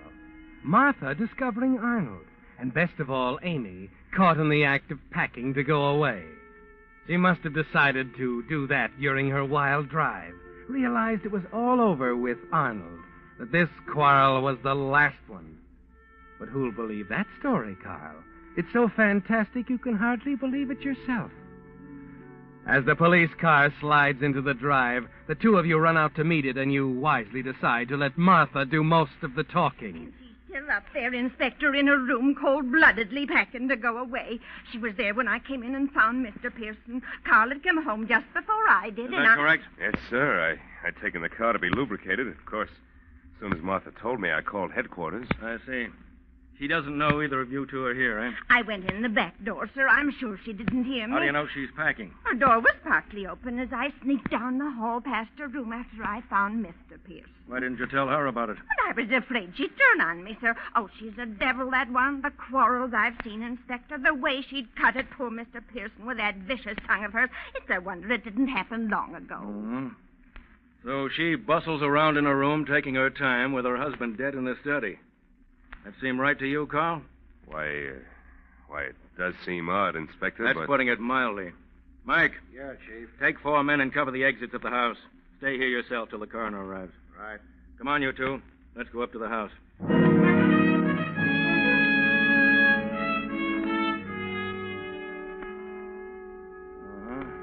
Really let him have it, didn't she? Oh, it's terrible. Poor Mr. Pearson. It's hard to believe that she would do it.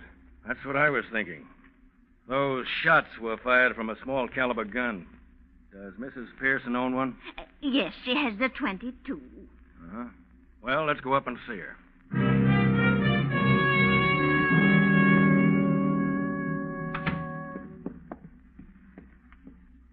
There's a few questions I want to ask you, Mrs. Pearson. All right, officer. You've been a little foolish, don't you think? I have a right to do as I please in my own house. That's a rather interesting attitude at the moment. Well, I think you might explain what this is all about, why there are officers all over this place. I was about to ask you to do some explaining. I haven't a thing to say. I see. Martha. Yes, Inspector. You say you were out of the house at a movie all afternoon. Yes, sir. I just got off the bus a half hour ago and walked up to the house. And then I ran out to Carl's rooms over the garage. All right, Martha. And you, Carl? Yes, sir. I've been having the car lubricated. I just got back a few minutes before Martha. Then you were out with the car almost all afternoon? Yes, sir. That's right. Carl. I'd be careful about what I said if I were you, Mrs. Pearson. Carl, what did you say? I said I was out with the car all afternoon. I had it greased and brought it straight home. Nothing wrong with that, is there, Mrs. Pearson? Why, I don't know what to... Inspector, if there's any question, you can check the mileage on the speedometer. They keep a record at the station. That's an idea. Now, Mrs. Pearson. Why, of course, yes. Yes, of course, Carl's telling the truth. He was out in the car. I've been here all afternoon.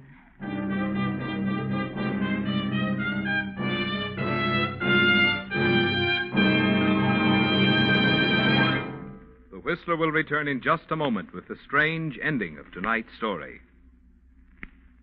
Meantime, here are some facts I think you'll be interested in. You know, of course, the vital role that independent businessmen played in the building of America. And you know that today more and more men are expressing a desire to get into business for themselves.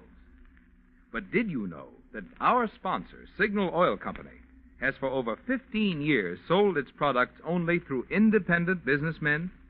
Substantial, responsible men who are so earnest about their business of serving the motoring public that they're willing to invest their own money in it. Naturally, Signal dealers are carefully chosen for their ability and integrity, which explains why so many dealers have been with Signal Oil Company ever since the beginning, 15 years ago. No wonder you find more conscientious, experienced men operating signal stations. And no wonder signal dealers, with an incentive to build their own business, naturally give your car more thorough service that does help it run better and last longer. And now back to the Whistler.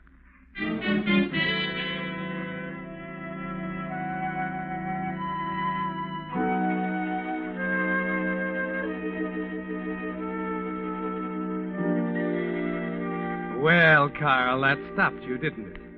There were so many elements in the plan you couldn't calculate, things you had to gamble on and win. Yet here in the final moment, when you expect Amy to explode in a rage, to accuse you of lying, and to finally go down to defeat before the cold, accurate figures on the speedometer, she calmly tells the inspector that it's all true, that you and not she were in the car. So it wasn't necessary. All the careful planning, the manipulation of the speedometer to destroy her alibi, the mileage record, the contrived quarrel, all of it was useless. And you stand there bewildered waiting for the inspector to speak. Well, Mrs. Pearson, I hardly expected it to be that simple. You understand, of course, that you're under arrest for suspicion of murder. Murder? What are you talking about? Your husband. Arnold?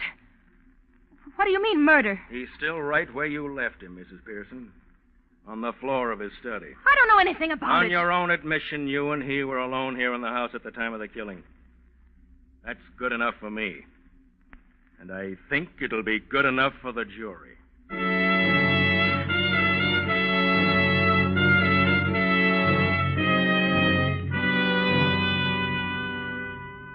So it finally worked, Carl. And you can let down a little now.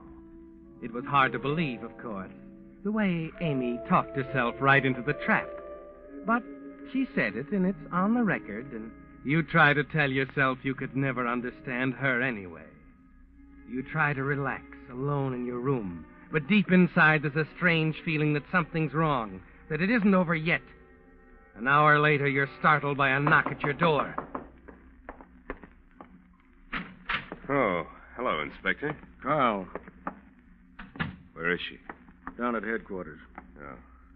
Carl, you probably realize that we know about your prison record. Yeah, of course. What's that got to do with it? I got a phone call a few minutes ago. Knocked me off my pins. I don't know what you mean. Carl, you're sure you were in that car this afternoon? Oh, no, I told you could check with the service station. We did. It checked. You drove straight home? Yeah, the speedometer... We checked that, too. Went over the whole car, as a matter of fact. The whole car? So you drove straight home, Carl. Past the corner of 89th and Fowler. Uh-huh. That's the usual route, isn't it? Yeah. The license number checks, too. Only one thing. The witness wasn't sure, but he thought a woman was driving. Oh, now listen. If you think Mrs. Pearson was out in that car, you're wrong. I ought to know. The station man backs me up. Yeah, just because some screwy witness thinks he saw all her, right, Carl. That's all I wanted to know. Oh. What made you think you could get away with it? Huh? Pretty serious, you know. With that record of yours, you'll go up for the rest of your life in this state. What are you talking about? Manslaughter, Carl. Hit and run. That man you ran down at 89th and Fowler this afternoon died 2 hours ago.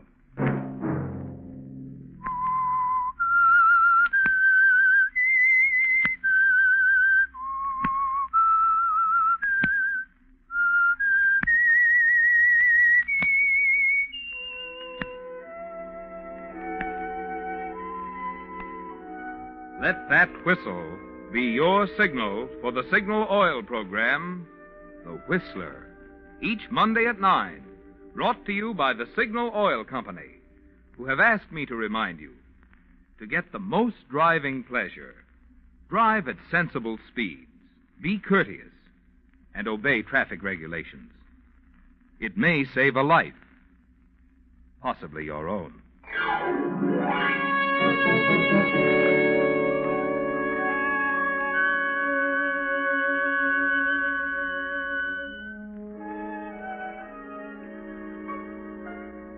Featured in tonight's story were Kathy Lewis and Gerald Moore. The Whistler was produced by George W. Allen, with story by Joel Malone, music by Wilbur Hatch, and was transmitted to our troops overseas by the Armed Forces Radio Service. This is Marvin Miller speaking for the Signal Oil Company. This is CBS, the Columbia Broadcasting System.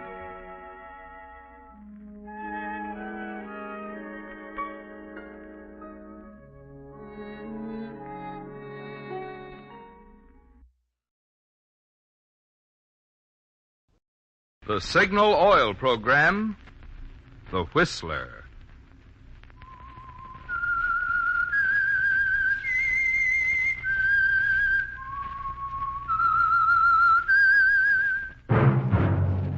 That whistle is your signal for the Signal Oil Program, The Whistler.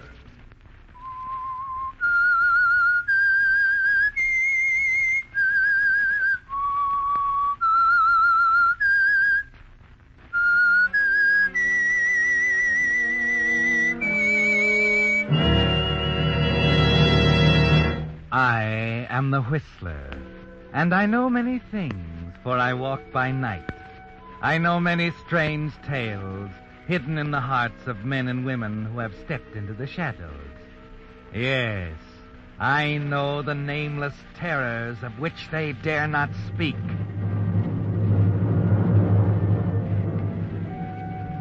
Yes, friends, it's time for the Signal Oil Program, The Whistler. Rated by independent research, the most popular West Coast program. In gasoline, you know, it takes extra quality to go farther. And Signal is the famous Go Farther gasoline. So look for the Signal Circle sign in yellow and black that identifies Signal service stations from Canada to Mexico. And now the Whistler's strange story. 2-year plan.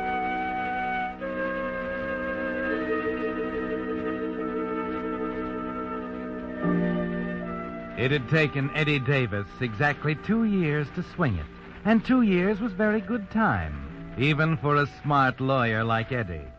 They'd all thought he was crazy when he left a promising job with the established law firm of Garden, Walker, and Reed to set up his own practice with just one client on the books, old Peter Jackson. Now, Mr. Davis, as you know, my holdings run around $5 million. I must have a man in whom I can place complete trust. I see. I think you'll discover you can trust me, Mr. Jackson. That remains to be seen, Mr. Davis. That remains to be seen.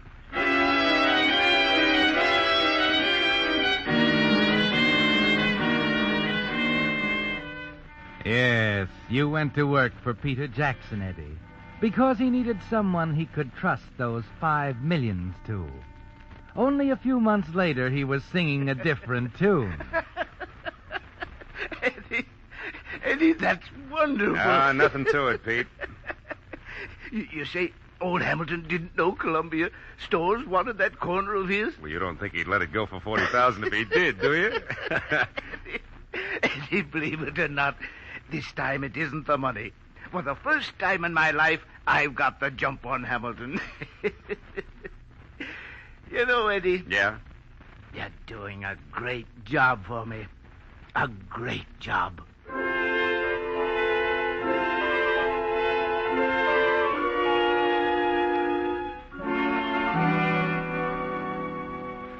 The next jump was the long one, wasn't it, Eddie? It took a lot of work and more than a year of waiting, but you'd figured it for the long pull and kept telling yourself you had all the time in the world. You knew when Peter finally came around, he'd drop it in with other business like a casual remark on the weather. But you were ready for it. You didn't bat an eye. Take care of that lease renewal on the 48th Street place, will you? It comes up on the 12th. Right. Well, I guess that does it, Pete. I better be on my way. Oh, and another thing, Eddie. While you're downtown, drop by the bank and pick up my will you? Your will? Yes. I'd like to look it over. Okay. I'll bring it up this afternoon. You're not going to ask me why? Well, I think that's your business, Pete. I'm glad you look at it that way. You know, I've done a lot of thinking during the last few months, Eddie. I suppose a man gets a little philosophical when he passes the 65 mark. Everything suddenly seemed a little silly to me. Silly? What do you mean? Oh, sweating and straining to pile up another million before I die. Working for someone 3,000 miles away whom I've never seen. I'm afraid I don't understand. Naturally you don't. You've never asked me about my will, Eddie. And I can't help but admire you for it. But what's this about working for someone you've never seen? The beneficiary. Oh. Name of Shelby Gordon. Living in Vancouver, British Columbia. Only living relative I have, by the way. Not even a blood relation. Eddie, I've come to admire you very much. I like you.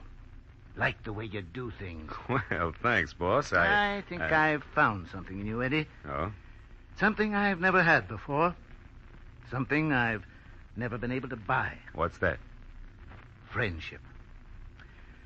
So, that's why I want you to get out the will. I'm making you my beneficiary.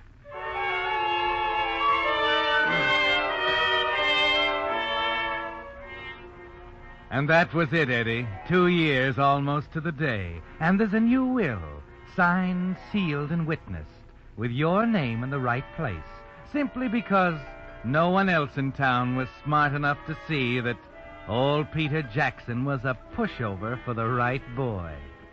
It's legal now. You send off the new will to the recorder's office, and Peter writes a personal letter to notify the former beneficiary in Vancouver, because that's the way he does business. There's nothing between you and that 5 million, Eddie, but time.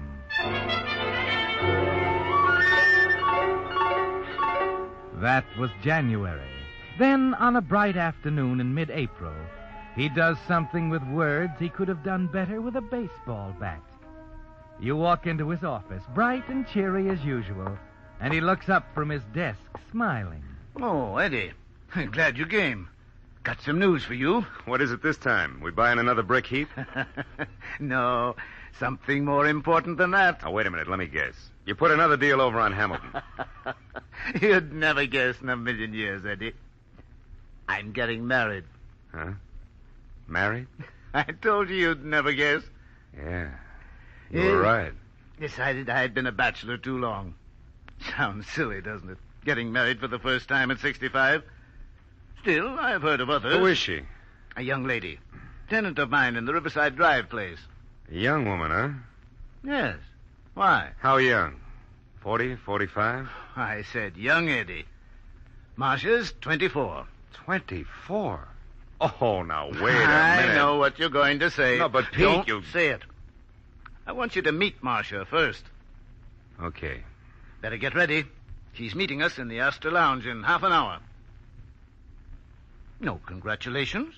Your suggestion was a good one, boss. Suppose I meet her first, huh?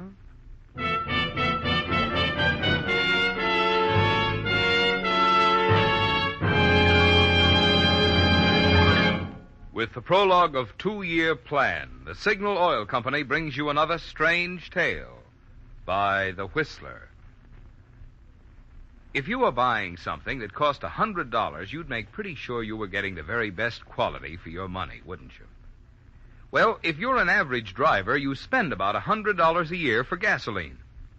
But how can any driver measure the quality of a gasoline? Why, easy. Look at it this way. If a gasoline helps your motor run more efficiently, it also helps you get more mileage, right? Which explains why we're so proud of the fact that Signal is known from Canada to Mexico as the Go Farther gasoline. But even more important to you is what makes Signal's mileage possible. The increased engine efficiency that gives you quicker starting, faster pickup, and smooth knock-free power. You see? It's these same features which give you extra driving pleasure that also give you extra mileage you can measure with your speedometer. Just you switch to Signal for a few fillings and let the performance of your own car show you what more and more drivers are discovering. In gasoline, it takes extra quality to go farther. And Signal is the famous Go Farther gasoline. And now, back to the Whistler.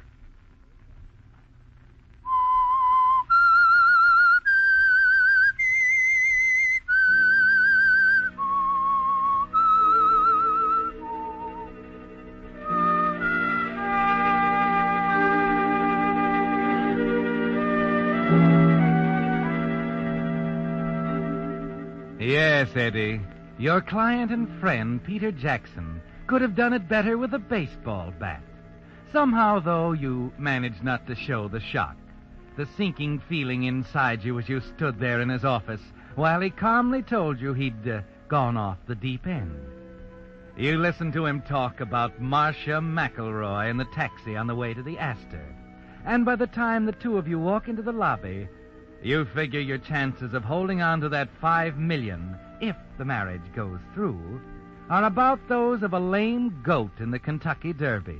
You follow Peter into the lounge, and suddenly he's saying, Marcia, dear, I want you to meet Mr. Davis, my attorney. Eddie, Marcia McElroy, my fiancée.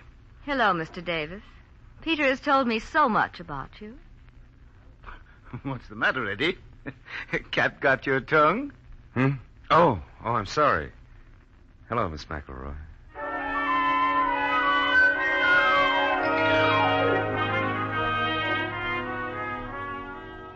And you know at that moment that she holds all the cards you have, and several more. Yes, Eddie, you've seen beautiful women in your time, but nothing ever to compare with Marcia. With her jet black hair and creamy skin, and eyes that seem to change from blue to violet to purple. The kind of eyes that make you stutter and wobble at the knees. And Peter is proud of her. You can see that, too. She leaves the two of you alone for a moment over your coffee and cigars, almost as if she knew you were waiting for an opportunity to discuss her. Well, Eddie, what about the congratulations now? She's very charming, Pete. Quite beautiful, too. You approve? You mind if I speak frankly? Oh, you've got a right to. You're my best friend. She's marrying you for your money. I knew that was coming. Look, she's 24 and you're 65. Now, does that make sense? Go on, Eddie. Well, 2 months after you're married, she'll be after everything you've got. And if you don't give it to her, you'll find yourself defended in a separation suit, and she'll be using those gorgeous eyes of hers on a jury. I think you're wrong. Okay, I'll make you a little bet. I'll draw up a marriage contract. Oh, it isn't very usual nowadays, but it'll save you paying through the nose later. If Marcia marries you in the face of the kind of marriage contract I draw, I'll eat crow until it comes out of my ears. Now, that's fair enough, isn't it? You'll give us your blessings, then?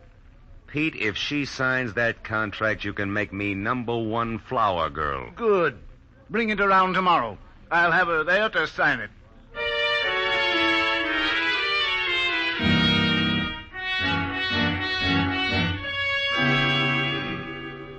Well, Mr. Davis, Peter's been telling me you think I should sign some sort of agreement before we're married. Yes. As a matter of fact, I have it right here.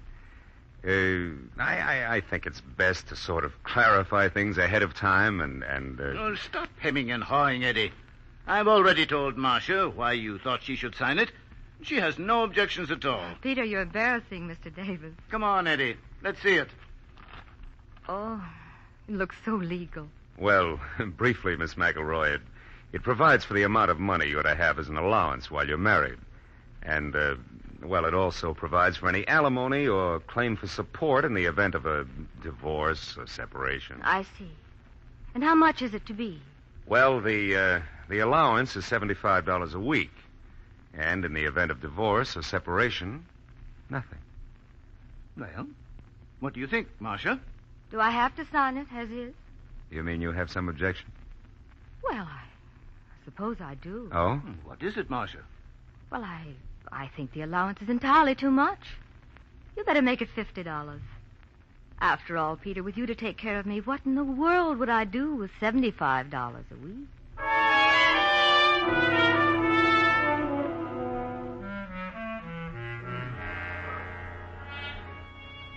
No, Eddie. You'll never understand it. You can't believe she's genuine, yet there it was right in front of you in black and white. And you're more confused than ever, because deep inside you, mixed up with the dollars and cents, tangled with your rivalry with her for the $5 million, you know you're in love with her, just as lost as Peter is in those deep blue eyes.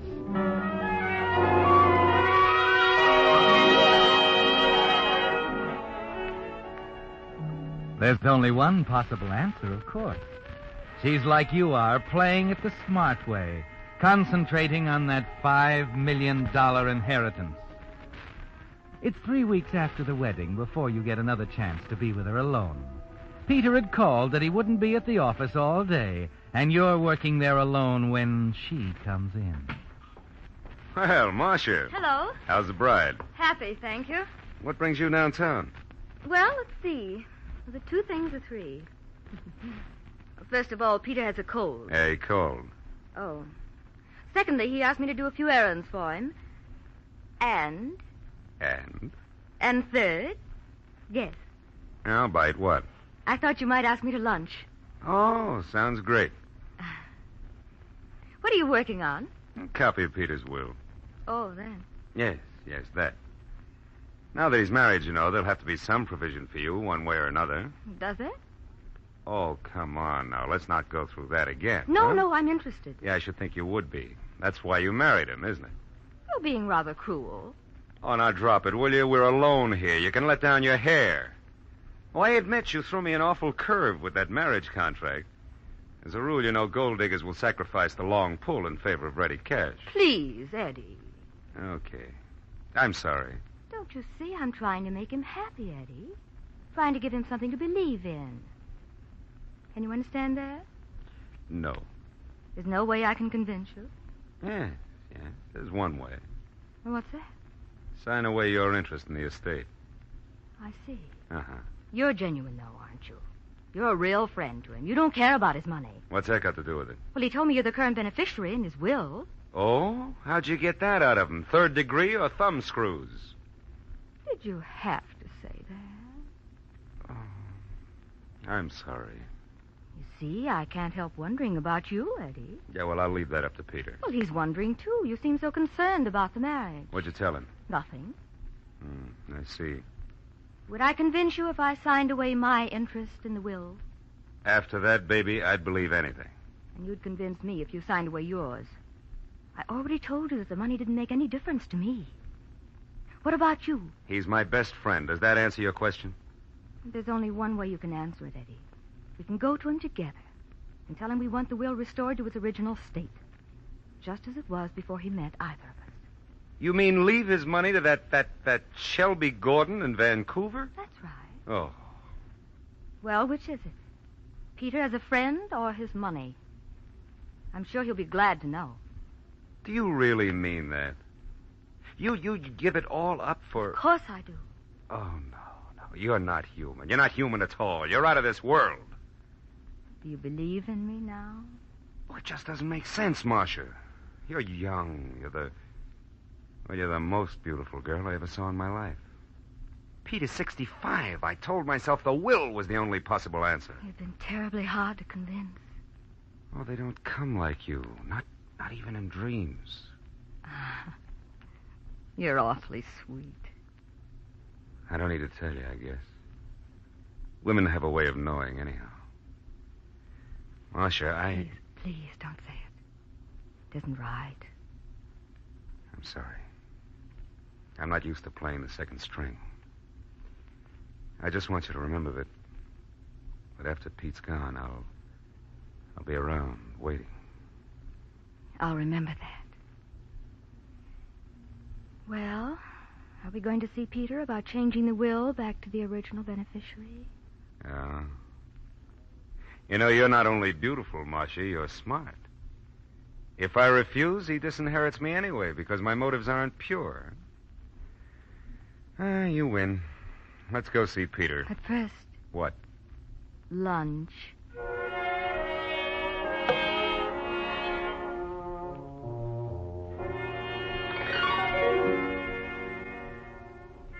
Well, Eddie, you have to believe in her now, don't you? There just aren't any other answers. The 2 years you invested in Peter Jackson went for nothing. The dreams of the $5 million fell to pieces before this girl whose only weapon was honesty. And somehow you find you can take it. One look from those blue eyes and you'd buy her Grant's tomb and make a down payment on the Brooklyn Bridge. a week after the new will is signed, reinstating Shelby Gordon of Vancouver, the original beneficiary, Peter calls to say he's not feeling well again and asks if you'd mind driving her home after an afternoon of shopping. It's been awfully sweet of you to drive me home, Eddie. Marcia? Yes? Oh, I better skip it, I guess. What are you trying to tell me, Eddie? You've started to say something 3 times in the last 5 minutes. Well, Marcia, it's about the will. Oh, again? Yeah, again. Now, believe it or not, I'm only thinking of you this time. What is it now? Well, it's not fair to you. No, don't look at me that way. He ought to provide for you. You've got a legal right to it. I told you I don't. Now, wait a minute. You might as well know all of it. Now, the will is signed and witnessed on page 3. I drew it up that way. It's still down in my office safe. I've got a right to keep it there because I'm Peter's executor. But I don't see what difference... Well, it's just this. The beneficiary is shown on page 2.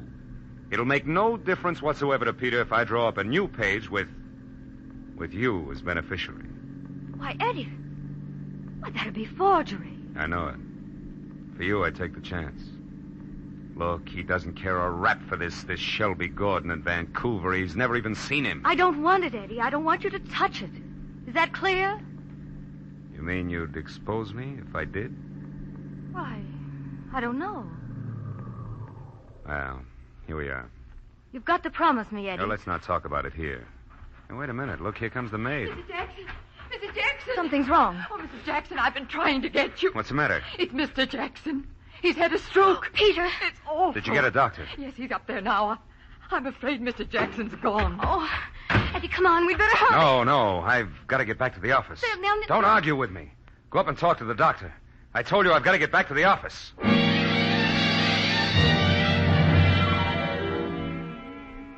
And there's a good reason, isn't there, Eddie? As you race down the parkway toward town, page 2 of the will falls into place in your mind. Only the 3 of you knew the context, because you'd been clever enough to call in the witnesses only for the signatures. Yes, Eddie, you knew you'd never have a chance with your own name there, but with Marcia's, the 2-year plan might pay off after all. It takes you only a few minutes to draw up the new page and insert it between the others, replacing the black ribbon just as it was before, and carefully put it back in the safe. You still aren't sure of Marcia, but with $5 million at stake, you know it's worth the gamble. The 2 of you meet at the funeral and sit side by side during the services. But you know that now isn't the time to tell her, that you'll have to wait until later, after you've filed the will for probate. Here you are. Mr. Jackson's death came so unexpectedly. I'd planned to bring the will down this week, but... Yeah. Properly executed, witnessed, so on. No, I don't think there'll be any difficulty. Mrs. Jackson be the natural beneficiary, of course. Yes, of course.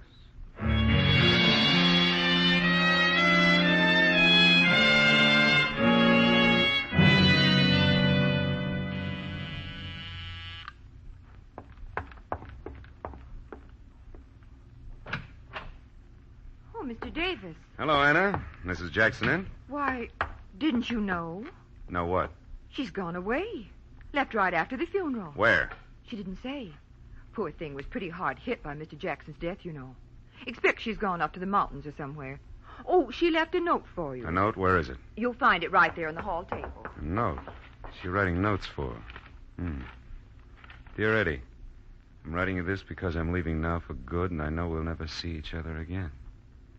Thanks so much for your kind services. I appreciate everything you've done more than I can say. It was strictly business, you know. So I want you to send me a bill. You're a smart lawyer and a wonderful friend. Cordially, Marcia Jackson. Cordially, Marcia Jackson. Cordially. Is there something wrong, Mr. Davis? Anna, you want to know what the nastiest word is in the English language? Well, please, sir. Cordially, Anna. Cordially.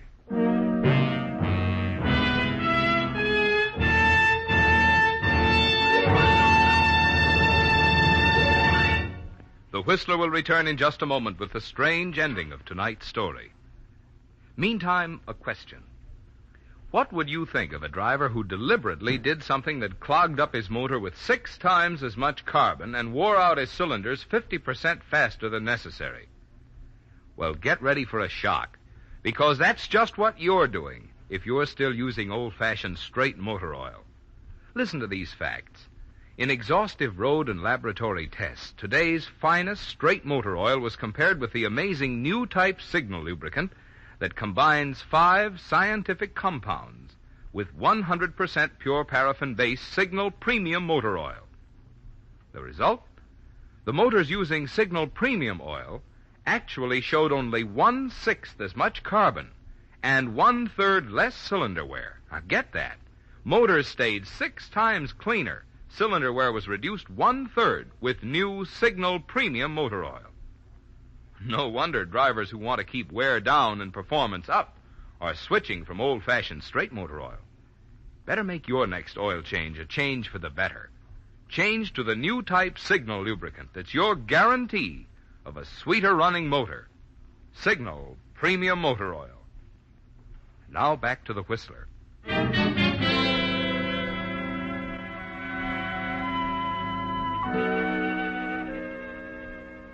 So she's gone, Eddie. All the dreams, all the visions of you and Marcia and Peter Jackson's $5 million are gone. Vanished into thin air. And for the first time in your life, you have to admit someone made a sucker out of you. The will's gone in for probate now, and you have a choice to make. Either you can let it stand and allow Marcia to collect the estate, or you can set things right, admit to a forgery, and perhaps give the state a chance at a 2-year plan of its own. For 3 days it churns around in your mind, keeps you from anything else. Then, with the reading of the will only a day off, you make your decision and walk into the district attorney's office. He's interested in what you have to say. Well, that's it. I was in love with her. I think it was more that, at the end at least, than anything else. I wanted to see her get what was coming to her. And naturally, you hope that the Yeah. There's no point in denying it. Now that it's over, I want to set things straight. Now, don't get me wrong, D.A. It's not because I'm so honest. You just don't want to let her make a sucker out of you, huh? That's right. She has no claim on the estate. The money belongs to a distant relative, a guy named Shelby Gordon. Lives in Vancouver. I have the genuine pages of the will right here. Oh, good. Incidentally, I don't think you'll have to worry about the forgery charge, Eddie. Doesn't make much difference anyway. And... What do you mean? Look, I don't know what league you play in, but $5 million is a big difference to me. What did you call her, Eddie? A beautiful question mark? Yeah. Well, the probate court called yesterday. Asked us to check on her.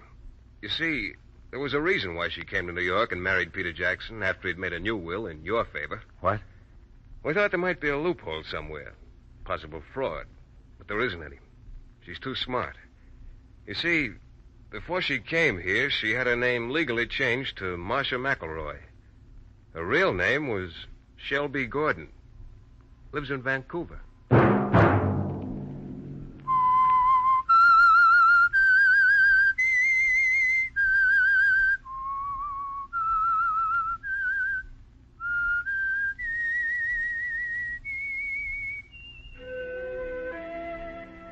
Let that whistle be your signal for the Signal Oil program, The Whistler, each Monday at 9. Brought to you by the Signal Oil Company, marketers of Signal gasoline and motor oil, and fine quality automotive accessories. Signal has asked me to remind you, to get the most driving pleasure, drive at sensible speeds, be courteous, and obey traffic regulations. It may save a life. Possibly your own.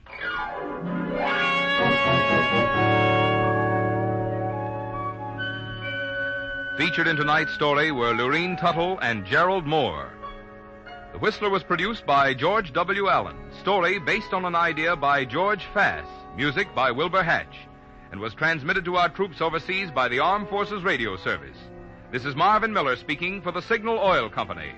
This is CBS, the Columbia Broadcasting System.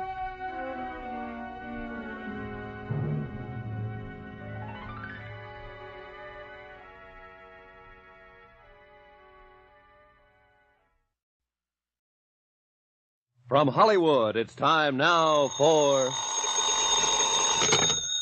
Johnny Dollar. Ralph Dean, Johnny, mono guarantee. Oh, hiya, Ralph. How are things? Rough. My wife could kill me, Johnny. For the insurance? No, just for kicks, because she's mad, because she wanted a mink coat. In short, she's a woman. I couldn't buy her a mink. I don't make that kind of money. You know how it is in the insurance game. Oh, sure, I know, Ralph. You're down to your last yatch. So what happens yesterday? I lose 80 mink coats, silver blue, worth $100,000. Gone, snatched, disappeared. Warehouse robbery? Check. Bandley Furriers out in Los Angeles. My wife's about to blow her stack. She says if I can't afford one fur coat for her, then how come I can pay for 80 of them that I haven't even got? How do you reason with a woman, Johnny? I never try. Usually I just send flowers. I've already done that. She ran them through the garbage disposer. So now what do I do? Buy some more flowers.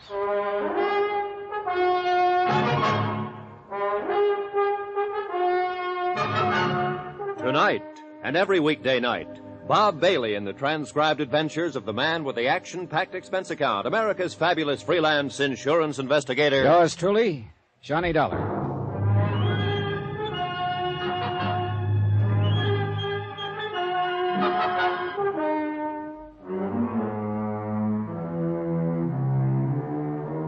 From Special Investigator Johnny Dollar to the Home Office Mono Guarantee Insurance Company, 4312 Spring Street, Hartford, Connecticut. The following is an accounting of expenditures during my investigation of the Silver Blue matter. Item 1, $152.40, telephone and incidentals and transportation to Los Angeles. I called the Mono Guarantee agent out there before I left and got a brief rundown on the case. Among other things, I learned that a man I'd known and worked with before, Detective Lieutenant Raymond Garcia, had been put in charge. And with Garcia on hand, I knew I could count on cooperation by the police. But I still wasn't expecting quite as much as I got.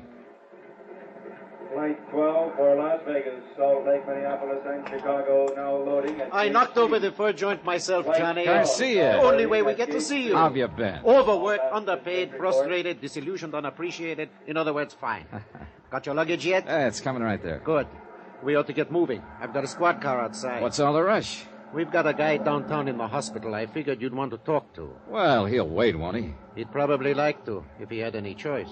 He's dying? Kind of looks that way.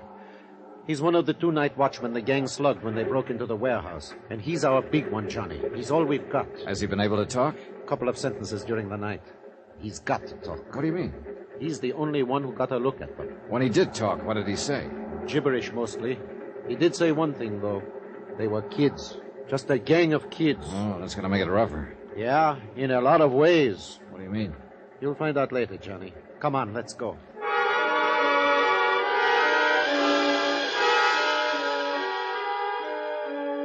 We took the freeway into town with the accelerator floorboarded and the siren screaming. Racing against time and against dying. Weaving in and out through the four-wheel madness that Los Angeles calls traffic. And then the other side of the coin. The solemn quiet of hospital corridors. The calm voices of the nurses. And the blank hardness of sterile white walls.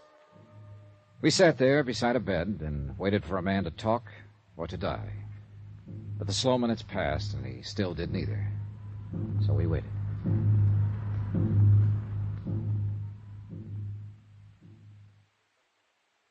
Guess that shot the doctor gave him is not going to have any effect. Apparently not. It's a crazy world, Johnny.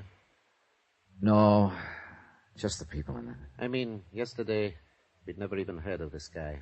I still don't know his name. And 24 hours later, here we are. A couple of strangers, sitting around watching him die. It's here on his chart at the head of the bed. Albert Christmas. Strangers. Not even family or friends. He didn't have any family or friends. He lived alone in a furnished room. Worked alone, too, except for one partner. So, a gang of punks jump him and bust his head open. I'm a bad cop, Johnny. I get sentimental about things like this. How'd they work it, Garcia? It's a warehouse district. The streets are practically deserted at night. A police prowl car checks the street once about every 40 minutes, and they hit at 1:10 a.m., 3 minutes after the police had passed. Sounds professional. No, just a smart bunch of kids. The only fur they seemed to know was mink. They passed up a dozen or so chinchillas worth twice as much. How'd they get in? I don't know. Chrisman hasn't been able to tell us. They must have tricked him into opening the door. What about Chrisman's partner? He was making his rounds. They slipped up behind him, slugged him. He didn't see them. He didn't know what hit him. And nobody outside in the street saw anything? Saw them leave with the furs or anything? Nope. Or if they did, they're not saying anything. Oh, it's a rough one, Johnny. We haven't got a thing to go on. Except Chrisman here. The shape he's in, that's only a straw. If he recognized any of them, if he lives long enough to identify... At least the poor devil can groan. I don't know. I think he's closer to being conscious right now than he's been in the last hour. Maybe you're right. Chrisman? Order? He wants a drink. Yeah, here you go. That enough? You want some more? Who are you? This is Johnny Dollar, insurance investigator from Hartford. I'm Lieutenant Garcia, L.A. Police. Warehouse. The kid. It's all right now. You're in the hospital now. It's going to be all right. My head. Do you feel like answering a few questions, Mr. Chrisman? It won't take long. Those kids, how did they get in? Telegram. Telegram? He showed me the telegram through the window. Yes. When I opened the door, one of them hit me. Did you get a look at the boy who showed you the telegram? Yes. I saw him. Yeah? 18, 19. What did he look like? 5'9", 10.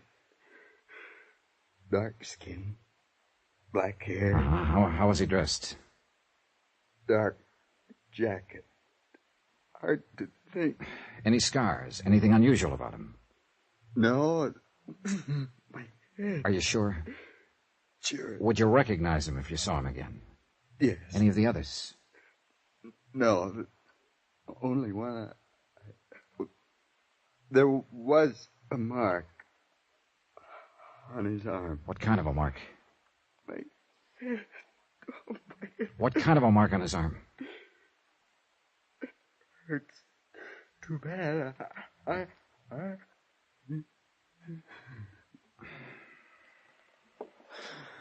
Well, that's that. Yeah, he's passed out again. Well, we got a description. Only one thing wrong with it.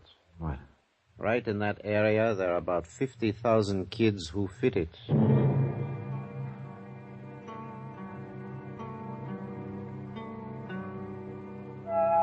I talked with Mr. Banley, owner of the Furs. Then Garcia and I went down to the warehouse. It stood on the fringe of the river bottom section, fronting the railroad yards, and backed up by block after block of weather-beaten slum shacks. We looked through the warehouse, at the racks where the furs had hung, watchman's office where the gang had entered, but knew while we did it that we were only going through the motions. The police technicians had already been over the place inch by inch, and they'd found exactly nothing. Finally, we stepped out the door into the street. A drab gray street, cluttered with things cast off and discarded. Dusty and hollow. There's the story of this whole district down here, Johnny. Right there in that store. Yeah. It's a backwash, a service yard. It's something you need but don't like to look at, so you shove it out of sight. People you need but don't want around. It's the same with them. You grew up down here, didn't you, Garcia? Yeah, I grew up down here. That's why they gave me this case. I know this section inside out. And that's why I told you this one was going to be tough. I think I get the general idea. Those kids came from that slum there to the east. One gets you 9 on that. The people who live there aren't on our side, Johnny. If they do know anything, they won't talk, is that it? They wouldn't tell a cop the time of day. I don't mean they're criminals. Most of them aren't. It's just that they always put themselves on the other side. What about juvenile gangs? Do they operate around here? There are dozens of them. And there's another thing. A few of these gangs are pretty rough, and people who might talk don't because they're scared to.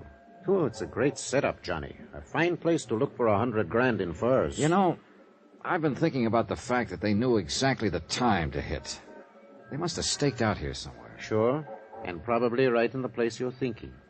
Hey, that lunchroom across the street? No, they had to be inside, or the prowl car would have seen them. That's the only place open at night. Did you shake it down? Like I told you, Johnny, they won't give us the time of day. Uh-huh. What about me having a go at it? Yeah, maybe they wouldn't smell cop on you quite so strong. The owner's name is Red Wellers. He was on that night. See what you can get out of him if you want. I think I will. By the way, Johnny, I know you insurance guys make deals sometimes, no questions asked, just to get the loot back. Sometimes, yeah. Well, before you make any deal on this one, you better remember one thing. Chrisman may die.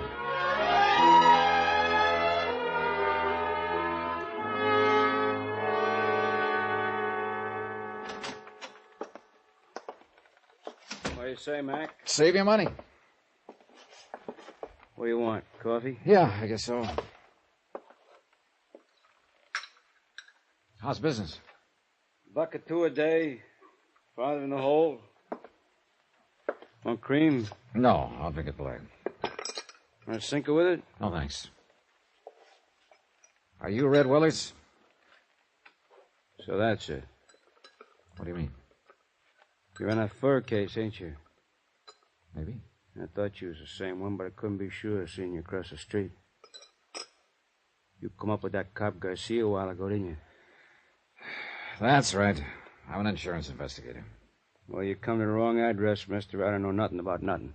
Who was in the lunchroom here just before the robbery? I don't remember. Any young kids here? No, it was all old men with long beards. I see. 10 cents for the coffee. Yeah, they got you real scared, haven't they? Haven't they? I don't know any theys. All right, look. You know Chrisman, the watchman over at the warehouse. He comes in. He didn't know any theys either. What about it? Nothing. Except he's dying. I'm at the Wilkins Hotel if you change your mind. Room 312, Johnny Dollar. Sorry, I don't see no use of me dying, too. Follow me, Mac?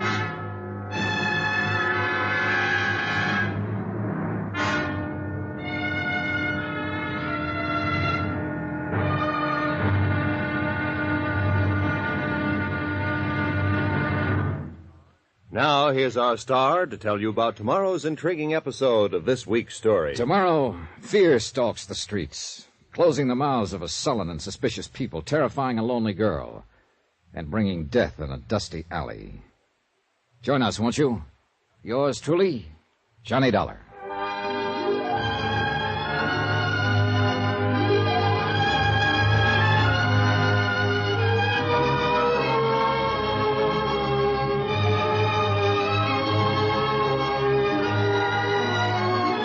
Yours truly, Johnny Dollar, starring Bob Bailey, is transcribed in Hollywood. Written by Les Crutchfield, it is produced and directed by Jack Johnstone. Be sure to join us tomorrow night, same time and station, for the next exciting episode of Yours truly, Johnny Dollar. Roy Rowan speaking.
From Hollywood, it's time now for...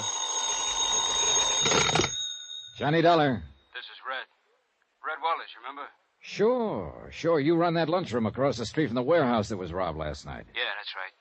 Now, look, Dollar, supposing I tell you what I know about it, what's going to happen to me? Nothing, as long as you weren't mixed up in it yourself. No, I mean the papers and the cops.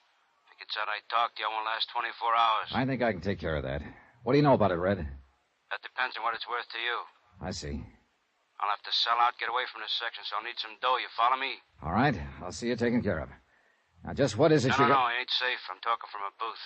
You stay right there at your hotel. I'll see you in a half hour. Right. Just you. No cops. Yeah. Yeah, that's right, Mr. Beck. Mr. Beck. 6 quarts of milk and 2 pounds of butter. Sure, right away. Thanks, Mr. Beck. Goodbye. Hello. Hello.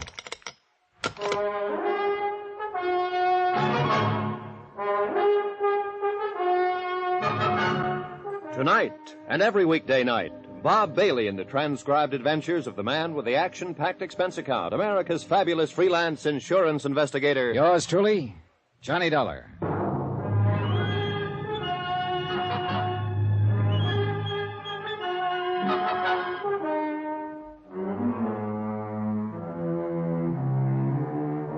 From Special Investigator Johnny Dollar, location Los Angeles, California, to the Home Office, Mono Guarantee Insurance Company, Hartford, Connecticut. Assignment, the Silver Blue matter. Expense account continued. Item 4, 20 cents, a phone call to my friend Lieutenant Garcia of the L.A. Police, and a call to Queen of the Angels Hospital. Albert Chrisman, the night watchman who was slugged by the gang of teenage hoodlums during the warehouse robbery, was still unconscious.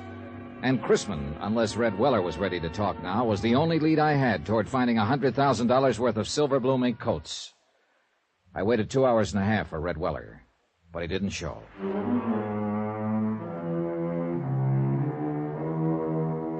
Item 5, $2.85, taxi to the warehouse district at the south end of the railroad yards. It was night by now, and the area was almost deserted. A lost, lonely district, shabby and worn even in the softening darkness, and haunted now by fear. The only lights in the block were those shining from the windows of the warehouse office and from Weller's lunchroom across the street. Good evening. Hello. What would you like, sir? Cup of coffee, I guess. Oh, you're lucky. I just made some fresh. Good. Would you like some cream? No, thanks. No, that'll be fine. Is it foggy out? Yeah, a little. Not bad, though. Hey, this coffee's all right. You're a good cook. Thanks. The boss always has me make it when I'm here. He says I do it better than he does. I'll bet you do. Is the boss around, by the way? No, he called me and said he had to go out. That's why I'm working. I'm on in the daytime mostly. Do you have any idea where he might be? No, he had to go somewhere, I guess. What'd you want to see him about? He wanted to see me. Do you know where he lives? Well, he's got an apartment over on Marina. It's about 8 blocks from here. Think he'd be there? No, he wasn't going home. He was going out somewhere. He acted kind of strange. I don't know what he was going to do. May I ask just what business you're in? Insurance. Oh. I'm a special investigator. What do you mean? I'm working for the company that insured those furs. Oh. The furs that were stolen the night before last from the warehouse across the street.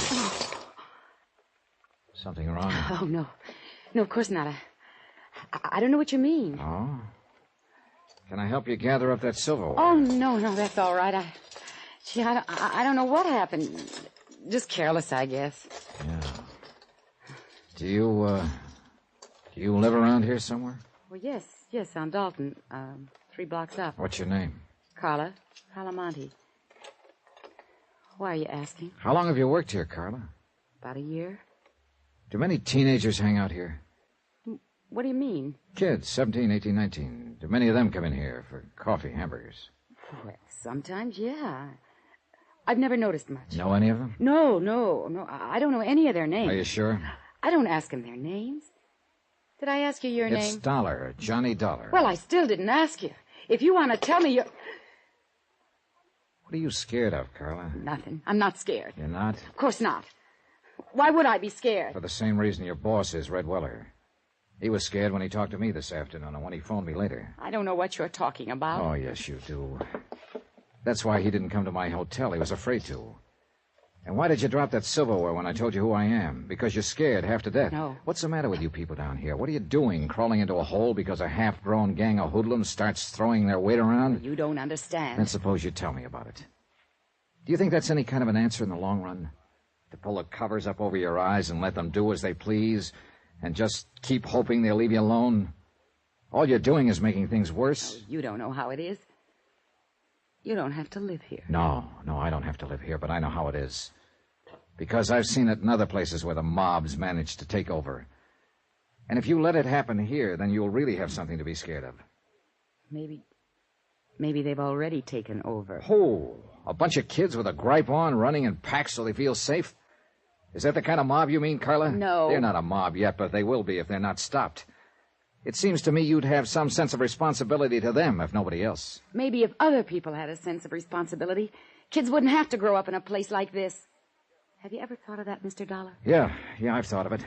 But it doesn't hold water. Well, you'd think so if you lived here. All right, so it's a slum district. And sure, these kids start out with a strike on them. But that's a pretty weak excuse for joining up at criminal bands and terrorizing a whole neighborhood, for slugging people and looting warehouses. Yes, I know. Most of them find other answers. It's only a small minority that turns to crime. But if you let them get away with it, others will join them and they'll grow until finally it's too late. Well, Carla? Still nothing to tell me? I can't. I just can't. I see. Well, there's a quarter for the coffee. Keep the change. Good night, Carla. Wait. Yeah? Mr. Dollar. Suppose I knew someone who might be able to help you. I mean, who might know something about the robbery. Innocently, of course. If you talk to this person and they agreed to help you, could you keep them out of it? Depends on the circumstances. I do all I could, that much I promise. I don't know. I'm not sure. You're not sure of what? Of you. Oh, I know better when I stop and think, but I've lived in this neighborhood too long. Lived with these people and... I'm bound by the law like any other citizen, and I won't break it to help somebody cover up a criminal act. But I figure it's up to me sometimes to decide whether a thing is a criminal act. And if a person seems to deserve it, well, I can be pretty lenient. You promise? What you just said? Yes, I promise. I've got to trust you. I've got to trust someone. Do you know such a person, Carla? Yes. Do you know where to find them? I think so. Well, I'm sure they'll be at one of 2 or 3 places. Not very far from here. And who is this person? Someone who grew up around here. A boy, 19. What boy? My brother.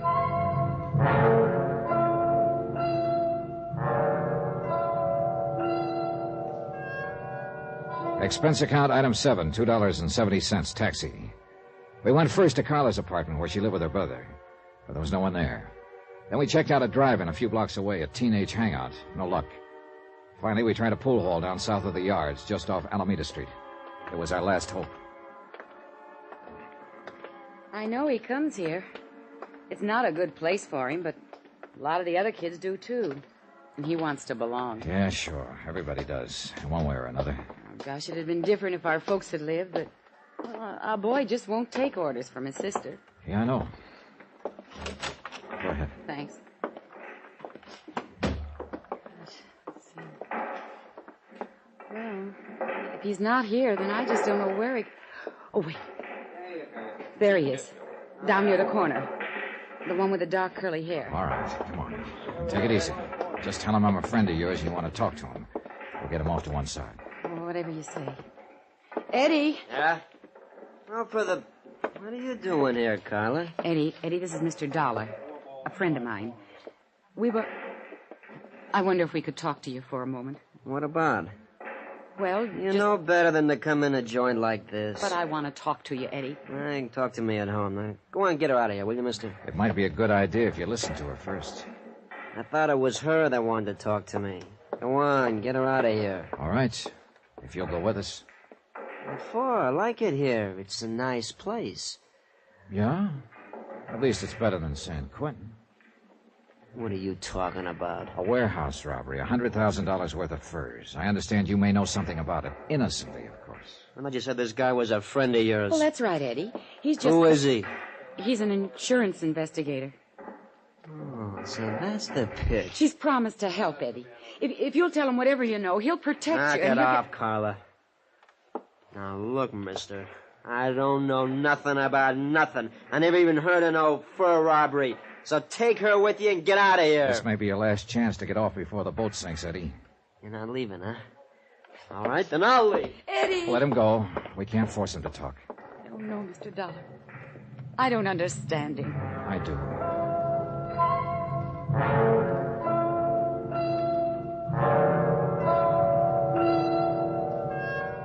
Item 8, 10 cents. Phone call from the pool hall to Lieutenant Garcia at police headquarters. He said there was no change in Albert Chrisman's condition yet. He was still holding on, and he still hadn't talked. But there had been another new development, a big one. And when I joined Carla in the taxi outside, she knew it by the look on my face. What's wrong, Mr. Dollar? Now, look. How sure are you that your brother wasn't mixed up in that robbery? Well, I want the truth. I'm afraid he was mixed up in it. Then brace yourself, Carla. Your boss, Red Weller, who was going to tell me what he knew about it, was found murdered in an alley an hour ago.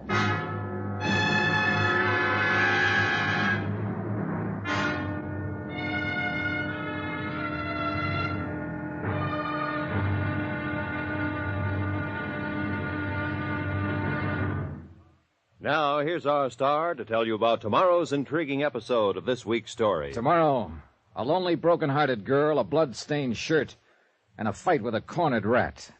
Join us, won't you? Yours truly, Johnny Dollar.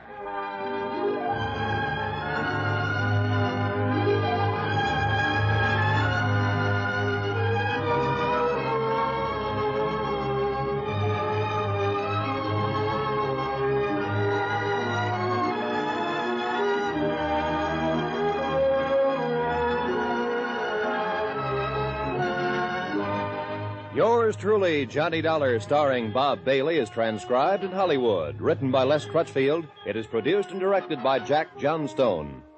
Be sure to join us tomorrow night, same time and station, for the next exciting episode of Yours truly, Johnny Dollar. Roy Rowan speaking.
From Hollywood, it's time now for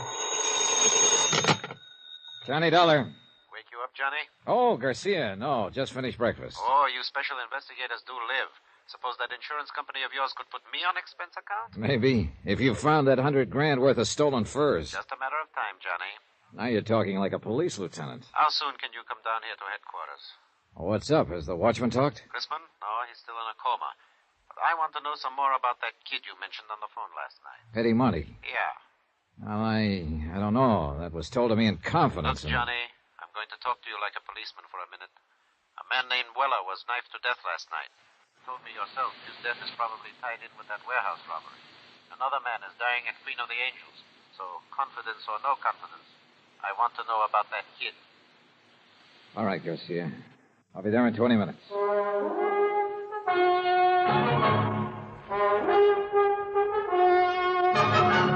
Tonight and every weekday night, Bob Bailey in the transcribed adventures of the man with the action-packed expense account, America's fabulous freelance insurance investigator. Yours truly, Johnny Dollar.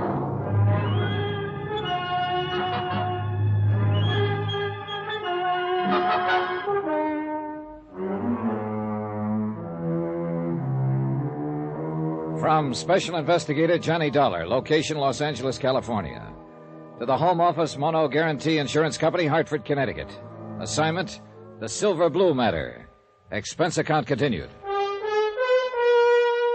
Item 10, $1.45. Taxi from my hotel to the police headquarters office of Lieutenant Garcia. The early morning fog was starting to lift, and the city sprawled beneath a slate-gray sky. The filtered sun should have softened things, but didn't. Gray sun, gray world, drab and dreary, and a case to match. Teenagers, not a gang of hardened criminals. A bunch of wild kids who'd broken into a warehouse and stolen 80 fur coats, silver blue mink. A night watchman had been slugged and lay dying in the hospital. And a lunchroom owner named Red Weller had been stabbed to death the night before. So it couldn't be called kid stuff. That term doesn't apply to murder. Run those 4 cards through, Joe. See what you can make on them. Thanks. Now, come on into the office, Johnny. This madhouse out here gets you frazzled before you know it. Oh, you police detectives have it pretty soft, Garcia. That's news to me. Teletypes, photo files, record cards, crime labs. How'd you like to try working alone? On your expense account, I could suffer the hardship. Now, let's go in here. Have a seat, Johnny. Thanks. Yeah. Did I put the fear of the Lord in you on the phone? You were real impressive. Well, the chief was breathing down my neck. Then I'll stop trembling. Kidding aside, Johnny, I've got to know just how that Monte boy figures in this. Did I say he even figured in it at all? No. You just wanted some information on him. But he figures all right. You didn't come out here from Hartford to look up the nephew of an old friend. Oh, I've done crazier things at times. He's got a record. You know that? No. Petty stuff. No convictions. Huh. Gang brawls, auto pilfering, vandalism, intoxication. Interrogative attitude, sullen, hostile, antisocial. Yeah, that's quite a nephew you've got, Johnny. Black sheep of the family. What's the story? How did you get onto this kid? Look, amigo, I made a promise on this. I hate to break it. It's murder, Johnny. This kid's sister worked for Red Weller in that lunchroom across the street from the warehouse. Her name is Carla Monty. She's 5 years older than he is. They live together. Their parents are dead. So? So I put some pressure on her, and she told me she thought her brother Eddie might know something about the robbery. She took me to a pool room to meet him. How was he supposed to have known about it? Hearsay? No. She admitted later that she suspected him of being mixed up in it himself. Things he'd said, the way he acted. She asked me to help her try to keep him out of trouble. I think he's already in trouble, Johnny. Yeah, so do I. And I think she does, too. What did he have to say when you talked to him in the pool hall? Several things, but they added up to 2 words, get out. When I wouldn't, he did. Why do you think Red Weller was killed, Johnny? Well, I think those kids used his lunchroom as a lookout post to spot the prowl car that was patrolling that area. As soon as it passed, they pulled the job. It figures all right. I think Red realized it when he thought back and knew who the kids were. I think that's what he was going to tell me. So they found out what he was up to and knocked him off to shut his mouth. Yeah, it adds up, Garcia. Oh. Now, tell me about her. Carla? What's to tell? She's just a girl, like millions of others. Decent, hardworking, and real sweet. But there's something about her, something special. I don't know what, I don't know the words to use, but... Well, it's there. You feel it. And she's kept it somehow. In spite of everything. I guess I know what you mean. Do you? I told you once, Johnny. I grew up in that district. I know how rough it is. Well, maybe it's even worse for a girl. It is. I know. I had a sister. Oh, I didn't know that. She was a lot like this girl Carla once. Then the district got to her, and she got to be more like Carla's brother. What happened to her? 1 to 5. Possession of narcotics. A couple of other pretty rough charges. She died in Tehachapi prison 7 years ago. I'm sorry, Garcia. Yeah. I don't want to see this girl, Carla, hurt any more than you do, Johnny. Maybe the hurt will break her, make her lose that something special. But I've still got to pick up her brother and bring him in for questioning. Expense account item 11, $1.90. Taxi to the Weller lunchroom to see Carla Monte. Lieutenant Garcia had a police detail checking known fences and borderline dealers specializing in furs. But so far, none of those contacted had been approached by any member of the warehouse gang. Albert Chrisman, the night watchman who had been slugged during the robbery, was still in a coma, unable to talk. So Carla remained my best, in fact, my only lead to the case. The lunchroom was closed. I paid off the taxi, walked 3 blocks to Carla's apartment and house, climbed the stairs, and knocked on her door.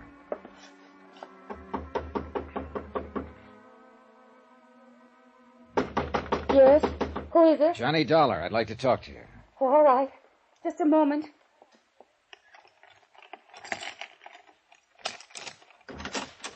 Come in, Johnny. What were you expecting, a major invasion? I don't know. I don't know what I'm expecting. Easy, Carla, easy. It's not the end of the world. Eddie didn't come home last night. Oh? I tried, Johnny. I tried to be a mother and father both to him. What did I do wrong? Well, that's the kind of question that doesn't always have an answer. Have you got a drink in the house? Have I what? Got anything to drink? Well, there's some brandy, I think. All right, get it. Well, I don't know if it's a good brand or not. It doesn't matter. Bring 2 glasses. Pour out a couple of stiff ones. No, I don't Go ahead and pour them, 2 of them. All right. Is this a snapshot of Eddie when he was younger? Yeah. He was in junior high school then. It was taken at summer camp when he won a medal for swimming. And that was the only year I could afford to send him. Here you are, John. Thanks. All right, here's a go. Oh, I don't think Now so. drink it, all of it. All right. Good. You needed that. Where do you think he is, Johnny? What's happened to him? Carla, you're going to have to face it sooner or later, and I kind of think now is the time. What do you mean? You've been worried sick for fear your brother would get into some kind of trouble. And you had reason to worry. It's finally happened. No. He's in trouble, all right. Plenty of trouble. You're not the only one looking for him. Who else is? Who do you mean, Johnny? The police. There's an APB out. They want him for questioning in connection with the robbery and with the murder of Red Weller. Oh, no. Eddie wouldn't kill anyone. Maybe not, but somebody did. Some member of the gang that robbed the warehouse. And it looks very much as if Eddie is a member. Yes. I suppose he is. Now, look, Carla. Is there anything you haven't told me about the robbery, I mean? No. I was just suspicious, that's all. Because if there is, let's have it. It's too late to protect him now. The sooner he's taken into custody, the less likelihood of his getting any even deeper. He was out that night. He didn't come home until almost morning. I was worried about it, but I knew it wouldn't do any good to ask him. Do you know who was with him that night? No. Who would be the most likely ones to go along on a deal like that? Any of them. Any of those he's been running around with lately. Any idea where they hang out mostly? Well, just those 2 places I took you to last night. That drive-in and the pool hall. Look, if they did pull that robbery, where do you suppose they take the furs? Well, I don't know. Does Eddie have a car? No, but some of the other boys do. Uh-huh. Carla, would you mind if I look through Eddie's room? No, I don't mind. It doesn't matter. I guess nothing much matters now. It's gone so far that... Wait. It's Eddie. He has his own key. All right, take it easy now. Be careful, Johnny. Sis, you're gonna have to... What the devil are you doing here? Looking for you, Eddie. Yeah? What for? I think you know. Eddie, you've got to give yourself up. Shut up! Because I got you to thank for this jam. This insurance dick comes around, romances you up a little, and you sell me right down the river. That's not true. How'd you know you were in a jam, Eddie? I got friends in this neighborhood. They keep me posted. Did the same friends tell you Red Weller was about to make a deal to talk? You're whistling in the dark, Dollar. Maybe. I imagine Garcia will find out, though, when he gets you down to headquarters. Get your hand off that phone. Oh, so you've got a gun. Eddie, don't. Please. Keep out of this. Move back against that wall, Dollar. Put your hands flat against that wall. You keep them there. Give me some clothes, Carla. Come on, make it fast. What are you going to do, Eddie? I said give me some clothes. All right, Eddie. You're wrong, though. You're making a big mistake, Eddie. It's no use running. You'll only... Eddie. What's the matter? Down there in the street. A police car just pulled up. You're lying. Stay where you are, Dollar. I'd kill you, Carla. You're that one that brought him here. Trying to let him trap me. I think I'll pull a bullet on you before I leave. You fire one shot and you won't have a chance. They'll be in here before you can get out of the hallway. You better make up your mind, Eddie. Well, you've still got time. Stay where you are, Dollar. Don't try to come after me. Eddie, please. Give yourself up, Eddie. Stop him, Johnny. I'm afraid it's a little late. Why did you let him go? There was no choice, Carla. He'd have killed you if I'd moved. Well, you'd better give me that list of his friends. The police will want it. Heaven help him. Yeah. That's about all that can help him now.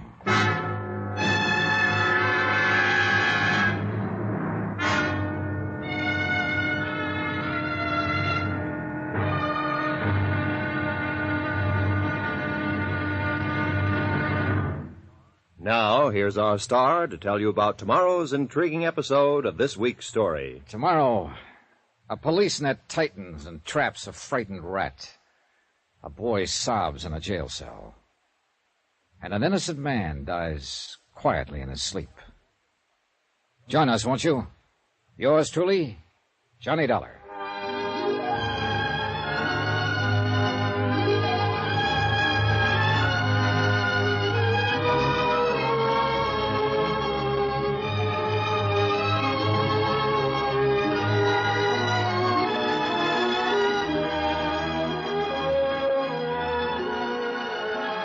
Yours truly, Johnny Dollar, starring Bob Bailey, is transcribed in Hollywood. Written by Les Crutchfield, it is produced and directed by Jack Johnstone. Be sure to join us tomorrow night, same time and station, for the next exciting episode of Yours truly, Johnny Dollar. This is Roy Rowan speaking.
From Hollywood, it's time now for... Johnny Dollar. Lieutenant Garcia, Johnny. Are the boys in the police car still there? There are 3 police cars here now. They've searched the apartment house from top to bottom. Any luck? No, Eddie got away. I didn't dare make a move to stop him. He was going to shoot his sister. Well, we'll get him, Johnny. Don't worry about it. I don't intend to. My job now is to locate $100,000 worth of stolen furs, not to go after Eddie Monty. It's the same job, isn't it? Probably. Did you see that list of his friends Carla gave me? I just put out an APB to bring them in. Good. They weren't all in on that warehouse robbery, but some of them were. If they were, we'll tag them. We've got an interrogation room down here to sort the sheep from the goats. Yeah, I know. But first you got to catch your goats.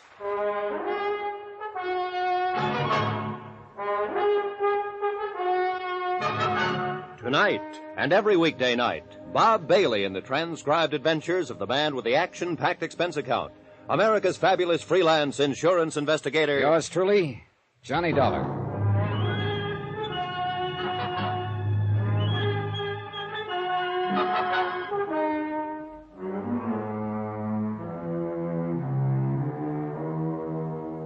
From Special Investigator Johnny Dollar, location Los Angeles, California. To the Home Office, Mono Guarantee Insurance Company, Hartford, Connecticut. Assignment, the Silver Blue matter. Expense account continued.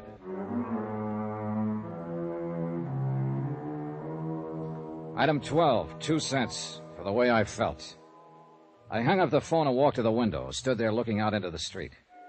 The police were leaving the apartment to carry their search for fugitive Eddie Monty into wider territory. And Eddie's sister, Carla, sat huddled in a corner, forlorn, beaten, broken-hearted.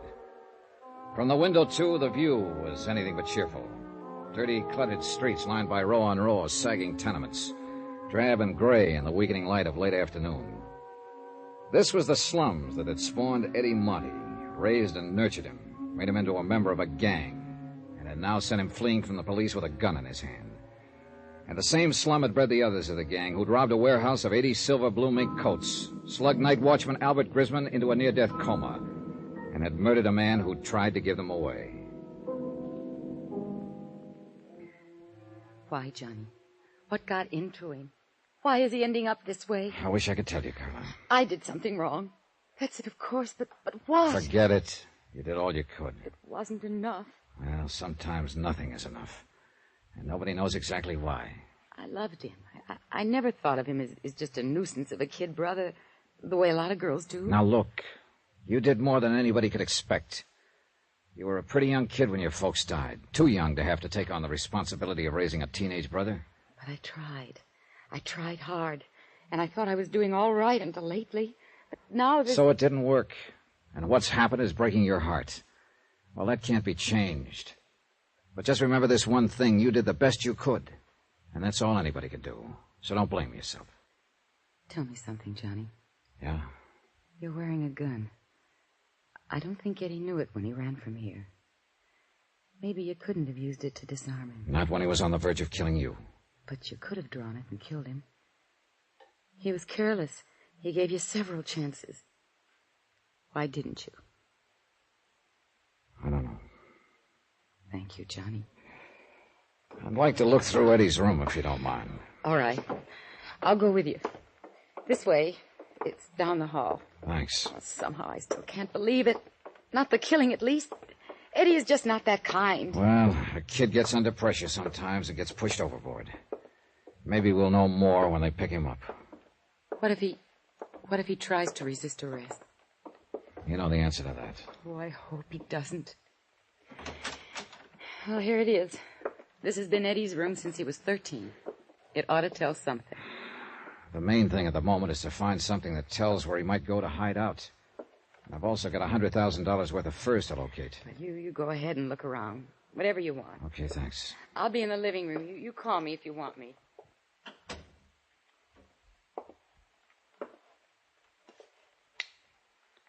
For the sake of company, I switched on a beat-up record player in the corner. And I looked at 6 years of a boy's life, accumulated in one room. Comic books, hot rod magazines, school mementos, knickknacks, photographs. Junk mostly, to anybody but the owner. I went through all of it, then through the drawers and chests and through his clothes. Nothing. I looked over the photographs stuck in the mirror tacked on the wall. Some of the names on the boys' pictures were the same as those on the list Carla had given to the police. There were a few pictures of girls and a lot of pictures of hot rods. I picked up an envelope of loose photographs lying on the dresser. They were views of a second-hand panel truck, and in all of the pictures, Eddie was standing beside the truck with obvious pride of ownership. One of the views showed the front license plate. I turned the envelope over. The film had been developed less than 2 weeks before. I called Carla back into the room and asked her about it. No, I didn't know he had a car, or a truck, rather. It may not be his, but I'll lay odds that it is. That look on his face is a dead giveaway. I don't know. He sure kept it a secret. He never brought it here once. Do you recognize the background in those pictures? No, I don't. It looks like a storage yard or an industrial place of some kind, doesn't it? Yeah, I'd call it that. Do you mind if I take these with me? Of course not. But why? The gang had to use something to haul those furs away from the warehouse. But if Eddie was keeping the truck a secret from me, it was because he was planning to use it for the robbery. That one or some other one. Johnny, he was in on it all along. Look, Carla, I've got a hunch Eddie is the leader of that gang. Oh, no. I think the truck was used in the robbery, and I think when we find it, we'll find the furs, and we'll find Eddie. See you later, Caroline.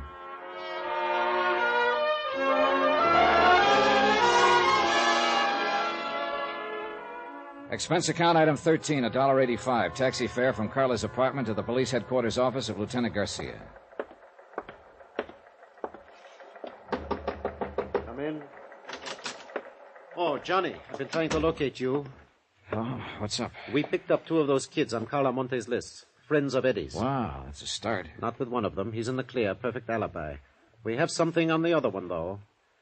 Want to help me talk to him? Yeah, sure. Oh, say, here are some photographs I picked up in Eddie's room a while ago. We should take a look at them, Garcia. All right, let's see them. The pictures were taken about 2 or 3 weeks ago. Now, if this truck is his sister doesn't know about it. Yeah, he sure got that owner look on his face. Yeah, he sure has. That second one there shows the license number, see? Yeah, I see it. You think they might have used this in the robbery, Johnny? It's a possibility. And we're not exactly swamped with angles. I was wondering, too, if you happen to recognize that background behind the truck. No, but it looks like it might be down in that area somewhere, the warehouse district. Look, why don't you get some copies made, circulate them, and see if any of your boys can tag the place? Oh, you insurance dicks do get ideas sometimes. Oh, you'd be amazed. All right, I'll do it. And now let's go down and talk to that kid.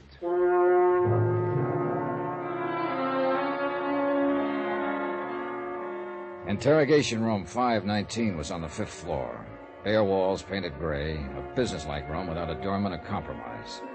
Furnished only with the necessary table, chairs, and lights. We stopped in the anteroom and looked in through the one-way glass window. The boy waited alone at the interrogation table, trying to put up a tough, defiant front, but failing by the tremble of a lip and the occasional flick of his eyes. Well, let's go in, get it over with. The kid stiffened when he heard the door open, but he didn't turn around. He just sat there at the table, braced and waiting. You can take that chair at the side, Johnny. Okay, thanks. What's your name? You already know it. I said, what's your name? Mario Santorres. That's your right name? Yeah. Where do you live? Roxman Place, my aunt. Ever been arrested before, Mario? No. Hey, you've got kind of a bad memory, haven't you? Why? September of last year. Arrest made by Officer C.J. Barton. Charge, possession of stolen articles. Hubcap, 2 autoradios, 1 camera. I wasn't convicted. I asked if you'd ever been arrested. Not convicted. It was a frame-up. I didn't have any evidence. No, apparently not. Witnesses for the prosecution refused to testify. Case dismissed. Here, what are you going to claim this time, Mario? Another frame-up? I don't know why you brought me in here. I don't know anything about anything. That bad memory again, huh? I just don't know what you're talking about. It's lucky for us that Eddie Monty had such a good memory, isn't it? Yes. What about Eddie? Huh? What do you mean? Is he a friend of yours? I know him. He's got a fine memory, that boy. Too bad you can't remember things the way he does. What are you talking about? Oh, that's true, all right. Eddie remembers everything that happened. What he did, what Mario did. I don't know what you mean. Well, that's because of your bad memory, Mario. Why, Eddie remembers the name of every boy who was in on that job and just what each one of them did. What job? That warehouse robbery. Have you forgotten about that? I don't know anything about any robbery. Well, there's been a lot of talk. At least you've heard about it, haven't you? I don't know anything about it. Maybe you've just forgotten. I don't know what you're talking about. When did you see Eddie last? I don't remember. Have you seen him since the robbery? No. How can you be sure? You said you hadn't heard of any robbery. I haven't. Still, you haven't seen Eddie since the robbery. Well, Come on, Mario. Tell us about it. I guess maybe I did hear about it. So? Well, why shouldn't I hear? It was in the papers. Everybody's been talking about it, so what if I did hear it? I don't prove anything. But you said you hadn't heard. So I forgot. Guy can forget something, can't he? Yeah. If he's got a bad memory, he can. And Mario's got a real bad memory, Johnny. Not Eddie, though. He remembers how you guys loaded those furs into his truck. How you waited across the street in Red Weller's until the prowl car passed. How you slugged the night watchman, Albert Christman. That's a lie. How do you know it is, Mario? You don't even remember it. Eddie does, though. He even remembers the next night, when you stabbed Red Weller to death to keep him from coming to me. No. No, I didn't do that. Of course you did. You don't think Eddie would lie, do you? It's not true. Makes sense to us. Is Eddie here? You pick him up? How would we know what he remembers unless we'd picked him up? Now, how do you think we got your name? Out of the telephone book? It's not true what Eddie says. Well, if you've got anything to say, we'll listen to it. But I don't think it's necessary, do you, Johnny? No, I think Eddie remembers everything. Let's get out of here. Yeah. He's lying! You listen to me. I'll tell you the truth. I'll get a stenographer.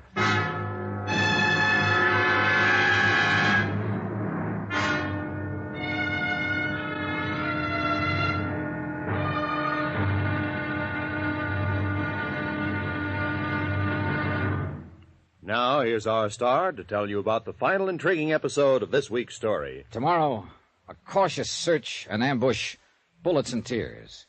And the end is violence. Join us, won't you? Yours truly, Johnny Dollar.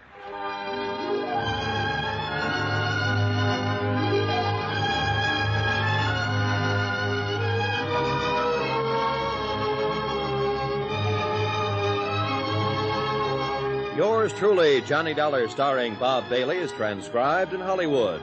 Written by Les Crutchfield, it is produced and directed by Jack Johnstone. Be sure to join us tomorrow night, same time and station, for the next exciting episode of Yours truly, Johnny Dollar. Roy Rowan speaking.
From Hollywood, it's time now for...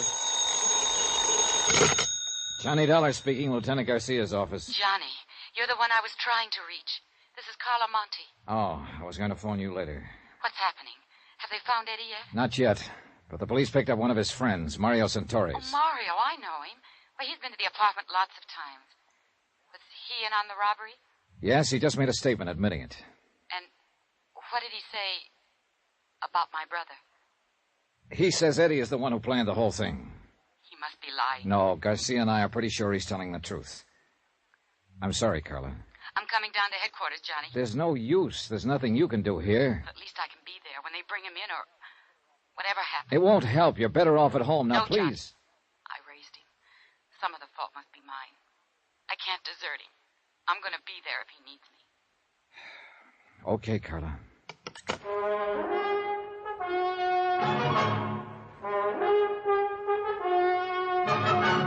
Tonight, and every weekday night, Bob Bailey in the transcribed adventures of the man with the action-packed expense account, America's fabulous freelance insurance investigator. Yours truly, Johnny Dollar.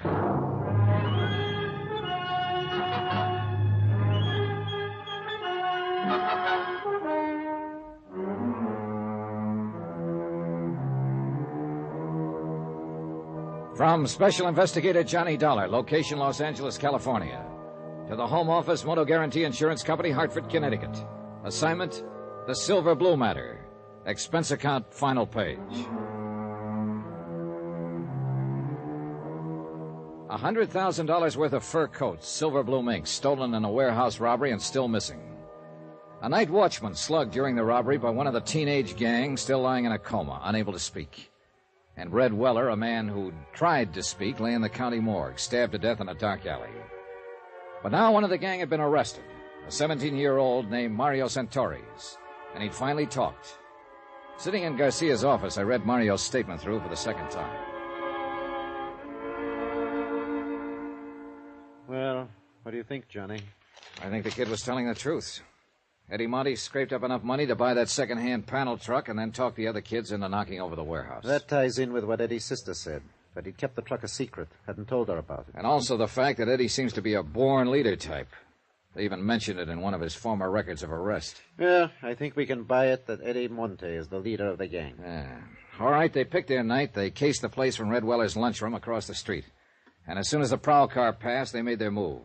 They got the watchman, Albert Crisman, to open the door by showing him a fake telegram through the window. That's another thing that checks out Mario's story, Johnny. Mario claims he's the one who showed the telegram. That's right. Crisman kept saying, kid with a mark on his arm, and Mario's got a bad scar on his left wrist. That's what I mean. It checks out. Mario didn't know what Crisman had told us. All right, so they got inside, and then, according to Mario's version, it was Eddie Monte who slugged the watchman. Probably true. Then they jumped the other watchman in the dark and started hauling out the furs, loading them into the truck of Eddie's. They knew they had 45 minutes before the prowl car came back through. By that time, they'd finished and split up, Eddie driving the truck away alone and the others disappearing on foot. Yeah, I think that's about the size of it. And I think Mario's telling the truth when he says neither he nor any of the others know where Eddie planned to hide out the truck. And Red Weller, according to Mario, was murdered by another gang member. What was his name? Chuy Morel. Yeah. Well, if that's true, Eddie Monte is at least clean on the murder charge. If it's true. All you can tag him on is robbery and assault on that watchman. I'm kind of glad of it, Johnny. I feel sorry for that sister of his. So do I. She's a good kid, and she's carrying a real load of guilt. Thinks that she's responsible in some way. Oh, she was only 19 herself when their folks died. How could she be expected to hold him in line? And especially in that district. Yeah. She's on her way down here, by the way. Carla Monte? Yeah. I tried to talk her out of it. Oh, maybe she's as well off hanging around here, though, as she is waiting alone in that apartment. It's a rough deal for her, no matter where she waits. Well, at least we can tell her brother's not in quite as deep as we... Excuse me. Yeah, sure. Garcia speaking. Good. Well, who's the other one? Yeah, bring them on in and book them. I'll talk to them later. And now we... What? When? All right. Keep in touch with me. The boys just picked up Chuy Morel and the other two. That leaves just one to go. Yeah, the big one. Eddie Monte. And he's even bigger now, Johnny. What do you mean? That watchman Eddie slugged. Albert Crisman. What about him? He just died. So it was a different thing we had to tell Carla when she arrived at headquarters. Not that her brother would probably get off on a lesser charge, but instead that an APB was out, that every officer in town had been warned, be on the lookout for Eddie Monte, age 19, armed and dangerous, wanted for murder.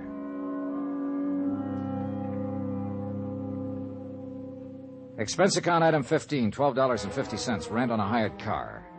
One of Garcia's boys was certain that the background appearing in the photograph of Eddie's truck was somewhere in his district, but he couldn't tag the exact spot. So I decided to cruise that area street by street. Carla Monte, Eddie's sister, went along with me.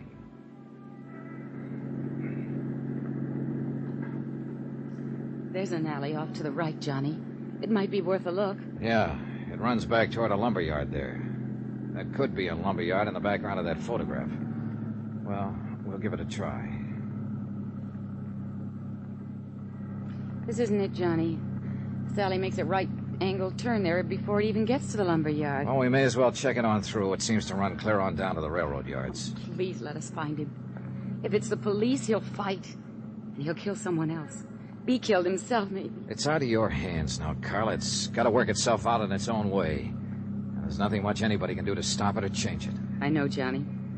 I keep trying to fool myself. All the time I know. Well, all you can do is hope. Look! That fence ahead of us there. Next to the railroad yards. Yeah, that could be the fence in these pictures. Looks the same. And that storage shed there at the right, that's in one of the shots. Yeah. And that pile of oil drums. This is it, Carla. This is where those films were taken. The truck was parked right at the corner of that shed. Well, it looks as though that off chance paid off. I'm scared, Johnny. Now that it's so close, I'm scared. Don't be. By off chance, I meant just finding the place. He may not have come back here since the day those pictures were taken. You don't believe that, and you know it. Look, Carla, that house back at the corner has a phone. There's a wire running in from the pole. Go back there and use it to call Lieutenant Garcia. Give him the location and tell him to hit the radio and have this whole area blocked off. Got it? Yes. Tell him to cover the railroad yard, too. Sew up this whole section tight. And tell him to make it fast. Johnny. Yeah. Eddie may be watching us from around here somewhere right this minute. I waited until she'd gone. Then I got out of the car and walked toward the shed and the sagging wooden fence that bordered the railroad yards. It was nearly dark now. The high floodlights had been turned on above the crisscross network of gleaming steel tracks. Shadows play tricks at such a time of evening, and I got sudden movements now and then from the corner of my eyes, but yet nothing really moved. And the only sound was the sound of my own footsteps. I stopped several times and stood watching and listening, but nothing moved. There was only silence. I reached the door of the long wooden shed and found it padlocked. But looking in through a broken window, I could see the lock didn't matter. The shed was empty and long abandoned. Between it and the fence was a drive leading toward the rear. And behind the shed in a loading area, I found Eddie's truck. And in the back of it was $100,000 worth of furs. All right, Dollar. Get your hands up. Eddie, you're in a rut. That's the first thing you said to me the last time we met. I ought to killed you there in that apartment. Isn't one killing enough? I don't suppose you know it, but Albert Chrisman died this afternoon. I know. I got a radio in the truck there. This where you've been hiding out all the time? Look, if I wanted to answer questions, I'd go turn myself in. You may be better off in the long run if you do. Now get... You here alone? No, your sister's with me. Oh, for the love... What does she want to do? Watch me get it? Why don't you give me that gun, Eddie? It's only a matter of time. You know that. You don't have a chance. Oh, I figure I got a pretty good chance right here in my hand. Chance at what? To break Carla's heart? Smash her into the dirt, kill her, maybe? Shut up. What more do you want to do to her before you're through? I'm not planning to be through. Oh, that's great. But the police are doing some planning of their own. They gotta find me first. I found you, didn't I? And I ought to kill you right where you're standing. Is that all you got to think about, Eddie? To kill somebody and go on killing until one of them kills you? Shut up. Let me think. Think about Carla if you want to think about something. Think about the things she's done for you, the years she's worked for you, worried about you. That dame was born to worry. Nobody's born to worry. They inherit worries, like you were inherited by her. I didn't ask her to do it. Life didn't give her any choice. But it's too late now to talk about that. It's all over, Eddie. This is the wind-up. Come on now, give yourself up. You haven't got a chance. Oh, and I would have if I gave myself up? Don't you hand me that stuff. The police have got this whole section surrounded. Carla went to call them 20 minutes ago. If I thought you were trying to hand me... Keep your mouth shut. Eddie, you don't have a chance. Johnny, Lieutenant Garcia's here. Be careful, Eddie's here. You dirty... I hit the dirt and rolled into the truck and came up on the other side with my gun in my hand. I could hear Eddie running away, but I couldn't tell where he was. Johnny, are you all right? Yeah, I'm all right. Eddie went over the fence into the yards. Where are you? Here, the corner of the shed. Come on, let's go after him. He can't get through. I've got men working this way from the other side. Where's Carla? Back there somewhere. Come on, we can get through the fence here. Carla, stay where you are. Don't follow us. There he goes, Johnny, behind that line of freight cars. All right, come on. He can't get too far that way. There's a train coming. There he goes! He's going to try to beat it. The crazy Eddie! Santa Maria!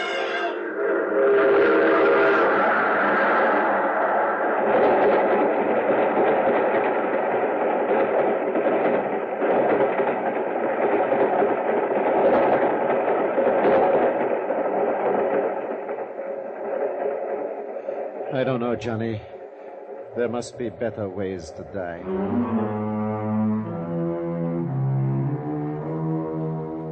Expense account item 16, $300.60. Hotel and miscellaneous in Los Angeles and transportation back to Hartford. Expense account total, $541.25. End of account, end of report. Remarks? Well, I guess Carla made the remarks for me. I don't know, Johnny. Those 80 fur coats, they'll go back into stock now. And they'll be sold to women who'll wear them to parties and dances and nightclubs. And they'll be happy in them.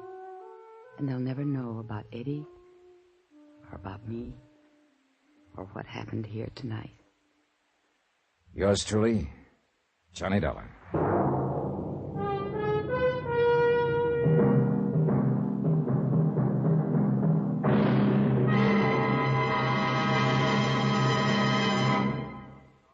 Now, here's our star to tell you about next week's intriguing story. Next week, The Matter of the Medium, Well Done. And a seance or two that I think you'll like. Join us, won't you? Yours truly, Johnny Dollar.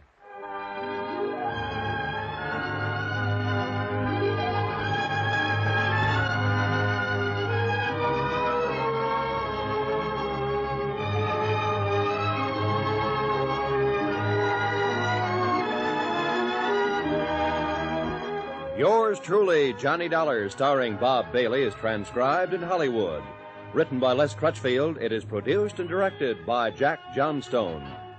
Heard in this week's cast were Lucille Meredith, Edgar Barrier, Victor Perrin, Jack Crucian, Tommy Cook, and Richard Crenna. Musical supervision by Amerigo Marino. Be sure to join us on Monday night, same time and station, for another exciting story of yours truly, Johnny Dollar. Roy Rowan speaking.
From New York City, the makers of Clipper Craft Clothes for Men and more than 1,200 leading retail stores from coast to coast present Sir Arthur Conan Doyle's immortal character, the world's most famous detective, Sherlock Holmes, starring John Stanley.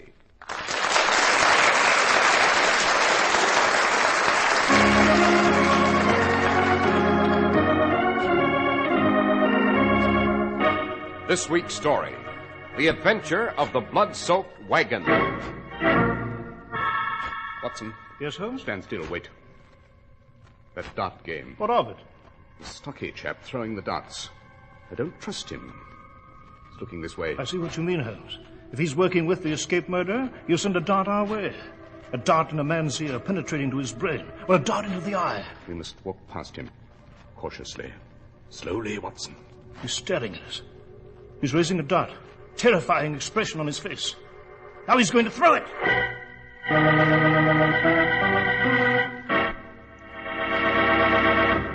Here's some good advice about your new suit for this time of year.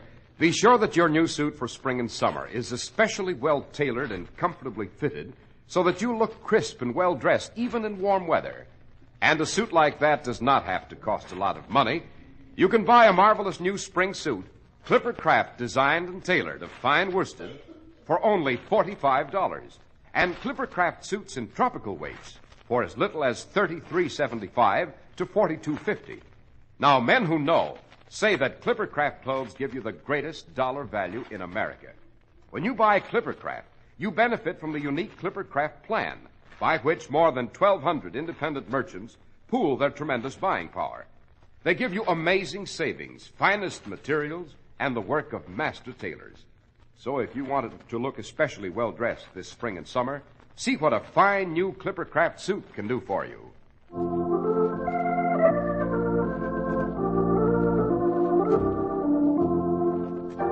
Well, Dr. Watson, you've entitled tonight's story, The Adventure of the Blood-Soaked Wagon. Why, it must have been a hideous spectacle. It was, Mr. Harris.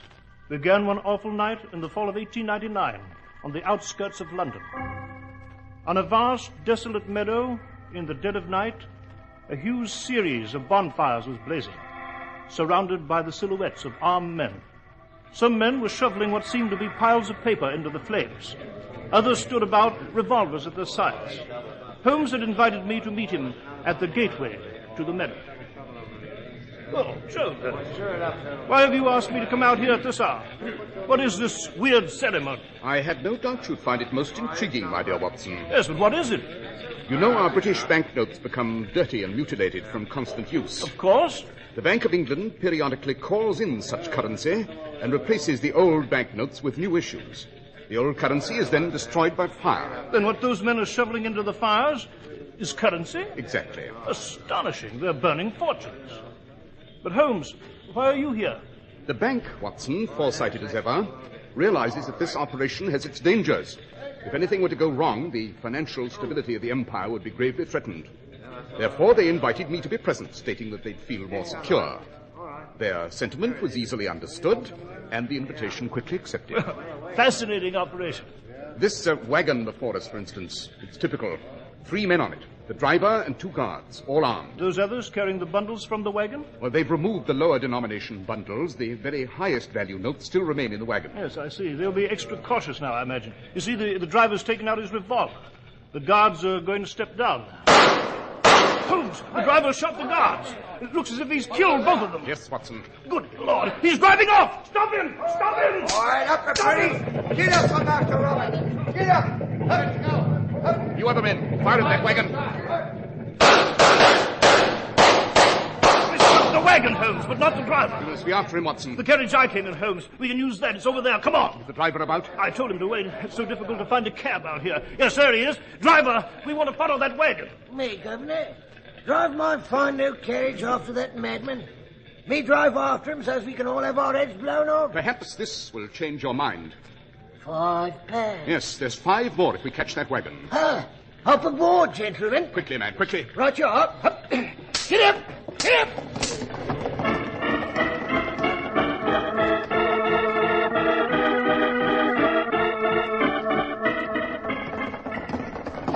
But who can this fiendish murderer be, Holmes? I have no idea, Watson, except that his name is Robert something. I distinctly heard him call to his horses, "Get up for Master Robert." Yes, Robert was clever. He knew it'd be black as pitch along this road. He's doused his wagon lights.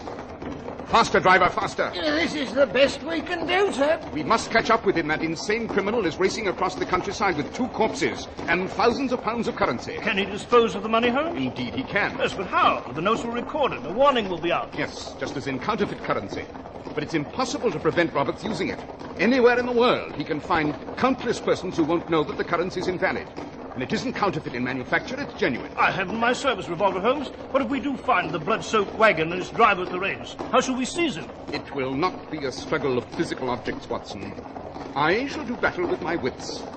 Favorite weapon of your humble servant. We must do better, driver, in heaven's name.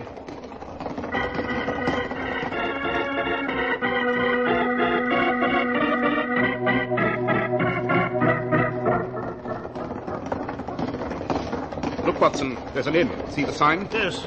Says the Dancing Lady. There's the chance Roberts stopped here to water his horses. He couldn't have gone much farther. The beasts would be exhausted. We shall stop and inquire. Stop at the Dancing Lady, driver. Yes, sir.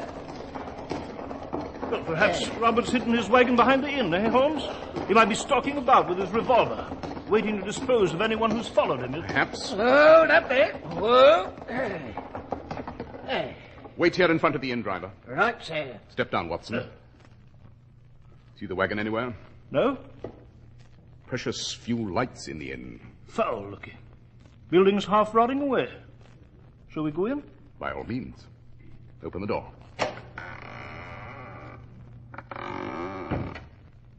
Well, It's deserted. No sign of life, except for the candles flickering by the bar. The innkeeper must have heard our carriage. He'll be down.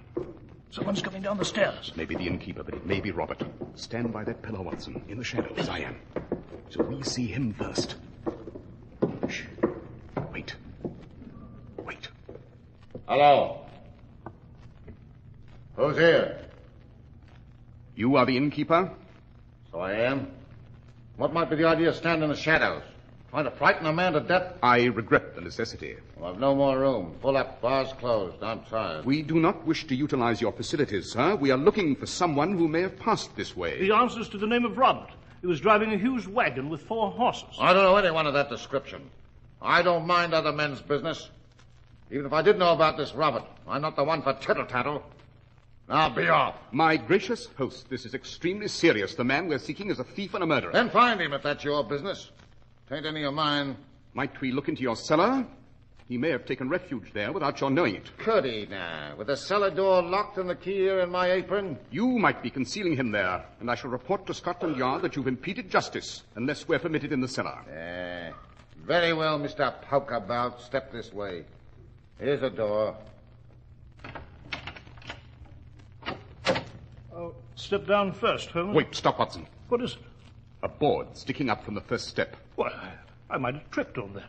Fallen downstairs, struck my head. And been killed, Watson, certainly. Well, Mr. Innkeeper, was that an unfortunate accident, or did you arrange it? Arrange it? Robert couldn't have passed this in and bribed you to do away with us, could he? Now, get out of here, or I'll take this. A bread knife, Holmes. He's taken it from the table. Now, there. get out, both of you.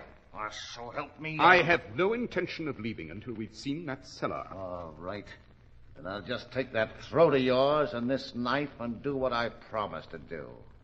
Night prowlers, eh? This knife's very sharp and will do the job nicely. Now we'll see how it cuts.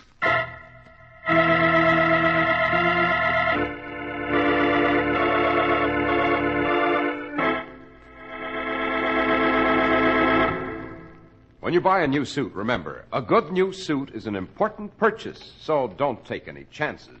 Be smart and buy that new suit from a trustworthy local merchant who wants to keep your trade by giving you the latest styles and the most for your money.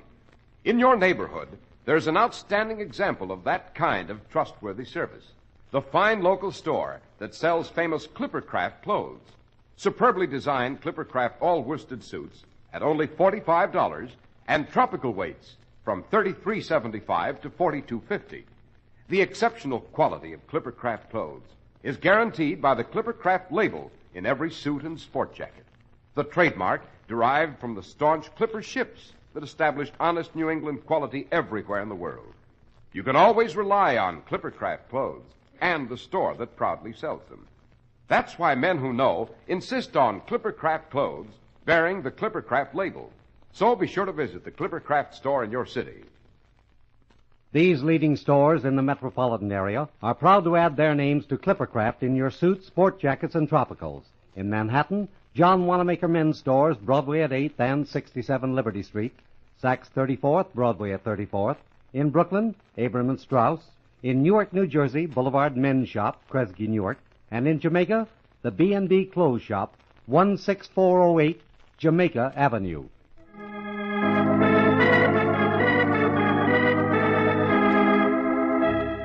Dr. Watson, you and Mr. Holmes were caught with a furious innkeeper striding toward you with a bread knife while you lost precious moments in pursuit of the killer who'd run off with the blood-soaked wagon. Yes, Mr. Harris? As that innkeeper drew closer and closer? I told you. There's less likelihood of an accident, sir, if the knife were in my hand. Simple technique of jiu-jitsu. Take the knife, Watson. I'll force it from his hand. Oh, my fingers! Yes, I have it, Holmes. Excellent. Now, Mr. Innkeeper, if you'll step aside, we shall have a look at your cellar. Push this board aside. I'll go down, Holmes. Interlopers. That's what you are. I'll call the police. I have an absolutely amazing faculty for remaining a considerable distance ahead of the police. It's a very small cellar, Holmes. Empty. Just a few wine barrels here and some flour. No sign of Robert. Come up then, Watson, quickly. Brixton, that's where you belong. You two should be in Brixton prison. To the carriage, Watson. We must continue along this road. Yes, certainly. Good night, Mr. Innkeeper. I return your knife with thanks for your dazzling hospitality. All right, driver, we'll move along now. Yes, sir. Top speed, driver. Top speed, Mr. Round.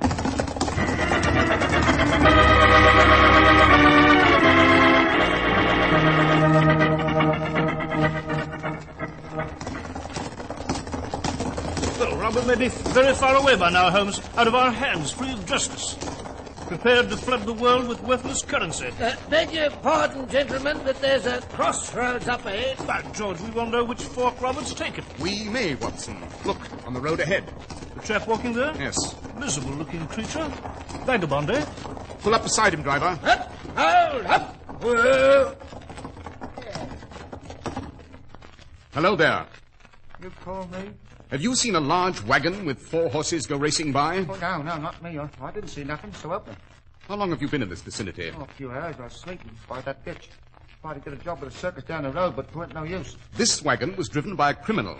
Aiding him constitutes a serious offense. I didn't do nothing. I didn't do nothing, honest. Surely someone with a prison pallor as pronounced as yours is familiar with the law. Shall we escort you to the police as a suspect? Oh, no. Shall we examine your pockets, for instance, where we'd find currency? It would be a special type, I imagine. Faded, dirty, stolen by the driver of that wagon and presented to you as a bribe. Well, all right. The bloke did pay me to keep quiet. It didn't worth the silly £5 note he slipped me. I won't risk going back to prison. Good work, Holmes. When did he pass here? Where's he gone? Well, he was here about 10 minutes ago. Took the left fork of the road toward the village. Well, you won't turn me in, will you? Be a kind soul, Governor. No, we shan't turn you in. The left fork, driver, toward the village.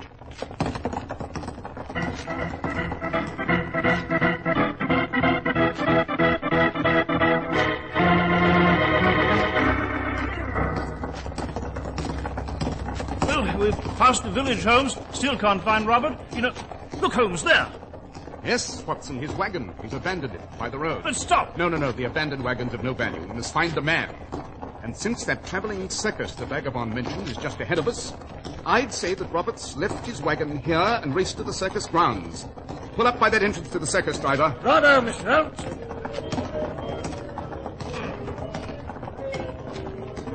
You will wait here by this main gate, driver. I understand, Mr. Holmes. Now, step down, Watson. Our man's somewhere at this circus. Keep a sharp eye on that gate, driver. You may spot our man. Short, fat. And carrying huge parcels, I'd say. Parcels of high-denomination currency. I'll watch for him, Dr. Watson. If I see this Robert Sylvester, I'll whoop-halloo and hang on to him for dear life. Splendid. Come along, Watson. There's the ticket booth. Oh, beautiful bright lights, eh, Holmes? Oh, that queue. There's so many people. I'll explain. We must pass through immediately. Here, you two. To the end of the queue, if you don't mind. Constable, I am Sherlock Holmes, and this is Dr. John Watson. Yes, and I'm His Excellency, the Prime Minister. Now get along to the end of the queue. Constable, a homicidal maniac has vanished with a fortune from the Royal Mint. He's somewhere inside these circus grounds. Now, you shut up and wait your turn. But I am Sherlock Holmes. It so happens that I'm a very close friend of that great detective I am. Told everyone in the village about it. I helped him out on many a case. Oh, you have you? Constable, this gentleman standing before you with the pipe and the cape is Holmes. Stay in line, you. We're losing priceless time, Holmes. Yes, confound it, that cashier of the ticket booth is very stupid and slow. Constable, did a short, stout chap pass into the fair a few minutes ago, probably carrying large parcels? Yes, a friend of yours? He's the criminal we're after. Oh, yes, surely. But it's all true, Constable. Won't you join us, break through this gate and pursue the murderer? Well, Constable? Stay in line, I said. If you won't allow us through instantly, Wait, Holmes, the cashier's ready for us now. At last. 2, please. Right, come, Watson. We must search every booth, every tent. Hadn't we better take the constable along? That imbecile, what use would he be? Now, let's look for Robert. Very carefully, Watson. Remember, he's sporting a revolver and he's already killed 2 men. An additional 2 would mean nothing to him, nothing at all. Let's begin the search.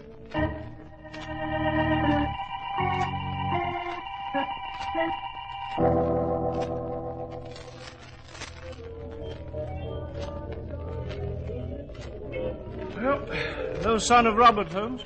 We haven't inspected beyond the ground, Watson. Look there. That woods? Quite. He might have dashed into those woods. Then let's try. Wait. What is it? The dark cave. What of it? We must pass it slowly. The stuffy chap throwing the darts. Aha, yes. He too might be in this with Robert, eh? If Robert's hiding in the woods, our dart-playing friend might send one our way, eh? Just one could easily be fatal. The ear to the brain. Walk past him cautiously. Bullseye. It's a dead shot. Walk toward the woods and keep watching him. Yes, I am. Just a few more steps. He'll be out of range. He's looking this way. Never mind. Walk on. He's raising a dart. Staring at us. We're past his range. Now over the ropes, across the road to the woods. Run!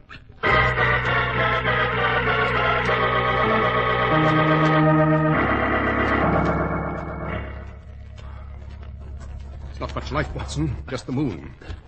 Thick foliage. It's clearing ahead. I see water. Yes, there's the Thames. Yes, there's the Thames. All right, stand where you are, both of you. You've led us a most intriguing chase, Robert, here to this riverbank. The chase is over. You're going to die now. Don't move. You're waiting for a small boat, eh, Robert? With your dreams in those great parcels at your feet. The stolen currency. The boat will be headed across the river to fresh horses, I presume. You won't live to spread an alarm to announce my whereabouts. You're going to die, like the two guards. I still have my revolver, you see. We must stop him, Holmes. Oh, we have a moment, Watson. Robert must wait for the boat. And for his master. His master? What do you know of that? A great deal. You must be joined by the man who devised this scheme. Your employer. Who is it, Holmes? The innkeeper? The vagabond? Someone back at the meadow there? Someone we've never met, Holmes? No, Watson. The head of this operation has been with us ever since this chase began. He's what? The man behind this criminal maneuver is the driver of our carriage, Watson. Our driver? He's not an ordinary carriage driver, however, not an ordinary criminal. This crime is the brainchild of the one man for whose prowess I have a certain degree of respect. The most dangerous man in England, Professor Moriarty. You've again justified my faith in your powers of deduction, Holmes. Pleasant to greet you by your correct name, Moriarty. I see you've dropped your disguise. It's no longer necessary. Robert will now kill both of you. I admit to having been deceived earlier, Moriarty, but you committed an error, too. I did? Oh, yes. As we left you at the carriage by the fair gate, you referred to this man as Robert Sylvester. No one mentioned or even knew this chap's last name, but you did. It meant that our driver had a direct connection with the escaped criminal.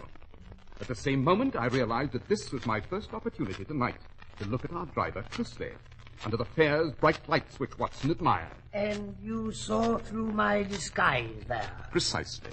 A superb idea. To be the carriage driver who brought Watson to the meadow. You could observe every effort to apprehend Robert. Yes. An inspiration, I thought. One commits a crime, yet one is with the forces of law as they seek to solve the crime. A delightful experience for me. It appeased my appetite for new adventures in a world of evil. I see the lights of our boat approaching. Go on, Robert. You will kill Dr. Watson and Holmes. Now, empty your revolver into those two. Yes, Professor. Ready, Robert? Ready, Professor. I have always warned you, Holmes, that the ultimate triumph in our years of combat would be mine. Oh, there you are. The constable from the circus. Robert's gun, Watson. Yes, I have it, Holmes. No. Stay where you are, Robert. What on earth's this all about? Moriarty, he's dashed back into the woods. I'll wing him, Holmes. I missed him. He's gone. He dashed about those trees like a jackrabbit. Shall I offer him, Holmes? No, Moriarty as a quarry is more elusive than your quickest animal. Well, so you came to rescue us, eh, Constable? Yeah, rescue you? Yes. Now, there's our prisoner, Robert, with his stolen currency. Stuff and nonsense. I came here to arrest you and your friend with the cape. You what? Cheating the poor cashier of his proper change, eh? She sent me after you. Took a while to find you, but the jig's up now. I deliberately cheated the cashier, Watson. You may recall I noticed she was dull, easy prey. I knew we'd need a policeman to save us were we in trouble. I knew she'd send this lumbering woodenhead after us, probably the only way to come along. Lumbering woodenhead, is it? You'll whistle a different tune at the village jail, you will. Constable, don't you realize what's happened? Look at those parcels. Rip one open. Why, there's a fortune in them. Now, you can tell your friends the truth. You did work with Sherlock Holmes and Dr. John Watson, and you've helped us capture a thief and a killer. You've eliminated an awful threat to the economic stability of the empire. Do you believe us now? Oh, I believe this fellow's a criminal, and that's stolen currency, and I've helped save the day. But as for him being Dr. Watson, and you're being Mr. Sherlock Holmes, oh, that's a likely story. A likely story indeed.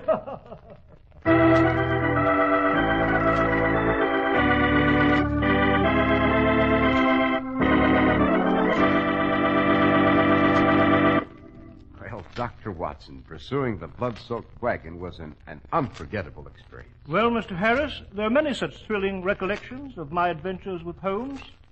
And one of the most surprising was the one I've selected for next week. And what do you call it, Doctor? It's the adventure of the three Garradets. It concerns one of the queerest wills ever fired. A butterfly collector and a gambler's duel to the death.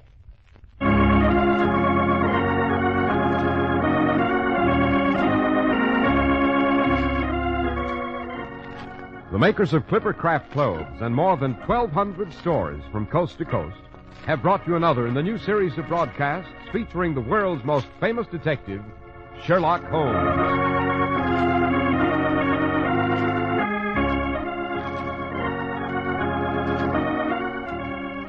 Our stories are based upon the character Sherlock Holmes, created by Sir Arthur Conan Doyle, and the program is produced and directed by Basil Lochran. Sherlock Holmes is played by John Stanley, Dr. Watson by George Spelman. This week's story was written by Howard Merrill with special music by Albert Berman.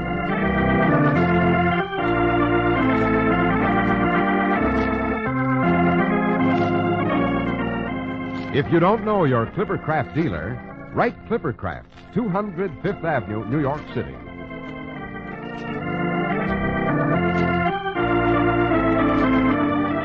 Be sure to listen next week to Sherlock Holmes in The Adventure of the Three Garradets. This is Cy Harris speaking for Clippercraft Clothes.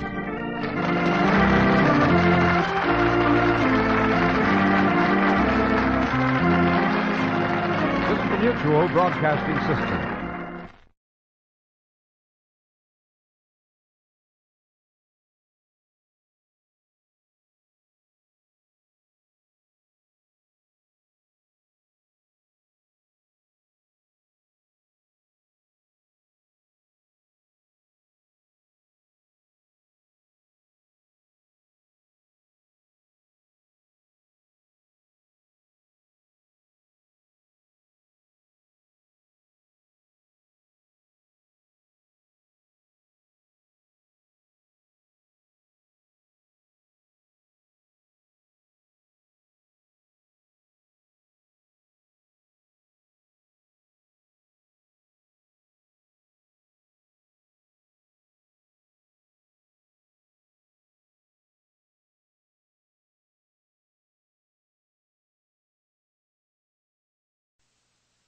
The Cases of Mr. Ace, starring George Rapp.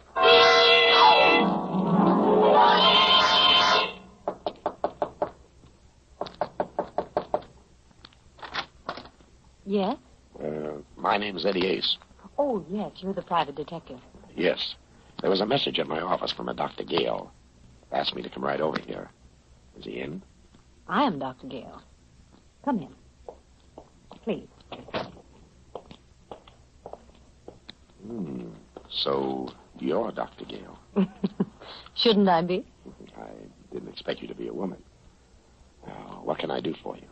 I want to retain you to talk to me. To talk to you? You'll be amply repaid for your time. Well, you don't have to bribe me. All you have to do is tell me what I'm to talk to you about. Your experiences? Why? You see, I'm a psychoanalyst, Mr. Ace. I'm planning a book dealing with criminal psychology. And I intend to do something different. And there I need your help. I want the material fresh and unbiased, so to speak. From the point of view of a private detective. Of more specifically, an Eddie Ace. You make me feel very important. Is that a trick of a psychoanalyst? No. That's a trick of a woman. What do you say, Mr. Ace? All you want me to do is to come here whenever I'm finished a case and tell you about it. Mm-hmm. The strange people you meet, what they said, how they reacted, what they were after. I guess you know what you're after, Dr. Gale. All right. When do we begin? I'm listening, Mr. Ace. I'm listening.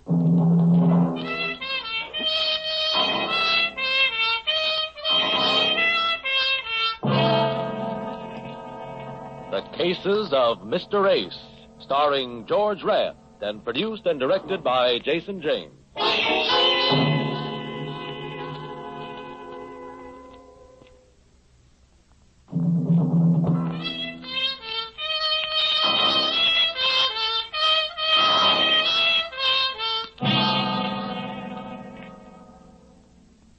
You're sure my typewriter won't disturb you, Mr. Ace? I don't think the typewriter would bother me, but I'm not so sure about the typist. When you arrived, you said you didn't expect me to be a woman. You were right. I'm a psychoanalyst. Shall we begin, Mr. Ace? I see what you mean. Yeah. Well, it all started with a killing that was no business of mine. The murder of Frederick Miller, you know, the corporation lawyer. His body had been found in his apartment, 3 bullets in it. As I say, it was no business of mine until I arrived at my office over on 6th Avenue in the morning after the killing. A man was waiting to see me. He was very small, very dark, very smooth. He smiled and showed me all his teeth. He had a lot of them. I opened my door, and he followed me in. Ah, merci, monsieur. Sit down. You're French. You are very observant, monsieur. What can I do for you? Permit me. My name, monsieur, is Forêt, Pierre Forêt. I have selected you to perform for me a very important service. Oui, a service. Such as? Oui. Now we come to it. Last night, monsieur, I performed a most impulsive act. I killed a man. I see. You're a big boy now. You must learn to control yourself. You are right. But that is how I am. I killed him, and I do not feel regret. I feel only pleasure when I look into my eyes and see him die again and again. That's better than a double feature. I had warned this man, monsieur. Twice I had warned him to stay away from Sally, my wife. He would not. So I killed him. It is simple. You make it sound reasonable. Who is the lucky lover? A pig named Miller. It is in all the papers. Oh, such a fuss. All for one pig named Miller. Frederick Miller, eh? Oui. Cochon. What are your plans? That is why I have come to you, monsieur. I am now on my way to the City Hall of Justice. Giving yourself up? Oui, but it is not serious.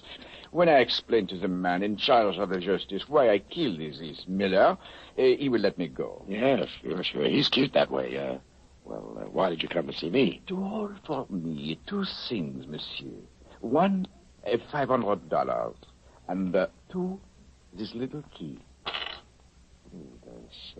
This key, eh? Oui. You will hold it for me until after the man in charge of the justice has heard my case. When I return, you will give it to me. Suppose you don't return. Oh, it is certain. How do I know? Because I am a Frenchman. But I say, if by some silly mistake I am detained, then you will give it to my lawyer. But only if I am detained by what you call a conviction of guilty. Why not give it to your lawyer now, yourself? He still remains to be selected, and I do not wish to surrender myself to the justice dispenser with the key on my person. I see. And this 500, what do I do with it? That? You keep it, monsieur, for your trouble.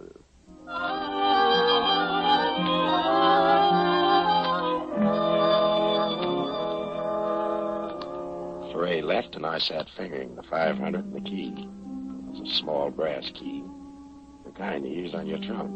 No marks on it except the number, 427. I had Foray doped as a nut. Anyway, Foray confessed to the killing of Miller. And the final editions told how Timothy Hogan, the wild Irish criminal lawyer, came forward with an offer to defend the prisoner. The next morning, Hogan came to my office. I had a hunch he would. And as sure as I'm sitting here in your office, Mr. Ace, I'm certain that Pierre Foray did not kill Miller. He confessed. Confessed? Ha! So there you have a darling confession.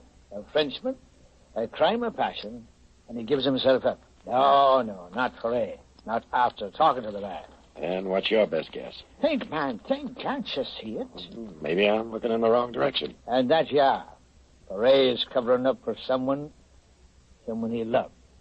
His wife? Aha, that's the thought, Mr. Ace. That's precisely the thought. And that's why the case attracted me. There's no money in it. But it's sentimental and violent, and I'm Irish. Oh, it could be. But if he's covering up for his wife, how are you going to get him to sing? I must. If I can get him to recant a confession from his wife, I could get her an acquittal with a twist of the wrist. Good heavens, man, look at the elements. Self-sacrificing husband, outraged and betrayed wife. She comes forth at the last minute. Why, it's better than Mother McCree. I'll have the jury swimming in their own tears. I like your script. How are you going to get it on the stage? Aha, that is the problem. And there I need your help. I know this much. Yesterday, before he gave himself up, Foray came to you. What did he tell you? Nothing. He gave you something? Nothing. Oh, I don't think you're telling me the gospel truth, Mr. Hayes. I'm not. I see. Very well. I tried to persuade Foray to give you his permission to talk to me. That's better. But in the meantime, Mr. Hayes, in the meantime, you might try to sound out the wife for me. Very, very discreetly, understand? But sound her out. You hiring me? Yes. Will you see what you can do? I'm practically there now.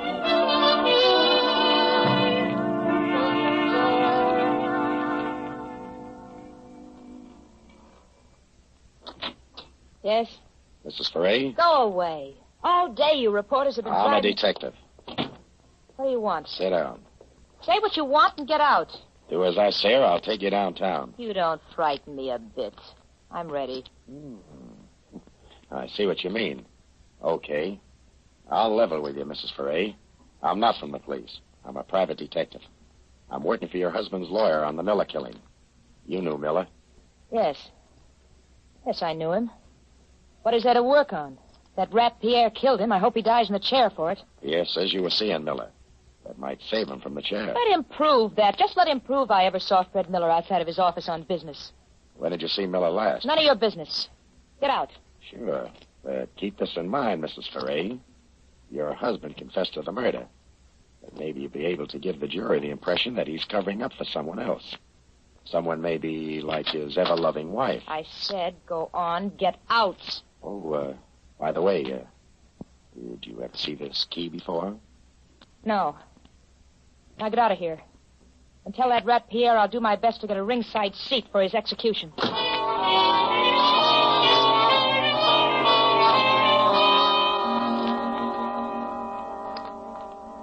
I went back to my office, opened my door, and then I saw him. A man was sitting behind my desk. He got to his feet.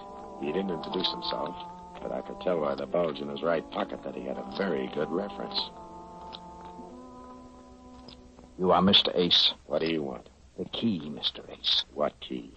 Please, Mr. Ace, do not act childish. Give me the key. I'm bigger than you are. But if you force me to use this gun, I shall be liver than you are. The key, please. He pointed a stubby little revolver at my head. I gave him the key. He thanked me politely enough and left. I counted 10, then raced down the hall to the fire exit, slammed down the iron stairs, and picked up behind him as he was leaving the building. He went straight to the Times Square station. I went right behind him. He went directly to the lockers. I was right behind him. He inserted a key in the locker number 427, threw the latch, pulled the little door open, and then...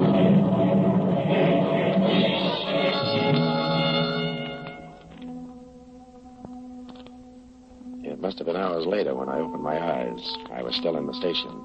Near me and around me were maybe a dozen more. Cops and interns milled around.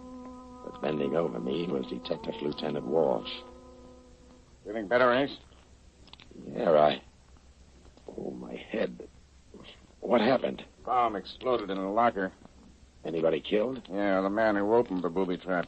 Blown to bits, and 3 bystanders. You were lucky. You can say that again. All right, I will. You were lucky, and I mean lucky that you didn't open it yourself. Why? How could I open it? With the little key you showed Sally Foray. Oh, you certainly get around. Where'd you get that key? From Pierre Foray. Oh. Pierre Foray, huh? That's the name. He came to my office. Gave it me to hold. You can ask him. Well, suppose you ask him, Ace. But you better get yourself a good spiritualist. Pierre Foray hanged himself in his cell 2 hours ago.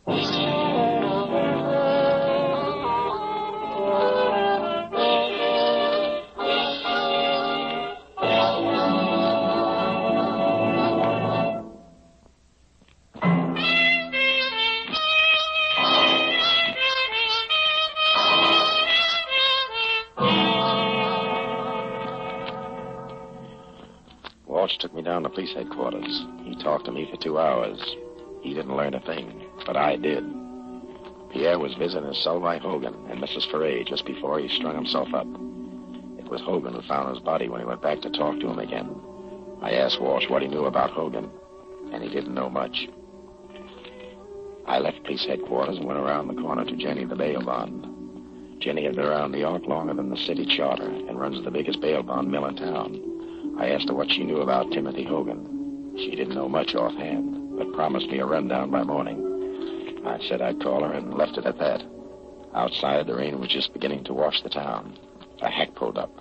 I opened the door, bent to get in when the butt of the gun came down across my skull, and that was that. It was the cold water that brought me out of it. I opened my eyes. A ceiling and a chandelier spun around. I closed them again. Leo, douse him again. Ace, you hear me? Get up! The man said get up, and the man meant it. The man was big enough to lift me to my feet with one hand. I tried to open my eyes. There were battleships tied to the lashes, but I made it. 2 other mugs flanked me, with Mike in front of me. The rug was wet with blood and water. The water and the rug were theirs. The blood was mine. Somebody must have taken a bad working over. I began to figure it must have been me, but I couldn't remember. In fact, I didn't even know who Ace was when Mike barked the name. You hear me, Ace? Give me a drink of water. Leo, give him a drink.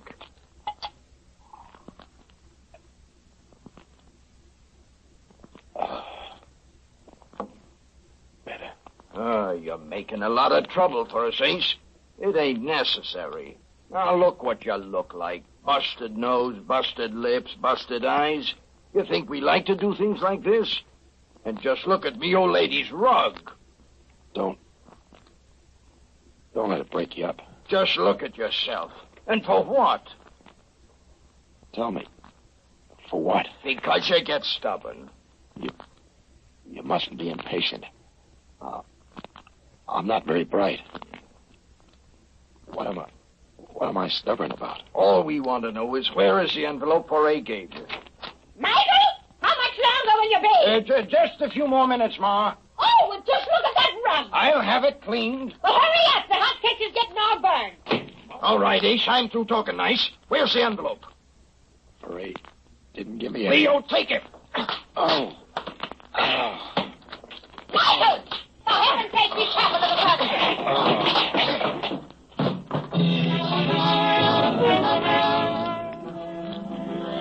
And the last I remember, there was the old hack screaming about her furniture. I know I smashed a chair when I went down, and that made me feel pretty good. I felt the water hitting my face again. I got my right eye unstuck. I was on my back in a field up in the Bronx. The rain washed over my bruised face, and that felt fine. But I couldn't stay to enjoy it. I remembered there was a phone call I had to make. And by the time I let myself into my apartment over on 3rd Avenue, the sun was up. I looked into a mirror. I never saw the guy before in my life. But even if he was a stranger, I had to do something for him. I wrapped some ice in a towel, held it over my face, and then I picked up the phone.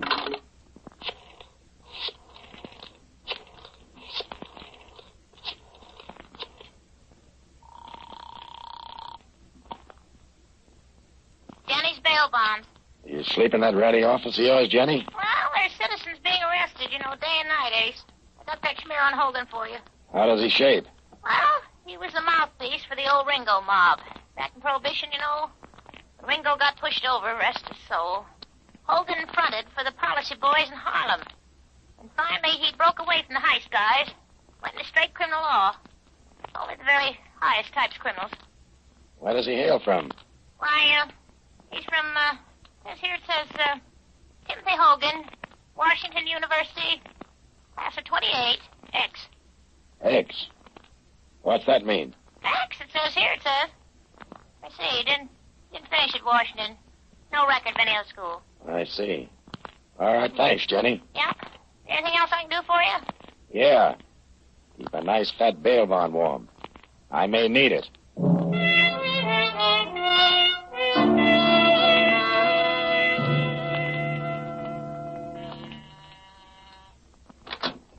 Who is it? What? Oh. Well, don't let the face frighten you, Mrs. Foray. I'm just breaking it in for Boris Karloff. What happened to you? What happened to me shouldn't happen to a private detective. But it did. Sit down. We're going to make with a little talk. Look, I'm in an awful hurry, Mr. Ace. I was just going out. What did you and Hogan tell Pierre in his cell yesterday? Well, I didn't want to go. That lawyer, Hogan, he insisted. Well, I guess I blew my top. I told Pierre I was going to tell the jury the truth. That Freddie Miller begged Pierre to give me a divorce. He wouldn't. Instead, he took money from Fred to keep his mouth shut and not make a scandal. And you figure that's why Pierre strung himself up. So there was no chance for him. That's the one thing I regret. He didn't go to the chair. You must have had quite a burn for this guy Miller. When I love a man, I love him. I love him. You're kind of lost now, eh? I loved him, Eddie. It's going to be awful tough. Freddie, oh, what's the use? I wind up with memories in four walls, the kind of memories you can't forget. Kind of cut your heart out every time you breathe. Come here. What am I going to do, Eddie? How can I forget it? Easy. You call me Eddie. Just try calling me Freddie. All right. I'll try it. I'll try it.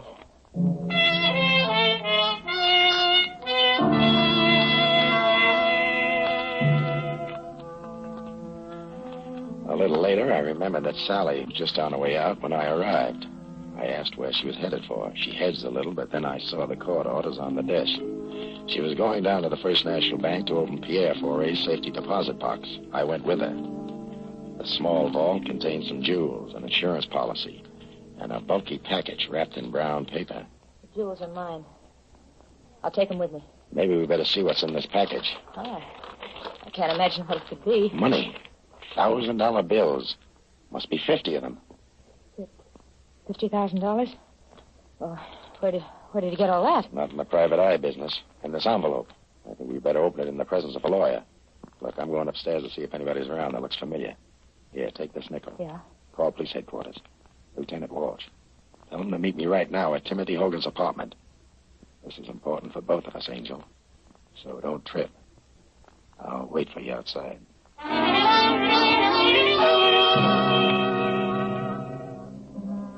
I waited. 4 minutes later, she joined me. Told me Walsh was starting out. We got to Hogan's apartment first. Well, Mr. Ace, Mrs. Foray, sit down, sit down.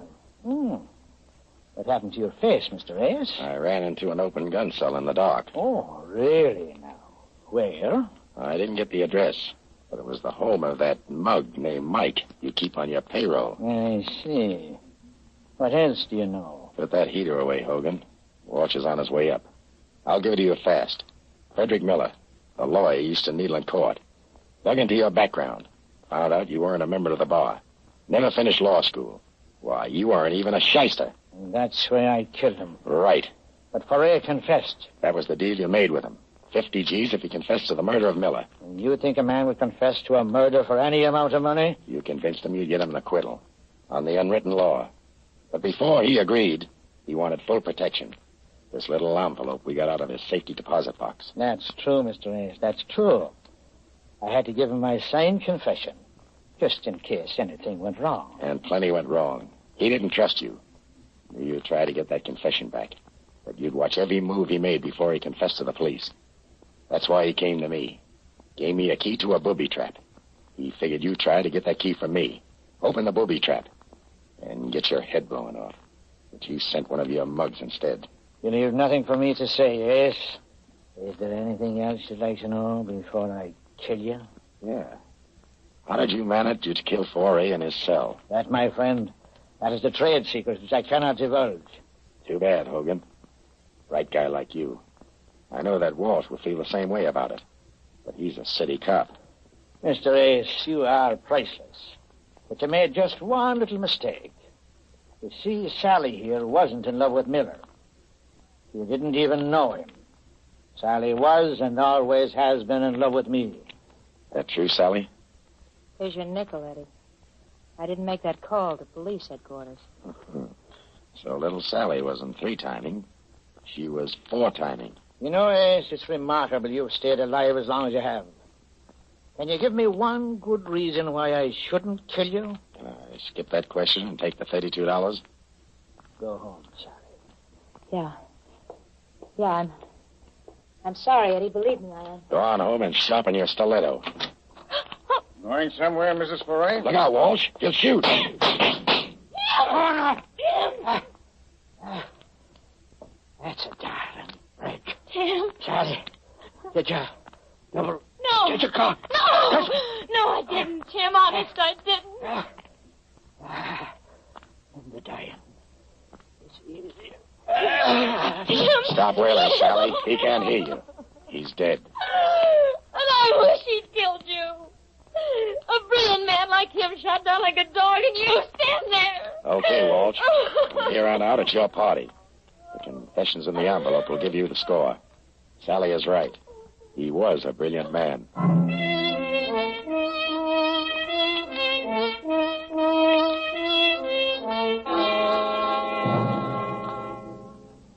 And that's how Timothy Hogan died. Yeah, I called Walsh when I left Sally for a minute at the bank. She could have been held as an accessory to the murder of her husband in his cell. But Walsh never got her down to headquarters. She took a header out of the window. I guess it was better for her like that. Well, that was a gory business, wasn't it? Gory? Oh, I thought I'd give you the mild ones first. Mild? Good heavens. Do you mean that this sort of thing goes on with you all the time? Only when business is good. Well, for my sake, then, I hope business improves. Good night, Mr. Ace. There's something I like to say, Dr. Gale. Yes? Well, it's... never mind. Maybe next time. Or maybe the time after that. You're reading my thoughts marked private. Good night, Dr. Gale.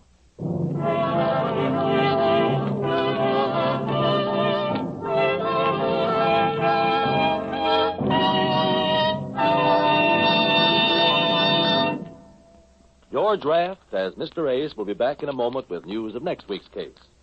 But now, a word from our sponsor. Thank you. And next week, I have another appointment with Dr. Gale. I'm going to tell her about a murder that shouldn't have happened. Not even to a corpse. And George will all be waiting to hear that. In the assisting cast tonight, you heard Jeanette Nolan, Kathy Lewis, Theodore Von Eltz, Leo Cleary, and Stanley Farrar. The music was composed and conducted by Sandy Courage. This is Carlton Cadell speaking and inviting you to listen again to George Raft in the cases of Mr. Ace.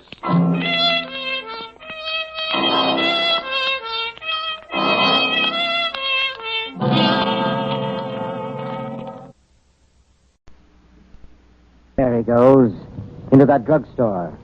He's stepping on the scales. Weight, 237 pounds. Fortune, danger. Who is it? The Fat Man.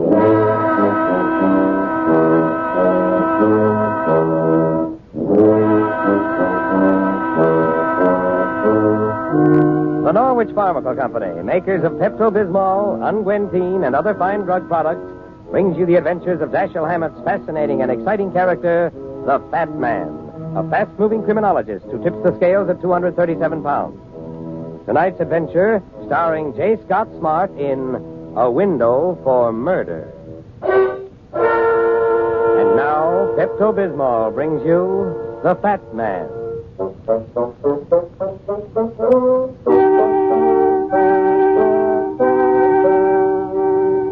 In a lot of ways, crime is like disease.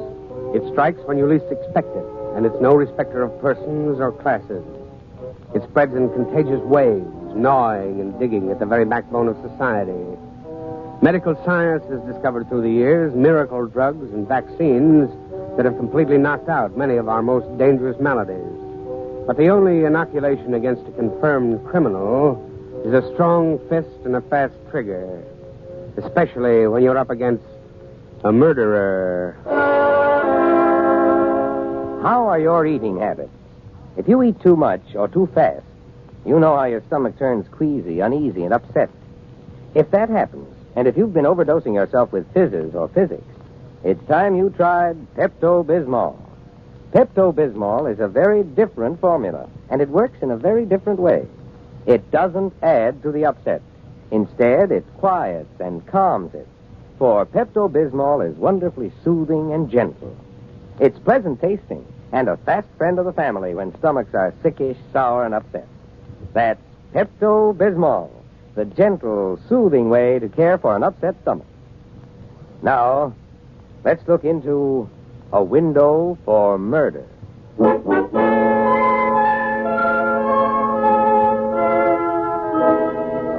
My phone rang that morning, and a woman's voice said she was Dr. Eugenia Phelps. Eugenia Phelps. Oh, yes, an old classmate of mine, a mousy, thin, quiet little girl with a razor-sharp brain and no boyfriend. Along with her teaching, she'd studied medicine, won her MD, become a successful doctor. And she said she was in town now, taking a 3-month refresher course. Having no other friends in the city, she decided to look me up and invited me to dinner. I found her newly settled in Harlequin Court, a 3-room sublet in one of those ancient apartments built around a courtyard. There are lots of them down there in the village. Eugenia had changed considerably. The mousy shyness had given way to a crisp, confident, professional air. The martinis were good, and the dinner was fair. The conversation naturally consisted mostly of, do you remember the time when... And by 10 p.m., I was beginning to stifle yawns and glance furtively at my wristwatch. Bored, Brad? Yeah? Oh, no. I was up late last night, though, and I've got a busy day tomorrow. Well, you've got time for one more drink, haven't you? Well, it's getting late. I don't know whether I... Oh, of course you can. One more, for old time's sake. Oh, do you mind making them, Brad? No, not at all. Here, give me a glass. Here you are. In the kitchen back here? Yes. Straight down the hall. The bottle's on the kitchen table, and you'll find ice cubes in the icebox. Okay. Oh, by the way, Eugenia, you haven't told me how you like the big city so far. It's all right, I suppose, but I think I prefer my own little town. I can see why a man like you would like the city, though. What do you mean? Like the beautiful girl who's brushing her hair in the apartment across the courtyard out here. She's gorgeous, Brad. You better hurry with those drinks. You're missing something. Just tell her to stay put. I'll be right in. Oh, I've never seen such lovely long red hair. Oh, a redhead, huh? Why didn't you tell me about her sooner? Well, I hadn't seen her before.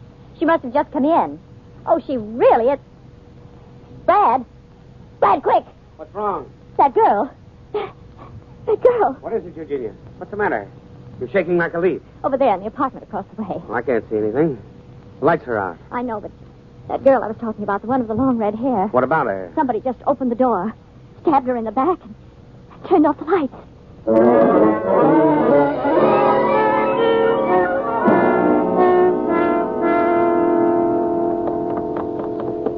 You sure it was the apartment directly across from yours? Yes, positive. Her window was on a direct line with mine. There's a door over there across the courtyard. That must lead into the girl's side of the house. Yes. You didn't see anything but the hand holding the knife? No. Whoever was holding that knife was hidden by the door. Could you tell whether it was a man or a woman? No. Well, there's nobody here in the hall. Whoever did it must have moved fast to get out through the courtyard before we got down here. Well, maybe they're still upstairs. Well, it could be. Come on. Your apartment is up 2 flights, isn't it? Yes. Okay.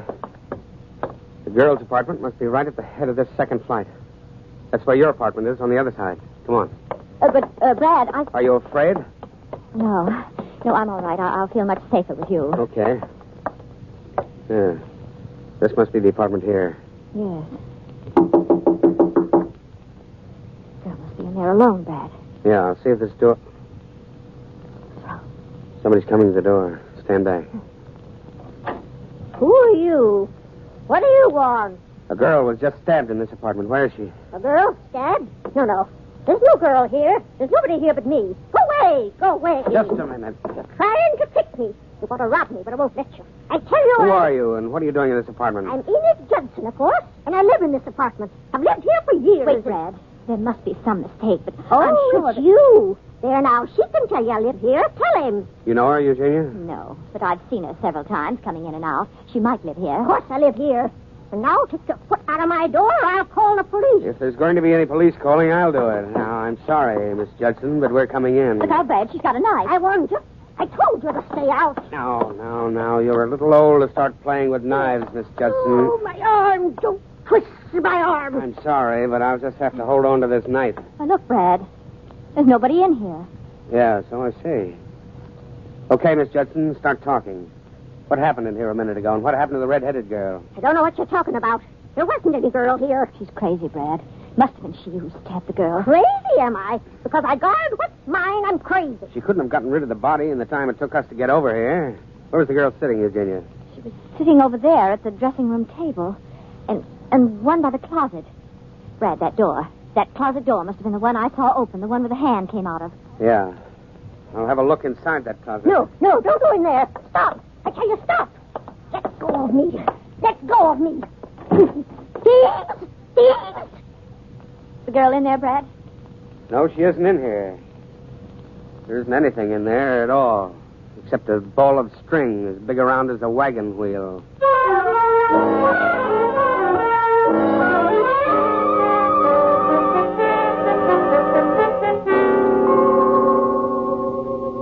I don't understand it, Brad. I saw that girl brushing her hair, and then I saw the hand come out of the door holding the knife. I saw it plunge into the girl's back. You better go on up to your apartment and get a good night's sleep, Virginia. But, Brad, I tell you, I saw that girl. Maybe it was some sort of hallucination. You've been working very hard lately. You said so yourself. People with overstrained nerves sometimes imagine things. I'm a doctor, Brad. I know about those things, but believe me, this wasn't an hallucination. I saw that girl in the apartment opposite mine, and I saw her stabbed in the back. But you saw for yourself there wasn't anybody there. The body couldn't have been hidden in the time it took us to cross the courtyard. I know. I just can't understand it. That Miss Judson is crazy, Brad. It must have been she whose hand I saw. Oh, I'll grant you she acts like a nut, and she had a knife. She might be a killer, too, but as far as I can see, there isn't any proof of it. I simply don't understand it. Shouldn't we call the police and tell them what I saw? Well, they'd only laugh at you, Eugenia. You're laughing at me, too, aren't you? You do think I only imagined. I think you've been working too hard. I think you need a good night's sleep. Brad, you will believe me when the body of that girl I saw murdered tonight is found.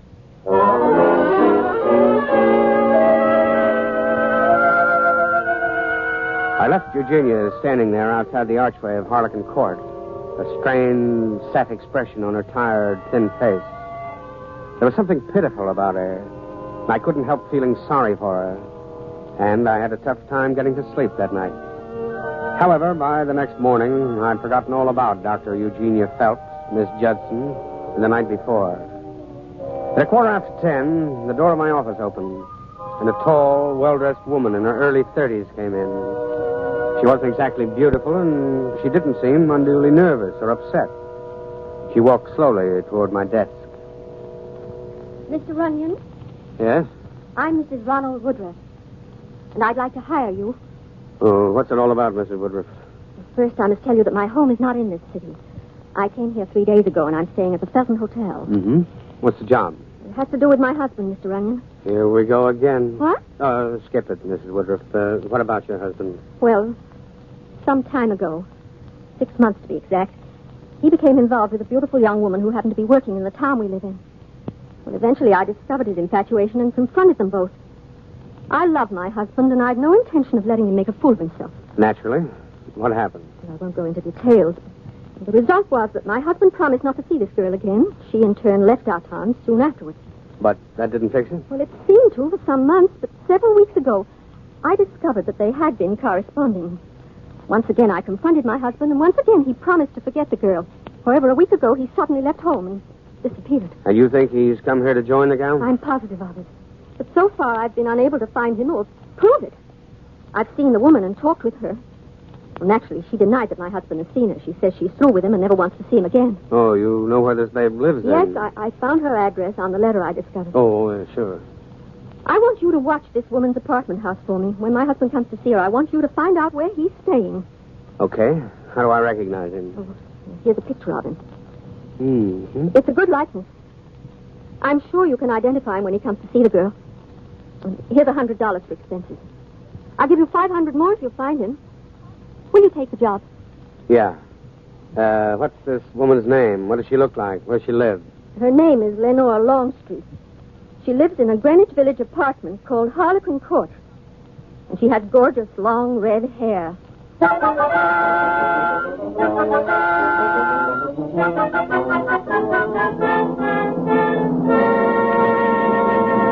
The fat man isn't the only one who's got troubles. Here's a poor chap who could be anyone you know, including you. Francis, Bill, what are you doing stretched out on the couch? You'd better get ready if you're going to that meeting. I'll have to miss it tonight. Too much supper. My stomach's got me down. Well, don't blame supper. You stuffed yourself like a glutton. I'm not just stuffed. I feel awful. I can imagine. You've got a good old-fashioned upset stomach. And I've got just the thing for it. Pepto-Bismol. Oh, I don't want to take anything. I can't afford to stay home tomorrow. You won't have to. Pepto-Bismol's not like that. It won't add to your upset, but will help to soothe and calm it very quickly. Oh, nothing could be that good. No, just try it. Here, take a good swallow of Pepto-Bismol, and you'll begin to feel better in no time. Why, you might even get to that meeting tonight after all. Pepto-Bismol is a gentler, better way to help an upset stomach. In fact, it's better in many ways. Pepto-Bismol helps bring relief almost from the first moment. It begins to calm and quiet the upset right away. Then, because the Pepto-Bismol formula is gentle and soothing, it doesn't interfere with normal digestion and doesn't add to the upset. Yes, Pepto-Bismol is the dependable, speedy, pleasant-tasting way to care for common stomach disturbances. Remember this. When your stomach's upset, don't add to the upset. Take Pepto-Bismol to soothe it, calm it, and feel good again. And now, let's catch up with the Fat Man.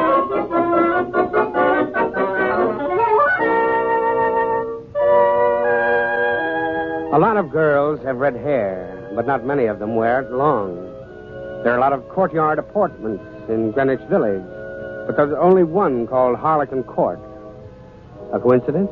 Well, maybe. On the way downtown in a cab, I tried to reconstruct what had happened last night after my dinner with Eugenia Phelps. By the time I had it fairly clear in my mind, the cab stopped in front of the apartment house. I paid off the driver and walked through an archway into the courtyard. A row of mailboxes with nameplates above them was neatly arranged on each side of the arch. I stopped and looked at the names on the left side. Dr. Eugenia Phelps was listed there in apartment 2B East. I quickly crossed the archway and looked at the other row of boxes. The first name I saw was Miss Lenore Longstreet. Her apartment was listed as 1B West. Sharp feminine heels clicked along the walk inside the court. I turned and was looking at the startled face of Eugenia Phelps. Why, Brad, Good morning, Eugenia. what on earth are you doing here? You should have called me. I'm just on my way to class. Well, I didn't come to see you, Eugenia, but I'm glad I ran into you. I've got a hunch you're going to miss your class this morning. Miss my class? Why? Somebody hired me a little while ago to keep an eye on a girl who lives here. A girl named Lenore Longstreet. She has beautiful, long, red hair. You mean that girl? The one I saw last night? Yeah. I think I owe you an apology. I'm afraid you weren't having hallucinations after all. But I don't understand. Well, I think I do now. Come on back here in the courtyard a minute. What is it, Brad? Uh-huh. Just as I thought. What a sap I am. I don't know how I could have missed it last night. Missed what? Look over here at the door on the right. Yeah. Then look on the one on your side. You notice anything different? Why, The steps, sweetheart, the steps. When you go in the door on your side, you go down about 5 steps and then start up again to the upper apartment. But on the other side, you do just the opposite. You go up 5 or 6 steps and then start up the regular stairs to the upper apartments. But I still don't see It's simple. So simple I missed it last night. The apartment opposite yours is up only 1 real flight in this building here on the right, while yours is up 2 flights.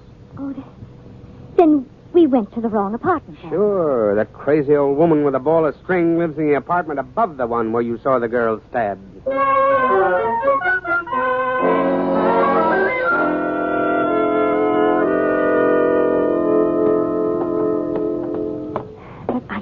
See how we could have made such a mistake, Brad. It's the most natural thing in the world. Your apartment is up 2 flights, so anybody would naturally think that the one opposite would be up 2 flights, too. Then the girl with red hair, the one I saw, she may be lying in there dead. Well, that's what we're going to find out now. That's the apartment over there. Look, Brad, the door's slightly open. Yeah. Whoever wielded that knife last night was really in a hurry. Is the girl there, Brad? Yeah, she's here, all right. Lying right where you said she ought to be, over by the dressing table. The knife's still in her back. Oh, Brad. You better not come in. You're wrong. I think she had better come in. Hey, Quick, what? Get inside, both of you. Quickly. Now, put your hands over your heads, both of you. This gun is loaded, and I'm not afraid to use it. Ronald Woodruff, isn't it? What? How did you know my name? I've got your picture here in my pocket. You like to see it? You keep your hands where they are. My wife, eh? You're so right. So she followed me. She hired you to snoop on me. Maybe she hired me to keep you from doing just what you did. What do you mean? The dead gal over there on the floor. You're wrong. I didn't kill Lenore. She was dead when I got here a few minutes ago. She's been dead for quite a while. You can see that for yourself. And I didn't kill her, I tell you. Put that gun away and stop acting like a sap, Woodruff. Not a chance. You won't get away. The police will pick you up in no time. I'm not worried about the police. I'll turn myself in when I've finished what I've got to do. What do you mean? I didn't kill Lenore, but I know now who did. And I'm going to take care of it in my own way.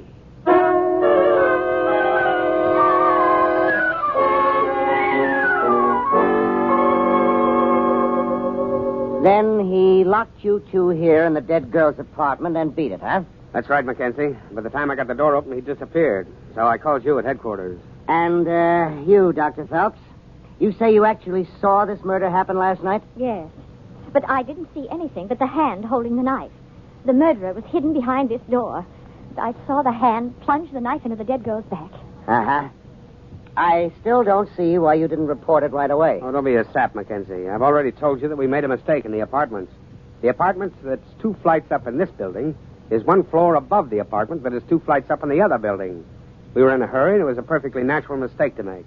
When we didn't find a body, I thought that Eugenia here had been imagining things. It wasn't until I came back here this morning that I realized what had happened. I see. Now, this old lady in the apartment above here, you say she's nuts. Well, she certainly acts like it. She's an eccentric, to say the least. She's a string saver and guards it with a knife. Oh, a knife, eh? She threatened us last night when we tried to get into her apartment. Brad had to take the knife away from her. Well, maybe she's the one we want. Come on. We'll go up and talk to her. Now, don't be too sure about this crazy dame, Mackenzie. Woodruff's wife told me that the dead girl had told her she was through with Woodruff. It gives Woodruff a swell motive. And if she wasn't telling the truth, it gives Woodruff's wife a swell motive. You're not kidding about that. We'll pick them both up. This is the old woman's apartment right here at the head of the stairs. Open the door, Miss Judson. Looks like she's going out. I doubt it. She told us last night that she doesn't leave the apartment very often. Okay, we'll open it up. Oh, it's not locked. Miss Judson. Well, I guess she's not. Look. They're on the floor behind the bed. Yeah, it's Miss Judson. Somebody put a knife in her back.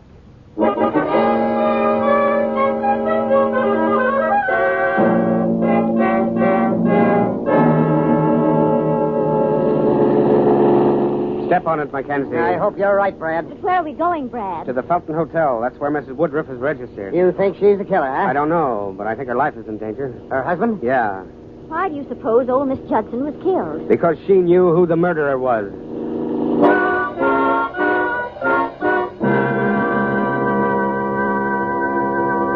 Room 715. Here it is. Right here. Who's there? It's Brad Runyon, Mrs. Woodruff. You something to report, Mr. Runyon? Never mind that. You're okay? Why, of course. Who are these people? What's wrong? This is Dr. Eugenia Phelps and Lieutenant McKenzie of the police. The police? Why, I don't understand. Lenore Longstreet was murdered last night. Oh, did my husband do it? We thought maybe you could tell us something about it. But surely you don't think that I... Your husband was in love with her. That gives you a swell motive. You haven't heard anything from your husband? Why, no, why should I? He doesn't even know I followed him to the city. Yes, he does. And I think he's checking hotels right now, trying to find you. But why? To kill you. Oh, then he did kill that girl. He thinks you did. Wait a minute. Now do as I tell you. All right. Quick, Mackenzie. You and Eugenia get out of the line of the door. Okay. Now tell him to come in. Come in. Ronald. Yes. Yes, it's me. Surprised? Ronald, what's wrong? Why are you looking at me that way? She's dead. She's dead, you understand? And you killed her. And now I'm going to... No, Ronald, no. Put down that gun. You killed her, and now I'm going to... Nice shooting, Brad. Sorry, Woodruff, but I had to stop you from being a murderer. You ought to thank me for that shot. Well, I don't. I came here to kill my wife because she killed Lenore. You're wrong, Woodruff. Your wife hasn't killed anybody. Has she, Eugenia? What? What are you talking about, Brad? I'm talking about 2 murders. 2 murders that you committed. You don't know what you're saying. Well, you're out of your head, Brad. You said yourself she saw the murder across the court. Well, you were there with her. Yes, I was there with her, all right. But she asked me to go out to the kitchen and mix a drink. Then Eugenia called me and told me she'd seen the stabbing. The lights were off when I got to the window. Well, you mean that... I mean she killed Lenore before I ever got to the apartment last night. I was to be her perfect alibi. She had it all planned to pretend to see the killing. But why, Brad? I don't know that yet. No, it's not true. It's not true. I should have tumbled to the truth last night when I talked to the old woman, but I didn't. It wasn't until just a second ago that it clicked, that I remembered what she said last night. Why? She recognized Eugenia when we knocked on her door. Oh, what's that got to do with it? Plenty. Eugenia made the same mistake about the stairs that I did when she went over to kill Lenore before I arrived last night. Knowing Lenore's apartment was directly across from hers on the same level, without thinking, she went up 2 flights of stairs and knocked on Miss Judson's door by mistake. That's when the old lady saw her. It was a tough break, wasn't it, Eugenia? How was that a tough break, Brad? Well, Eugenia knew that when the body downstairs was discovered, the police would question the old woman. She would remember that Eugenia had knocked on the wrong door, thinking it was the apartment downstairs. So Eugenia figured she had to kill her, too. Right, Eugenia? Yes. Yes, I killed her. I killed them both. But Lenore deserved to die. She ruined my life, wrecked my career. How? She was a nurse for a short time in the hospital at home. One day I was operating and she made a mistake. A bad mistake. It cost the patient's life. It wasn't my fault, but Lenore made it appear that it was. I was dropped from the hospital staff. My reputation, my future, completely ruined. You could have gone some other place. Oh, no, Brad.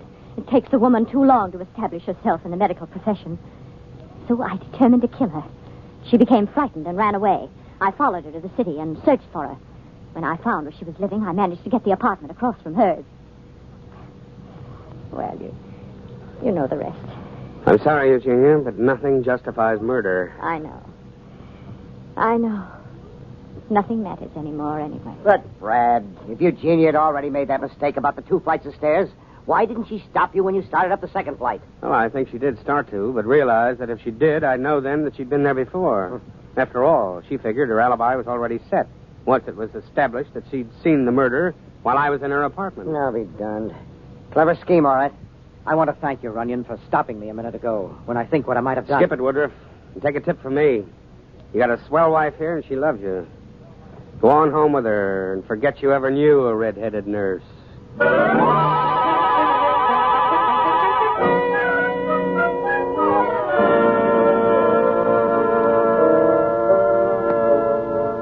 The Fat Man returns in a moment. Have you a bottle of Pepto-Bismol in the house? Why wait until 4 a.m. some morning when your stomach's upset and it's too late to get up and go to the drugstore for it? With Pepto-Bismol safely in your medicine cabinet, you're ready in case any member of your family suffers from acid indigestion, nervous stomach, or just plain stomachache. You can take Pepto-Bismol at any hour of the night or day. Pepto-Bismol doesn't interfere with normal digestion, yet helps to soothe and quiet the upset promptly. Your druggist sells Pepto-Bismol in several economical sizes, and, of course, has that other famous product of the Norwich Pharmaceutical Company, Unguentine, the first thought in burns. Next week, Pepto-Bismol presents Dashiell Hammett's exciting character, the Fat Man, in an adventure called Murder Goes Sightseeing. And, as the Fat Man says... Did you ever go on a sightseeing tour? Lots of fun, isn't it? All kinds of people, all kinds of sights. Some amusing, some colorful, and some of the sights with great historical interest. It's a real adventure. But it's a gruesome adventure when murder goes sightseeing.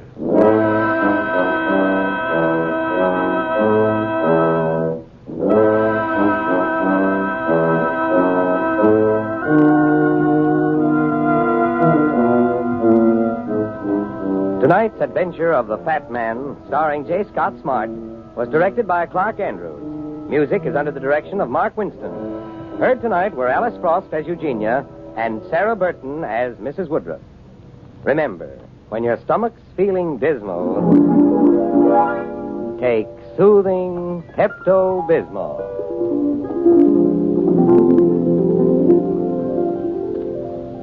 Charles Irving speaking. This is ABC, the American Broadcasting Company.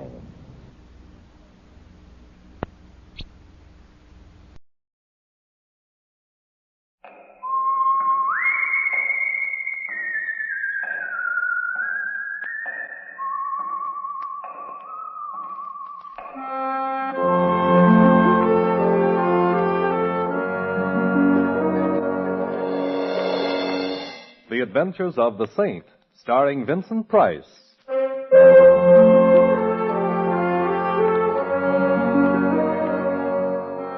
The Saint, based on characters created by Leslie Charteris and known to millions from books, magazines, and motion pictures.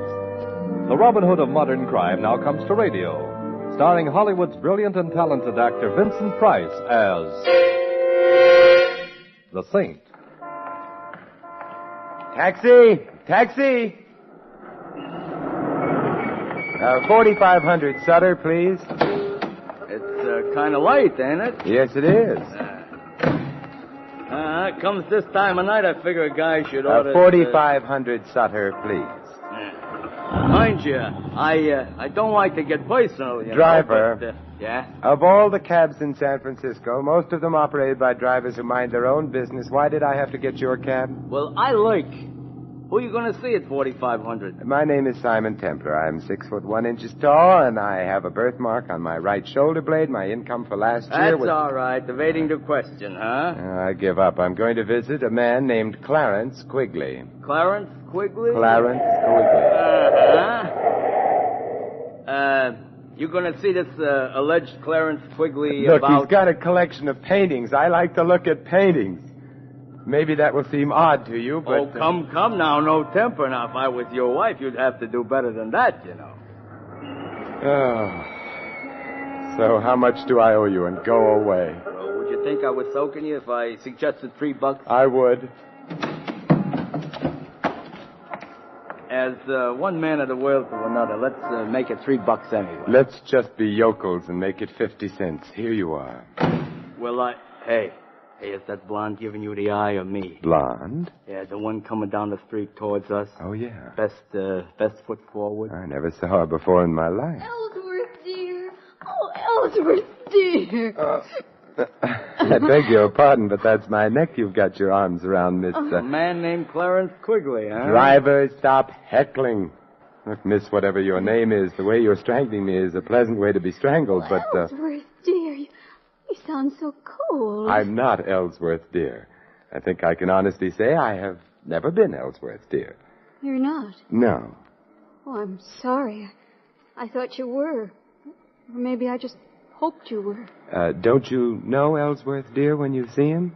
No, I don't, I guess. But, I saw you, and then the name came to me, so I just thought... who is Ellsworth? I don't know. Well, I suppose a certain amount of confusion about who or what Ellsworth is understandable, but isn't the worst. It isn't? No, you see, not only don't I know who Ellsworth is, but... Yes? I don't even know who I am.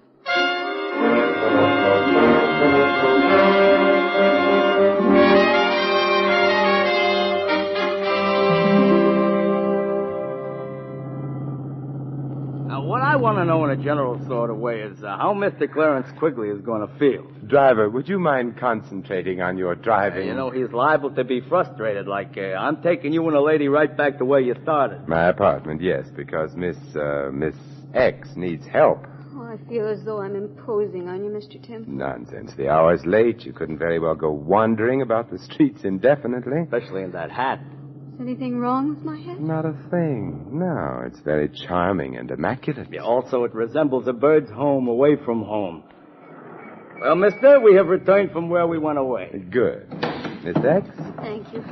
You're going to keep on being a yokel, huh? Here. Mm-hmm. This time only half a yokel. Well, goodbye. You know where I'm going? No. I'm going to lurk outside of Clarence Quigley's. I think tonight he's a fellow who needs a friend.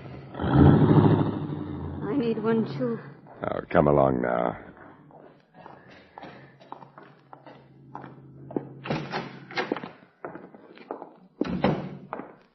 There you go. Now, take your hat off and make yourself comfortable. All right.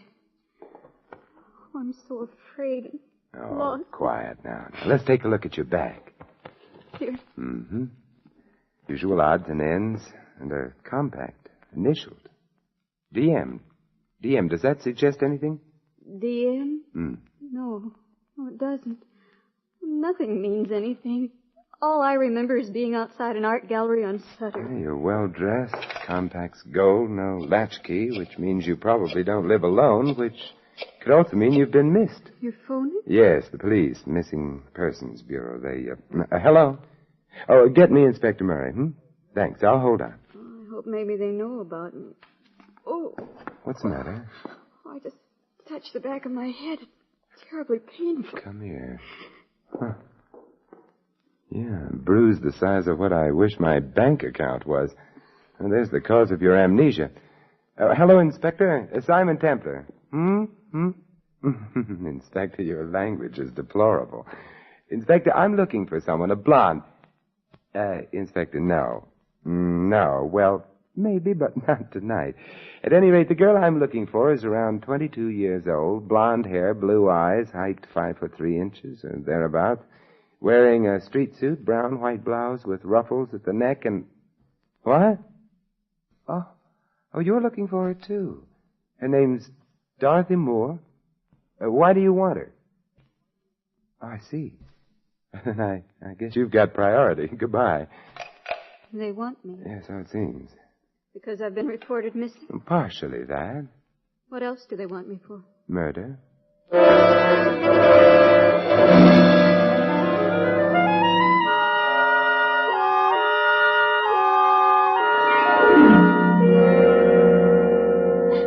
Here, now, try another cup of coffee. Dorothy, I guess we'll call you that unless we get evidence to the contrary. Dorothy Moore would fit the initials on your compact. What am I going to do? You stay here and wait for me. Where are you going? Well, from the information I've been able to get on the phone, your guardian, a man named Matthew Schreiber, was shot and killed earlier this evening. You disappeared. That's all the information in the public domain at the moment. I'm going to look for more. At my house? Yes. Oh, shouldn't you turn me over to the police? Oh, well, actually, I don't really know that you are Dorothy Moore. I'd like to know a little more about the murder itself before coming to any decisions. You mean you want to help me? Yes. And I need help so, because, you see, what's so terrible about it all is that I don't remember anything at all, so I can't even say I didn't murder anyone.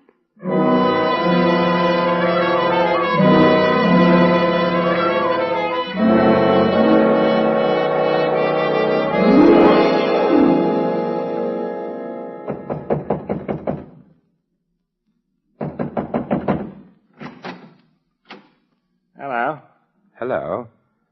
Well, it's been fun meeting you. Goodbye. Now, wait a minute. Don't shut the door. Why not? I'm coming in. Oh, all right. I hate to seem prying, but Who are you? Simon Templar. An attractive name, much more distinguished than mine. Oh, what's your name? Walters. Not the most glamorous name in the world, but I'm a butler, so I bear up. Good. Where is everybody? In the library. They're so well bred. Oh, who is in the library? Mrs. Atkins, the housekeeper, the Cassandra of our day. A gloomy lady prophesying disaster, Yes. And, of course, there's Mr. Tinsley. Mr. Tinsley? A strange fellow who spends a good deal of his time sitting on small horses and hitting a large ball with a long wooden stick. A polo player. Doesn't matter what you call it. It's no job for a grown man. What's his relationship to Miss Moore? Oh, let's not start prying, shall we? Expound. Well, to breach your confidence, he's engaged to marry Miss Moore, if and when she's found, and if she happens to be innocent of her guardian's assassination. Oh. Anyone else in the library? No. Mr. Schreiber, dear departed soul, is detained elsewhere, at the morgue. He was shot in the library. Oh, that's a bad place to be shot. Usually fatal. Suppose you take me to the library. Tell me, why did the police suspect Miss Moore? Because of me. You see, I told them that I heard shots in the house. I left my quarters on the Gallant, ran towards the library. Just before I got there, the door opened and Miss Dorothy ran out. Ran down the hall and out the front door. Is that true? My dear Mr. Templar, if not, would I have told the police otherwise? I don't know. Besides, it isn't good form to suspect the butler. The library, sir. Okay. Mrs. Atkins, Mr. Tinsley, Mr. Templar. What do you want? I'm looking for Miss Moore. So, young man, are the police. Why? Her guardian was murdered. All his money goes to her, and she's disappeared. Perhaps she didn't murder Mr. Schreiber. But you wouldn't bet on it. Perhaps I did. I hated him. Perhaps Mr. Tinsley there did. Now, look here. Isn't he priceless? Now, look here. Such a typical phrase. So typical, I wonder if he can really be so stupid. I love Dorothy, and... No one has questioned that. But what is it about her that you love? The money she was to get when Mr. Schreiber died? The money you wouldn't have got if you'd married Dorothy? Against Mr. Schreiber's wishes? Mr. Schreiber didn't approve of the marriage? He hesitated about it, but we were working on it. And then became impatient. Now, look here. There You have... goes again. I resent that. Good. It is now on record that you resent it. How about Walters? Walters? Yes, what motive would he have? What makes you think he has one? Oh, I'm the hopeful type. Walters is a man with a criminal past. Whether or not he got tired of his upright life here, I cannot say. But it wouldn't surprise you. What may surprise both of you, however, is an odd fact. Dorothy Moore is suffering from total amnesia. Amnesia? What do you mean? She remembers nothing of her past, herself, neither name nor habitation. How horrible. How convenient. Wait a minute. How do you know that? Why get around? Well, then you must know where she is. You've got to tell me. Mr. Tinsley is now being the ardent lover. I can't tell you. Why? Well, whoever shot Schreiber, there's very little doubt that Dorothy saw the killer, but Dorothy doesn't remember. The killer, therefore, would have an urgent interest in getting hold of Dorothy before she did remember, and making sure that she would never remember anything again. Well, good night, you lovely people.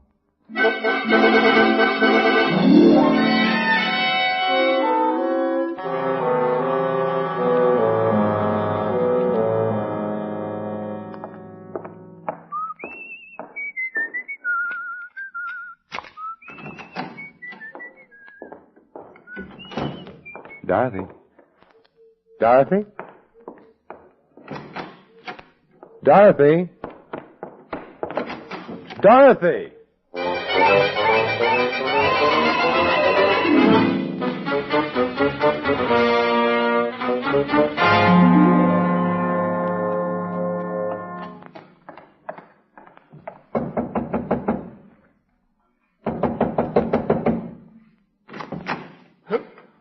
Oh, you again. It's me again. Did you like the place so much the first time? Where's Dorothy? Miss Moore? Yes, did she come back here? Back?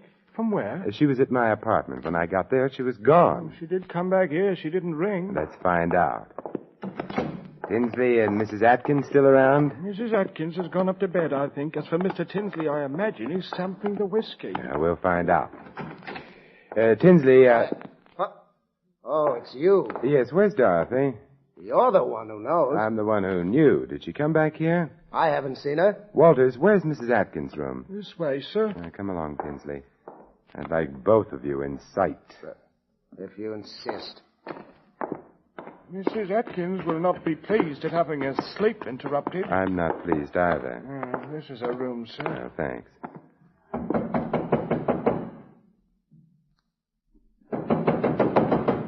The old girl must be asleep. Then we must wake her up. She's a very sound sleeper. Then we'll go in and wake her. Wow. How do you like that? Mrs. Atkins. Strung up to a beam. Anyone got a knife? Yes, here you are. Now, we'll cut the rope and get her down. The bed's over there. Uh-huh. That's that. Is she dead? She's dead. Poor old girl. Although, you know something? What? She must have killed the old man. Shriver, I mean. Then she committed suicide. In remorse, I mean. For heaven's sakes, Templar, stop playing with that rope. This is a very interesting rope. Is it? Why? Because it proves, you see, that she didn't commit suicide. She was murdered.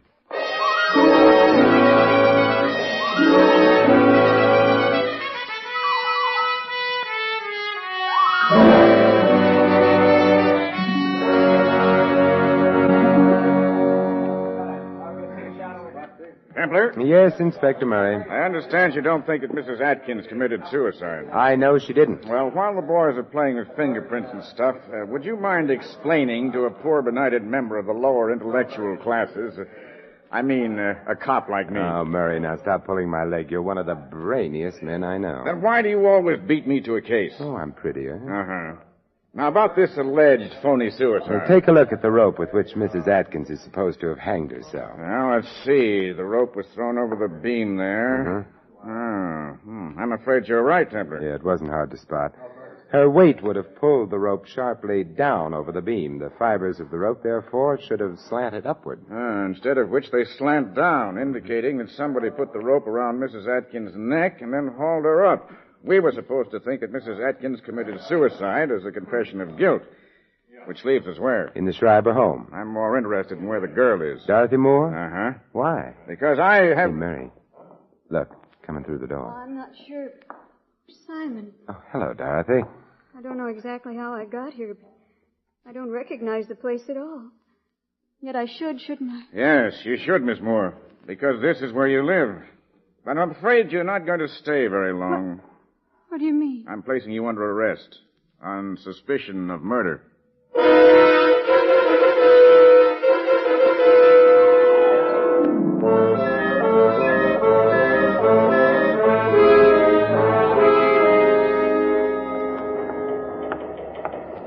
You know, I love police headquarters. They're so romantic. Uh-huh.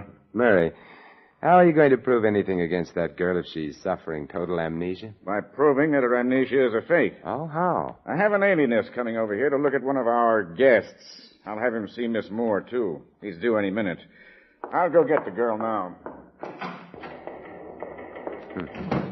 I wonder. Oh, the other door. Come in. Hello. Well, you're not Murray. I was supposed... Who are you? Doll, of course. What's the matter with you? What are you complaining of? But I'm not the one... Come. We've got to get to the bottom of these things, don't we? I suppose so. Now, when you were a little boy, what did you want most of all? To be a big boy. Mm-hmm. Are you afraid of the dark? No. No? You are not afraid because you have little friends who come to you in the dark, perhaps, eh? No. Now, why are you afraid of the dark? Oh, it's a long, long story. And, You know, you don't look at all well. Well, I don't feel so good either. No, you should see a doctor. Thank you. I think I will. Goodbye. Oh, Templar. Yeah. Your alienist was here, Murray, but he left. Alienist? Well, I just phoned him and told him not to come. The district attorney wouldn't hold the girl. Insufficient evidence and ballistics. Ran a paraffin test. No proof that she'd fired a gun. But the man who was just in here, Dahl, I think his name was? Dahl? Uh-huh. He's not the alienist. He's the guy the alienist was coming to examine. He's nuts. Oh, dear. Well, I guess you're happy now that we can't hold the girl. No, because while you were holding her, things were safe. Now, Murray, let's go visit. Go visit where? The Schreiber house. A house where 2 people have died. A house very convenient for murder.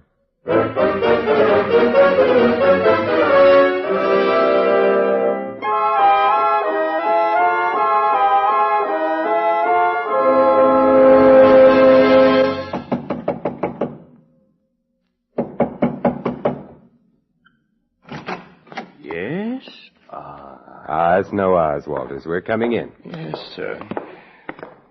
Dorothy's home? Yes, sir. She got here when? 10 minutes ago, perhaps. Well, we'll go to the library. Yes, sir.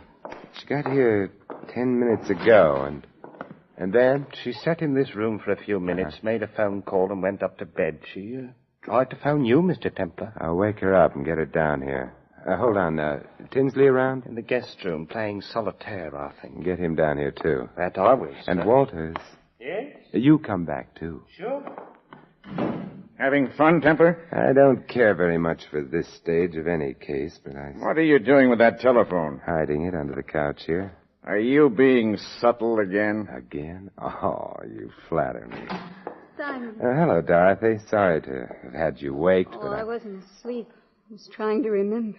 You will if you get the chance. Tinsley's here in the house, isn't he? Yes, he is. For heaven's sakes, is a man never to get any peace? You know Inspector Murray, Mr. Tinsley? Oh, yes. The policeman. Oh, look, now get off your polo pony and... Where's Walters? By now, on his way to Canada, I imagine. Dorothy, get on the phone right away. The phone? Yes, of course. Oh, well, there doesn't seem to be one in here. Perhaps in the next room. Why do you want me to phone? I don't. But you just said... Dorothy, didn't there used to be a phone in this room? I don't know. I don't remember. Oh, yes, your amnesia. But you remember everything that happened since the blow on your head, don't you? Well, of course. But then equally, of course, since you were in this room a very little while ago, and since you used a phone in here, you should have remembered that. Why didn't you? Well, I don't know. It slipped my mind. No, Dorothy, it didn't slip your mind. You were merely being over-careful. What does that mean? It means that you are not now, nor ever were, suffering from amnesia. Why should I pretend to have amnesia? Because you killed your uncle. You knew you'd need something to help you out in court, so you wandered about until you found someone on whom you could try out your amnesia. That happened to be me. You're just saying those things without proof. Besides, there was a paraffin test. It indicates merely that you wore gloves when you shot your uncle. It indicates I might have worn them. If I'd shot him, you can't prove I did. I can prove your amnesia was phony, that along with some other things. How can you prove it? Very simple. Your hat. What? When you arrived at my apartment, you took your hat off, discovered a large bruise on the back of your head. That was to supply a plausible reason for your amnesia. But, Dorothy, as I remarked to the cab driver at the time, your hat was immaculate, untouched. You're asking us to believe that the killer knocked you out and then carefully put your hat back on your head again? I'm not asking you to believe anything. I'm going. Oh, what a charming revolver. The one you used on your uncle? It still has bullets in it, so don't try to stop me. Dorothy, you didn't ask me how I could be so sure the killer hadn't done that business with your hat. I don't care. I'm so sure because of Walter's statement. Remember, he saw you rush out immediately after the shot? All right, you're smart, but you'll never stop me. Perhaps not, but Walters, who's right behind you, will. will. Oh, no, you can't fool me with that. He wasn't trying to, Miss Dorothy. I think I'd better... What? You're no gentleman. You knocked Miss Moore out with a bottle. Yes, sir. But you said you were going to Canada. You misunderstood me, sir. I merely said I was going to get some Canada Dry. Now the bottle's ruined. That's too bad. Oh, never mind, Walters. No harm done. Inspector Murray, you'll take Miss Moore, and I'll take an old-fashioned.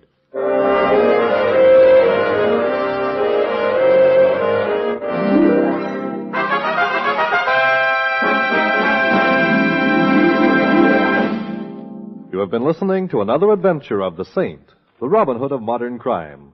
And now here is our star, Vincent Price.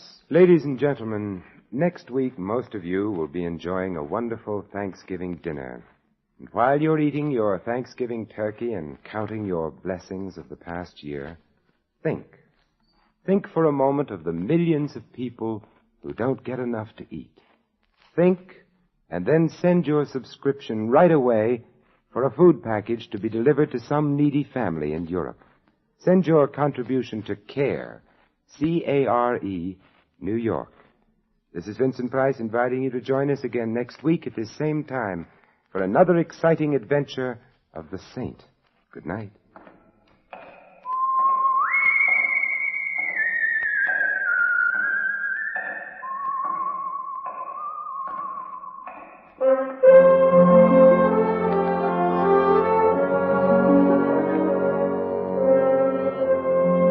Tonight's script of The Saint was written by Lou Vittes. Our cast included Peggy Weber, Ted Von Elst, Jerry Hausner, Tom Brown, and Dan O'Hurley. The music was composed and conducted by Harry Zimmerman. The Saint, based on characters created by Leslie Charteris, is a James L. Safier production and is directed by Thomas A. McAvity. Vincent Price is soon to be seen in Robert Lippert's production of The Baron of Arizona. All you Saint fans will be glad to know that the Saint comic books are on sale at all newsstands. Your announcer, Merrill Ross. This is the Mutual Broadcasting System.